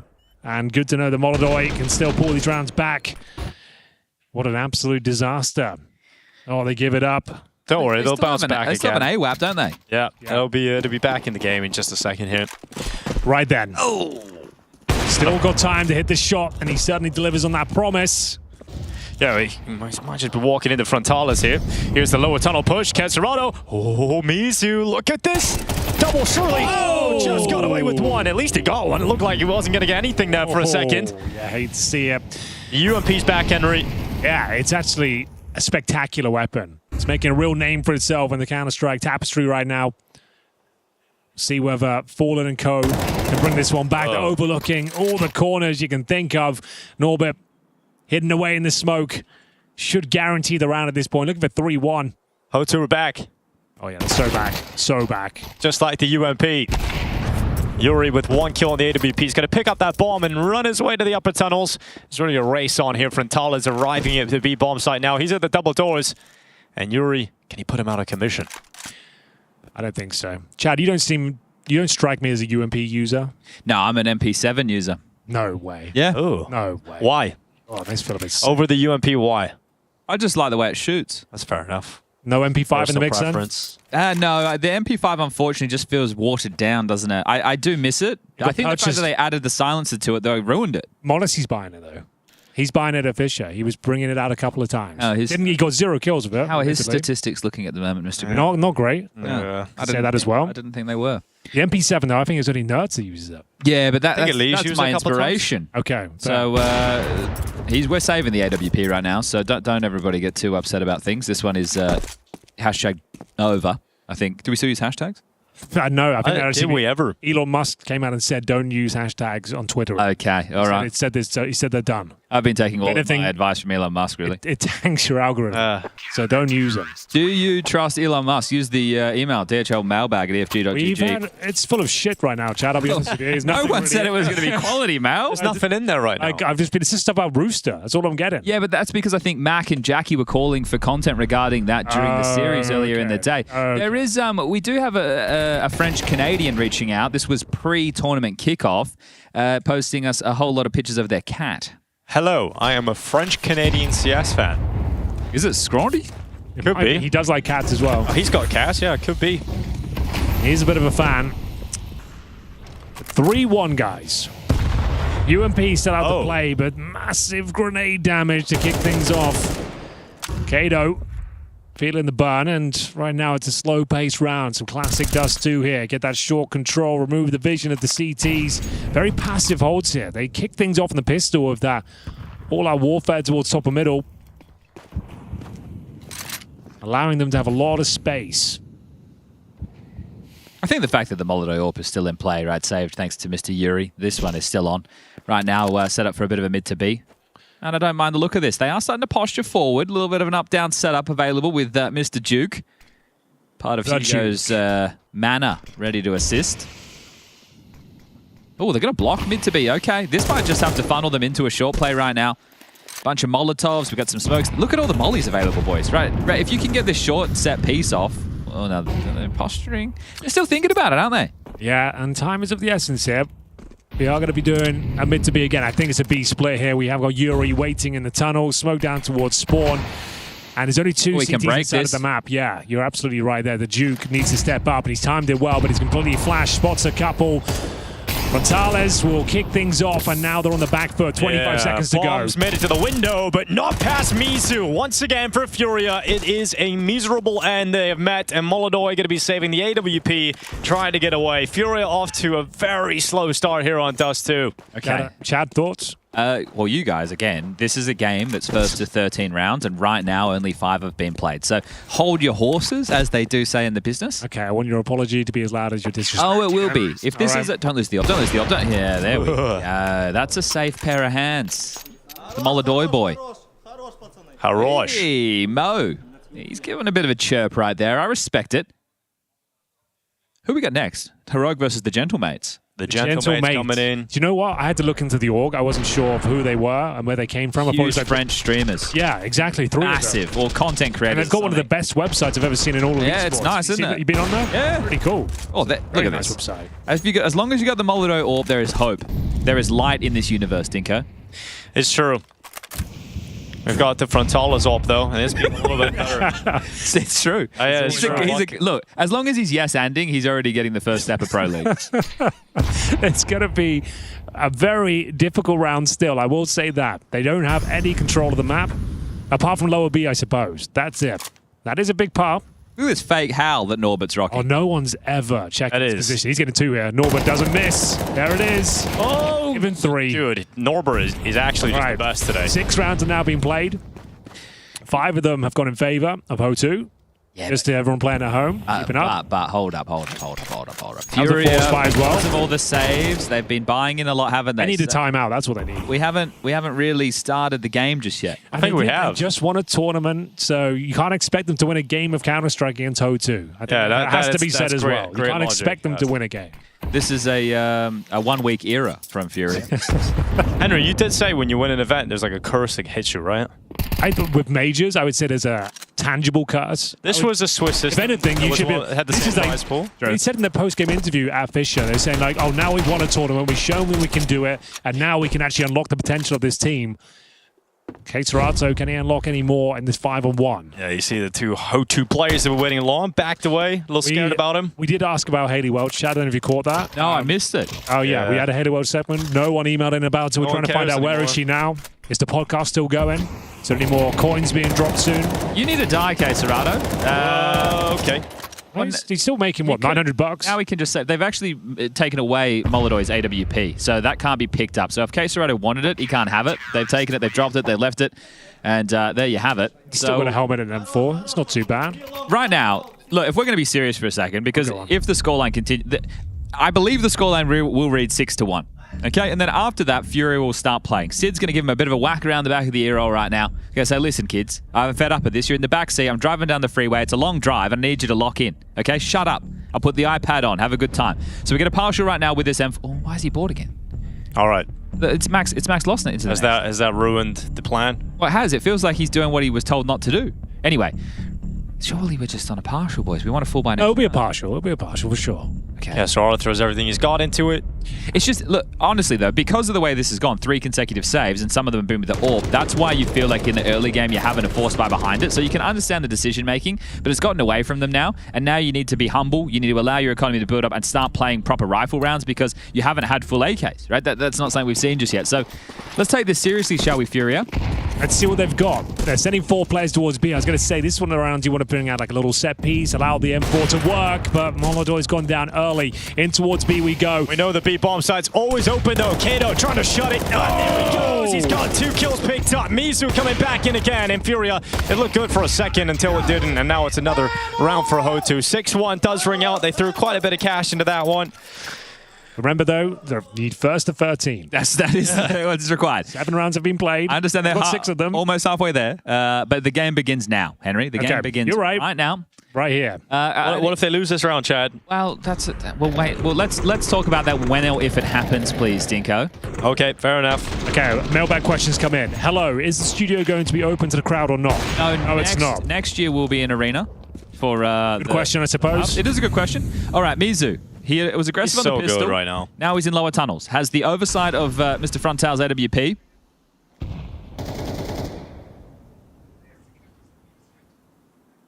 Mizu patient.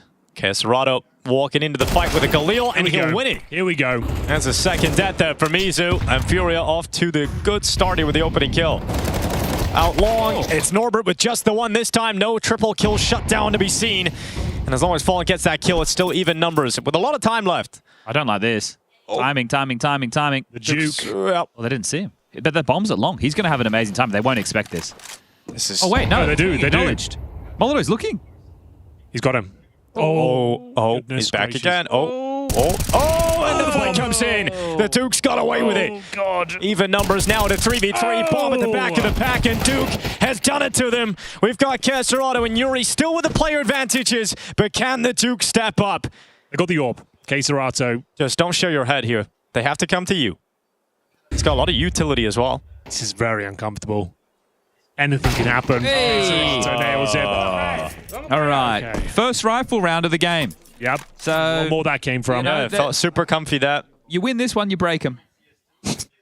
Boys, 6-6 half, away we go. Serato's doing insta long corner smoke. Molodoy has blessed spawn. They're going to go out, they're going to harass it. Yokindo's going to start stepping up as well. The best thing that has to happen right now, if you're Hotu, you have to start at 4-1. Are they going to start 4-1? I don't know. But these are the things. These are the things. They're not starting 4-1. They're not using the long spawn. Okay. And they missed the long corner smoke. They've done that full game. They have just won a tournament, bear in mind. Can't expect them to land any smokes. No.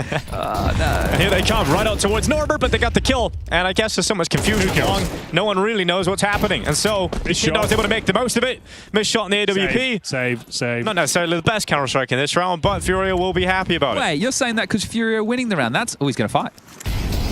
They're actually going for it. Oh, here comes the flashes. Mizu into the open. And Molotov is going to fight right back. So 4v2. And Yuri steps through the short smoke, so should be no chance here for Frontales. He's going to drop all the way back into a CT spawn. And don't you try and throw me under the bus with the Brazilians on day one, Chad. I do not want to be in that tough old situation. Why? What would happen? Well, what could happen? A lot of nasty messages, I think. And why? I think they're nice people. I don't know why you're throwing the Brazilians under the bus. We call it passionate messages in the business. Exactly. But to me... I like the Brazilian crowd. I think they're passionate Counter-Strike fans. I don't know why you're disrespecting them. I've actually gotten the bus and rolled over myself here. do you guys... I should check if this person's been cancelled, because everyone's getting cancelled these days. Let me check first before I... Sounds like a name that might be cancelled. No one knows who he is. I don't think he can be cancelled. No, I think he showed his face. Oh, really? I think so. No, I think he just went into hibernation. I think he was just done doing music. That was it. Yeah. So we can talk about it? Yeah, I think it's fine. So do people know... Oh, they're going to hate me. Corpse Husband, with a really deep voice, has a song called Misa Misa. Okay. Do you think Mizu was inspired by the song? Could be. I'm not ruling it out just yet. Could you sing us a bit of the chorus, perhaps? We'll leave that for the karaoke post show, I think. Thank you. Well, Mizu, not much to be spotted with him in this round. He's gone. Okay, the Duke's Deagle's out to play, and he's out of bullets, and so he's dead. Nice little bit of style, at least. But yeah, you're right, Chad. It has happened. Fury are back in the game. 10 rounds have been played. 6 of them are in favor of Ho2. And even if Ho2 win the next 2 rounds here, Henry, like you said, it would be the most dangerous scoreline. 8-4 is the new 11-4. We have confirmed that. Spoke to Zonic earlier. What do you think about that, Chad? Isn't 9-3 the new 11-4? No, we decided the last game. 8-4 is now the most we decided. It was more Henry decided, and we kind of co-signed it. Okay. Fair enough. Look, we can have different opinions. That's fine. Now, Sonic Mush has put in the chat that it's a Jar Jar Binks inspiration. I do like that one, too. It's a good shout. Don't go through this, gentlemen. You don't... Oh, yeah. They're fine. They're fine. Yeah, they made it happen. It's a 1-for-1. No one's there. Here comes the rotation for Mr. Mizu. Such a brute force call. Not a great smoke. Into the open, into the site. Yekindar. Oh, and a dink as well into a second player. Round's still on. Round is absolutely still on. The T's are a little bit wounded, especially Casarado. He's down here with 13 health. Molotov going to wait inside of the site. He's committed to this position now with the AWP, so he's going up to the window. There's another re-smoke. Okay, so they've used that tunnels. He's going to peek. He's going to go for the fight, and he just missed him. Just missed him. Frontales gets into the smoke. Casarado waits. Molotov picking up one. Casarado with the other. Nice round. And just like that, Fury have played themselves back into the half. I like that play from Casarado. Credit where it's due. Pushing through the smoke, low HP, they didn't see it coming. So when Fury win this map, which way are we going to operate? Is it going to be, I told you so and I point fingers, or are you guys going to come groveling and say we apologize? Well, I think there's more outcomes than that. Maybe we can take inspiration from both outcomes. I would say it's a long old series, Chad. We've got 3 maps potentially to be played here. And if it does go to a third, I think Ho2 have got it. It's 1st to 13.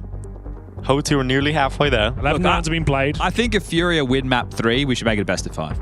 That's fair. Yeah. We can do that. We'll speak to League Ops. Get Graham on the phone. Graham, he's probably watching. He never misses a beat, this guy. He's a Draculander. Yeah, I wish I... Doing what? Doing interviews. Oh, he's just an influencer. Yeah, he's getting new gigs. I like that. He's not being interviewed. He's not being interviewed. He's doing the interview. Doing the interview. Yeah. I'd be happy with him. We needed him for our quiz earlier for the DHL drop, Henry. If we had him, maybe. That was one of the most embarrassing performances ever in Pro League history. Real battle of the Titans there. Butler Birchall versus Graham Messioso Pitt. Yeah, we needed him for sure. That would have been huge.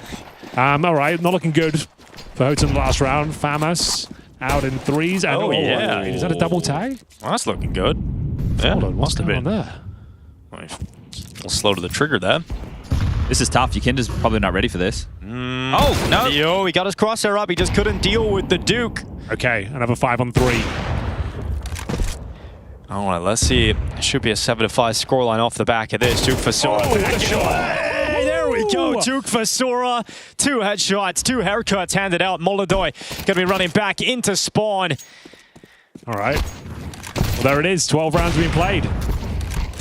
We'll see. Molodoi got the kill on the Molotov. Okay. All right, Molotov. Let's see if he's able to win this. Good smoke. That'd be incredible. As he gets into the smoke, Norbert's up next. Knife out. Right. Hey, Norbert with the highlights. It's going to be a 7-5 scoreline to close out the first half. Ho2 in the lead, and they're 1 map up. That's why he's the GOAT.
Hello? Okay, Hello? that's the intro. Let me go again. Wait. Okay. And scene. Ladies and gentlemen, it's the best time of year to be a Counter-Strike fan. ESL Pro League is back. It's day 1, game 3, and you join us for half 2 between Furia and Ho2. And 12 rounds have been played. 7 of them have gone in favor of Ho2. My name is Henry G, and joining me is Dinko. Say hello. Hello. And Chad Birchall at the end. G'day, mate. And we're here to see whether they can find a 2-0 scoreline. A huge upset, but bear in mind, Furia coming off the back of a championship.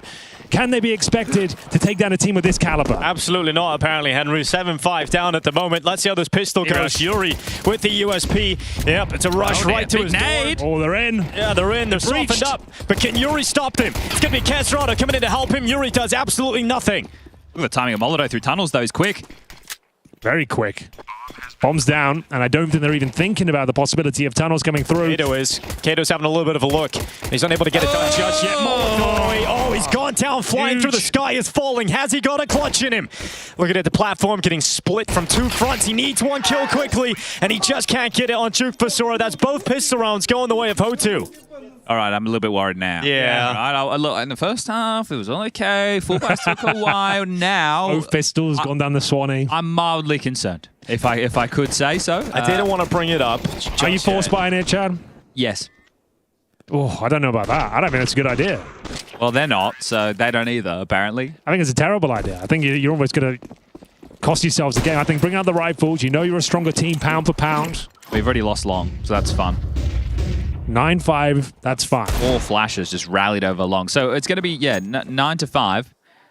Everyone's favorite work hours, I do believe. Working 9 to 5. Think, have you ever had a 9 to 5 or no? Nope. No, started straight into this bullshit. Yeah, just straight into this world. What was you? Surely you had a real job. No, he's 17 when he came and did face it. My only job I worked. Paper rounds? No, I never did that either. I played a flute. As a job, as a musician. I didn't see that coming. American Pie, is that what this is? Yeah, and I made graphics on like a graphics design for YouTube. You had a channels. YouTube channel as well for GTA exploits, I think, right? GTA 5 exploits, yes. Where what was the best exploit you found? I got this. There's a card called the Hot Knife, and I figured out a glitch. Well, I didn't figure it out. I found some other YouTuber that did it, and I thought it was a popular video, so I copied it. You could duplicate the car. It got like 50,000 views. I was 12. Got a lot of hate for it. Being squeaky. Sorry, what? Got a lot of the voice. Yeah, for the voice. Okay. Yeah, well, look. It's hard to deny the internet its power. And Molodoys as well. He got a nice opening kill there, I believe. Is he gone glass cannon? No, he's actually got the Kevlar as well. Are we able to do the functionality where we can see the loadouts and players' skins in the GoTV tournament? Have we? The previous tournament. I think it's an option. Maybe not for this HUD. I don't know. I'll have to have a discussion with JRaz, MC, and Rushley Ranger 1, 2, 3, 4, 5, 6. But hopefully we will get that functionality available to everybody playing. Has he ever told anybody why I stopped at 6? It's his favorite number. Powerful number. It is. All right, now that's what Fury are hoping for. Oh, nice. See what he did there. He did very well there. Weaved it into the show. All the way back in the platform. Blind now. And it's going to be a 1-for-1. Mizu. He's going to get taken out from Yuri, who then backtracks, but Duke Fasura with no mercy whatsoever coming through the double doors down into the B-bomb site. 2v3, but they've got a great position for a post plant. Let's see if Fallen, Kesrado, and Yukindar can piece this one together. No kids. Fallen's the one winner of Kevlar as well, by the way. Well, clearing. Oh dear. Fasura is just ripping the Manu one on Dust 2. 17-7 right now. Oh dear. Kato winning inside of the site. There we go. Ho2 continuing to rack up the rounds, and Furia are nowhere to be seen here in Stockholm. So I can play both sides of the fiddle right now, gentlemen. What's that? Well, what did... There's only one side to a fiddle, just to be clear. What did Chad Birchall say in the shuttle on the way in? There's going to be... Oh, that's true. What did I say, Dinko? Guys, this is going to be a much more competitive game than we thought. Okay. You did say But it's not that competitive, Chad. Yeah, but you guys... It's a much less competitive game than we thought. Do you want to be thrown out of the shuttle or under the bus? Out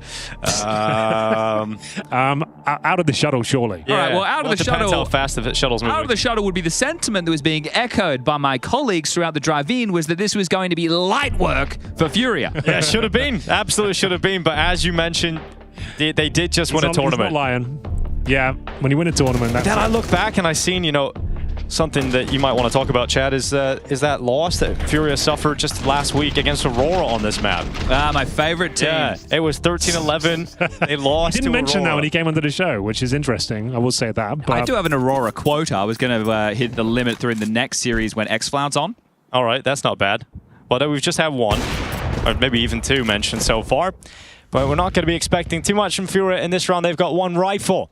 And it's Yuri with the M4A1S, following with the flash. And Henry, we know he's a great flasher. He is one of the best, if not the best. Excuse me?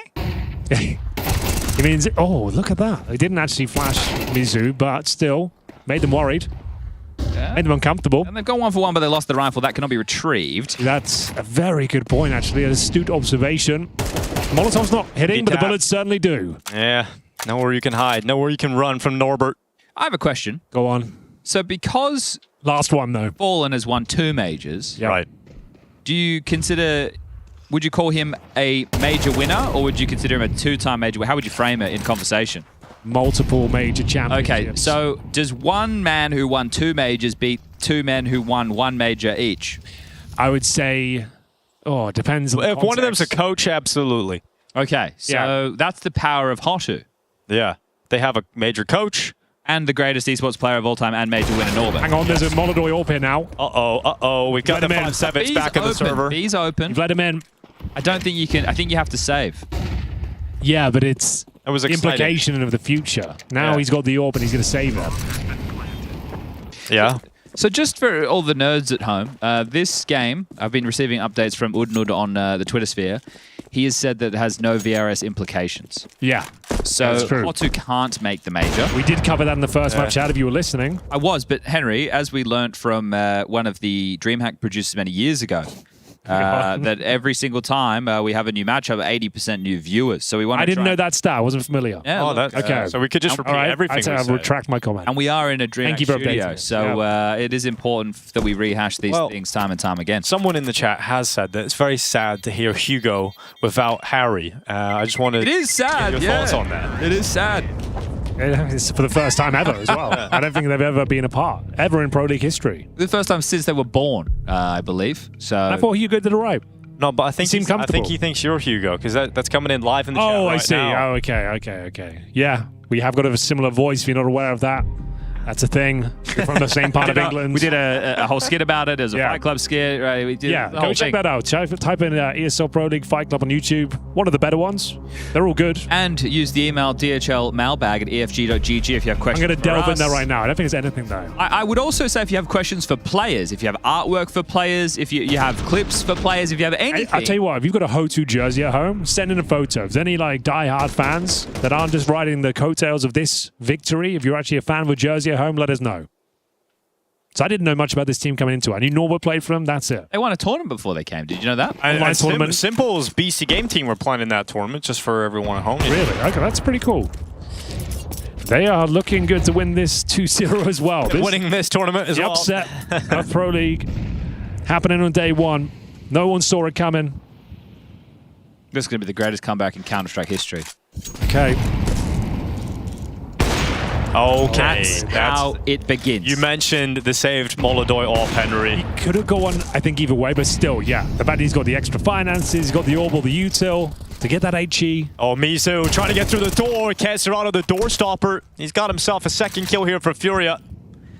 The first step of that comeback road.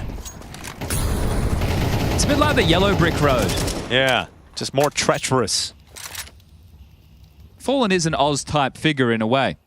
The Wizard of Oz, perhaps? Yeah. Well, I know him. I don't have to call him the Wizard every time I... Wizard's a pretty good nickname for someone, though. The Wizard. We have got the Magician. People call James that back in the day? Wizard? Yeah. I feel like someone called James a wizard. Really? I guess he's got the hair for it. Molodoi, the whiz kid. He's got himself the AWP back in down long. Duke Fasura has a lot of space. An absolute monster so far on this map. A lot of space. Defensive smoke, isn't it? That's going to give him a lot to work with. This is a challenging retake, even in the 5-on-3. It looks like it's under control now, though. Managing to take over. Oh, it's no longer. It's Norbert with a chance. Norbert with one opportunity to strike them down, and he's killing everything until finally Caserado comes in and stops the greatest esports player of all time. Of this generation. Someone had to do it. Called Norbert. Someone had to do it. All right, well, no issues. They'll be He's no Jonathan Fatality Wendell, but of this generation, yeah, he's number one. Never even heard of him. Do you know? You don't even know who that is. What the? Well, actually, Henry, that's a content piece for you and me. presenting to the class stream about fatality. Yeah, we should. Yeah, okay, we'll do it. I learned about a fatality headset one time. And hold on. Let's listen in on one. Guys, listen, their money is not great. I need us to believe here. Listen, if we win this round, we're back controlling economy. We have... He's right. They are back on top of the economy, Henry, aren't they? Yeah, they really are. It's a very good point. And you need to believe. Henry, we were having this chat, right? Because when we watch these games and we get some insight and we see some of these sooky little boys, don't we? We see some of the you know, they don't like each other. They're not getting along. They're getting shitty because this guy missed a smoke or this guy didn't calm this or your expectation. Guys, you're playing a video game. It's a very good point. We said the same thing on the podcast recently about Liquid in general, how much better and revitalized they look. Sure, it's a dead team, but when they're actually enjoying it and actually having good vibes and talking and communicating properly, it looks much better. And look who's looking amazing right now. It's Norbert gets himself another couple of kills. They did not force up into this round. It's an eco with the GOAT with the AK-47, and he's found them a man advantage here. They can't recover the weapons, but can he carry them through another round victory and to map and series points? You can see how active he is on his feet looking for another fight. Norbert's going to go this time, man. We got only a deagle really for Frontales left. It would take something absolutely unbelievable from this deagle. And Frontales is not allowed to make that happen whatsoever. But 2 kills, a bomb plant out of the situation. At least a little bit of extra money going into the next round here. But it's 7 now for Furia. Imagine being on the bench for 9 months. You come back, join a bunch of, I don't want to call them no-namers, that's not fair because we've seen them around the traps before, but definitely not a tier 1 caliber team, and you come in and you're just playing out of your mind. Norbini the Genie, mate, he's got all the magic, doesn't he? Norbini the Genie. I like that. Yeah, he absolutely does. It's absolutely insane to see him play this well. They did have control of the economy, but those couple of kills, the bomb going down has brought them right back into it. They got the long spawn as well. Frontales willing to take it, the AWP, and narrowly misses out in the first kill. Doesn't take too much damage for his troubles, though, so it's all under control here. Baits out some util. And there we have it. Round reset. Are we calling that the hinge smoke still? That's like the new hinge smoke, right? On top of the door? Yeah. I've been calling it hinge smoke. Don't know if you appreciate that. I just go a bit vague. Yeah, it's just double doors of smoke. Yeah, fair enough. Just because that one can't be body blocked. That's why I like the extra context. Yeah, no, that's true. That is true. Quite techie as well. Can't mess that. Well, you can mess that lineup up. My point is, don't mess that lineup up, I suppose. There comes Duke Fasura. Another sharp headshot. He's got the scope. Get him out of here. Okay, Duke Fasura's had enough. He wants series points. Unreal. That's twice they've just waltzed up short and lopped off a couple of heads. That's a really sick world-class play. Nothing too technical about it. Just get stuck in, hit your shots. No one with him. Mizu's just going to say he got this one for sure, but Unk still got it. Over saving though. Take a look. We got 2 and 1. That's the numbers on the radar. On the wrong side of the map right now. So that's the economy control gone. Yeah, they might find KDO right now. Yeah, they will. Hello. Beep up, beep up, beep up. Finally. I was about to take my headset off and walk away. That was enough. That was enough to call the ultimate situation again. Take a breath. Take a time, my lads. Okay, well, you can't have a comeback without being behind. And you can't get more behind than being 12 down to 7. True. So up against the ropes completely. Dangerous scoreline in the world. Queserado will be able to drop Fallen will be able to drop an AWP, and Queserado will be able to drop a rifle. So there'll be no qualms. But quite happy with himself there, isn't he, the Duke? Trying to qualify for Hugo's mana right now. But this first one's great, right? Forced in by the flames. And the second, just the tippy top of the head there. Bang the adjustment down. Get out of town. That's what's so good about Dust 2. Those plays can happen. If you're feeling it, you can land your shots. One player can... is this a B-rush? Is this a B-rush? They go flash out long. No one's going with it. Norbert's selling the big old fakeroo. Oh, no. Okay. They could go like last tick of the molly.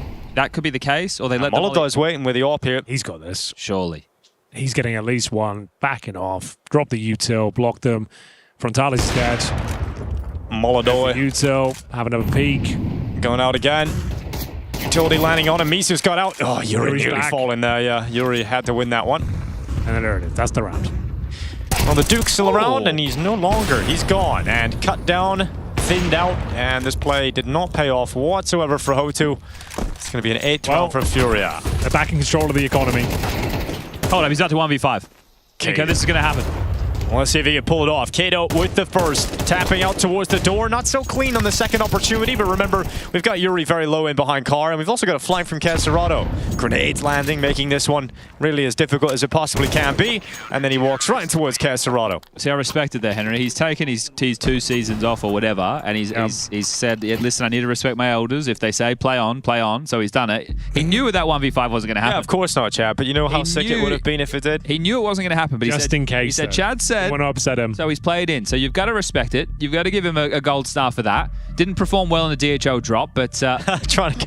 No, it's actually one of the worst showings we've ever had, and I was part of it. Yeah, and that's me saying it. Yeah, thanks. I'm glad. You're supposed to be the fountain of knowledge. Not on the VRS system, apparently. Okay, maybe that's a wake-up call. Yeah, maybe you want to stay in this career. Maybe you look into it. Got to read up on that. Now, gentlemen, 1900 loss going into the next round for Hotu. Likely to see a light investment round right now, so scoreline very likely to read 12-9 before the guns come out again, and pressure on Hotu's economy down the stretch. Questions, queries, and concerns, please. Overtime feels likely at this point. I'll set them up with the 3 AKs on the CT side. They're locked in now. They've given themselves some runway, and they're going to get what, like... There's a goodbye in the next round with an AWP available. Have to drop it. There's so much danger available with one big play from Duke Fasora and Norbert still available in regulation here. Yeah, but this is the big stage, Dinko. These guys. It is. You said it was their major. This is their major, their Super Bowl, their Ryder Cup, their Stanley Cup, their WNBA final. Their Cricket World Cup. Cricket World Cup, Ashes, the Premier League final. Aussie rules. Aussie rules, whatever. Titan versus Renegades. Yeah, exactly. It is indeed that. Oh, it's a pretty decent amount of kills here for what they brought to the table. Yeah, it is. It's decent damage, isn't it? Yukina gets punished there with the out-the-head armor. His head goes pop. Molotov will finish things off, but teetering right now are Furious. So 3 more consecutive required. You're right, Norbert can drop that AWP across. It's going to be a little bit skimp. Duke of Shura and Norbert probably into Galil territory right now. No, he's been dropped an AK. Okay, that's fair enough. The AWPer not having to worry about the util. So all good in the hood. Still could close now, but if they lose this, they don't save. As Henry mentioned, likely to be into the OT. This is it. It's kind of last chance, I reckon. They're going to choke it otherwise. Frontales. No dice on the cross. Here comes the hinge smoke, as we'll call it now. Courtesy of the Duke. Oh, you don't want to mess it up. Too confident. Though. He didn't look that confident with it, but I feel like he's fine. I saw a way on Reddit that people actually lining up on the tires. Oh yeah, so you can do it that way as well. Multiple ways to skin a cat, I believe. All with the same result. We've got Duke Fasora, 34 HP off the back of the initial damage thrown out by Furia. And look at Fallen. He's a little bit hungry about this play towards long. He's getting a little bit closer. Starting to tease his way forward with Molodoi. Need to close it now, boys. They're not going to give you another chance.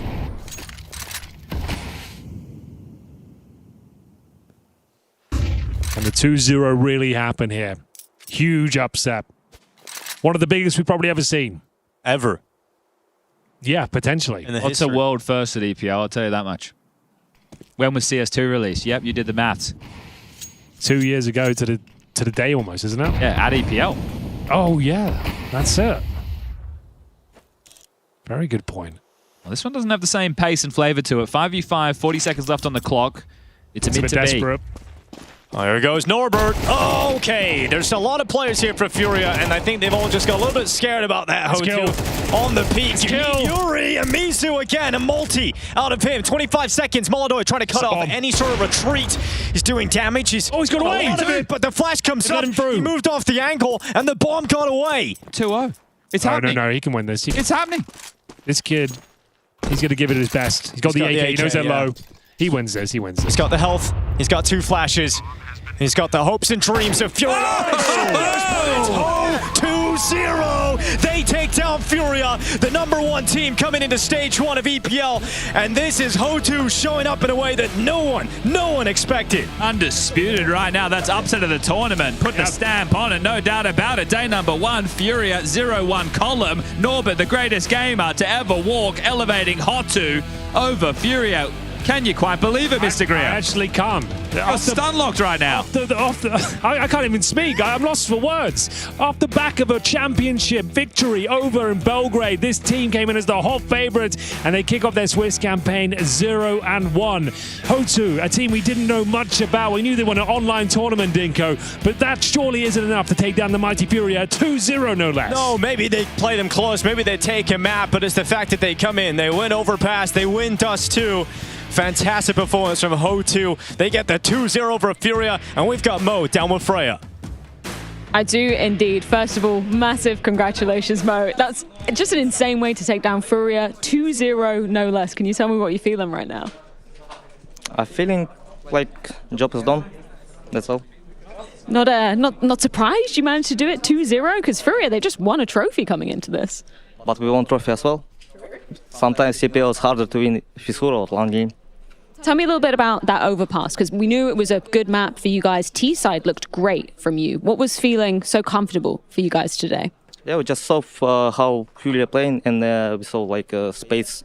They playing not so good on this map, and they can play against us on Ancient. So that's why we pick Overpass, and we focus on these maps. They have only 2 maps on National TV, so it was easy to predict how they play. That's why. And Dust 2, their pick coming into things. How comfortable, how prepared did you feel coming into a ground that we know Furia is very tried and tested on? We was playing good on Dust 2, but we was thinking they picked train. They practice a lot on train, but they ban this. I told my guys it's okay. Dust 2 playing as well good, so don't care. Let's just win this map and that's all. Obviously, we've got a lot of younger players in the server, but we've got a lot of veterans with yourself and Fallen on the other side of things as well. What's it like to go up against Fallen once again in 2025? When I was in Gambit, we always lose versus Fallen, and just yesterday I said to my teammates, we should win for me, because we always lose to Fallen. That's why. So I'm happy. I'm happy about that. Well, they got the job done for you. Congratulations, Mo. That's Ho2 1-0 up here at ESL Pro League. And I've got Norbert as well at the Katia playbook to go over some rounds from that game. Norbert, I want to start by just asking a couple of questions, because you coming into this team was a bit of a surprise. 9 months on the bench, you go down a tier, you go to a squad that's pretty unproven, who haven't got any big LAN results. What made you pick this team? What convinced you to join Ho2? I think there is only one reason. It's that they have a Pro League spot. It's like last chance to prove that I'm still good. Hey, I think you proved that today. We got some clips here on the side. I'm going to go over them, just some Norbert highlights. I'm a big Norbert fan myself, so I just want you to talk over them, tell me what was happening, and obviously some of the more impactful rounds in this series. I'm sure you remember this one down on Overpass. That's a funny clip. I know that one guy took water already. Yeah. But I didn't know about the second guy. And I will tell you. Well, your team screaming at you because you cleared yes, this, yes. and your team must be shouting at you. They see the leg. Somebody said, you see him? And when I killed the first guy, I was already moving my mouse to another spot. Yeah. And then I realized that I killed 2.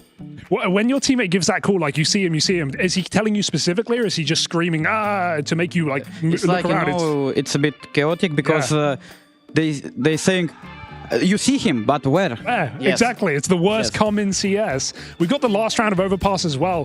Furia, you guys were hitting B a lot on this T side, right? You were walking out short. You were doing a lot of monster pops. Is that something you guys have been doing a lot? Because you've been playing Overpass quite a bit in this team. I mean, we know their bad sides, I would say, and I said to them, guys, they have bad B players. Yeah. I mean, not the bad, but they're playing. Not like you can beat we can easily go and kill them. And in last round here, I was thinking that I know that they have this round. Yeah. They're throwing 2 or 3 flashes, and Xerato was running alone in the previous games. But right now they do just B pop, and I was saying, guys, it's B pop, flash, flash, flash, flash. Perfect. I mean, were they telegraphed? Do you think your prep paid off on this team? For today's game? Yeah. Yes. Definitely. Okay, nice round there. And then one more we got from Dust 2 just at the end. Nice, unexpected position. Dust 2, I thought they were going to come back a little bit stronger here. How did you lock them out so hard? I don't know, like before the game we was talking with the team, and we were saying like, guys, don't think about we're playing against Fury and other stuff. Let's just enjoy the game, enjoy the LAN, and don't be scared to lose the game. Yeah. We don't have expectations from this event. We're just playing game by game. Doesn't matter if we lose or win. Are you impressed by your teammates? Because you had impactful rounds, but some of the boys showed up today with some insane individual rounds. Duke for sure on this last map as well. Looked insane. Yeah, it's like, you know, I don't have this aggressive roles. Yeah. But the guys doing some good stuff. They're hitting headshots, and I'm happy that they're hitting very strong. Hey, well, good luck in the future games. That was Thank you. Norbert for the Kadia playbook, and we're going to throw it off as well because we have another match coming up. One more today. It's going to be the replacement for Lin Vision in Gentlemates taking on Heroic.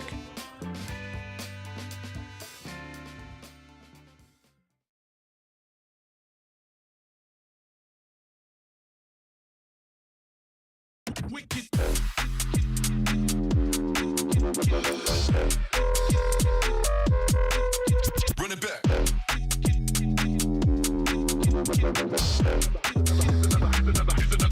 Here's another hot one.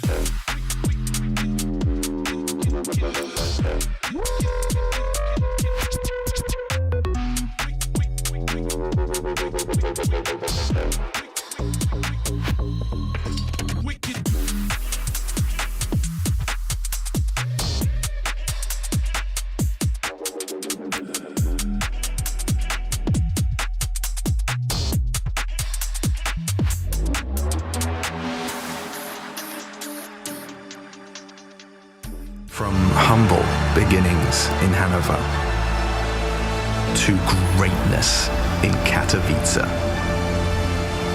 our journey is our legacy. As we arrive at what we thought was our peak, we instead discover a whole new chapter.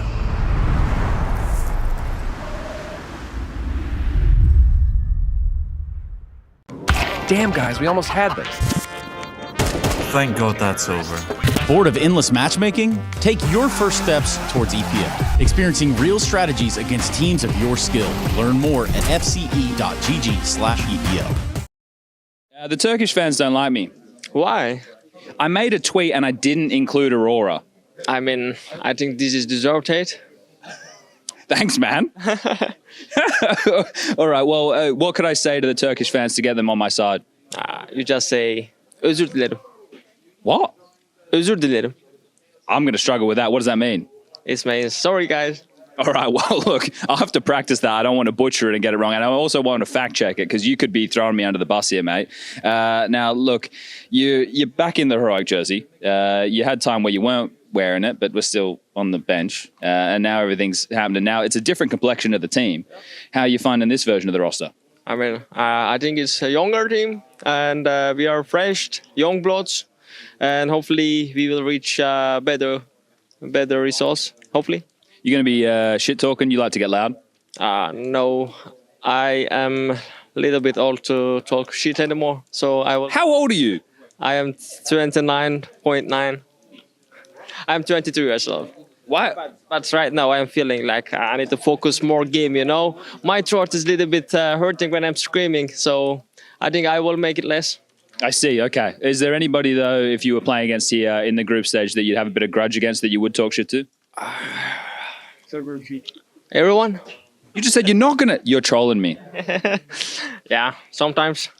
All right. Well, I appreciate the troll, mate. You're keeping it lighthearted. All good. Thank you for your Thank time. you. Thank you. ESL presents the ESL Pro League in partnership with Intel, Acer Predator,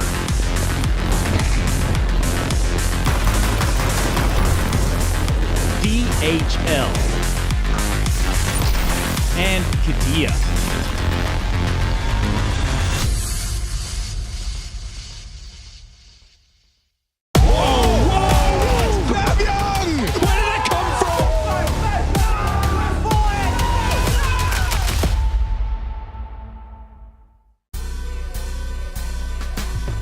Alex, great to have you back here at ESL Pro League. I can only imagine how crazy the last 24 hours have been. Can you give me a run through of, when the team found out they were going to be attending and all the chaos that I imagine happened afterwards? Yeah, I mean, it's been like crazy days. We were like in the airport.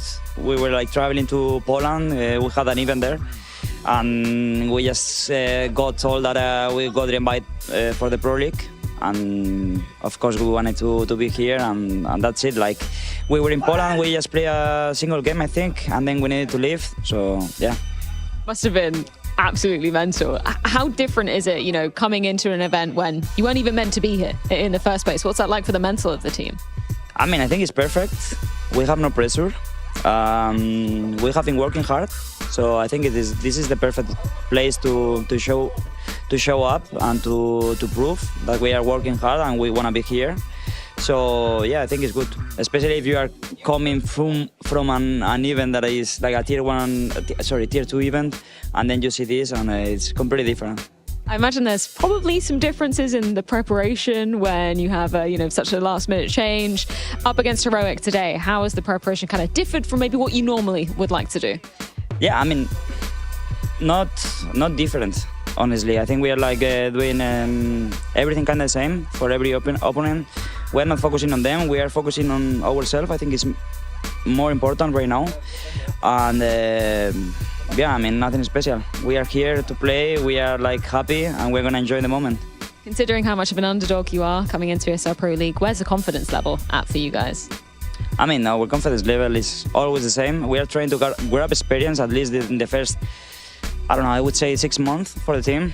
We have been playing together for 2 months, I think, and I could feel the difference now. So, I mean, we are confident for sure. We know that we can beat like most of the teams if we play how we should. But yeah, and at the same time, I know that we need to grab experience. Very excited to see what damage you guys can be doing here. Thank you so much for your time, Alex. Good luck.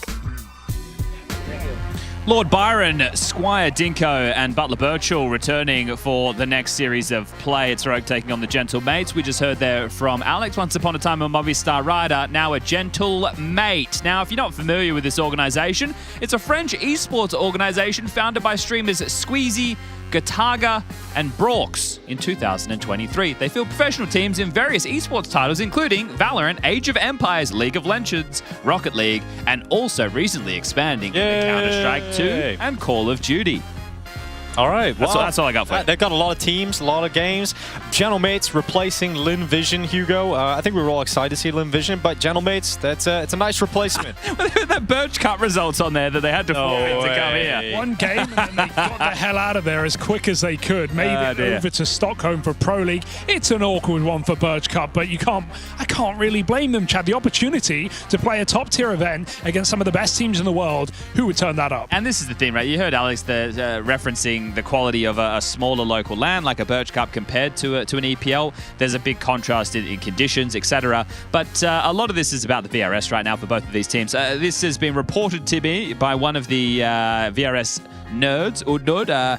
He has said that this is the game of the day regarding the major qualification, right? So Heroic, they really can't lose this game. It's a must-win game for them. They have the most ground to make up in the rankings, and a defeat to Gentlemates would be costly and put them below Gentlemates in the running. However, you're saying there's a chance. Gentlemates, for all intents and purposes, as far as I understand, can't qualify for the major. So they can just play spoiler. Yeah, exactly. So the reason is very technical, right? So it's going to be tough to get into. Future games? Exactly, and there's a lot of factors, right? So people who are hearing all of this understand that what goes into qualification for the major of the VRS points, there is a lot of different categories that those points are based upon. So if you wanted to look at this more at home, you could go on to HTV.org and take a look at the what's it called? They got it right here. I was just looking at ranking details. So you've got LAN wins, opponent network, bounty offered, bounty collected, and head-to-head, and all of those things factor in. Now, anyway, that's out the way. Let's get into the match.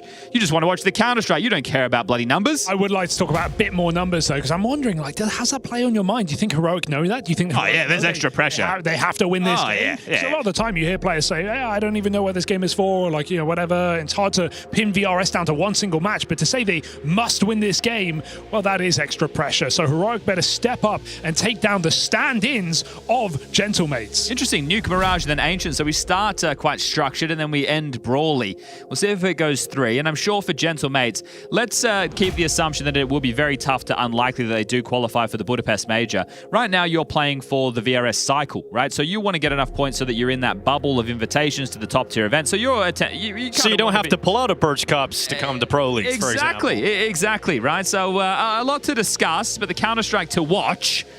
Let's see how this one goes down. CT side start for Heroic, Gentlemates on the attack, and you know what that music means. It means it's time to get into the game. The Gentlemates with an opportunity they did not think was coming their way, and they have the chance to play spoiler against Heroic in this series to kick off ESL Pro League Season 22. And we'll see what the defenses of Heroic look like as Youngstar straight away onto the Julies. And it's heavy from Gentlemates towards the lobby, towards Hut, as they get ready to walk into those very Julies. Dropping down, it's going to be xCloud trying to hold off Martinez at the doorway. Not able to do it, but the Jewel Berettas certainly will. As Alex and Martinez now 2v3 thanks to that kill out from door.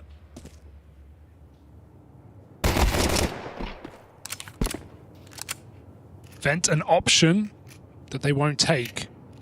And Heroic are fully committed here while Nilo can rotate out, leaving ramp entirely open.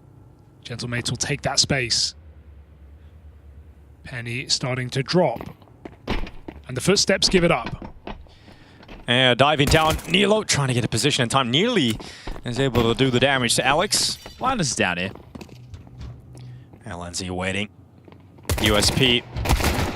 Not the only weapon, because Youngstar now peeking out from the vent as well, and this round is really going nowhere for the Gentlemates. We've got Martinez just waiting, and they're not giving him any chances. Heroic playing disciplined in the remainder of this 3v1. Very interested in the origin of the naming of the organization. Oh, yeah? What? I have no idea. He was trying to teach you Turkish earlier, Chad. He was, but I didn't trust him, right? Because, like, what if he was making me say something bad? It could really make it worse. He's trying to make you apologize, Chad. Yeah, but like, what if it was something? Oh, I see what you're saying. You're saying apologize for absolutely nothing. Yeah, no, it's all good. I just wanted to know the origin story. So if somebody could let us know the name, because it's not like Gentlemates. Where can they let us know? Where can they send that information? What, are they just a kind bunch of mates, or is they could use DHL mailbag at efg.gg. That would be my chosen method. Smoke signals also available, and if you want to reach Hugo, carry a pigeon. Nice, boys! Let's go! Vamos a la playa! That's Spanish. They're rushing this top site. Well, it's LNZ to take 2 away. Mopaz and Alex swept under the rug. Here goes Youngstar forward and absolutely bruised by that Deagle. So 3v4 is not the worst case scenario to kick off with a minute and 15 seconds still left here for Gentlemates. But the bomb being in the vent is definitely a nightmare scenario. I mean, we have some ex-Sampaio teammates, I guess, so they've seen a Spanish AWPA from their time. That's true. Well, the 3 out of these 5, well, Martinez replaced Sampaio, right? Yeah. So 4 out of the 5, was Sossel ever on Movistar? Good question. Feels like they've all been right, yeah, there at one point or another. It is very possible. Linus could be unraveling again. He was on Movistar. Yeah, okay, so they've all been there before, right? So just passing the Spaniards around. What was for dinner, Dinko? Bacon and potato pancake. I thought it was like regular all, but eating up on the Tech 9. It's also nearly getting a little 2 on that. But yeah, it's a potato pancake, Chad, and a little bit of crispy bacon. What a weird dinner. Yeah, can't say it's my favorite. Well, it doesn't have to be. But it's food. Well, it is, in a way. It's like breakfast almost. That's a curious dinner. Bacon for dinner. I'm kind of down for it if it was normal pancakes, but disappointingly, it is potato pancake, Hugo. Lodge a complaint. I've never had a potato pancake. Really? You want to try? No, I'm good, mate. You're selling it. How do I rank up from Squire, Chad? That's a question I'm going to be asking. It's just going to take time, isn't it? Yeah, but like, what is the process? Well, Hugo got Lord because his family owns a manor. It's about being spawned in the right place, really. It's like spawn RNG. What's wrong with Squire? Well, it's very low, isn't it? It's not, you know, Lord is all, I don't expect to be a Lord, He's but Butler. Yeah, Butler's sick. The Butler always is the bad guy in every horror movie. Or he's helping Batman. And the Squire is always the shittest position. Here we go, X-Flound. X-Floundering, more like it. Wow. And he did indeed. He said he wasn't going to scream as much. Maybe it's getting to him finally. He's a troll, man. He just trolled the hell out of me, didn't he? Yeah, the interview was all over the place with him. Oh, we've got LNZ, who is just looking to make sure he doesn't get run over from all different directions right now. Nilo keeping it clean outside. What have you made of the new Heroic roster, guys? I mean, they've obviously lost Tenier, and that's a huge blow, but... I think people are really out on them after just, you know, remember, they came into, like, EWC, beat Spirit, and then left without saying anything, but... Yeah, but Tenier was leaving, right? So that's the thing. Sure. The official result wasn't great, but they got a map in each of the series. I'm willing to give them some time. Yeah. I think this has kind of reset them to Sangal edition, though, hasn't it? Yeah. A rebuild. I mean, but Heroic was never really a world beater. It felt more threatening, though, with Thor as the coach and Tenier in the team. Because Tenier's a revelation of this year, isn't he? He's one of the players in the conversation for Rookie of the Year. Obviously, Molodow's at the top of that list. G2 look was saw so quickly as well. I think there's still an org and a roster that's just going to be cycling the next upcoming talent and selling. Yeah, on, for sure. like, Well, just, you know, they've made a lot of money from the sales. I'm sure they would like to have a stable roster. But if people come knocking, Hugo... Yeah, everyone's got a price, you know? Everyone's got a price. Let's see how this Nilo guy turns out. Heroic's Twitch account is in Twitch chat. Ban him. What's up, Heroic? Like it's just a person. Yeah. How are you doing today? Mr. Heroic. We've got Alcarin. You want to talk miss? Yeah, this orb has not hit through the smoke. Yeah, well, he in his debut at EWC did an interview with HLTV saying he just wanted to show he wasn't mid. Such a zoomer, huh? Yeah. And he did. He delivered that. Well, the first map was kind of sucky, but he went on to play the rest pretty well. I'm interested to see what his ceiling is inside of this Heroic team. We've got Alex downstairs of Davy G. They do have the space. Just need the kills. Sossel. Had a bit of a meal of that one, didn't he? Saucy. Yummy. They're down secret, though, and once the door just gets swung open, they can plant. Sure, there's 2 on ramp still, but Heroic won't know until it's too late. If Gentlemates just play by surprise. But even they doubt it. They're clearing lobby right now. Yeah. Okay, it could just be a save because of the damage they took in those earlier rounds. So I mean, I think they're overcooking, Chad. They're not going out B. Oh, that helps. Okay.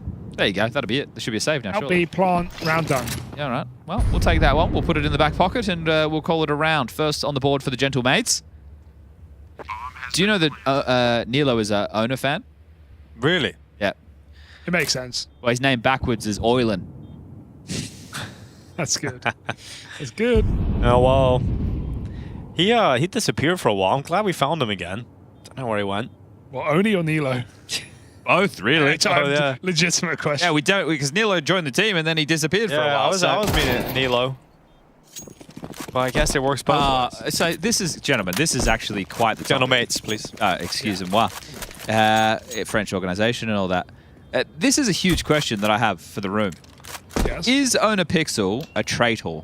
No. He's going to do the Valorant Major. Oh, is he actually? He's going to co-stream the Valorant Major. I thought that was a joke when I saw that. No, it's real. He doesn't even watch it. Exactly. Why would you do that? Oh, he's oiling. Well, I don't know. I don't know. I know. Well, he's maintaining a position that he's not getting paid to do it. Oh, then why would you do it? I at least thought he's going to get the bat. Well, he'll probably do content which would lead to him being paid eventually. Well, the content itself is him getting paid. Co-streamers are stealing the content and getting paid for it. Maybe he's just, you know, expanding his portfolio, diversifying his horizons. Getting a new fan base, bringing it to Counter-Strike. And he learned his lesson when he played Valorante. The Counter-Strike Twitter account blocked him. I feel this is a blockable offense, and I would like to petition for a block onto Owner Pixel yet again. No. They forgot to unblock him, Chad. It took months. I think playing versus co-streaming their major event, I think there's... One's worse than the other, gentlemen. Exactly, yeah. I mean, gentlemates. Exactly. When is it? Is it... Soon. Is it over a I'll CS check. event? I'll check right now. Yeah, that's surprising. All right, well. Disappointing, I would say. Certainly not disappointing in this round as Alcarin could start towards Secret. Davy G swept away and just over a minute left on the clock because it's a nice and slow round, Hugo. Time to catch our breaths and time hold that. You can hold your breath for a very long time. I've witnessed that. It's true. You don't need no scuba gear.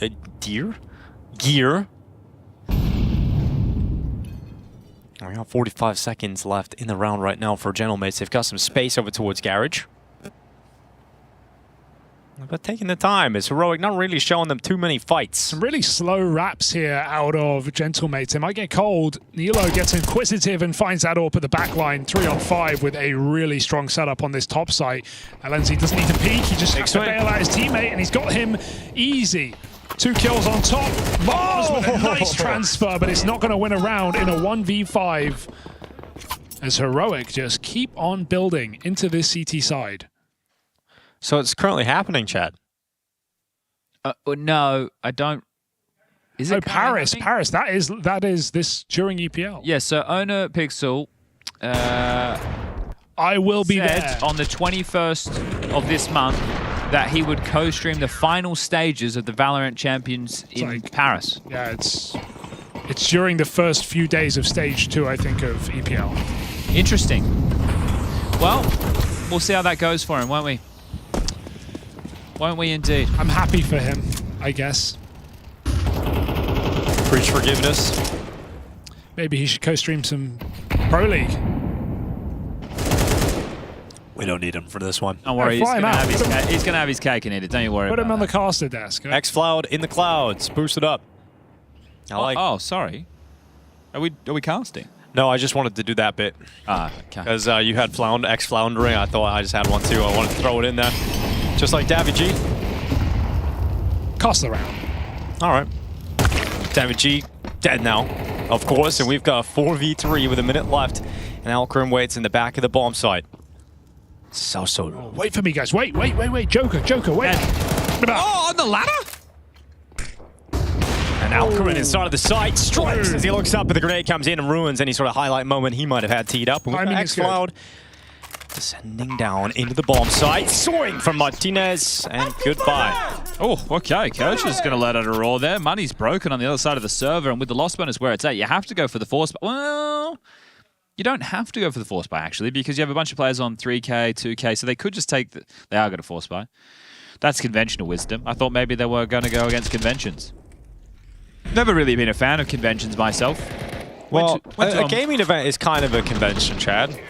You know, and if there's Valorant tournaments going on, and what if only I just thought of something. What if he goes there and he's not going. He's not yeah, but what if he co-streams it and preaches, Counter-Strike? That's true. He's like a missionary. Yeah, okay. He could bring people like, from guys, this game to CS. What if it's a bit like Sentinel Island, though? He might not come back. No, it's gonna be fine. There's no cases in Valorant. Oh, that's true. No gold. Oh, this is gonna be tough. Top pop. Top pop into Alcarin, who pops open Alex. We've got Youngstar burning on top hut. But it's slowed down. Going. Yeah. Cancelled. Then Davichi and Salso go back in for the double pump, and it's going to be Salso with the follow-up straight through Linus. And it's all come crumbling down here for the Heroic defense. And Nilo's left in a 1v4 total. He's taking the first away, and 3 still standing. All right, that's tough. We were talking to Dinko before about having real jobs. Did you have a real job before you did Counter-Strike commentary? I worked in home base. Really? Yeah, for 18 months. I stocked shelves and I mixed paint. What eye was the PVC pipe on if I wanted to get myself a couple of plumbing supplies? I have no idea. I remember people asking me what tools they need for construction. I was like, I'm 17. I have no idea. So what was your main role then? Just stocking shelves, apparently. Just kind of doing stuff. I mixed paint for a while. That was fun. Oh yeah, that's not a bad job. Yeah, you put it in that machine. Yeah, it goes. Yeah. Paint comes out different colors. Give them the tin, you whack the lid on.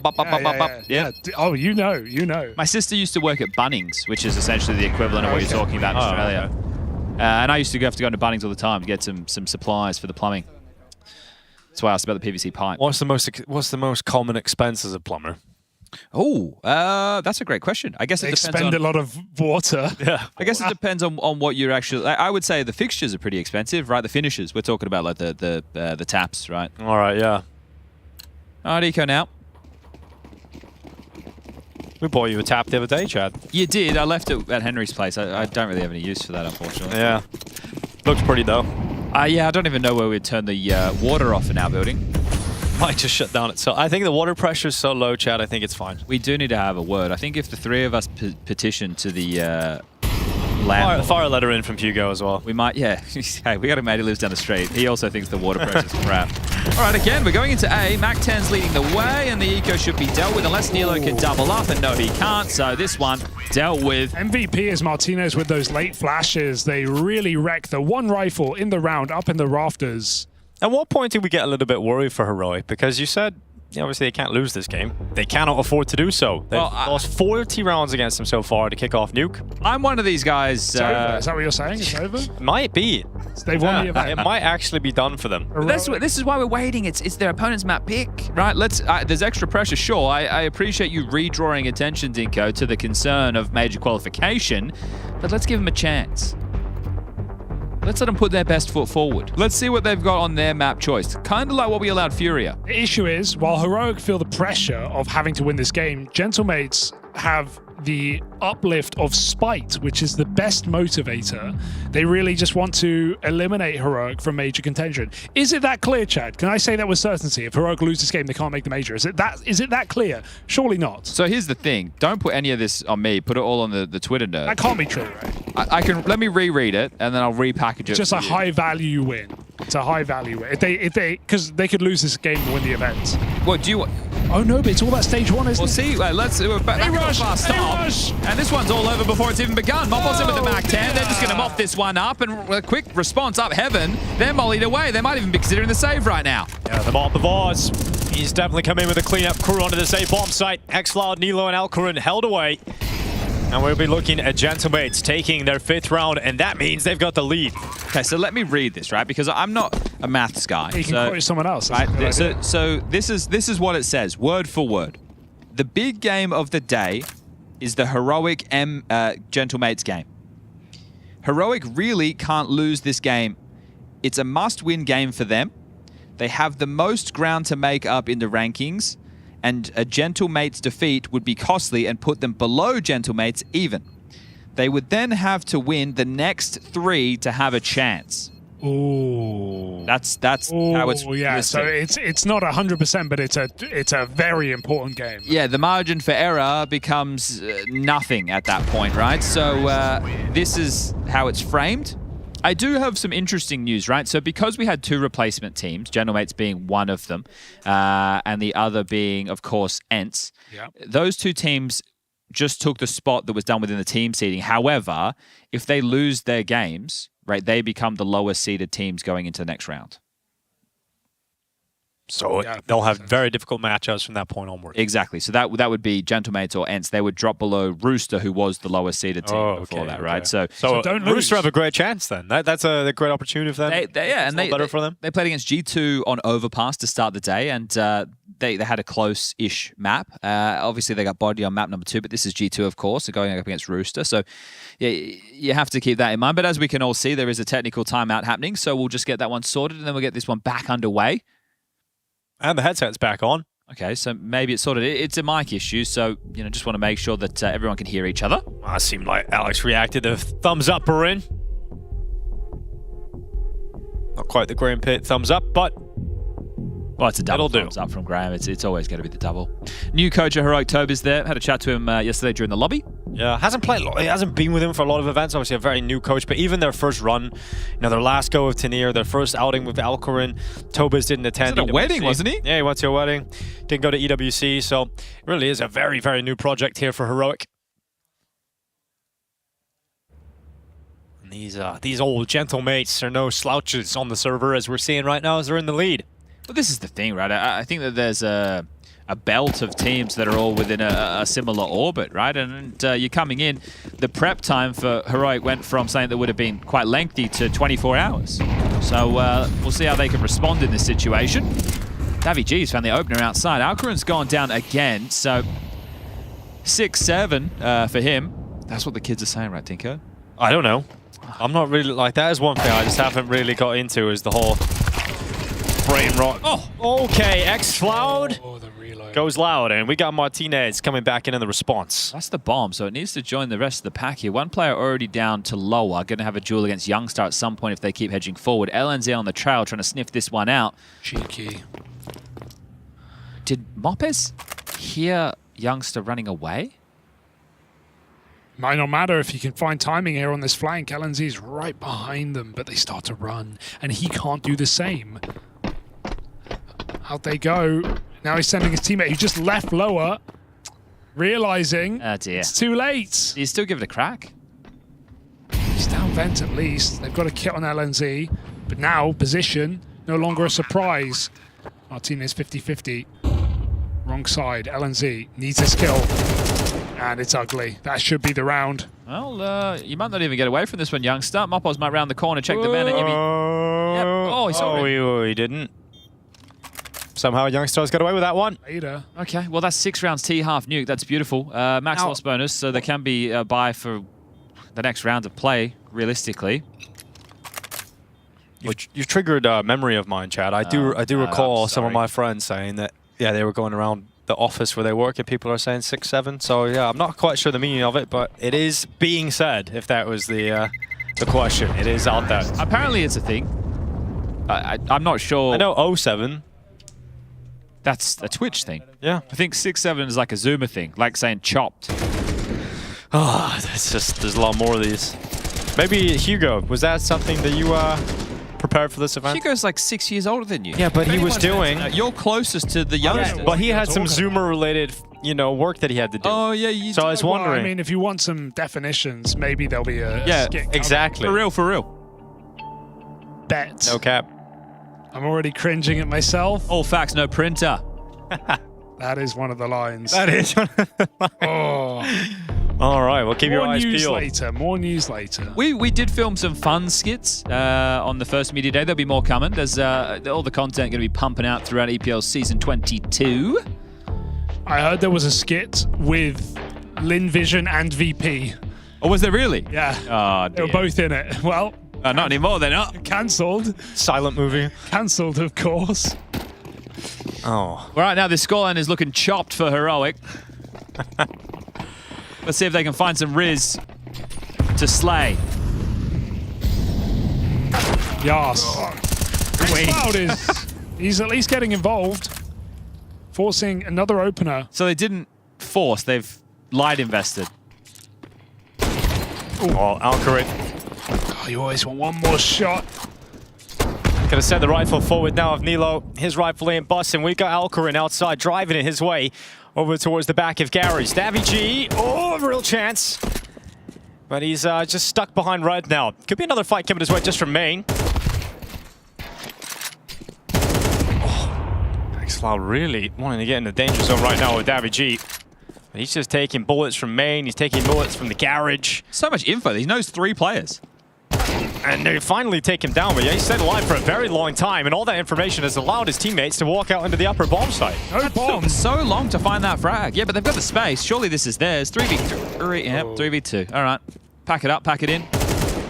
It's very erratic, isn't it? It's very strange from the right CTs now. more so than the Ts, all over right? the place. They were either doing those top hits or the top rush. They were really able to bombard that A site. Alcarin really wants this frag, understandably so. 2 players very low, and that's one of them down. So now a 2v2.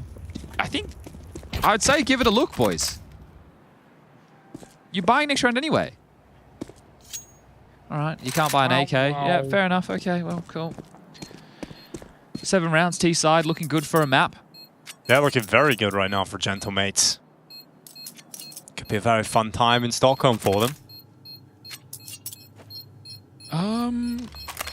He's just going to die with a bomb to make them die, I guess. Look at it's 11K, 9K, 7.9, 5.5. Like, I mean, just look at their money. The save doesn't matter. It's fine. It literally changes nothing. The only thing I can say is you can't buy an AK on the CT side. He had an A1. So LNZ save is good. Alcarin didn't need to save. Sure. It's fine. Didn't matter. It just felt like he's playing for stats then. Yeah, but better than... Protect the death column.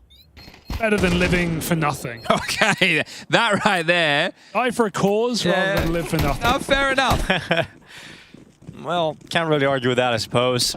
What's the cause right now? 5 rounds? Yep, absolutely. 5 rounds for Heroic is all they have left in this world. 6 rounds in a row for Gentlemates. It's been one fantastic T side. Alcarin's going to get wrecked. Are they going to flash this? Oh, if he shoots again, Gavi's coming through. Go on the bolt. Yeah, they're pausing now. Davy G relinquishes some control through that smoke, and that is a very unfortunate situation for Xloud. He's lost his life in secret, and the Gentlemates not being so gentle in this first half. They just bulldozed their way through Heroic. They're not going to win the game if Xloud is having this kind of trouble. You know, when you're watching this version of Heroic in the server, you just have to sit and ask yourself a question. What is that question? Where's Cadian? Oh. Where is he? Everybody's asking. I think he is last spotted in China. Playing a show match. Yeah. Maybe doing some cold water swimming. They're on B. The bomb's going to get planted, or maybe not. Alcon can peek. Give it a look. Well, you got to try. That bomb's already deep into Astralis. Nice shot. Molly lands behind him, though. Funneled out through this one choke point. Nilo's got to get something done here. With that smoke up, he's got a bit of room, but on the edge sits Martinez. Not for long. Double on his plate. Can't tuck in. Alex holds the site valiantly. 2v3 cooking here right now for the Gentle Mates. Call that a 2v4. Down to a favored round, and they close it out in the post plan. They've got something to say about that in an 8-round T-half. Gentle Mates look for the upset.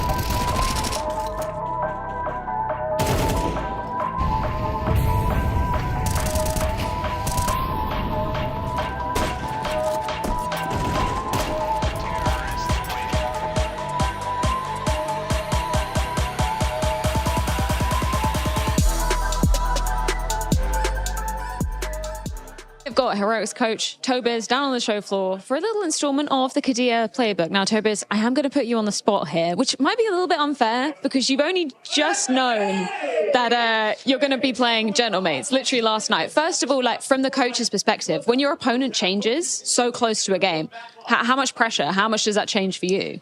I don't think it changes too much here. Like in theory, on paper, we have an easier opponent, but I still know Gentle Mates is not an easy opponent, but of course it messes up our preparation a little bit, and we have to do something different because of the time and what we expected. So like our approach to this game here is a little bit different from what we normally would have done. Yeah. So yeah, like we just have to deal with it. I can only imagine. So Nuke, that's going to be map 2 of this series. That is Gentle Mates' pick. We're going to be focusing on where you think the Gentle Mates players play on CT side. Anybody you want to start off with, first of all, that you know definitely where they're positioned? I should probably know all of them, but we should have Southall on ramp here. That is correct. Somewhere, and then we have Mopers inner somewhere, like towards door maybe, and then we have Alex in yard. He really likes to play here. He's not that aggressive, I can tell you that. And then we have David G, also Mopers backup, and then we have Martinez, who's the Orber, roaming a little bit like orb yard, a little bit of ramp, a little bit inner, so like we can just put him there. Yeah, out here. You absolutely nailed this. They were drilled into your brain. Is there anywhere when you're looking at your T side that you feel like maybe there's some weaknesses for the Gentle Mates defense? They cannot hear us, right? But I think we have like a solid game plan on how we want to approach this game here. We expected nuke, so there's no surprises, and we are also like prepared for what they're about to throw in our faces. We can hope they're a little bit tired of all the traveling from Poland to here, and yeah. But it's again like it's LAN and first game, so we just have to be ready, and then we'll see what happens. Well, it looks like you are very well prepared, Tobiz. Thank you so much for your time. Good luck in the series. Thank you.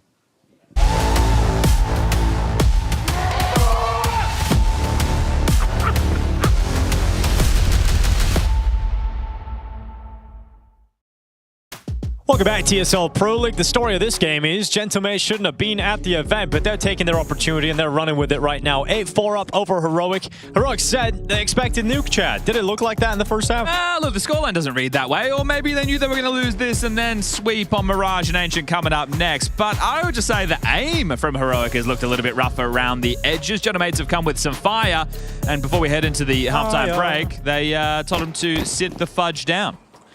Well, yeah, they did. They already were sitting down, so they've got that at least. And nothing to stand up for Heroic, really. Well, we got the Real Slim Shady coming back next. We should all stand up for Henry G, that's for sure. Here we go. We got Nilo fighting down into the ramp from the Joel Berettas for Davy G, unleashing just one death so far, and then one of his own as xCloud fires one back. Good to try and get some confidence going for xCloud after that first half, and we've got pretty sharp shooting right now from Heroic as Celso is left all the way at Heaven alone. He's got no teammates and he's got no health. It's both pistols. I summer. Yeah. Toba said they had a good game plan. Got to build off of it. Hey, you mentioned Cadian, and he is in the chat. He's in the chat. Shout out to Casper one time. Before I get any approval, I want to throw this out here. Hey, if he's in Copenhagen, get the train, come to Stockholm, feature on EPL, cast a couple of maps. How long's the train? You guys know how much money you make. Why don't you fly him over? Oh, why doesn't he fly himself? I'm giving him the opportunity of exposure. Yes, just what Casper Cadian Mueller needs. No, but if he would be a good I remember he did a game with us a few seasons ago. Yeah, it was a very good game. It was the one where Rops was hiding in Heaven on Nuke, or in Rafter on Nuke, and Cadian with a classic line. What was it? It was, they don't know, they're not looking! Something like that. Yeah, no, was it the double stack? Yeah. Yes. Now, Casper's always good on this. This is shady! That's the line. This is a force. There was something there. So if this force is dealt with, we've got a game. But you got to get past the force. Now, Diagonal Smoke outside. xCloud joined by LNZ. They haven't used this to take any space. They've just... Oh, hold up. They're going to say that's a late cross from xCloud. Smokes were starting to fade. Molly comes in, stalls that out. So 3 park towards lobby. These 5.7s at close range can deal an awful lot of damage. So as the clock ticks down, I start to become more worried for the Swedes. There's 3 of them. There's a Swedish team now. Oh, that's crazy. Sweden's back, Hugo. We're in Sweden. Is there any sort of home crowd advantage in the studio? I'm looking around. I don't see many Swedes. No, I don't think there is. No, not really. Maybe just get to go home maybe during the night. 2 of them from Gothenburg. Oh, never mind then.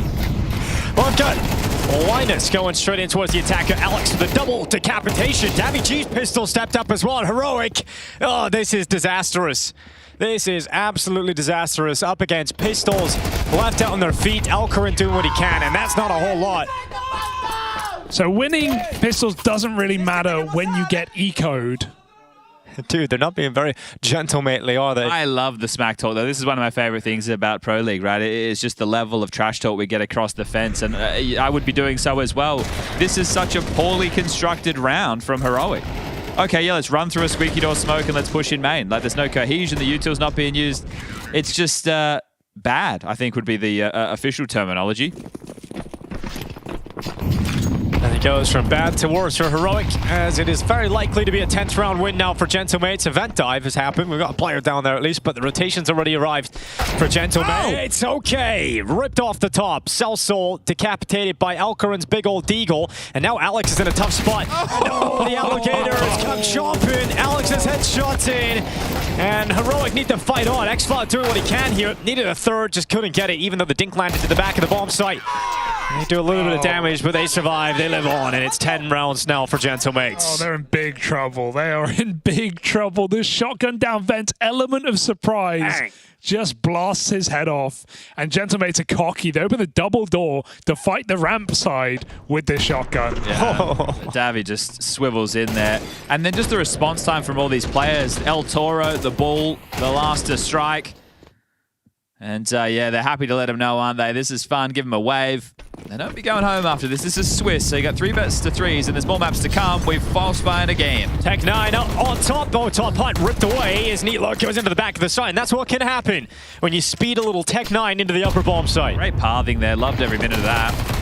xCloud diving down now, getting involved with his Tech9, and Gentlemates will not go to 11 just yet. Oh, smokes. That's okay. You want to be sure about these things. Yeah, you want to choke him out. One could always fall down the ladder. That's true. We've seen that more often than not. I swear, it's a small surface area, but every time you throw a molly, every time, 100% of the time, 50% of the time, it goes down the ladder. That's just, how does that work? It's it's Hugo's Law, I think it's called. I think it is. Yeah, Hugo's Law. 100% of the time, 50% of the time? Well, yeah. 50% of the time, 100% of the time. Yeah. Off the time, every time. Yeah. It will go down the ladder. Every time. Oh, I understand. Yeah, exactly. Following along, it's some Anchorman logic. More often than not, if the not is half the time. Agreed. Indeed. Indubitably. So I'm going to put this out in the universe. We've spoken about it before, but we need to talk about it again. Someone within the space, we need to recreate the Anchorman scene where all of the news crews meet and have a big fight, but we do it with different groups of commentators from all other games. So we would fight like Valorant commentators. And League of Legends. It's a skit though, Hugo, just to be clear. Oh, sorry, skit. It is a skit. It's not real. Okay. But like Valorant, League of Legends, you're Dota. lucky it's not real, Chad. Oh. No, they lost the game. They don't realize, but we know. X-Flood's a funny guy. I smell cope. I think I smell cope. That would be sick, Chad. I would enjoy that. I would love to watch you and Pansy fist fight. I think that could be fun. They wanted to do it for years. I'll take Tom Biz. All right. Okay, we're going 1v1. Yeah, you're right. Ban. Ban for ban.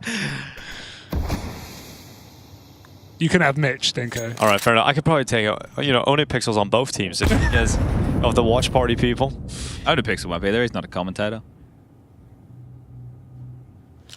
He's a hobbyist. All right, can we be better this time, Hero? That's the question we ask ourselves as... the AWP and Martinez doesn't miss. Youngstar down, man disadvantage again. Heroic in trouble, already in hot water. And it gets worse. They That's lost how the game, first half guys. went. They haven't realized, but they've lost the game. This is essentially how the first half went. They just petered into fights and... Who's Peter? They picked a Pepper. This is a putrid-looking attempt. Well, indeed. Perforating a couple of players here. It could be perfect for the finish. Oh, this is the principle of the matter. Alcarin punished by Mopos. Good luck. Oh, this is a petulant defense from LNZ. And the pilgrimage will be cut short here for Heroic's comeback as we now look to 11 rounds. The Spaniards stepping up. Right now, General Mates smoking on that Heroic pack. Bit of a puff give right now. Everybody taking a turn. I'm out of P words. Anybody else? You got a P word in there, Hugo? No. No? Not even a bit of effort to try and find one deep down in your big old brain? I went to Penelope. That's not a bad one. You know any Penelopes? Penelope? Never heard of her. I know Penelope. I've never met a Penelope. If you say it a few times, it won't feel like a real one. Yeah, it already doesn't. All right, at least they've used their tactical timeouts. Yeah, you maximize. You may as well use them. Yeah. It's like your sick days, guys. Just use them. Don't worry about it. If you work for a massive conglomerate, they'll get over it, right? Take your sick days. Don't let them get expunged from the record. It's like spending the budget that's been allocated to your department. You want a long every weekend? penny of it. Take a sick day to write a passage in Australia. It's called taking a sickie. My org makes $1. The player makes a dime. That's why you pause on EPL time. Hey, okay. Nice. Poetry. There's the P word you've been looking for, Hugo. And now we get into round 18. It's Alcarin with some speed. We had a Tech 9 round a little bit earlier, but Alcarin is mowed down by Mopos. We got Nilo and X-Cloud left with a lot to do. And Heroic have not come to play in this match whatsoever yet. This is... very disappointing. And when we saw them in Fisher, right, go out 0-3, they won 3 maps across 3 series. They won 1 nuke and 2 Dust 2s. So this was, at least one of the only maps they could actually squeeze a win out of and get a close overtime loss as well. So it's not a great sign. Oh, it's unraveled. If I could bring another P into the equation, gentlemen, if you don't mind. Pimp would say this is simply not good enough. Simply not good enough. And he's right. This one is over. Another P word. Points. VRS ones to be exact. Yeah. Do we get scared about it yet? I'm scared about it personally. I'm sitting very scared. There is a saying. It's called, don't count your chickens before they hatch. Slim pickings. Right now for Heroic left in the half. We got to win every single round. Where is this going? Where is Heroic?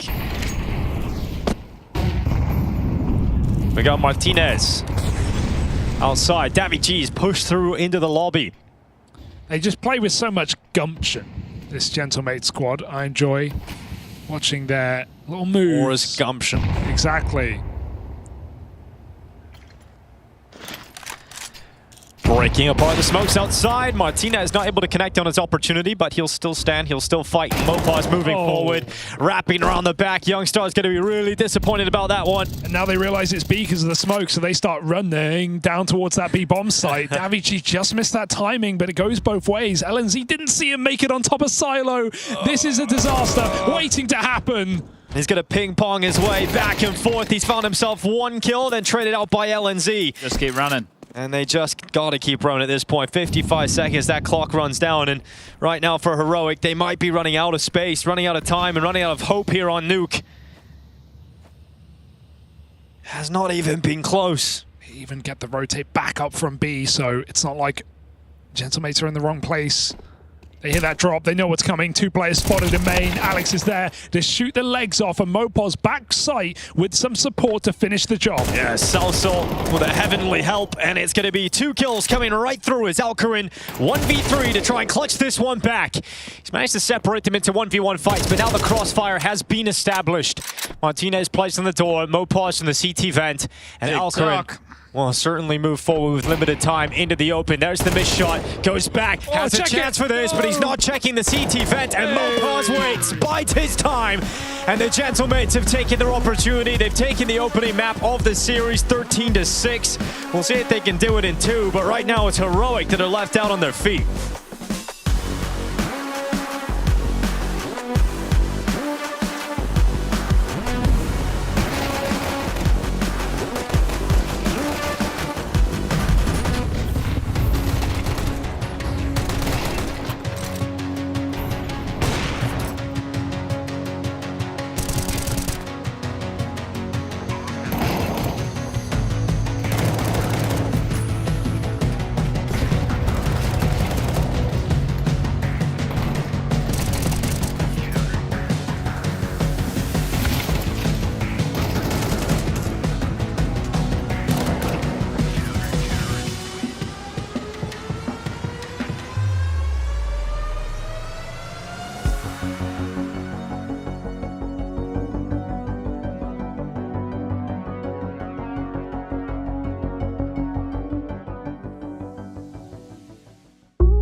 I don't see door. I will clear heaven. Yeah. You clear heaven? Yeah, soon. Wait, one main. Main 2, Dead. one more Should be main. one heaven, should be one more heaven. main. Can you clear him? Yes. One main. Two main. That's One it. more. That's it. Door last. Out. Nice! Let's go. On top hat. On ramp. Dinked. Go. Ramp dinked. Walk now. Top hat. And main. Main. Top hat. In front of door, guys. In front of door. One in front of door. One in front of door. Planting for hot. Dead. One heaven. Heaven going out. Oh, out. left side. One more. Boss. Last there. Smart. Peek on Nilo or someone. Is it dinked? Yeah. Okay. I left it. Nice! Good job. Nice, boys. Let me take that. Dash. Wait for Molly. I'm down. I will flash. Okay. Let's go. One down flash lower, guys. Down lower. Flash in. Go. Yeah, Flashing left. Under him. Nice. One double. Okay, let's go jump. Together, guys. Yeah, go. Let's go. I smoke. 3, 2, 1. Two vent, one double. Yeah, we're open. Single. 3 down. Single.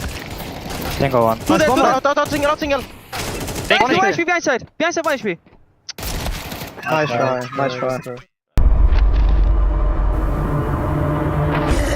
Are they taking him?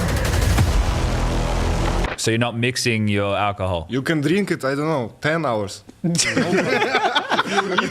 no problem.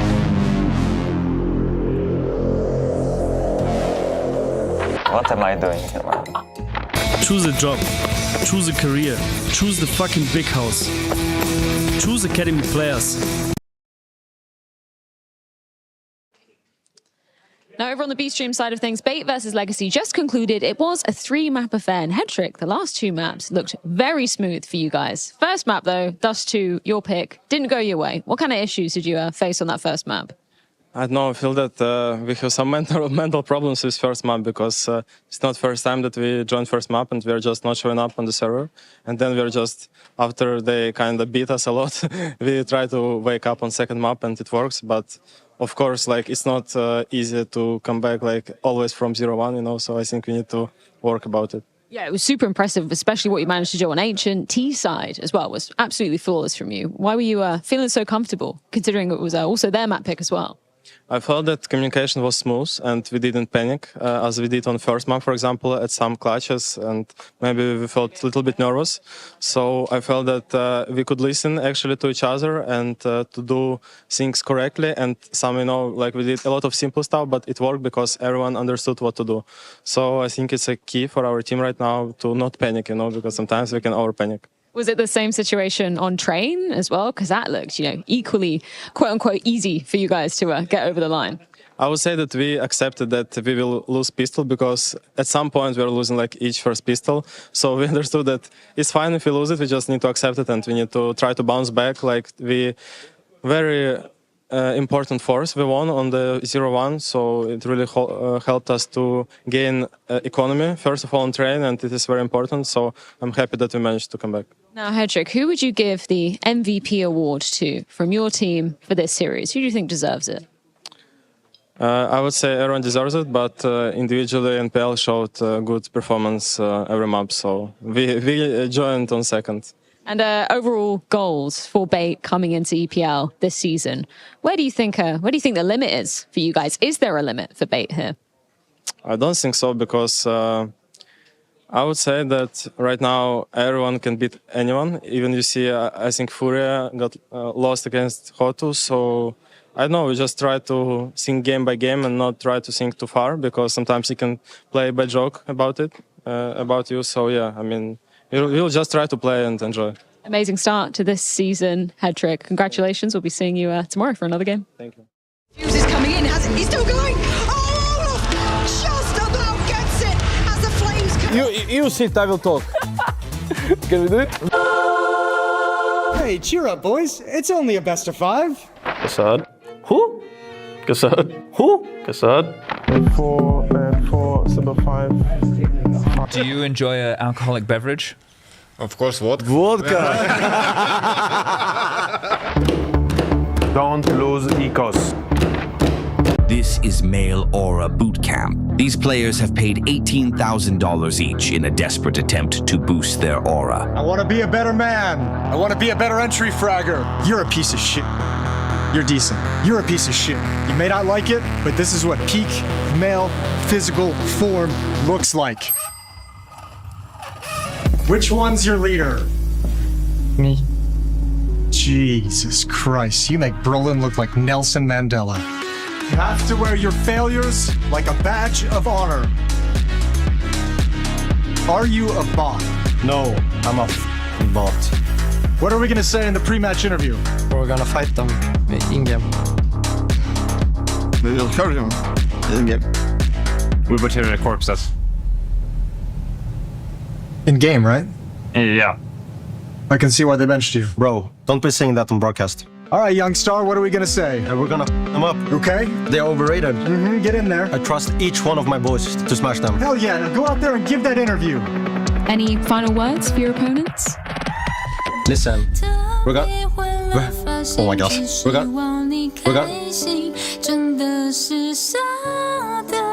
gonna butcher their corpses. Right. Okay.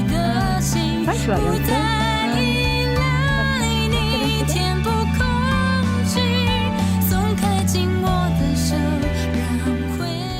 So where we talk about animes that we're enjoying at the time, you know, and we're pretty. That's what? Weird. It's page 13. There is a maze on 67.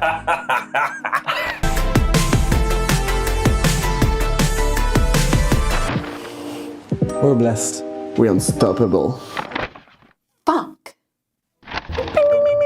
Good one? Yeah, you got it right.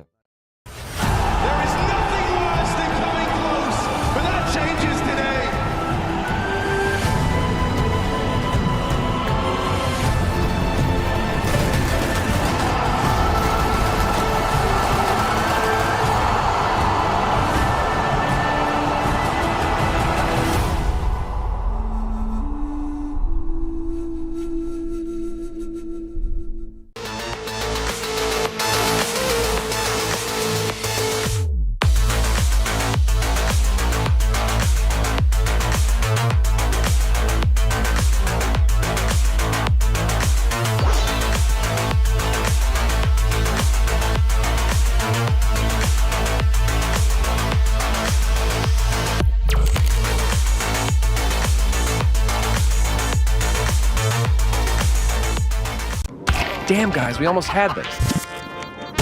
Thank God that's over. Bored of endless matchmaking? Take your first steps towards EPL, experiencing real strategies against teams of your skill. Learn more at fce.gg/EPL.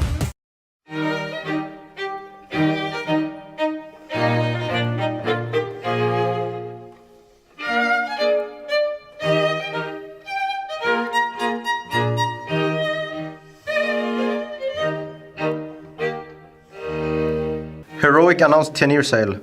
Can't you just stick to one roster, like chill the fuck out? After all, if there are no results, 10-year will have nothing to do in a week. Roster and will leave as soon as the opportunity arises. I miss the Danish Heroic led by Kadian, when it was actually a team with a desire to win events. Heroic management saw Atom plus Trash, minus Trash, after 2 official and got ideas. LNC is still in team, so good luck being top 50 AGTV. I hope that Heroic will be able to resolve this team crisis. I would not want to see another organization fade into obscurity for years. Their vitality of game legions. Zoomer a moment. Alcaran wants to show that I'm not mid. He was Alcaran. I know he wants to show himself, but he's just a mid-level player now. I hope he will improve better himself. He is mid though. Probably even bad, to be honest. Yeah, 4 months max. And what about Nilo's debut? Weren't his results even worse? Currently, they are not qualified and they're not attending those small VRS lands. Did they just give up? Dog shit management. Keep selling every decent player you have and hope that substitutes will carry you. It's sad, really. Heroic could have been top 10 easily. They probably made more money than the major stickers by selling Tierney sauce and some PayPal, without even speaking about early year core transfer to Falcons. They need to go 3-0 in EPL Stage 1. Toby actually killed the team. Yeah, that's incredible, to be honest. No saw, no win. This youngster who showed a huge cock but struggled for Tierney for not throwing. Heroic are on the way to tier 4. Without a good coach, I can't see how they can replicate those previous events. Heroic favorites is wild. People forgot Youngstar is still playing, and LNC. Bro, this Heroic lineup is ass. X-Floud and Neil are only decent players. I think Heroic players are mentally challenged. Heroic, so bad that they are untrustable. I mean, who would ever trust a player from a team called Young Ninjas? You for real? But Youngster does it again. If you have poor aim, poor movement, poor skill, just announce yourself as an ideal. You will get a team no matter what you are. If you're losing versus Heroic, you're not supposed to be in the pro scenes. In general, in any scene of any game. Heroic are actually throwing every single advantage. You can't prove this isn't fixed the way they are playing. Alcatraz and Nilo shit can do the basic on a map that exists before even their fathers start thinking. Can he love her? Oh, that's perfect. Heroic making a speedrun to tier 3. Sold their best player, one of the best coaches, benched Opera after a couple of games. Youngster honoring Carrigan by going 116. So they are bots after all. Bro, this is actually comments we've got. Yeah. I recognize the one. Just announce yourself as ideal. I think you sent that to me. Yes.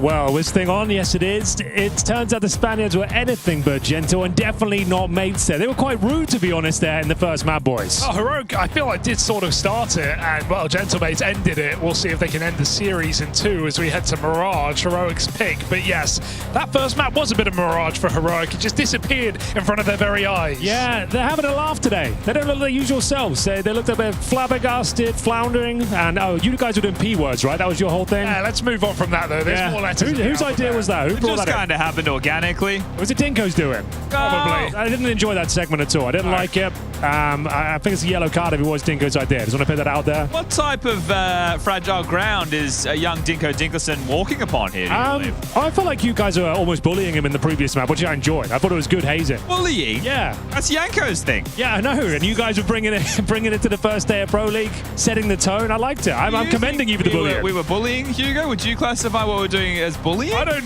think I even acknowledged him the entire map. How can that be That's bullying? what I'm talking about. Oh, now it all makes sense. You weren't even letting him speak. He was just sat there, kind of just watching the game go by, which is fine. It's his first day. Did he haven't come a sook to you after the game ended? He did, actually. He came upstairs and said, Hugo's doing his usual shit. And I said, what do you mean? He's not talking to me. He's taking all the big lines, all the big moments, which is fine. That's what I'm known for. You fancy yourself as the next big play-by-play caster. And, well, we'll see what you can do with this one. Mirage is up next. Oh, it is. Map 2. All right. I'm feeling the pressure now, Henry. I think I'm going to show us what you're made of then. You cut my way through the pain.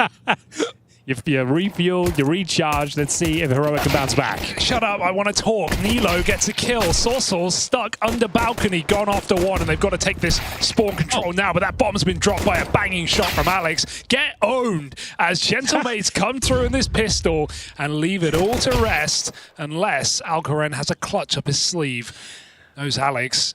Doesn't know Mopos. Side by side, he slinks away. That bomb is still default. They don't feel the pressure. And he can't get behind them either. Window not broken. Keep going. Alcoren waiting for a mistake they won't make. They give him nothing.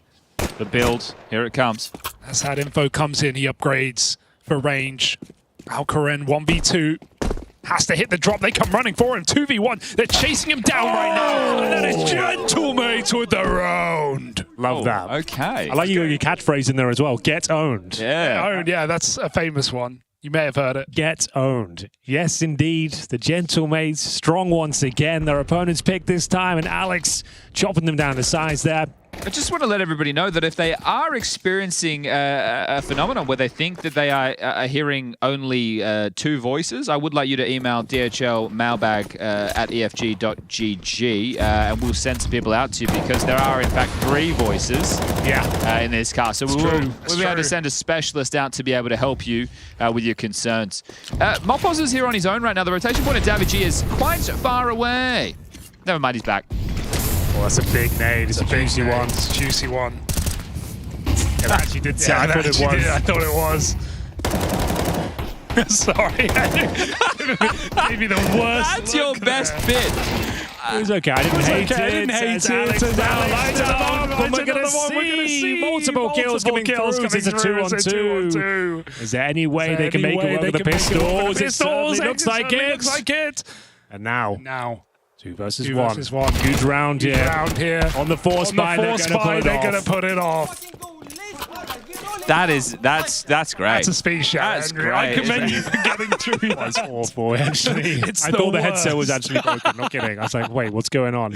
Now, guys, I just want to point out a key detail from that round. Over towards the B apartments there, they did drop a Molotov that was able to flush out that short player, Davy G, to be forced forward into that fight as part of that B pop. So nice little detail there from Heroic to really help them get themselves on the board early in Barrage, okay? That's a lovely bit of colour.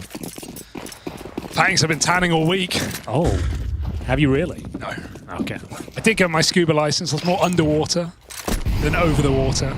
Did you pass the license? I did. Was there a test? It was a test. It was quite easy. And then I did some dives. Okay, so you have to do like a theory, and then you drive in course. There's theory, there's exam, and then there's some dives. Did you pass with flying colours? Did they say you're one of the best divers I've ever seen? They said, God damn, you are out of this world. You are under the water. What happens if... What do they say you do if you see a mermaid? Just keep on swimming, mate. Just keep on swimming. That's a Nemo reference, right? Just keep on bloody swimming. Yeah, it's from the original Finding Nemo, I believe. What do? You swim. Something about Wallaby Way. Yep. That's what I'm trying to get to. Oh, Martinez, call him P. Sherman right now. He's on his own on this B-bomb site. He's done well there. Nice shot from the scout, but crossing out is not going to happen. Alcaraz domes him. Heroic have B. This is going to be an impossible round for Gentlemates. Yeah, you're probably saving this one. That's going to confirm it. Unless that kill came through from the Sausage Dog. So now they will just be saving. Saving. Who did Ellen Degenerate play? What? Dory. Dory, of course. Swimming. We need Jason here to do the whale joke. Then you have the turtle. You've got the Australian shark as well. Is his name Bruce? Yeah, it is, yeah. You guys know quite a lot about Finding Nemo. Fish and friends, not food. Okay. You watched it recently or something? No, it's just actually one of my all-time classics. Yeah, but we're about 10 years older than him. So at the point the movie came out, he was young and malleable. It's probably been a decade, but I've seen it a few times. Yeah, but I think that's the difference, right? Henry and I would have been teenagers or young adults. I think I was at university. Yeah, there you go. Okay, it was my formative years. Exactly. You could remember being there in the cinema with your popcorn. Let's find out. Now I need 2000. It's like 2002 or something. Yeah, I was going to say 2001. Oh, no, it's after that. You reckon? 2003. Okay, I was not at university. I was at college. Well, there you go. Same, but different, right? Yeah. In the UK, we call college. So he would have been about 4 years old, bro. Yeah, 6, actually. Yeah, okay. Well, what a time to be alive. 2025. The year of gentle mates. It might be. It is looking like it. They have my new favorite team. As of today? As of right now. Who was the favorite team before? Hotu. Okay. All right, okay. You kind of just jump on. Right in the bandwagon. That's your water. Sorry, Hugo. Mine's over here with the lid off. I feel you're just jumping on whatever the hot thing is right now, Chad. That's as everybody bandwagony. Should. As everybody should. This isn't economical for those of you playing at home. Now, Counter-Strike is a game where the economy plays a massive factor, and in certain rounds where you don't have enough money to buy the appropriate weapons, your best option is to invest lightly, as you can see right now. Or nothing at all. Precisely. This is the worst feeling when you push A on Mirage and they go on a con split and you go, shit, I'm in T-spawn and they're in A. It's the worst feeling in the world. I have had gallstones before, Hugo. I think that's a little bit worse than Maybe this. hemorrhoids are up there. I would had those too. Really? That can't be nice. You still got them, or you no, we still sort that out, yeah? A couple of creams. You having like therapeutic baths as well, I believe. Yeah, I was. Okay. I was. Put a bit of salt in the bath. We'll be covering all sorts of different ailments and health issues this Pro League. Yeah, let us know. What health issues do you have? Within the same league as hemorrhoids and anything terminal, probably. See, bring it up a bit much. Or the Henry will open the mailbag and just immediately start reading out loud without checking. And go, oh, I can't actually say that, but I have said it. Already said it now. It's out there. That's how you get cancelled, Henry. Well, we're not trying to do that this tournament.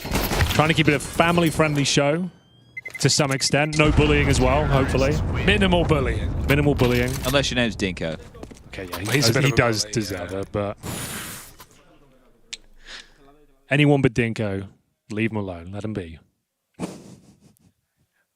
Heroic might be getting bullied by the VRS if they lose this series. I heard you guys covering it. It's a must-win series, I believe. It's a loose coverage, right? It's a coverage based on other people's hard work. Yeah. Okay. So and by must-win, it's like Don't have to win it. You don't have to win it, but like it's going to be a problem if you don't win. Okay. It makes other series must win. Okay. By not winning this. All right. Which in essence is like the second stage of must win. Okay. It's 1 degree of separation from must win. How did he miss that? I'm not sure. That looked good. It was a gargantuan level opening though on the AWP through a smoke. And now it's started to look a little bit silly because they can actually use that smoke he whiffed against him. How did Alcaraz play in the first map? Was he mid? It was mid. Everyone was mid. Yeah. Some were sub-mid. Some were bots. Yeah, true. I'm supposed to be paying a lot more than this. Maybe I'll just cast around. Yeah. Okay, yeah, let's do that. Oh, it's over now, so. 4 versus 1 now. Mobile's making his way towards T-Spawn, and there's a glimmer of hope, I suppose, if he takes down Youngster.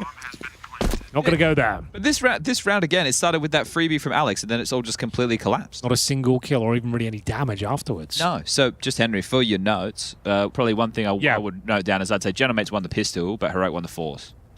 Yeah, that'd be a note, right? It would be a note, maybe not the note, but definitely a note. Oh, it's always the questions like who got the first kill on the pistol. Yeah, but if Freya doesn't put a question in about Nemo, then I feel like she's not really listening.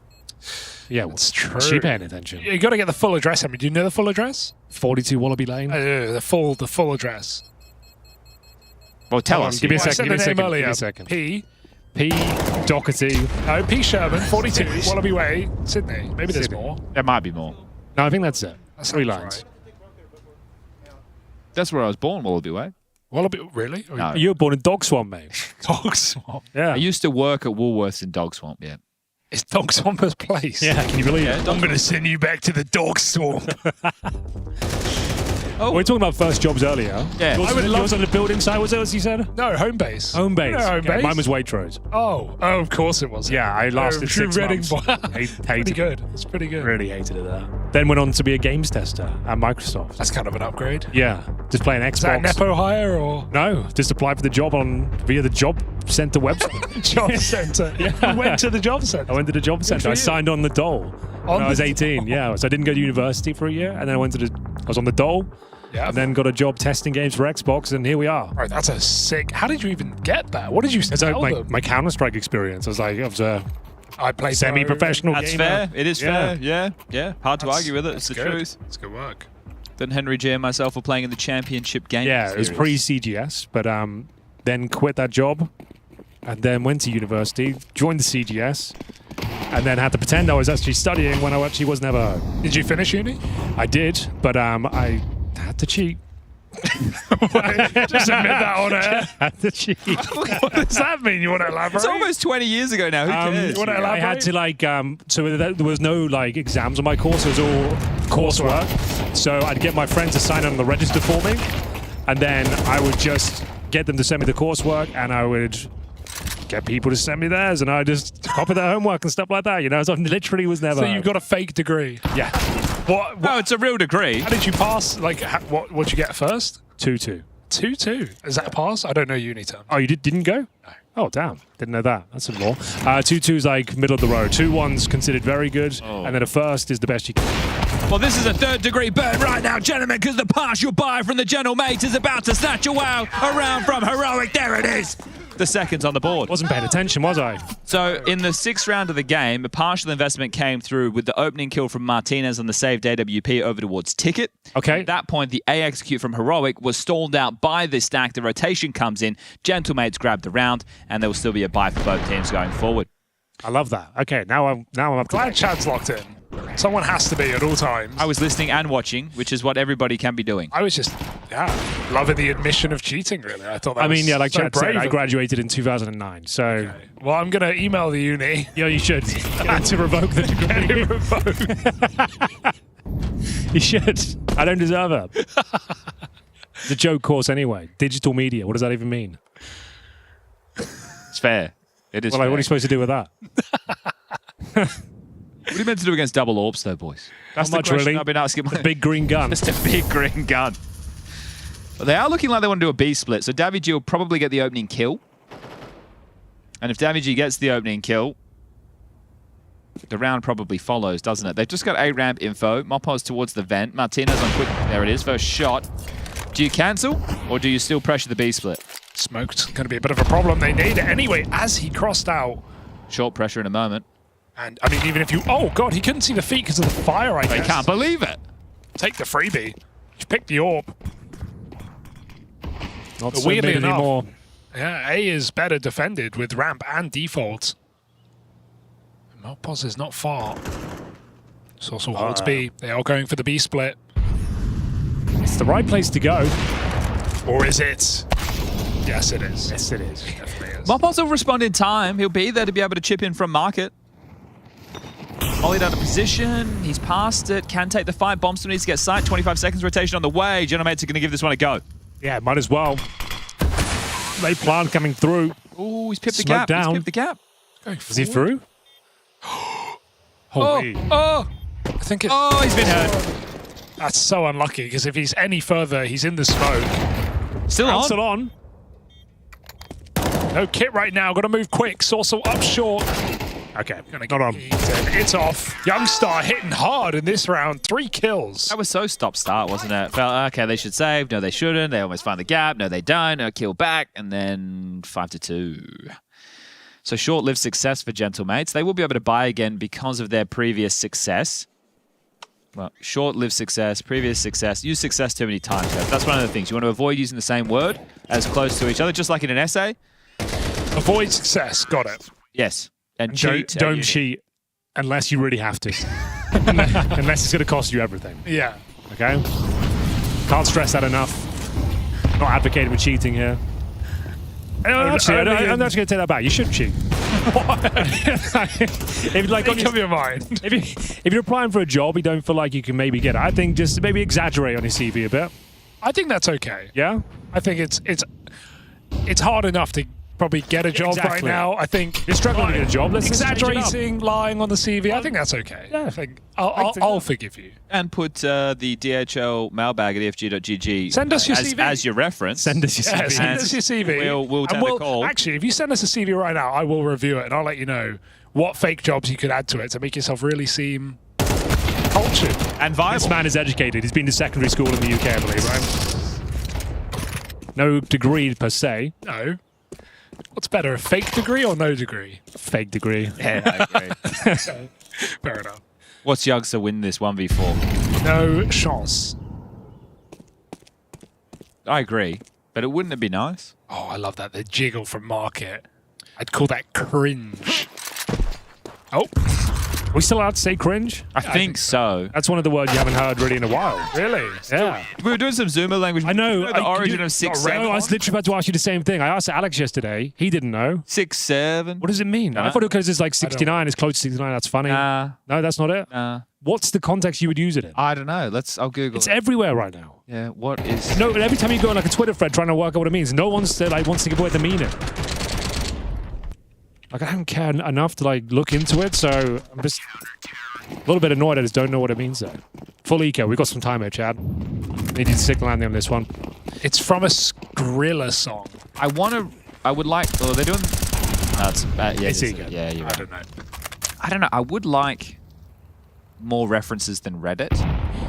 Reddit? Wikipedia. Here we go. Official source. Yeah. Internet meme and slang term that emerged in early 2025 on TikTok and Instagram Reels. It originated from the repeated lyric 6-7 in the song Doot Doot by Skrilla. Sounds like a great song. Sounds so made up. Doot Doot. Skrilla made a song called Doot Doot with a 6-7 repeated. Which was used on a social media in video edits of professional basketball. Memes are dog shit nowadays, are they? Such as LaMelo Ball, who was... I think it's because it's so obscure. That's what they find funny about it. Like, it's so difficult to even explain what it means. But there's also another one. The 41 is apparently one that they're doing as well. 41? Yeah. I'll just choose random numbers and say, like, that's the new meme. The term 41 is essentially nonsensical. Oh, great. Exactly. That's what all the jokes aren't actually jokes. It doesn't make any sense. It's funny because it's not funny. Hold up, though. Kids don't use it to explain anything. It's more of a whistle or bird call, a way to signal belonging, saying 41 shows they're in on the joke and part of the moment. 41. I'm in on it. 6-7. All right, well. Well, Alex got 4, Sorsal got 1, and now Gentlemates are up to 4 on this CT side. Building in from what was a bit of a difficult beginning, a pistol win into a 4-spy for Heroic. They started a streak. Gentlemates have responded. Worth noting, Alex is playing fantastic right now, 12-5, top of the server. One of the better in-game leaders in terms of the fragging. I think we should always say every in-game leader is great at fragging, even if they're not. Yeah. Okay. Well, Hooksy actually is great at fragging. He is. See that game earlier? Well, that deathmatch. This is quick through underpass. LNZ, the shoulder. Advantage. Commit. Oh, double kill. Trapped. They're trapped by the molly. It's going to re-molly. It's a double trap. He's got him. Oh, he has not. The crouch. Oh, no. Oh, it's all gone wrong, Henry. A little bit too tentative on the fight with the molly, I think. Nice idea. Cost him his life. And a 4-on-2. See, Sossel doesn't need to stay aggressive in this situation because they have the man advantage. But now the Orcs here just needs to connect the dots. Around, and it is. So, one man standing. Next, Floud. Floud now. Proud. Oh, there's an email. Let's read it straight away. Be careful. Don't just read it. It's a CV. Dude, we got a CV. Okay, we have got a CV. Give me your address, your phone number. That's dangerous. Say his first name, Matthew. Matthew, won't read everything. Yeah, don't read out his address. Don't read everything. Don't read everything. How at least read his mobile number. Mobile. So really giving him everything. Okay. Should we give Matthew a call? I don't know. He seems pretty experienced. Yeah, right. Marpaz finished things off. 5-5, all tied up. Money not there for a Heroic buy, so likely to see just a light investment of some Deagles going into the final round of this half. Tactical timeout called. Tober's coach at the mic. First of 3. As you guys read through Matthew's CV. Look, it seems like you've got a lot of like technical know-how, but even on a wording aspect, I think when it comes to the Westminster Bronze Award, I think the last bullet point saying the Bronze Award allowed me to find out more about myself, explore different options, and get job. That's super vague. I would either specify what find out more about yourself means, or just remove it entirely. You know, be specific. Find out more about myself. That sounds kind of, doesn't mean anything. Let me keep reading. What do you got while he's reading, Henry? What do you feel about the fireworks sound that's been added to the incendiary and the Molotov? Right, actually, really enjoying it. When I'm wishing through the air, I actually noticed it yesterday. I was playing a little bit, and I thought that's a really nice addition. Yeah, it's just a quality of life. Quality of life. A few updates we've had recently have been quite good. Yeah, I don't think we're playing on the most current patch. Okay. However, I do. Obviously, it has the Molotov and incendiary sounds, but we're not playing the most recent update. I wonder if we get a big update because it was Counter-Strike's birthday just the other day. Yeah, but they didn't celebrate the first birthday. I think they're going more on August 21st, which is CS:GO's birthday, and that's kind of like this is the development of that. I would say it's not a separate game, even though it's that's fair. I think that's when we're going to see a big update. I would say. Well, that's one of the interesting facts, right? In Counter-Strike previously, it's always shooting sharp in. Yeah, no, it's an eco, but just electric. The thing with Counter-Strike in the past, it's always been a new version, not the same iteration being ported to a new engine. So that's what obviously the expansion of things with the skins. And it was the weekend as well on the birthday. They're not in the office. Now, Henry, I do want to let you know that you did lose the DHL drop to Hugo and myself earlier today. What's the forfeit? No, there isn't one. You will be taking on Dinko, and he will have... I can hear we're starting to tilt. And if you tilt, we will lose this game. That's actually fair. That's good advice. That's what we're talking about players getting stroppy, Henry. Yeah. You're here to play video games. Just because it's not going in your favor, you need to keep your head in the game. They were leading so hard, man. This is going to be Poppy Boys. It's a 4-1. 3 out Palace, Alcrin and X-Floud. They're the late pieces of this. Here comes the Yuto, flying through the sky, about to come through the smoke. Zossop flashed off the line, holds down the trigger. Can't get anything done, and down to the fire. LNZ goals as well. Here we go then. Last round up for grabs. The gentle mates are hitting hard, but Youngster fighting back. I don't think Mopos can do anything about it, Hugo. And I think you're right. Oh, wait, hold on. I'm holding. Flash.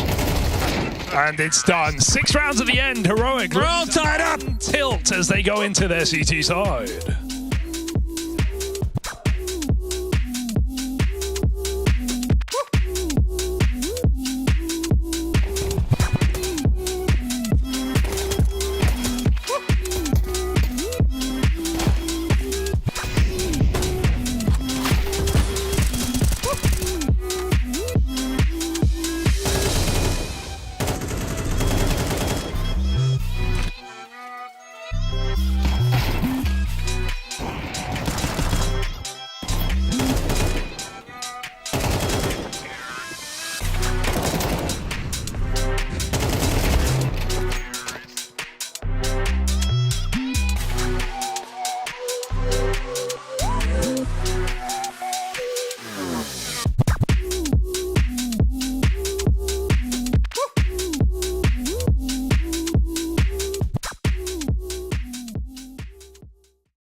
Alert, alert, we have an educational PSA for everybody watching at home. I saw plenty of 1Gs typed in the chat, and to educate all of you, that is not a 1G. A 1G is where you burn in your own Molotov or incendiary, as facilitated by the great and late Summit 1G. He likes to stay up late. Okay. He's still with us. Still with us. Still doing a great job. That right there was LNZ dying in his teammate's Molotov, so not an official and for 1G as well, it has to cost you the round as well, right? I would say. Right, if you really want to up the ante. Or the tournament. The tournament's a big one. It did cost him the tournament. It did cost him the whole thing. This one's got some house. Holy hell. Crispy. He's looking to desecrate their corpses right now in this B-bomb site. Nilo. Dead now, of course. LNZ backside double kill, trying to save this game and drag us all the way to a third map. There's huge a big flank. Here he comes. Here he comes. Closer and closer. Closer and closer. Alex on the plant, and X-Flow gonna drop it. No, I'm not doing the bit. Okay, fine. I lost interest straight away. Okay, well, too cool for me. Mopoz chipping away. Guys, this is El Toro. This is the bull. Shot after shot. He's got that bomb. Is he gonna walk away? Can he really walk out of the bomb site? Push comes through. Hang on. Mopoz with a chance. They're already behind him on the short side. He doesn't realize. Back into B. Maybe the penny will drop. Maybe the plant will be stuck. That is a ballsy move, and it might just pay off. They don't get there in time. Oh, that's a headshot. That's his round. Instead, Heroic might still be in this series. Also want to return to something we heard there from the player comms before we finish up that first half. LNZ, so I'm hearing you boys starting to tilt. And look, this is such a huge thing. People don't understand.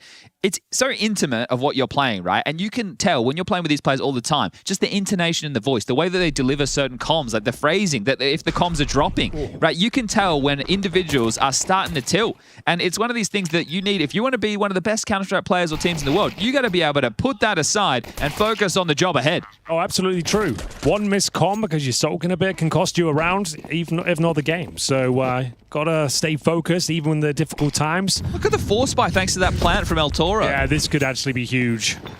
He's done very well on low HP to get the bomb planted. Is there any way they can pull this one back? Couple of rifles. Make it 3 of them, in fact. Cheeky Mac 10. I think they're going to go into an A split here, right? So Mopoz with the late window smoke. Bombs down towards the ramp. X-Cloud's action on right now. They're going to walk through this. He's going to expect it's a B split. What's up, Chief?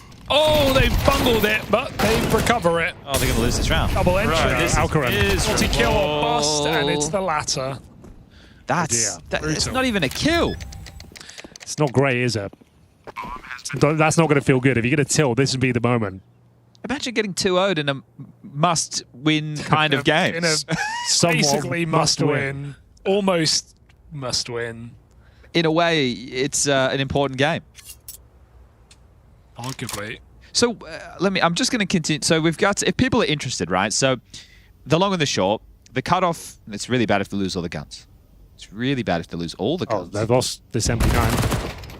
Or? But they've gained the Khalil. No, they've gained nothing. But it would be really bad if you lose the M4 as well, wouldn't it? It would be devastating. To morale, especially. Morale, fans. Oh, he's lost it.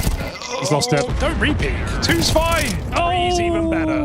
Okay, that's a bit of a hollow victory in the end. Not bad. Not bad. Gives his teammates a bit of extra cash. So, long and the short, the cutoff for the Starlighter Budapest Major in terms of the VRS, which is Valve regional standings, is October 6th, as Henry has just stated. The tournaments that are currently going on, which will be stage 1 of EPL, as well as a lot of these smaller lands that are happening all over the globe, will be earning teams points or losing teams points and potentially costing them qualification. So if you want to check this out, I'd recommend following two people on Twitter. One of them would be Mischief CS2, and the other one will require to read out. So is there any early action? No, there isn't. Well, this is they force board chat, so the fact he got them like those 3 kills towards the end, got them extra money to buy up a little bit more. It's got them a FAMAS, some Deagles. And if they do win this round, they shatter the cash. We've got a war of attrition on our hands here. So there is a lot going on in the round at least. But you've got some time. Okay, so the other individual follower is Jesper Larson 222. Okay. If you're interested in VRS, that's all I'll say. Back to Henry G in the studio. I am here. presumably for the whole of Pro League. We'll see how it goes. Anything could happen. As we've seen before. Yeah. Slow B split. Very slow B split.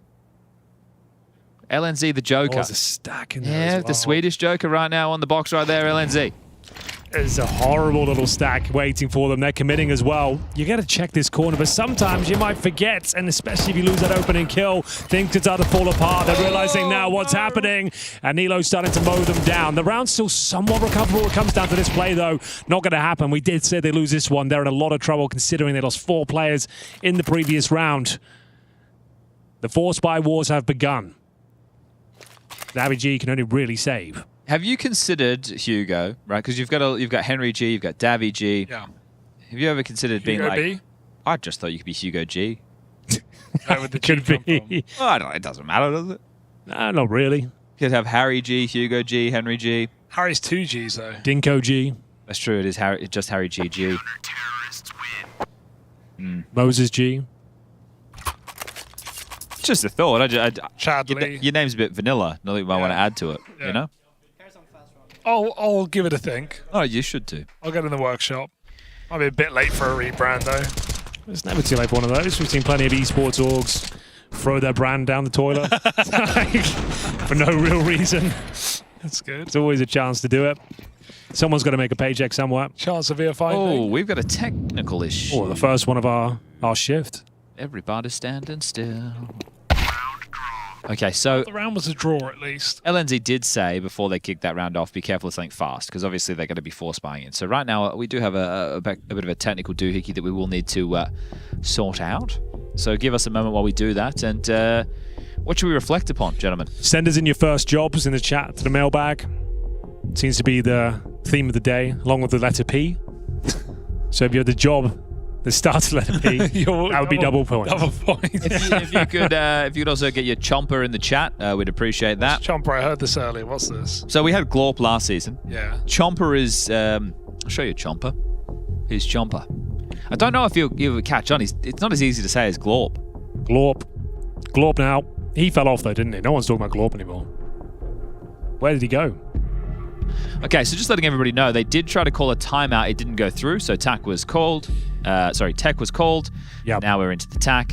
Okay, so they saved an M4, and they're kind of pondering whether they should be force buying here. Well, this is the thing. Convention would say with yes 1,400 loss, you should be force. With the saved M4 as well, you've got a chance. I guess it's going to be talking through the idea of what is possible with the M4. So we've already seen Mopos in with a smoke. Davy G's got one for good measure. So look, if you're going to be able to take away some of these sight lines and getting close with the pistols, there's a chance. And we've seen Heroic flub some very poor rounds, so we'll see if that continues. Yeah. Chat still likes Glorp. They still like him? Still really liking Glorp. Maybe Glorp's a yearly thing. Maybe 2025 Seasonal. is year of the Glorp. Yeah. Well, it already was in a way. We have got the force buy, the full commitment. Mopos. He's got no Kevlar. Where did he spend his cash? Util, I guess. Yeah, I guess you're right. Oh, that's a big boy nade, isn't it? Martinez, shell-shocked. Up the ramp, searching with the... Oh. Hello. Yeah. What a good way to kick things off. Nice little response on the grenade. But they're in. Ish. A lot of work to be done. A mountain to climb. Out behind triple, Alcarin, the only guy in the sight. Oh, that jump's not ideal either. Gives away his position to the Palace player. The Hops walk through the smoke, and that might just be the round. Alex was here the whole time and couldn't help him out. X-Files heard him running. Comes gunning for the kill, and this one is going nowhere. I guess hold strong. Given enough rope, they didn't really know what to do with it, right? So they had some space to work with, didn't know how to function. It will have to be an eco now, so 10 rounds very likely for Heroic. I mean, the third and deciding map of Ancient is not too far away. Now, Heroic would love to be able to sweep away the bad memory of Nuke, and this will do so very, very well. It's a good reset considering they were getting wrecked in the first map. Then there was a comeback in this map when they were 5-1 up. It went to the favor of Gentlemates, and we heard that voice comm of them sort of tilting. They've locked back in, Chad. No, they were the beginning to tilt at least. So they could feel it coming. Yeah, but if someone's having to say that... Yeah, it's already, you've had some If you're already having to say it, you know people are starting to either shut down or get a bit sassy. I thought, that could make them tilt more, but it seems like they've locked in. Seems like they've come back. Massive grenade. Double digits, pretty much guaranteed at this stage. How many does Linus get? Oh, he's not fighting. Just looking to block. Yeah. Well, maybe X-Flag gets the kills. They're coming through underpass. He's checking. He's coming. He's coming back. Oh, no. They're just going to wait in underpass for a swing. Okay. All right. Hello. Oh. Okay. It's actually quite good, all things considered. Yeah, you can have it. Back to top mid. Just all that nade damage they took. It's so tough to win this round. Alcarin, great response, right? So the comms there, you don't know exactly how many we're seeing, but he is going to assume all 5. Push forward, cuts the map down in size. Here you go. This will raise the confidence. Big spray down. Full send. Job done. All right. Beautiful. Oh, and they're smiling again. What the difference a couple of rounds makes. Yeah, it's absolutely true. Should be a done deal. Feels good. Looking confident. If we could maybe, in some of the techs, or if we get some tax going on, do you want to look at some players like peripherals and setups? I'd love to. Yeah, get some cameramen taking a look at those if we get any going forward. I want to see what the match is right now. Not just today, but the course of the entire event. Do we have any hardware sponsors we need to be worried about? No. We're all good. We can talk about whatever we want. Nice. All right, yeah, I'm in. Maybe even show and tell, Henry. One day you can bring your setup in. Yeah, definitely do that. There's nothing to write home about, but it's all personal preference. Let's have a look then. Ooh. Huge rounds here. Map lies in the balance here. Round number 18. Oh, the big grenades again, taking a lot of util damage, and it keeps being sent towards top of middle. Alex feeling the heat. Flushed out of position. Knows he has to fight. Low HP. Scampers away. The shots aren't connecting at all with the gentle mates. It's not bad though from Opos. Does manage to get one. 4 and 4. Bomb coming back to the A side as well. Up connector with a missed shot. Alcarin, this can cost you everything. Can they force the bait shot? No. Alcarin nails it before he gets followed up. Sorcerer out Palace.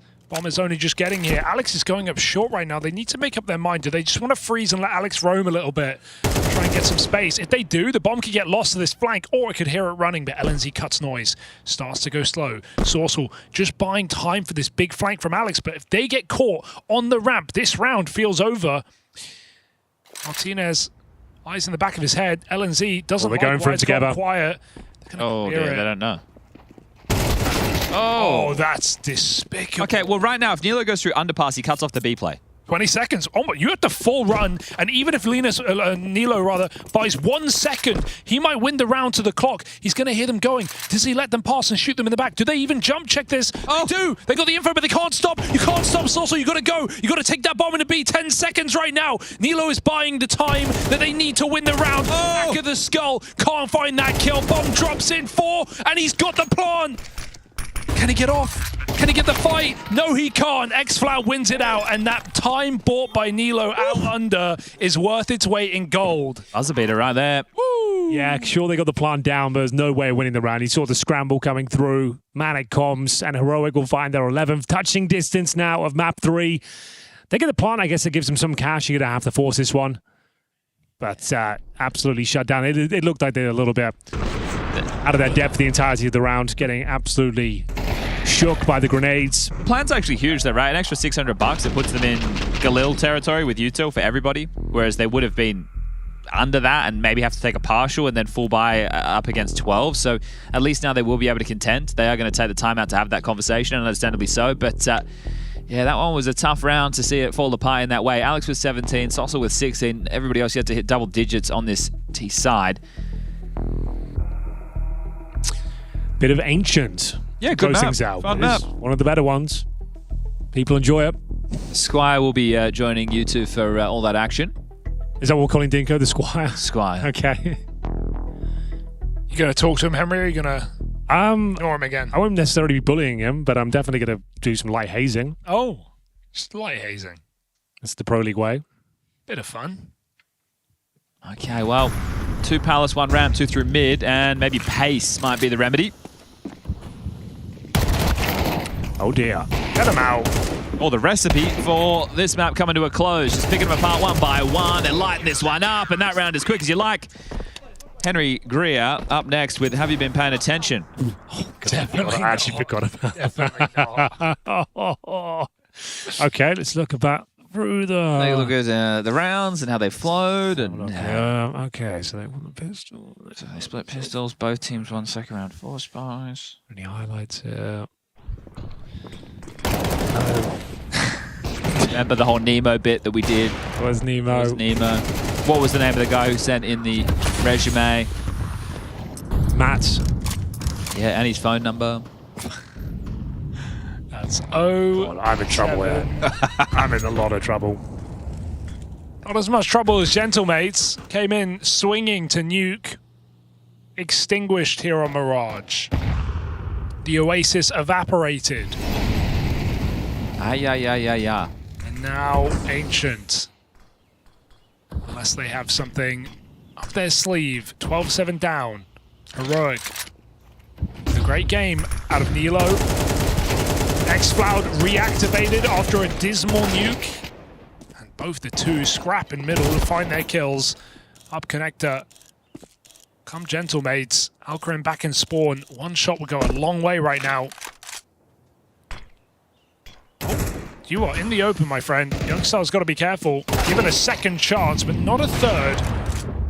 Grand missed shot. The flashes are a problem. Gentlemates are getting in. He's on his own. The support network's still far away. Both over towards Cat right now, so Alcarin can't go down or they are going to lose this round. Short locked out, or rather the window is by G. What? I didn't know he crossed. Oh dear. It's getting a little bit weird out there, but I think they still win this round. Oh, Davy with a desperate blind spray gives his position up. He's noted. They know the other one's on the plant. Gonna take him down. It looks like we're done here, ladies and gentlemen. Oh, no, he needed that. 1 HP. One bullet would have kept him alive, but instead, Heroic thrive here on map 2. Triple kill from Nilo. Close it out. 13-7, Ancient third map. Are you paying attention? Let's find out. I'm definitely not. I'm in a lot of trouble here, guys. Pray for me. Game show up next.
time and I miss this feeling. It feels like freedom, it feels like healing. Floating off the floor, past the ceiling. The wind in my hair, I can see the light at the end of the tunnel as I'm taking flight. Man, I'm feeling like myself again. Hey, man, I'm feeling like myself again. It's been a long time and I miss this feeling. It feels like freedom, it feels like healing. Floating off the floor, past the ceiling. The wind in my hair, I can see the light at the end of the tunnel as I'm taking flight.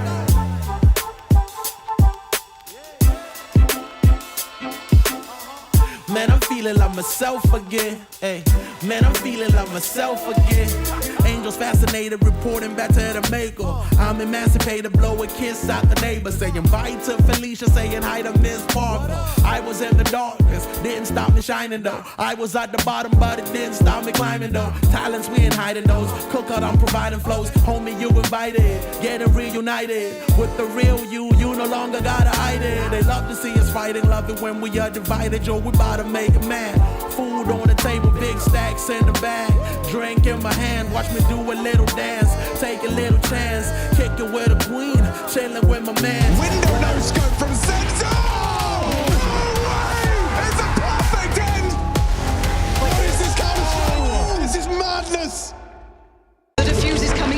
He's still going. Oh, Olaf just about gets it as the flames come. You sit, I will talk. Can we do it? Hey, cheer up, boys. It's only a best of 5. Kassad. Who? Kassad. Who? Kassad. 4, Super 5. Do you enjoy an alcoholic beverage? Of course, vodka. Don't lose Ecos. Yes! Let's go, guys. Go. You know, he's coming in through the smoke, worried on the other side. Are they going to be ready for this one? He's coming and cutting, blazing it all the way. Constant bouquet. Let's begin. Recite your baseline. A thin black reticle began to spin.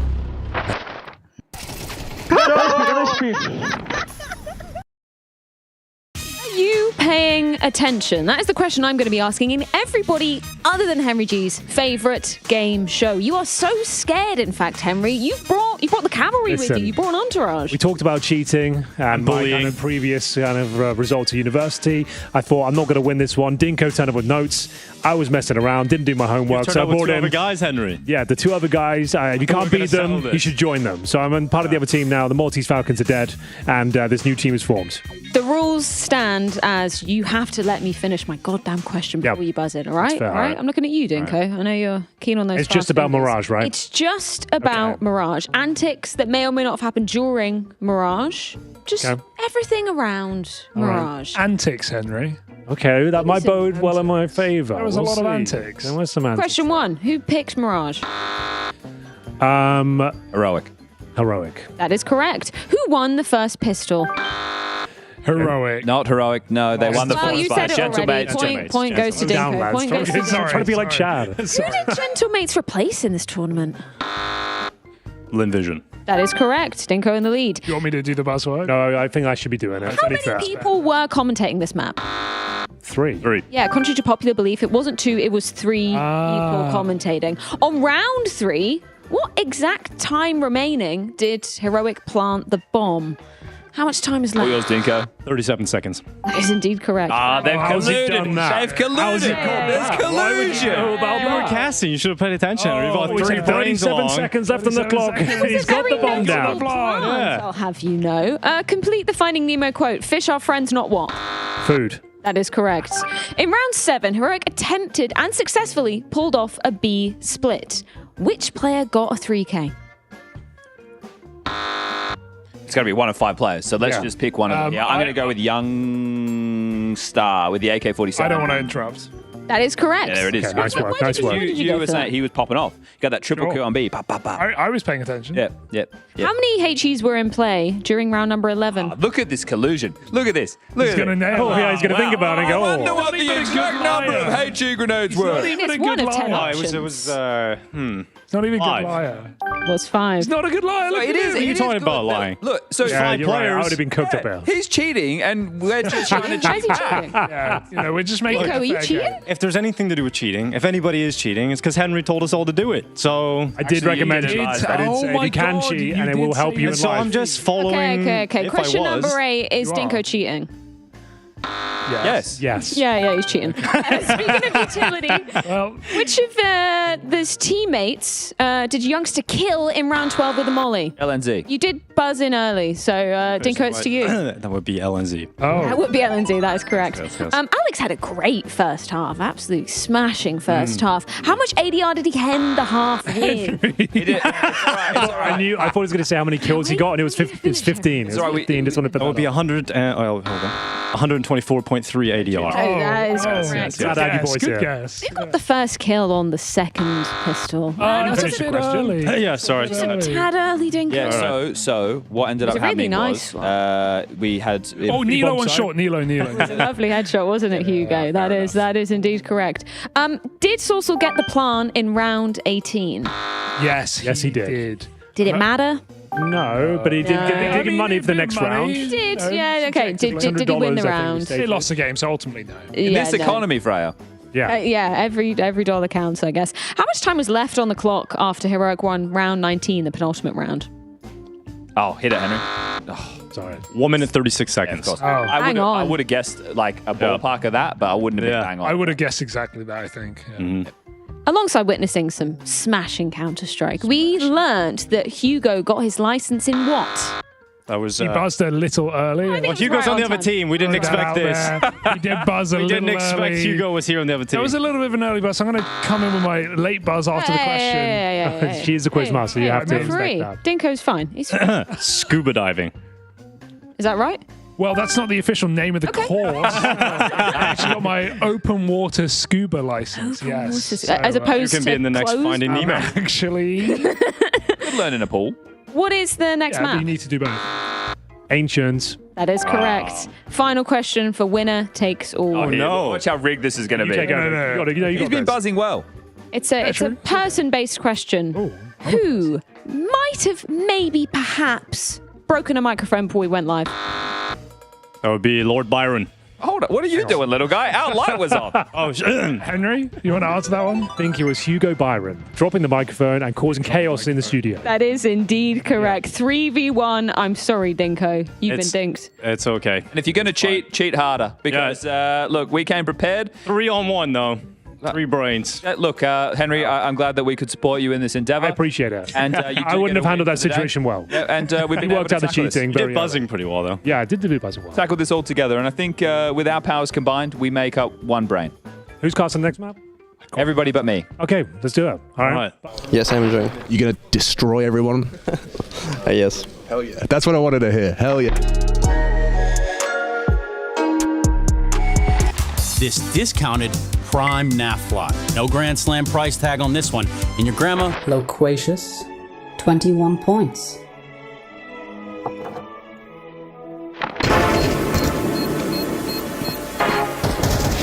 Good luck in the tournament, boys. Out there in the wild, the city never sleeps. Both teams with their reasons to fight tooth and nail to take that one step closer to the trophy. But this series was no sprint. We are so back.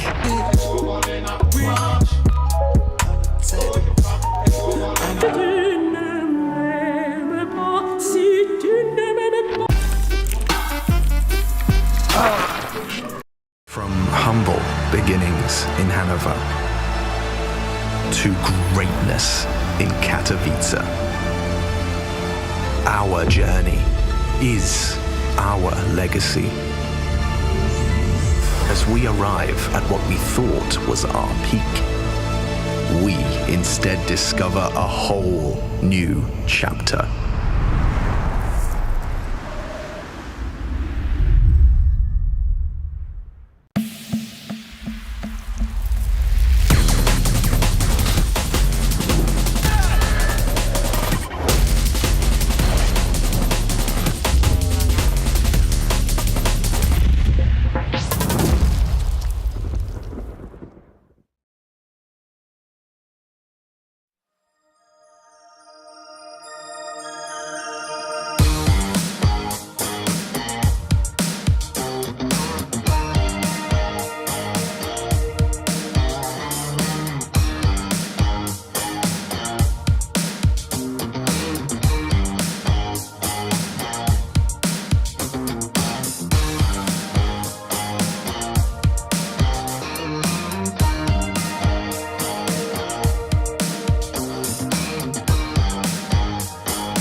light of your numerous complaints about the monitoring and publishing of communications, you have been awarded this wellness check-in. Not only that, we're here to celebrate the recent success of your department. Can I offer you a celebratory hug?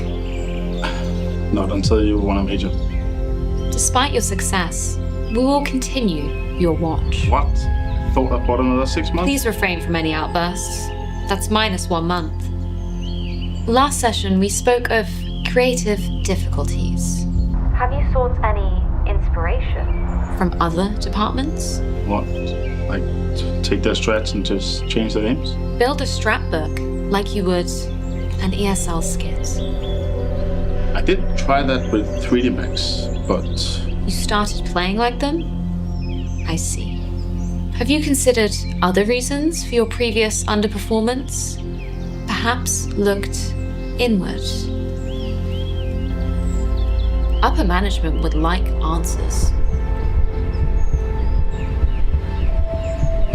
Well?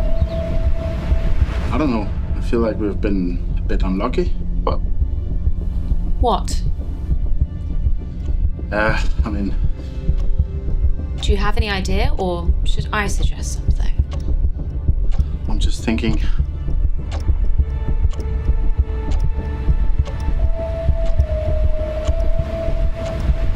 Talk power revoked.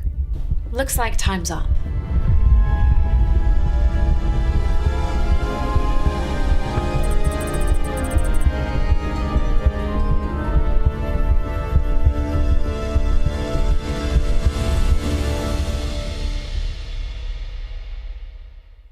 Window no scope from Senzo! No way! It's a perfect end! This is coming! This is madness! All right, ladies and gentlemen, we're back with the final map of the evening on the first day of ESL Pro League. And right now in the commentary booth, we've got the fun bunch. It's me, Dinko, and Hugo. We're back. On the first day of Pro League. Here we go. Where are you going with this? Gave to me Yeah. 3 fun lads, 2 more maps, 1 major qualification. Not as bad as I thought it was going to be. I didn't think about that. The reach into the darkness there. We didn't completely fumble it. I respect it. We've had the knife rounds. We enjoyed that. We didn't cast it like we did the last tournament, Dinko. No, we did it. That was kind of a fun feature reserved only for the tournament we just did, Henry. Hype it! Here at ESL Pro League, we're getting into the third and final map. Heroic versus the Gentle Mates. Hype it! The music stopped. We need 11 out of 10 right now, but Nilo, he's up in the red room, ready to get going straight away. Mopaz is on the other side. Henry, keep note of who gets his first kill. How many seconds are left on the clock now? That's a good point. It's 11 damage on that tag. That's a minute and 28 seconds as they're coming into the B-bomb site for the first time. As Davy G waits around the big old cube. Here it is then. First kill coming through. It goes in favor of X-Flow. Davy G fighting back though, but surrounded. His youngster will find him on the flank. Oh, my Nilo. Speaking of flanks, he manages to actually find a couple. That should be the round. Should be in the operative word though, because you never know with Counter-Strike. That's the beauty of the game. Anything can and will happen. And sometimes it just doesn't. And that's exactly what happens this time. Okay, they're feeling themselves now. What's that? Yeah, I said keep coming, guys. Okay. Yeah. Keep coming. Yeah, just keep coming. Whatever you're into. Great advice, everyone. Whatever you're into. Gentle Mates. 0 rounds on the board so far. They're going to force buy straight away. MP9's coming out. Deagles, 5-7s. We'll see if our Gentle Mates will keep coming. They will. The Eagles are out. The 5-7s make an appearance as well. MP9 in the hands of Sosul. We'll see whether they can step up. It's going to be a challenging round. Lots of control garnered at the start here. Cave under the remit of Heroic. Sorry? What? That was quite the yell. That must be going on to the third map as well over there. M80 ends. That sounded like a leg scream. That sounded like an M80 scream for sure. Yeah. All right, little Spanish peek here from Mopaz. He's going to end up losing over half of his health as the B-bomb site currently with 4 players positioned towards it for the all CTs. Could slip up here, Henry. They really could, but it looks like they're handling it well. First kill and the second in favor of Heroic. They're stealing all the frags right now. Mopos will chime in with 1, but that is about it, I'm afraid. Yeah. And now just a lone little Sauce swinging his way towards the elbow. And Hugo, you know, we're talking about scuba diving.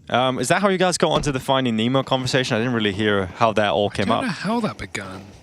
Or was it because Chad's Australian? Bit of both, I think. Yeah. And how did the bullying thing come up, Henry? I told you that in confidence that Hugo was pissing me off. I only just made that up. It's want to be a fun bit. Seemed to land. It did, actually. Everyone was like, yeah, what's wrong with that? We love that. We can all get on board with that one. It's always got to be, you know, a victim. Yeah. Well, Chad's not here now, so feel free to bully him.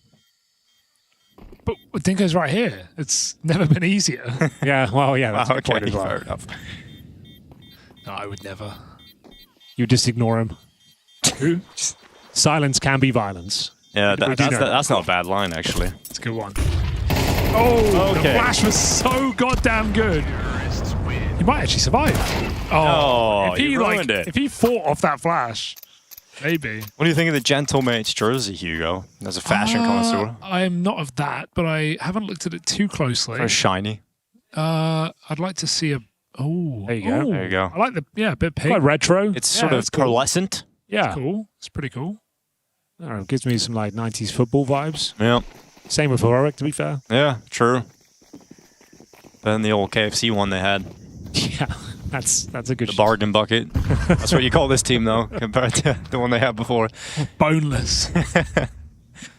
Oh, right now, Salso pushed up in towards Alcaran. It's going to drop him nice and easy with that little 5-7. Wants an upgrade, though, but his fingers ain't long enough. They ain't no Byron hands right here. He wants that AK off the ground, and Salso's going to turn around somehow, getting another one out of this. Why is it so difficult to kill Salso? It's okay. He's got the bomb, though. Yeah, like they have to come towards him, and he's got an AK. Kevlar as well. Oh, there's a chance. The Molotov. Why not? There is a world. All right, put a little sauce on this one. Oh, he's got another molly.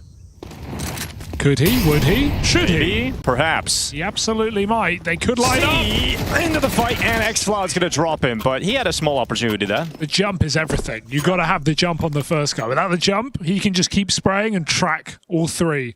It's a good point. Well made. Thank you. Well met. Bit of stretch there, sorry. Yeah, it's a long old day for you, Henry. First day is always the hardest. Yeah. Can't get the stretches in.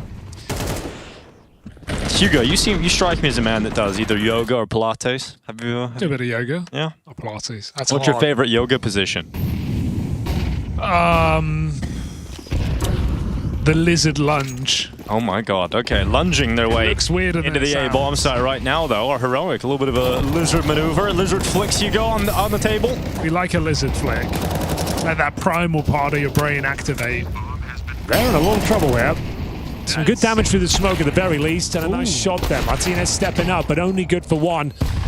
Now the retake becomes that much harder. Nice little flank here from X-Floud, and a beautiful execution on the spray. Takes down two. That's going to be 4-0. Has he got more in him? Maybe. Yeah, he does. Absolutely. X-Floud goes back into it. And it's going to be Salso dropping this time, and Alex, the lone wolf, waiting back inside of spawn. And they know where he is. They can't really deal with the threat, though. Now Alcaran gets destroyed on the way out of the temple. 4-0 start for Heroic. Finally, some comfort. Yeah, they've got momentum on their side now, calling that fast A out of spawn. They get the final kill as well. Probably tactical timeout at this point. Try and slow them down. You've got a difficult financial decision to make. Partial buy looking very likely. Some shouting going on. X-Floud's still giving it. Yeah, all right, timeout coming in. CT Ancient can feel really rough because if you are down after multiple rushes, it gets even harder to read where the next one is because they do an A rush and you go, okay, let's play towards A. Then they rush B. Then you go, okay, we should probably play 3B. Then it's a mid pop, and it's just like the momentum calling on a good T side can really rack up a strong streak on this map specifically. You see it all the time where Ts are just running rings around, reading how the CTs are going to adapt and adjust, and then you have the mind game of like, oh, we wouldn't rush A 3 times in a row, and then some teams do. This map is such a mind game on the CT side when you're losing. The snack school of thought, just keep rushing A. Yeah, over and over again. Sending it in there. Well, it's going to be a partial buy. They called a timeout here for Gentlemates ahead of a partial buy, so let's see what they can do, what kind of idea they've cooked up here with 2 MP9s, 2 5.7s, and a big old Deeg. Okay, then. chance to win this round, but a slim one, admittedly. Flash is going over the top toward that B ram. X-Cloud this time taken down early. That certainly makes things less slim. Fattens their chances up. They want to go for this smoke. It's a risky maneuver. One that could be costly, and it certainly is. Your teammates can't justify going through. Piece by piece, they're taken down, but fighting back is LNZ. The round's somewhat alive now with the MP9. As long as it gets one, should be enough to win this. Oh, no. Well, LNZ getting tagged up. There's no escaping this. He's going to be brought down. And all right, well, you time out into a half buy, into a heroic rush into the stack of players. So ends up going very well there for Gentle Mace. They have all the money in the world now on the CT side. That all went wrong very quickly. Was there anything interesting in the mailbag, or is it kind of slow today?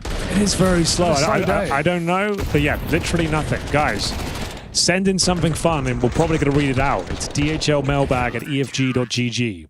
The bar is so low right now. It's never been There is no bar. We don't have a bar yet. True. Davy G pushing down into the B lane. It's real fast, real decisive. What? Hello. Lazy peeks in towards Nilo.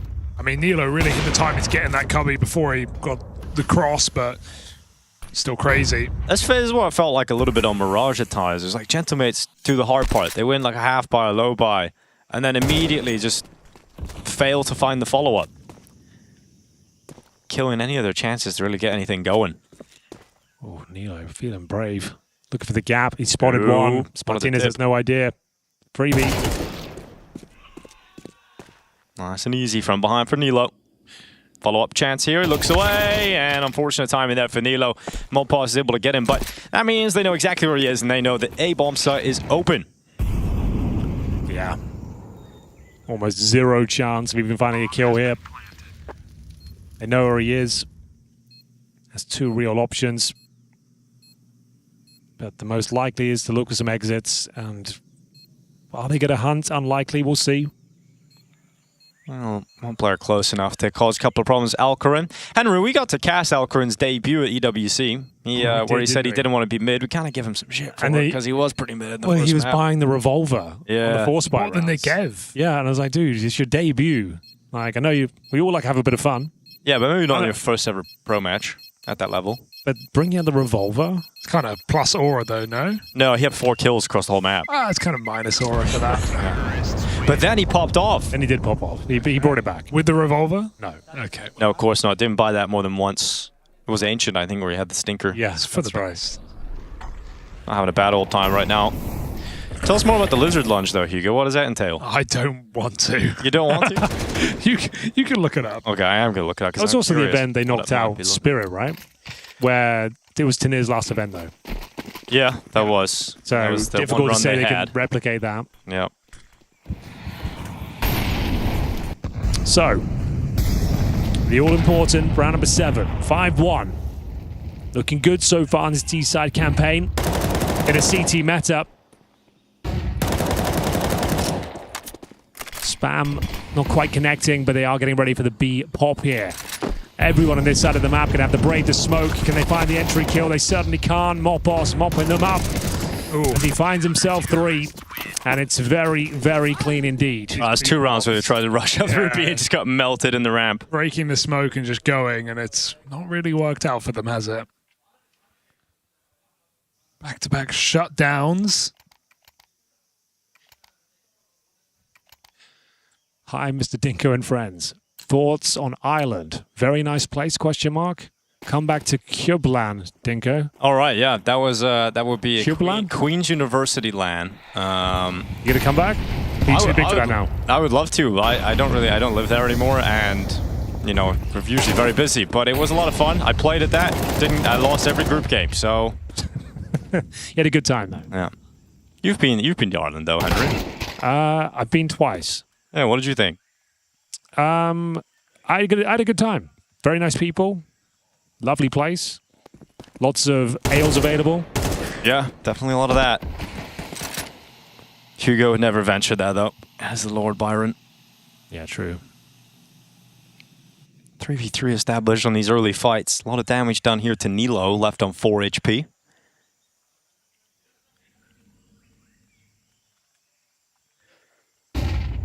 Oh, you're hoping that forces a shot, but it doesn't. That's a big kill. Mopos won't hang around either. Forces them into the B-bomb site together. Algren desperately looking for a pick, but he's going to have to put that gun down to plant the bomb. Youngstar open for the taking, backing into this angle, but no one's here to punish. They finally get here in time. Too late for Youngstar to find a double. And now Mopos, 1v2, they know his position. Algren homed in, hits the shot. And that's a very, I gotta say, there's a bit of luck there for Youngstar. He's able to get that far in position. But once he does, nails a great spray. And X-File just continues to shout at the Spaniards. In a somewhat must-win game for some of the marbles. He is stepping up. Marbles are available.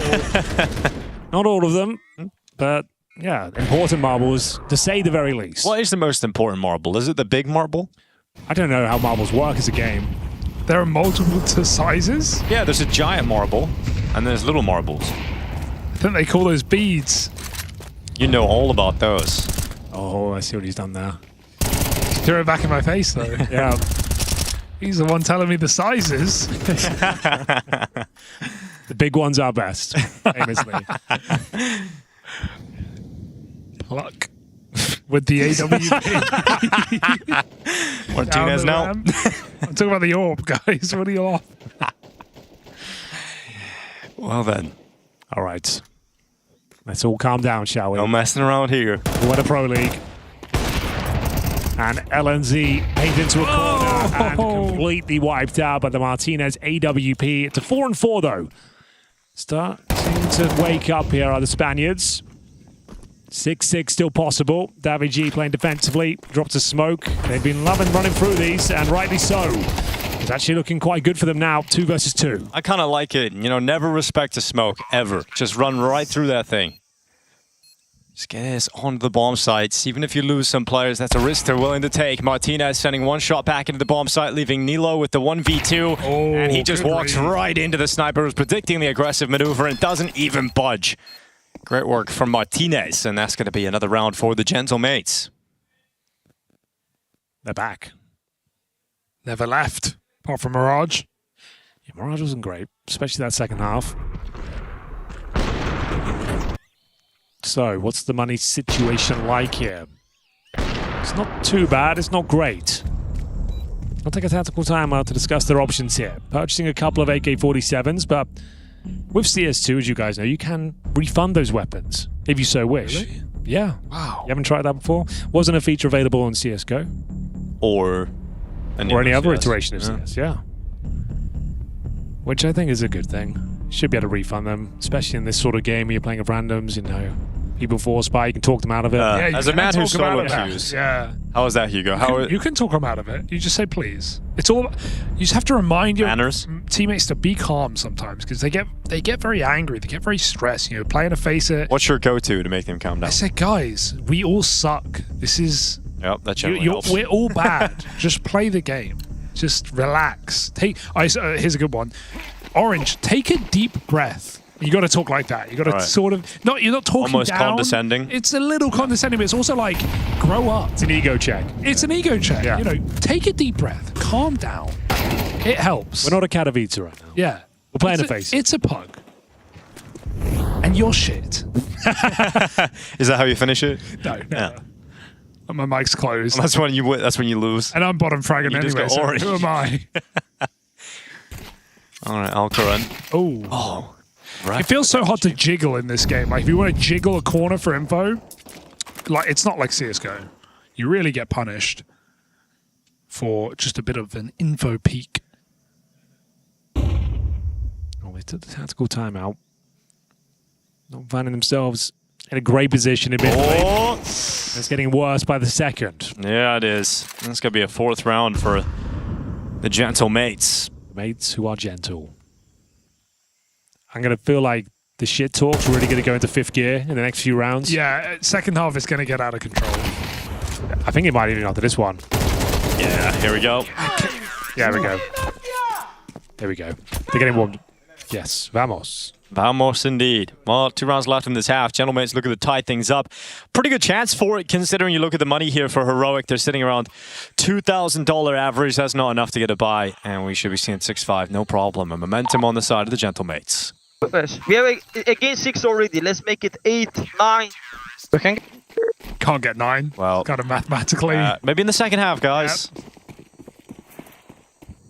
Well, a B-rush, Hugo. Never worked before. Ain't gonna be too much of a rush here. They can't tank that Molotov. Oh, that nade's gonna hurt. Oh, it's really nasty. Mopaz, here he is. 2 kills to the AK. Eventually traded by Youngstar. They get 2 kills here, I was gonna say. That would be significant, not gonna happen. They'll take 1. And there's 1 round left. That there is. And an AWP coming out for Alcaran. Actually looking like they've brought this game back to life. It was looking pretty dire at one point. We have got the other game on the B stream. It's M80 taking on Ents. Ents coming in last minute as well. They managed to pick up the first map, Dust 2, 13-10. And Ents are up in the second as well. To think that could have been Virtus Pro. Yeah, it's kind of thankful for that, but, you know, each to their own. Alcaran. Boosted on the box. He's going to have an AWP battle. Look at this. Martinez on the other side. Alcaran rips him apart, and they're just going to go. They're going to go into the B-bomb set off the back of that. Alex only getting 1, not able to really stop them or slow them down in any reasonable way. And Salsol and Mopaz are suddenly the last 2 remaining members. Make it just 1. Salsol up in the red room, and it is going to be a 7-5 lead for Heroic going into the second half. Unless, Hugo. There's always a chance. Unless all of Heroic crash right now and he runs in and gets that defuse, and it's an arguably, you know, not earned but still valid round because of damage done on the wall. Go down in infamy for all the wrong reasons. All right. But instead, it's the anime gun to the first kill. Here it comes. Looking for an anime finish in the dying embers of this first half, but the grenade comes in and blasts him away. It's going to be 7-5. Heroic with a small lead. We close out this series on the opening day of EPL Season 22 after this.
In a game that's being described as live right now, and on the third map, we go into the last half of the third map right now between Heroic and Gentle Mates. VRS experts across the globe are calling this an almost must-win for Heroic to make that major, and Gentle Mates are just here to ruin their evening. Can they accomplish that one goal as we enter Ancient? CT side for Heroic, T side for Gentle Mates, and a lot of smack talk between these squads already. Oh, they're about to smash each other right now on this B bomb side. Looks like we've got pretty much everyone heading towards this side of the map. It wouldn't be very gently mately of them, Henry, to ruin their day. We'll see if they can do it, though, as they get in towards this B bomb site. Full execution here. Smokes down towards long and short. Molotov towards default. Sasso waiting to make himself known towards a cave, but it's Nilo tucked away and flashed in. Gets himself an opening kill, but it's the USP's doing most of the damage here, and looks like a bit of a whitewash for Sasso. We talked about his cave lock, and he's actually brought the round back to life, and they've got the advantage. All right, like that. 2 executions from behind. It's now Youngstar coming in, 1v2. He's got the health, but has he got the skills for this? Here's the steps of the player at long. Slips out a cave. Oh. Spots one inside of the site, knows exactly what the other one is, or at least where he once was. He's going to tap that defuse, not sticky. He's picked up a flash along the white. Here we go. Knows he's got him pinned in the corner. Okay. And he'll nail the shot for the 1v2. That's a huge clutch. X-Flower is personal with X-Flower. He's got a lot to say today. Oh, that's a real heartbreaker to give over 2v1. You've lost track of him. He sneaks out, executes the first, baits out the second with the fake tap. Looked like they had done more than enough to win this round. Recovery of sorts. Had the advantage, and it all crumbles down around them. Force buy almost guaranteed here with the bomb being planted. 3 rifles. Not too bad, actually. A MAC-10 and a Tech-9. Double door smoke down early for Heroic. Do they want to get stuck in? There's smokes all over the map here. Donut, Cave, and Red Room.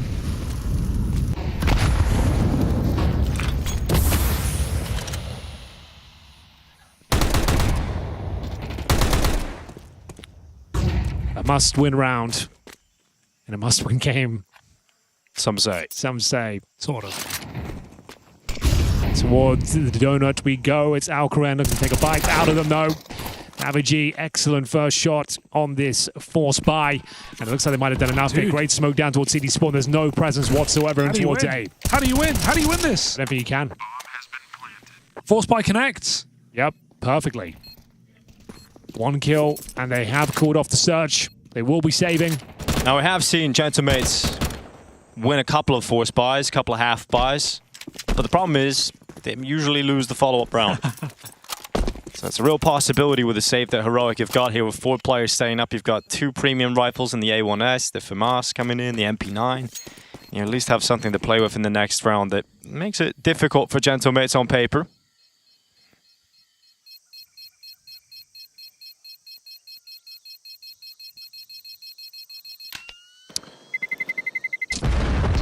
Oh, excellent round there coming in from the Spaniards.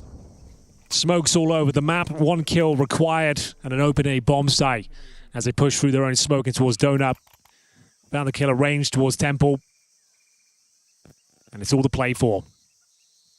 It's wide open now. They did save multiple weapons on the Heroic side. A couple of M4s in the mix as well. Smoke's going down towards double doors once again. You might see him get aggressive with his MP9s.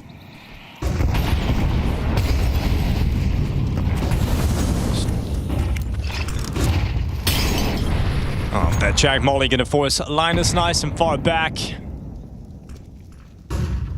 he comes. And Youngstar going to set himself up for the bottom B push. Mopaz has just slipped back in behind the double doors, and no secrets now that Youngstar has pushed forward.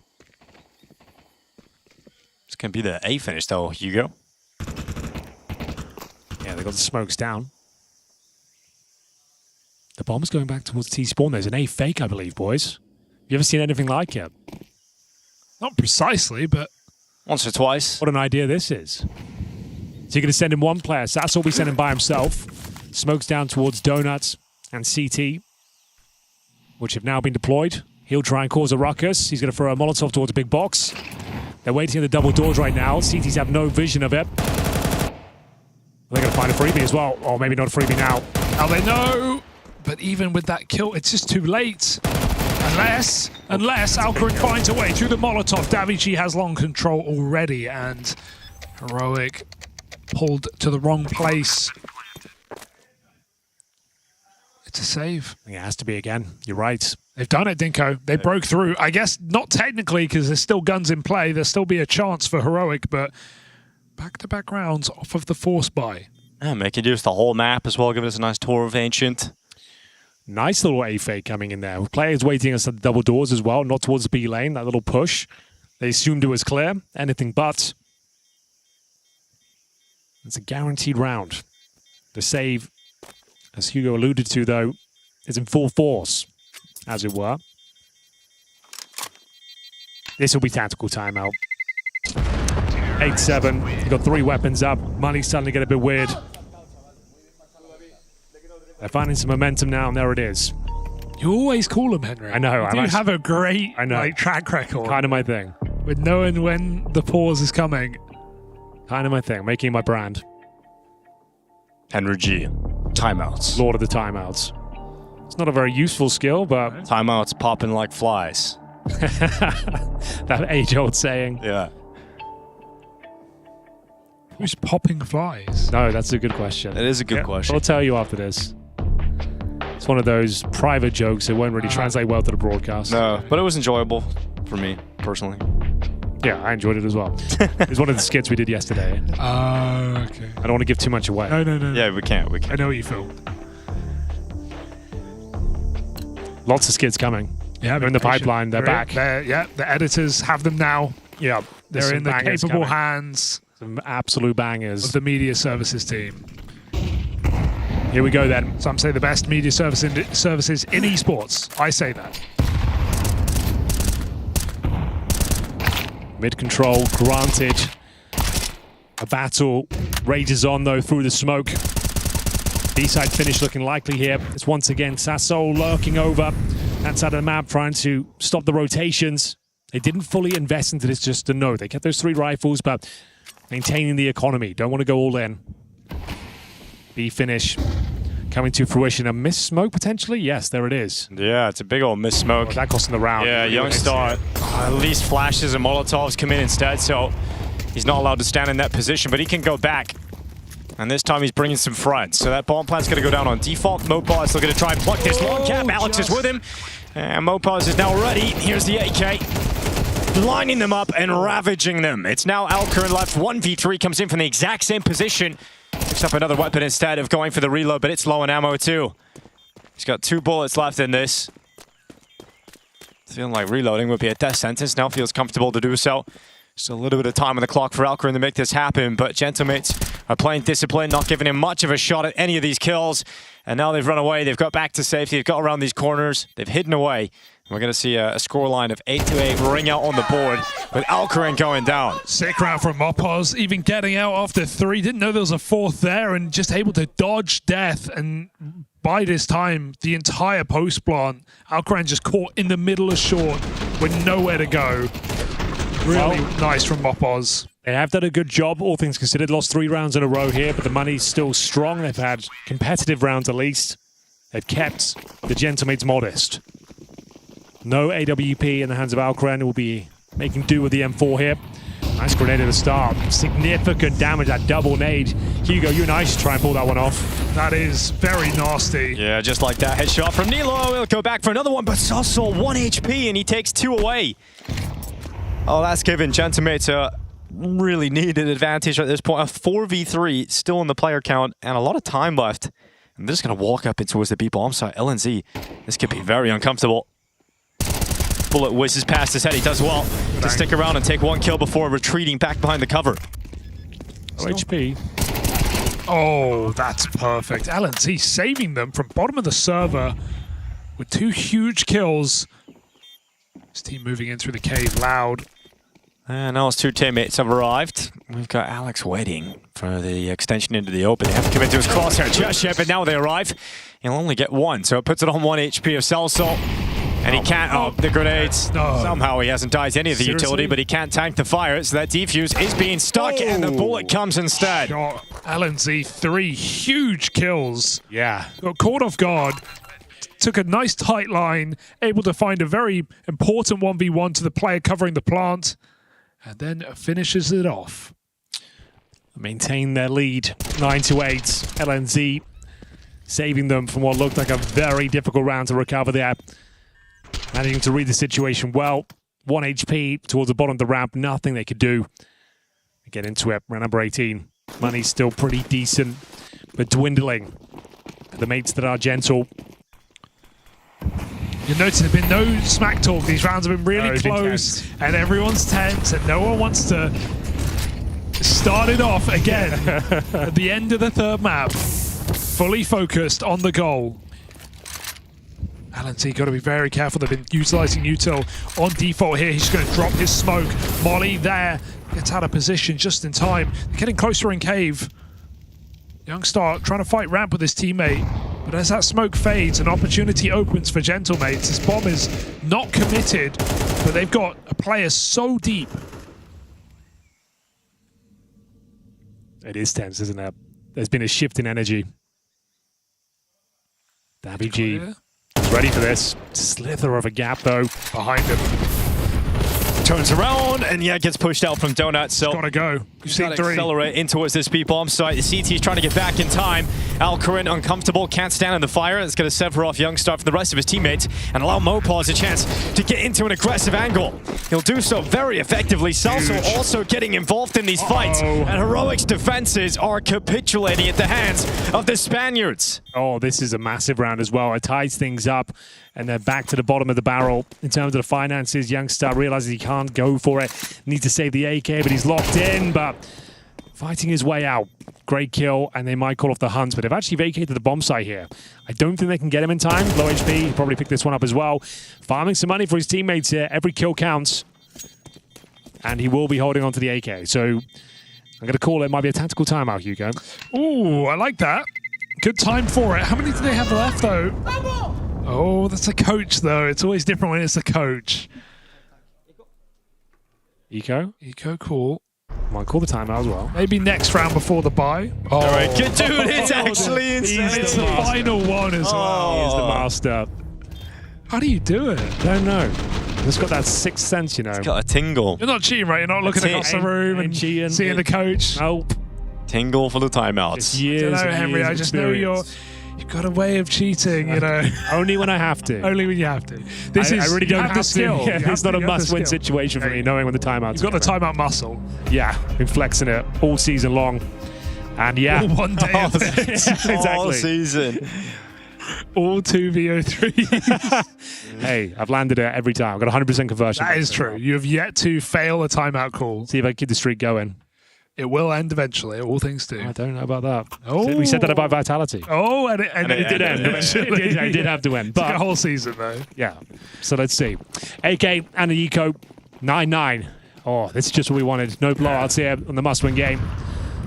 Some say. Youngstar, he has the skill to pull this round off. He hasn't had a barn burner of a showing here in Ancient, but maybe he can step up here. He's got a lot of space. But that's the thing, Henry. You know, he's got a point to prove. You nick my milk, I burn your barn. Yes. That's the way they do it in the country. It really is, and he's actually found so much to work with. At least Intel, they can stack more towards B. He's going T-spawn. At least it allows B stack, but... Yeah, well, I say a stack. There's, what, 3 USBs there? I don't know why Alcarin's taking this fight, though. It just reveals that you're walking into a stack. Yeah, he's just going to lock it in. This is good for Alcarin. No reason to give away the info that Heroic have pushed A. How patient is he, Hugo? He's starting to move forward now. They're already in the B-bomb site. The tower does not work out. They get dismantled very quickly, and now the AK has arrived. This is the only way. The only way. Everything. He can do anything. It's Youngstar stepping up, and it's a double right away. He goes in again. Is there anything else for the Swede? Yes, there is. He's stepping up right now in Stockholm, and Youngstar's looking for all 5 with his AK-47. X-Cloud's now arriving up towards heaven. All defuse. It would be an out-of-this-world play from Youngstar, but his teammate's gone down. He's got a kit. He has got the extra time here. Do they predict that? Do they think that he's got a kit? He's just going to hold it. Youngstar's going to hold it. And he's got it! From Youngstar!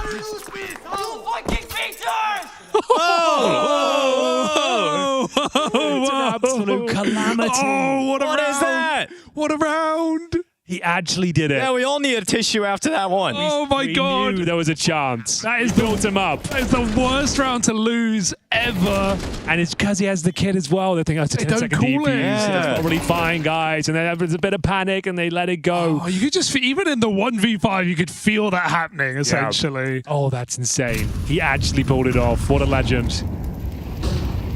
Could that be what gets them over the line here? Huge injection of cash. Raises the morale. Heroic are back in the lead. 10-9 now. Devastating scenes here for the Gentlemates. You can't lose now, can you? You can't. It feels impossible. That's insane. High damage done already. Lacking the utility. Money on the line. Heroic have them right where they want them. Wow. 4 USPs in an AK. Now, need to try and answer back, tie things up, keep their head in the game. Mothboss takes their head off LNZ. Is this enough? They've got the man advantage, going to try and slow it down, but X-Flat will punish. Maintaining the man advantage here. Smoke off towards a B ramp. Pauses the round now. It's cooked. Oh, wait. Oh, he hits the huge kill. And that's it. I think you are considering saving already. 40 seconds. Oh, man. How do you even get out of the cave? You've got a low HP play. Does it throw him in? As soon as they just spot it, utility is going to be dropped here. This is great. He's taking all the aggro there for Youngster. Oh, he's mollied him. Oh, he mollied his teammate. That's a sound cue. That actually could ruin the round. It didn't tick. It didn't tick. Okay. Oh, we're all 100 good. health. They don't clear him. He gets his trade, and that's fine. It looked like it was going to go very wrong. And they know that that follow-up round is so important. Youngstar can give them the opportunity, but they had to sink the money in the follow-up round, and they've done that. Banger third map here. It's what we wanted. It's what we deserved. Time out here for the Gentlemates. Yeah, you need him. But they've got no money. 2 to 3 per player. Couple at 1900, Hank. Yeah, it's pick your poison. There's no correct answer here, really. You can go for it. Deny map and series point. Take the eco and try and get 3 in a row. Both valid options. Just depends what Alex is feeling. We have got Mothboss investing with just a Tech 9, no Kevlar. AK comes out for Martinez. It looks like it's half a foot in. I think they're going to take the partial here. They'll see if they can replicate the success of Youngstar with a single AK surrounded by Glocks. It's going to take a lot. Miracles have happened on this map alone. Nothing's impossible. 1 rifle, 4 pistols. In fact, we've just seen it. This would have to be a perfect entry for Martinez on the A site. And how much can Nilo do up first as the defender out from Donut? The AK against the pistols. Here's a step there. He falls off the boost. Martinez. Just here on the jumper, and you see Nilo communicating that. He could. If he finds a clean entry, man, nothing can stop this tide. All 5 players ready to go off of Martinez's entry. Good smoke, though. Oh, yeah, he's doing a great job of just making this very uncomfortable with utility. Here they come. Onto the side of the smoke. They're going to try and creep out into the open. Nilo has been waiting for this moment to strike. He's clean on the first. Mopaw's taken away. Goes back out for a second. Nilo with a double. Martinez doing what he can with the AK, and he's got both of the A defenders. Well, we have his Youngstar moment as he turns back with a hero AK himself. He gets 3, and that's giving them a shot at this because Davy G picks it up, and this AK is looking for the 1v2 clutch. They run him down, and Alcaran just appears on his screen, and he'll grab series point for Heroic. Audacious peak for Alcaran just in the open, but he finds the shot, and that's what Heroic bargained for. 12 rounds, the guarantee of OT, as Gentlemates need 3 rounds straight to force exactly that. That, or it's 0-1 here in Swiss. Man, what a game. What a third map. It was worth the wait.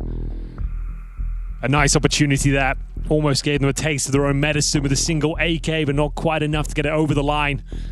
Final player with no Kevlar. A nice swing with the AWP, backed up by the M4 as well. I don't think there's a world they lost that interaction. No timeouts left. No time, but now to win for Heroic. Gentlemates need to be flawless, but they have no AWP. No. And good Martinez having to go to Galil here. Did so much work with that AK in the last round. Golden opportunity for Heroic to close out the series. Some say must win. Right now, answering the call. Oh, that is going to be so tilting for xCloud as he just watches Celso dry walk out of the smoke at elbow. Will he spot the backside? Alex was not too far off seeing that. Youngster's going to hear the jump, goes into the fight. Alex luckily getting away behind cover. Nilo towards Donut has got the trade kill to even out these numbers. It's the only guy on the A side of the map here, so already confirmed players outside of B on Gentlemates. Heroic will stay in this setup. They move 2 into the cave with the orb to cover. Can Youngstar sit still? Goes for a probe, tries to get information, sees nothing. Alcarin needs to nail this shot. Oh, he will. Does. Bomb spotted on the ramp as Gentlemates a final ditch attempt into this B bomb site. Under a minute left on the clock. Celso being patient, sitting in red room, waiting for the time to go. Nilo tried to bait him out. Used the fake step, but Celso still wins the fight. How they go A? And yeah, they're just going to quickly grab that bomb and funnel through the donut. Money's not great. CT easy to consider if it's worth going for this one. Flashbang is absolutely everything. They can actually put him into a corner here. Still, they have time to recover and recover. He shall. Alcarin 2 versus 1. Bomb's just gone down and surely taken out here. The game is back on. Overtime is possible. Dude, Gentlemates are taking some risks. They are taking some serious risks in some of these rounds. That mid-smoke walk for Sorcerer at the start. Both players fighting in CT at the end, giving away those 1v1s, and it's working out. We need every round of overtime. We may need more. Yeah, we're going to have to take a full eco here, I think. Nothing to report. USPs and a couple of 5.7s. Youngster gets some Kevlar at the top end. Round number 23. Those will be going the distance here. Overtime looms. One last crack at the whip for Heroic in regulation going into the next round. But Gentlemates have come into this tournament last minute. Really nothing to lose. And they're kind of playing like it in that previous round. It's crazy to see it. 12-9 scorelines walking out of the elbow smoke like that. And the risk has paid off massively. Let's see what Heroic can do to them here. If you can bring down a couple of players, even a run like this, you weaken, force a couple of rebuys, maybe miss out on a piece of utility or two. Celso's going to hear the steps. Should be able to shut down multiple players here. I say multiple, but he only gets one. Yeah, a save is worth it just because you get the AK, right? You put it on your star, and you hope they can find value in that next round. Sure, you have too much money. Oh, what a problem. Also, exits could matter here in some sense, getting rid of that orb. Just making that buy a little bit softer in the next round. It's definitely worth putting these pistols to use here. Yeah, it's a good point. They won't be able to reinvest in the AWP if they can somehow find it. He's the VIP right now, Martinez. Oh, yeah, and he's in trouble. This is the kill that really matters. Oh, that's huge. Just put your life on the line here. Try and deny it. They know it as well. They have to recover. And they'll get it. So, decent effort. They'll hold on to the AK on the CT side. Nilo takes it to the next round. They can also buy an AWP here as well, so both teams will be fully equipped for round number 24. It all comes down to this. Can Gentlemates take us to overtime? In what has been such a tense game with two teams shouting each other down over 3 maps. 2 clean wins, 13-6, 13-7, and now the distance here.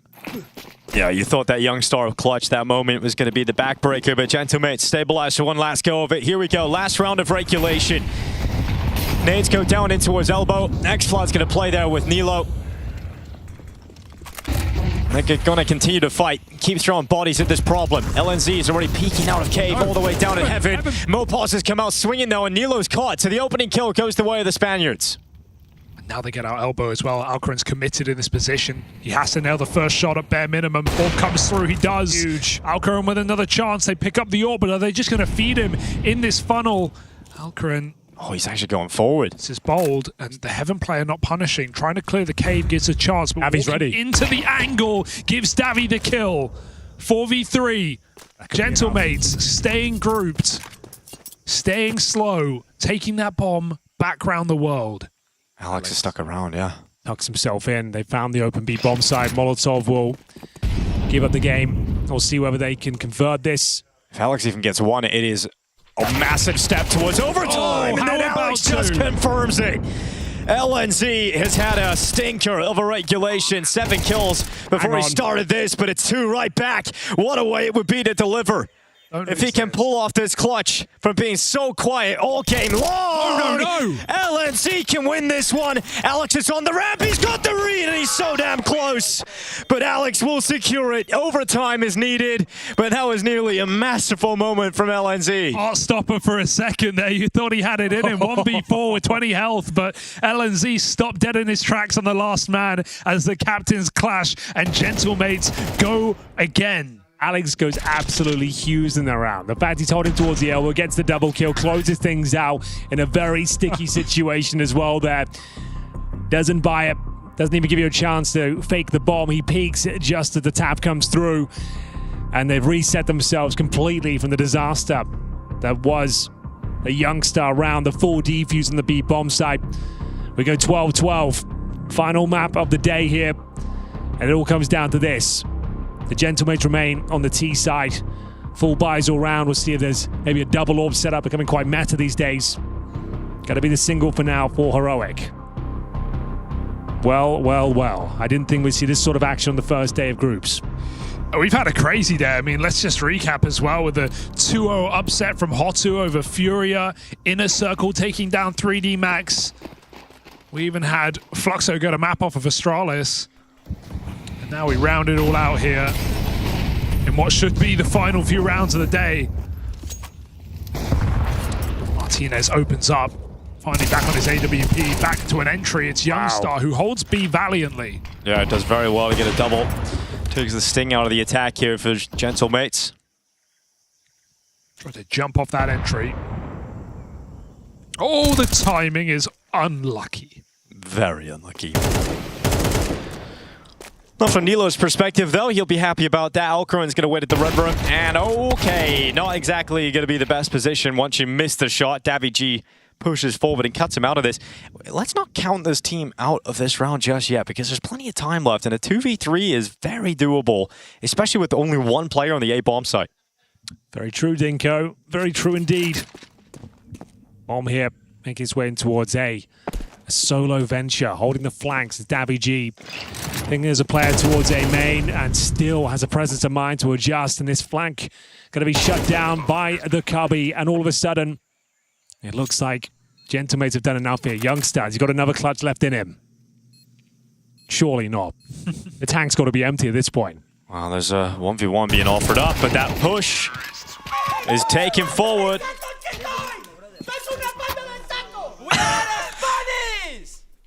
Oh my. Well, I guess it does work when your coach is that bloody animated. You go to longer, going crazy. Good Lord. I love it. Still got the energy in him. I absolutely love it. Giving it, as they say. Well, there it is. Looked like a desperate round, but they played it perfectly. Dude, it's crazy how they find a way back in again. There's going to be so many frustrating moments here for Heroic. Forgot the bomb, but... Martinez. Oh, yeah, he's been smashed up the face by the HE grenade. He's going to still take the kill, though. That's so quick.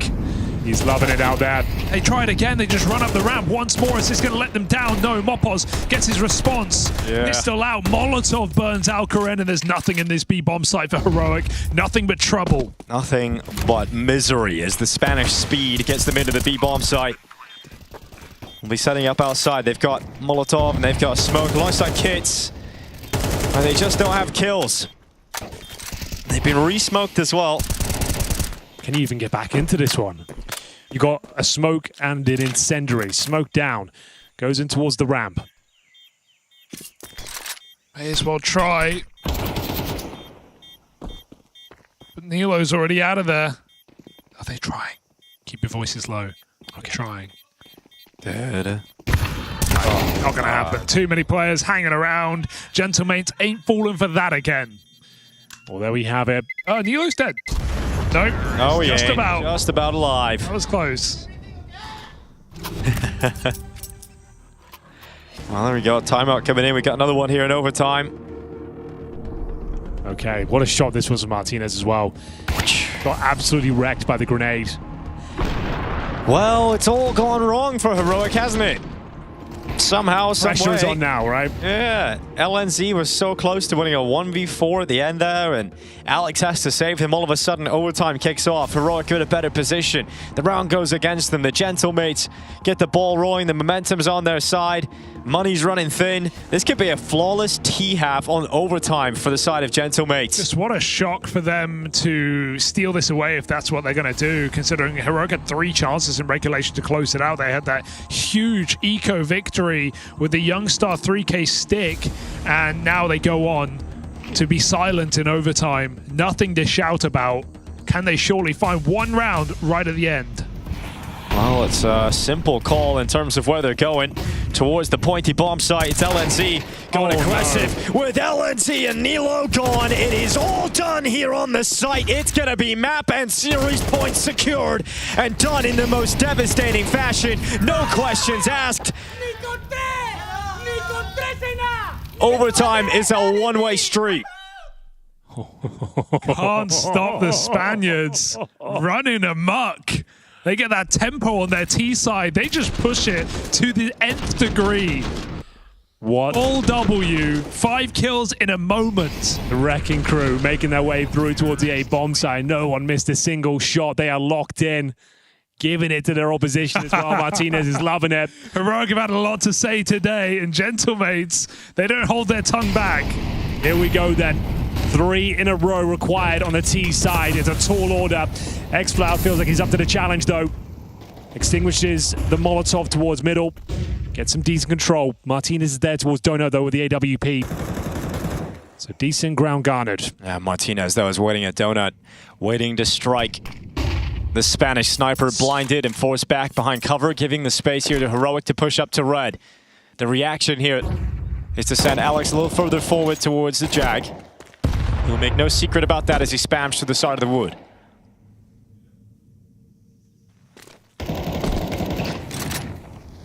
No signs of commitment anytime soon for Gentlemates. The bomb waits just outside of elbow.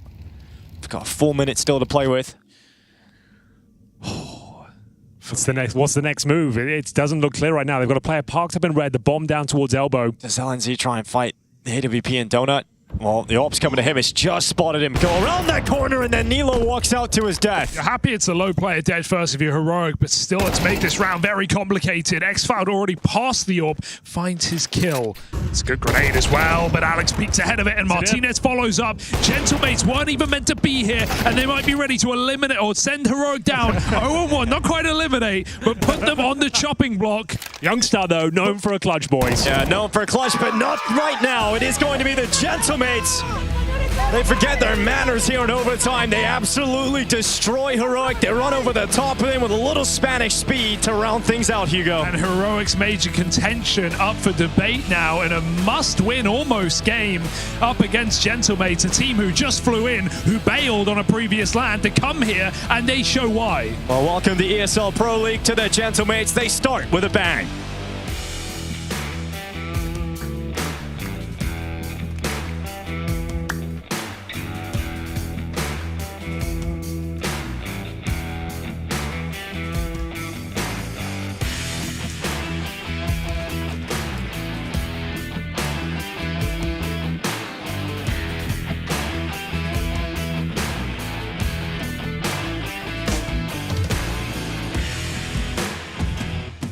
Absolutely insane result coming out of the Gentlemates. First of all, Martinez, congratulations. Considering literally yesterday you found out you were coming here to EPL, what's going through your head right now having taken down Heroic? I mean, for us it was incredible because we were playing British Cup, and it was like, yeah, you are got invited from ECL, and it was like, really? And we said something like, okay, we have to drop this and play Pro League, and it's insane for us. Tell me about the comeback on Ancient, because Heroic, they had 3 chances to close out in regulation. Of course, we saw Youngstar having that very sneaky defuse as well. How did you guys make sure you didn't lose your heads in that moment? We have a strong mentality, like we call Spanish mentality. we lost that round, and we said it's okay. They don't have money. If we can win that round, we'll do comeback. That's it. We go to overtime, and we go for 4 rounds in a row. So yeah. Considering you guys haven't had a lot of time to take any kind of rest over the past couple of days, it was a long series as well. Where'd you get the energy from? Because I feel like it didn't falter at all in that series. We live for CS, and when we sit here, it's like, okay, we will do all for us, and yeah, for that reason, we have that energy. I just want to ask quickly about the VRS implications, because for Heroic, it was an almost must-win situation in terms of their VRS. Was that on your mind at all? Did you even have a moment to think about, okay, it's not only a win for you guys, but maybe you've hindered their opportunity to make it to the major? What do you mean, sorry? Just in terms of the VRS that they could have earned, if they won this, would have taken a step closer to the major. Was that on your mind at all today?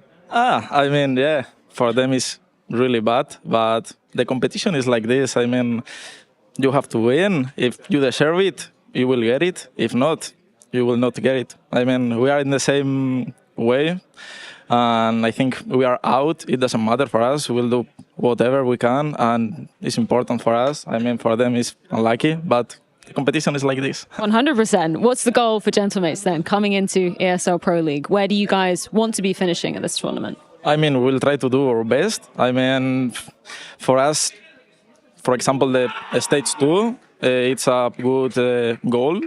But if not, I mean, we'll do our best. And yeah, that's it. An incredible result. Once again, congratulations, Martinez. So many upsets, and it's only day 1 here at ESL Pro League. There we have it. If you deserve it, you will win. Wise words there from Martinez. Heroic apparently didn't deserve it today, even after the heroics of Youngstar in that AK 1 versus 3. Unbelievable scenes. It wasn't quite enough, boys. No, I thought that was the moment. It felt like that was the kind of clutch that just breaks the whole game. You're never going to see them come back from that point. Xflow was screaming for good reason at that point, but then I think it pretty much got silenced from that point onwards. Yeah, that one hurts. That one definitely hurts for Heroic. I thought they started the smack talk in this series, and, well, Gentlemates finished it. What a way to kick off day 1 of ESL Pro League, though. Some great games today. For sure. Good upsets there. Furia loss is a big one. Hotu was a banger. That was a great game. I didn't expect so much action on day 1 for her. Still going, I think, as well. Yeah, we still got going on. M80's going against Yeah, M80N's still going. 3rd map. Okay. Any bets on who you think should be winning? We're not allowed to bet Valve will ban us. So I looked at any thoughts? Those we have. Head? Look at the scoreboard for Ents, for Poddy. Let me do it. Ents. Look at the scoreboard for Dust 2. It's crazy. It's unbelievable. It doesn't even make sense. These are big words. Clarify the number. I'm getting there. Hold up a second. I checked it earlier. We're working our way through. We're getting there. We're on the scoreboard. We're hitting Dust 2. Poddy, 25-5 plus 20, 1.91 rating. With what was the score of the map? 100.8 ADR. The score was 13-10. 25-5 at 13-10. He only died 5 times, and that's crazy. Absolutely mental. That's crazy. Okay, pretty good. Okay, finish Orba.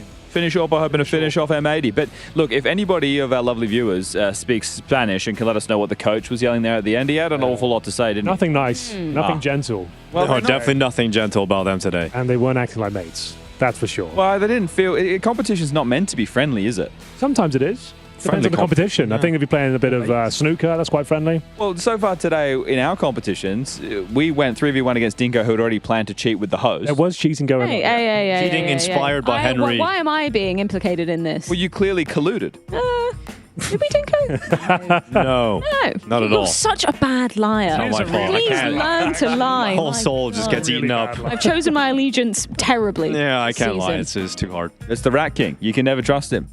What would we say was a bigger upset today? The Furia loss? Yeah. I hadn't even heard of some of the players on Hotu, so 2-0'd as well. A weird one for me. Duke Fasora. They just won Fisher as well. You know, like they're off the back of a championship. You think that would inspire them for a stronger performance? It was like pretty weak and flat though. I'm a fan of reading stuff and assuming it's true and then claiming it's a baseless fact after the fact, right? Okay. So I read something on HLTV on the forums, which reputable sources only. Okay. They said, fun fact with Mr. Duke, that he was the analyst for Hotu. He had stopped playing, became the analyst for Hotu for a period of time.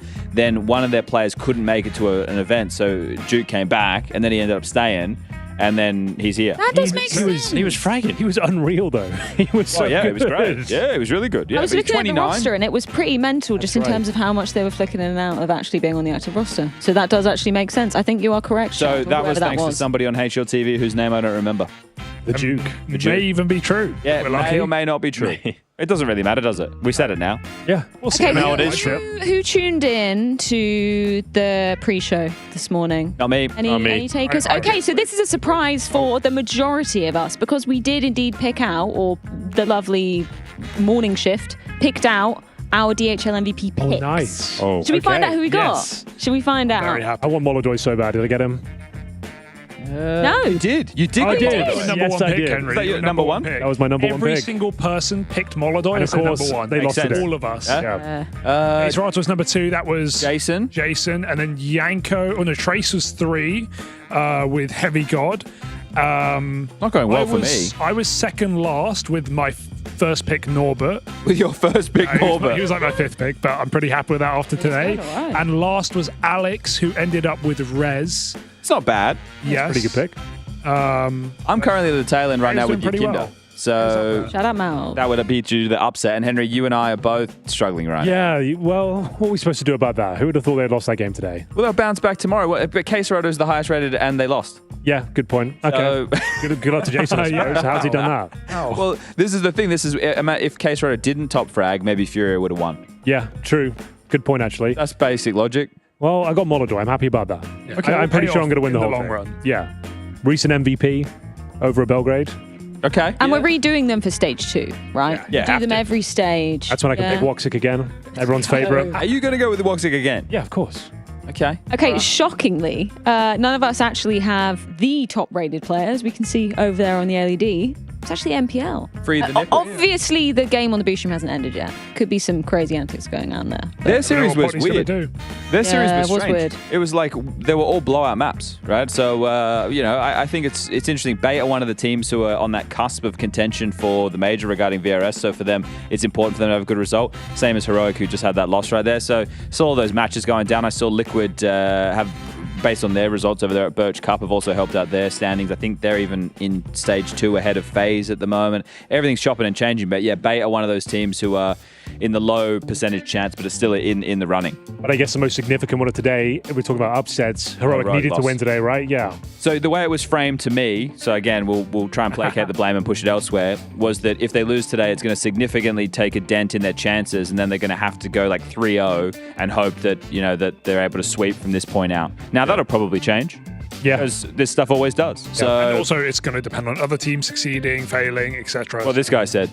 There's always a chance. There's always a chance. Yeah. They're not completely out. It just got a lot harder. Some of the marbles have been removed from the table. Yeah, but the We're playing bigger for all ones of them. still remain. Yeah, Big one. The big marbles. The big marble's still on the table. Now, VRS is important, so is the DHL MVP, but something that is of more importance, in my opinion, is the mailbag today. I feel we did get some emails.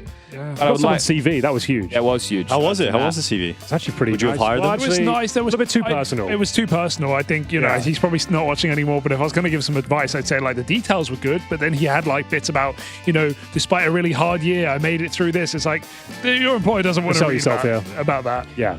So Yeah, some more so CVs. if he cuts Depends. those Sometimes, bits out- sometimes that can work and get you jobs. Sometimes. Do you guys have a sympathy CV? hire? When did you last write a CV? Recently. Ooh. Really? I had to do some visas and stuff like that. visas, Yeah. True. Actually, yeah, true.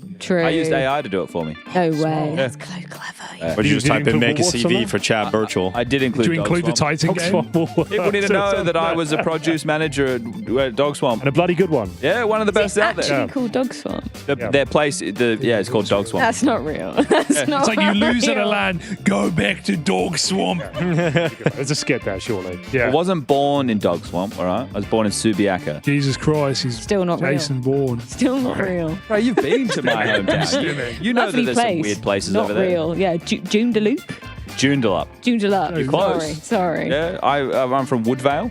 That's a real place. That's normal. That sounds yeah, nice. that's real. That's real. I Yeah. can say that. Dog Swamp, yeah. You know something else that is real? The matches for tomorrow. Okay. Now we kind of know we get some information from up there somewhere, but In the cloud. we can have a look at what potentially they might be, depending on some of the results. Hotu beat Gamer Legion at Astana with the same core, which was the last tier 1 event they attended. So they're doing it again. Oh, okay. Possibility 1 if Gentlemates and M80 win. So at the moment, we don't know who's going to win out of M80 and Ents, but we know Gentlemates did win. So if M80 win, these will be tomorrow's matches.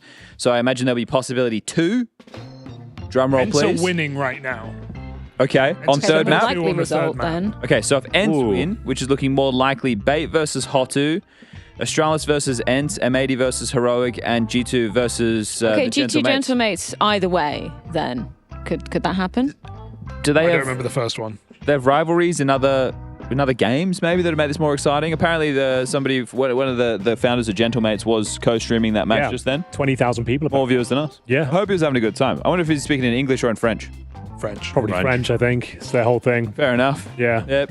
It's with a Spanish Counter-Strike team. Out of those matches though tomorrow, which one's the most exciting to people playing at home?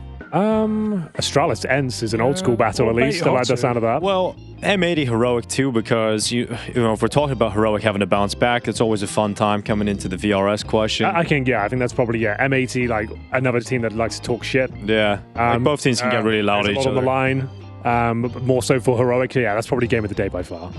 Yeah, I'll co-sign that. I think that the game that might have the highest quality of CS will be G2 versus Gentlemates because G2 will give them a hiding. Oh, I don't know. You never know, actually. You never know. They did win a tournament recently, and you know what that means. You're going to lose the next one. You have to lose everything. Oh, they already did lose the next one. Yeah, they did, but does the streak continue? Is that how it works? You bounce back? I don't know. I never won anything. Oh, come on. You won some local lands. You always bounce back after those. Dog swamp lands. Big dog swamp land. All right. Cool. Happy Sunday, everyone. Is this Sunday? It is weird that no we Sunday started on scaries a for Sunday. us. Okay. Absolutely happy Sunday. So that means it's Monday tomorrow. Monday tomorrow. Yeah. Everybody Our hates Monday blues. is amazing. We love Mondays. We love Tuesday. We love Wednesday. We love every day when it's EPL day, don't we? 7 days a week. We love it. All the Counter-Strike, all the time. Continues tomorrow. Bye. Ciao. Au revoir. Let's do this.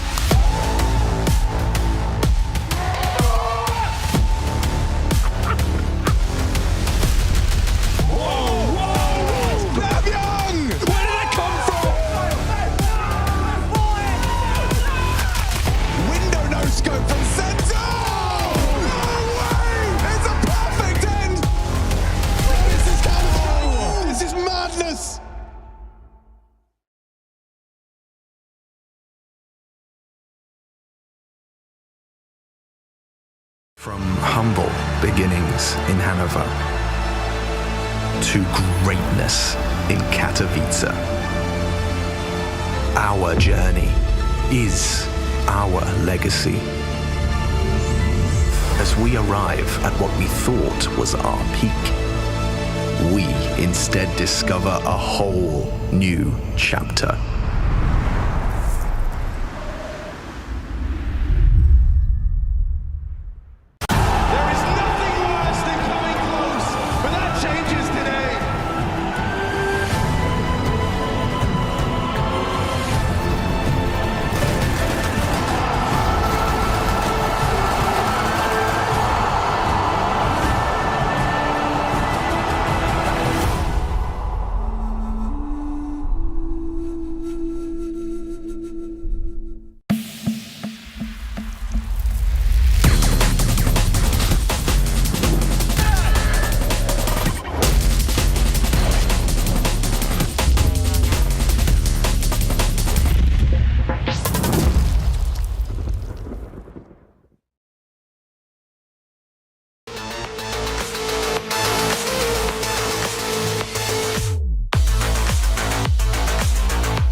It starts with a dream, with a team you barely know, in an amateur official that feels like the grand final, where practice becomes progress, and every loss feels like a lesson. When will your journey begin? Here's to the challengers, the ones who don't just settle for decent elo, but hunger for something more. The ones who don't just queue for another match, but prepare for war. You can doubt them, overlook them, even count them out, but you can't stop them. Right now, I'm with Dupree, who I can see has got tears. While others play for fun, they play for legacy. This is ESL League, where challengers take their first step. Damn, guys, we almost had this. Thank God that's over.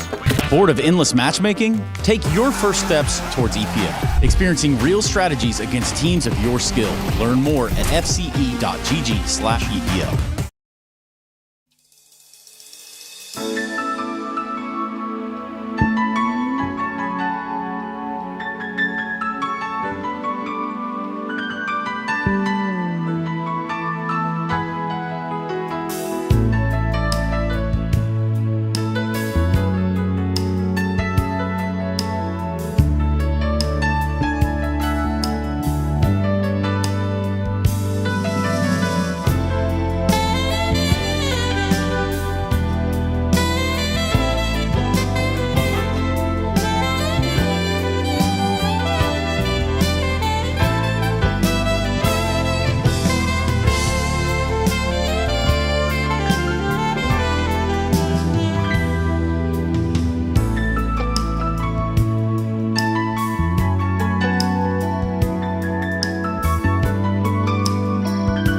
I heard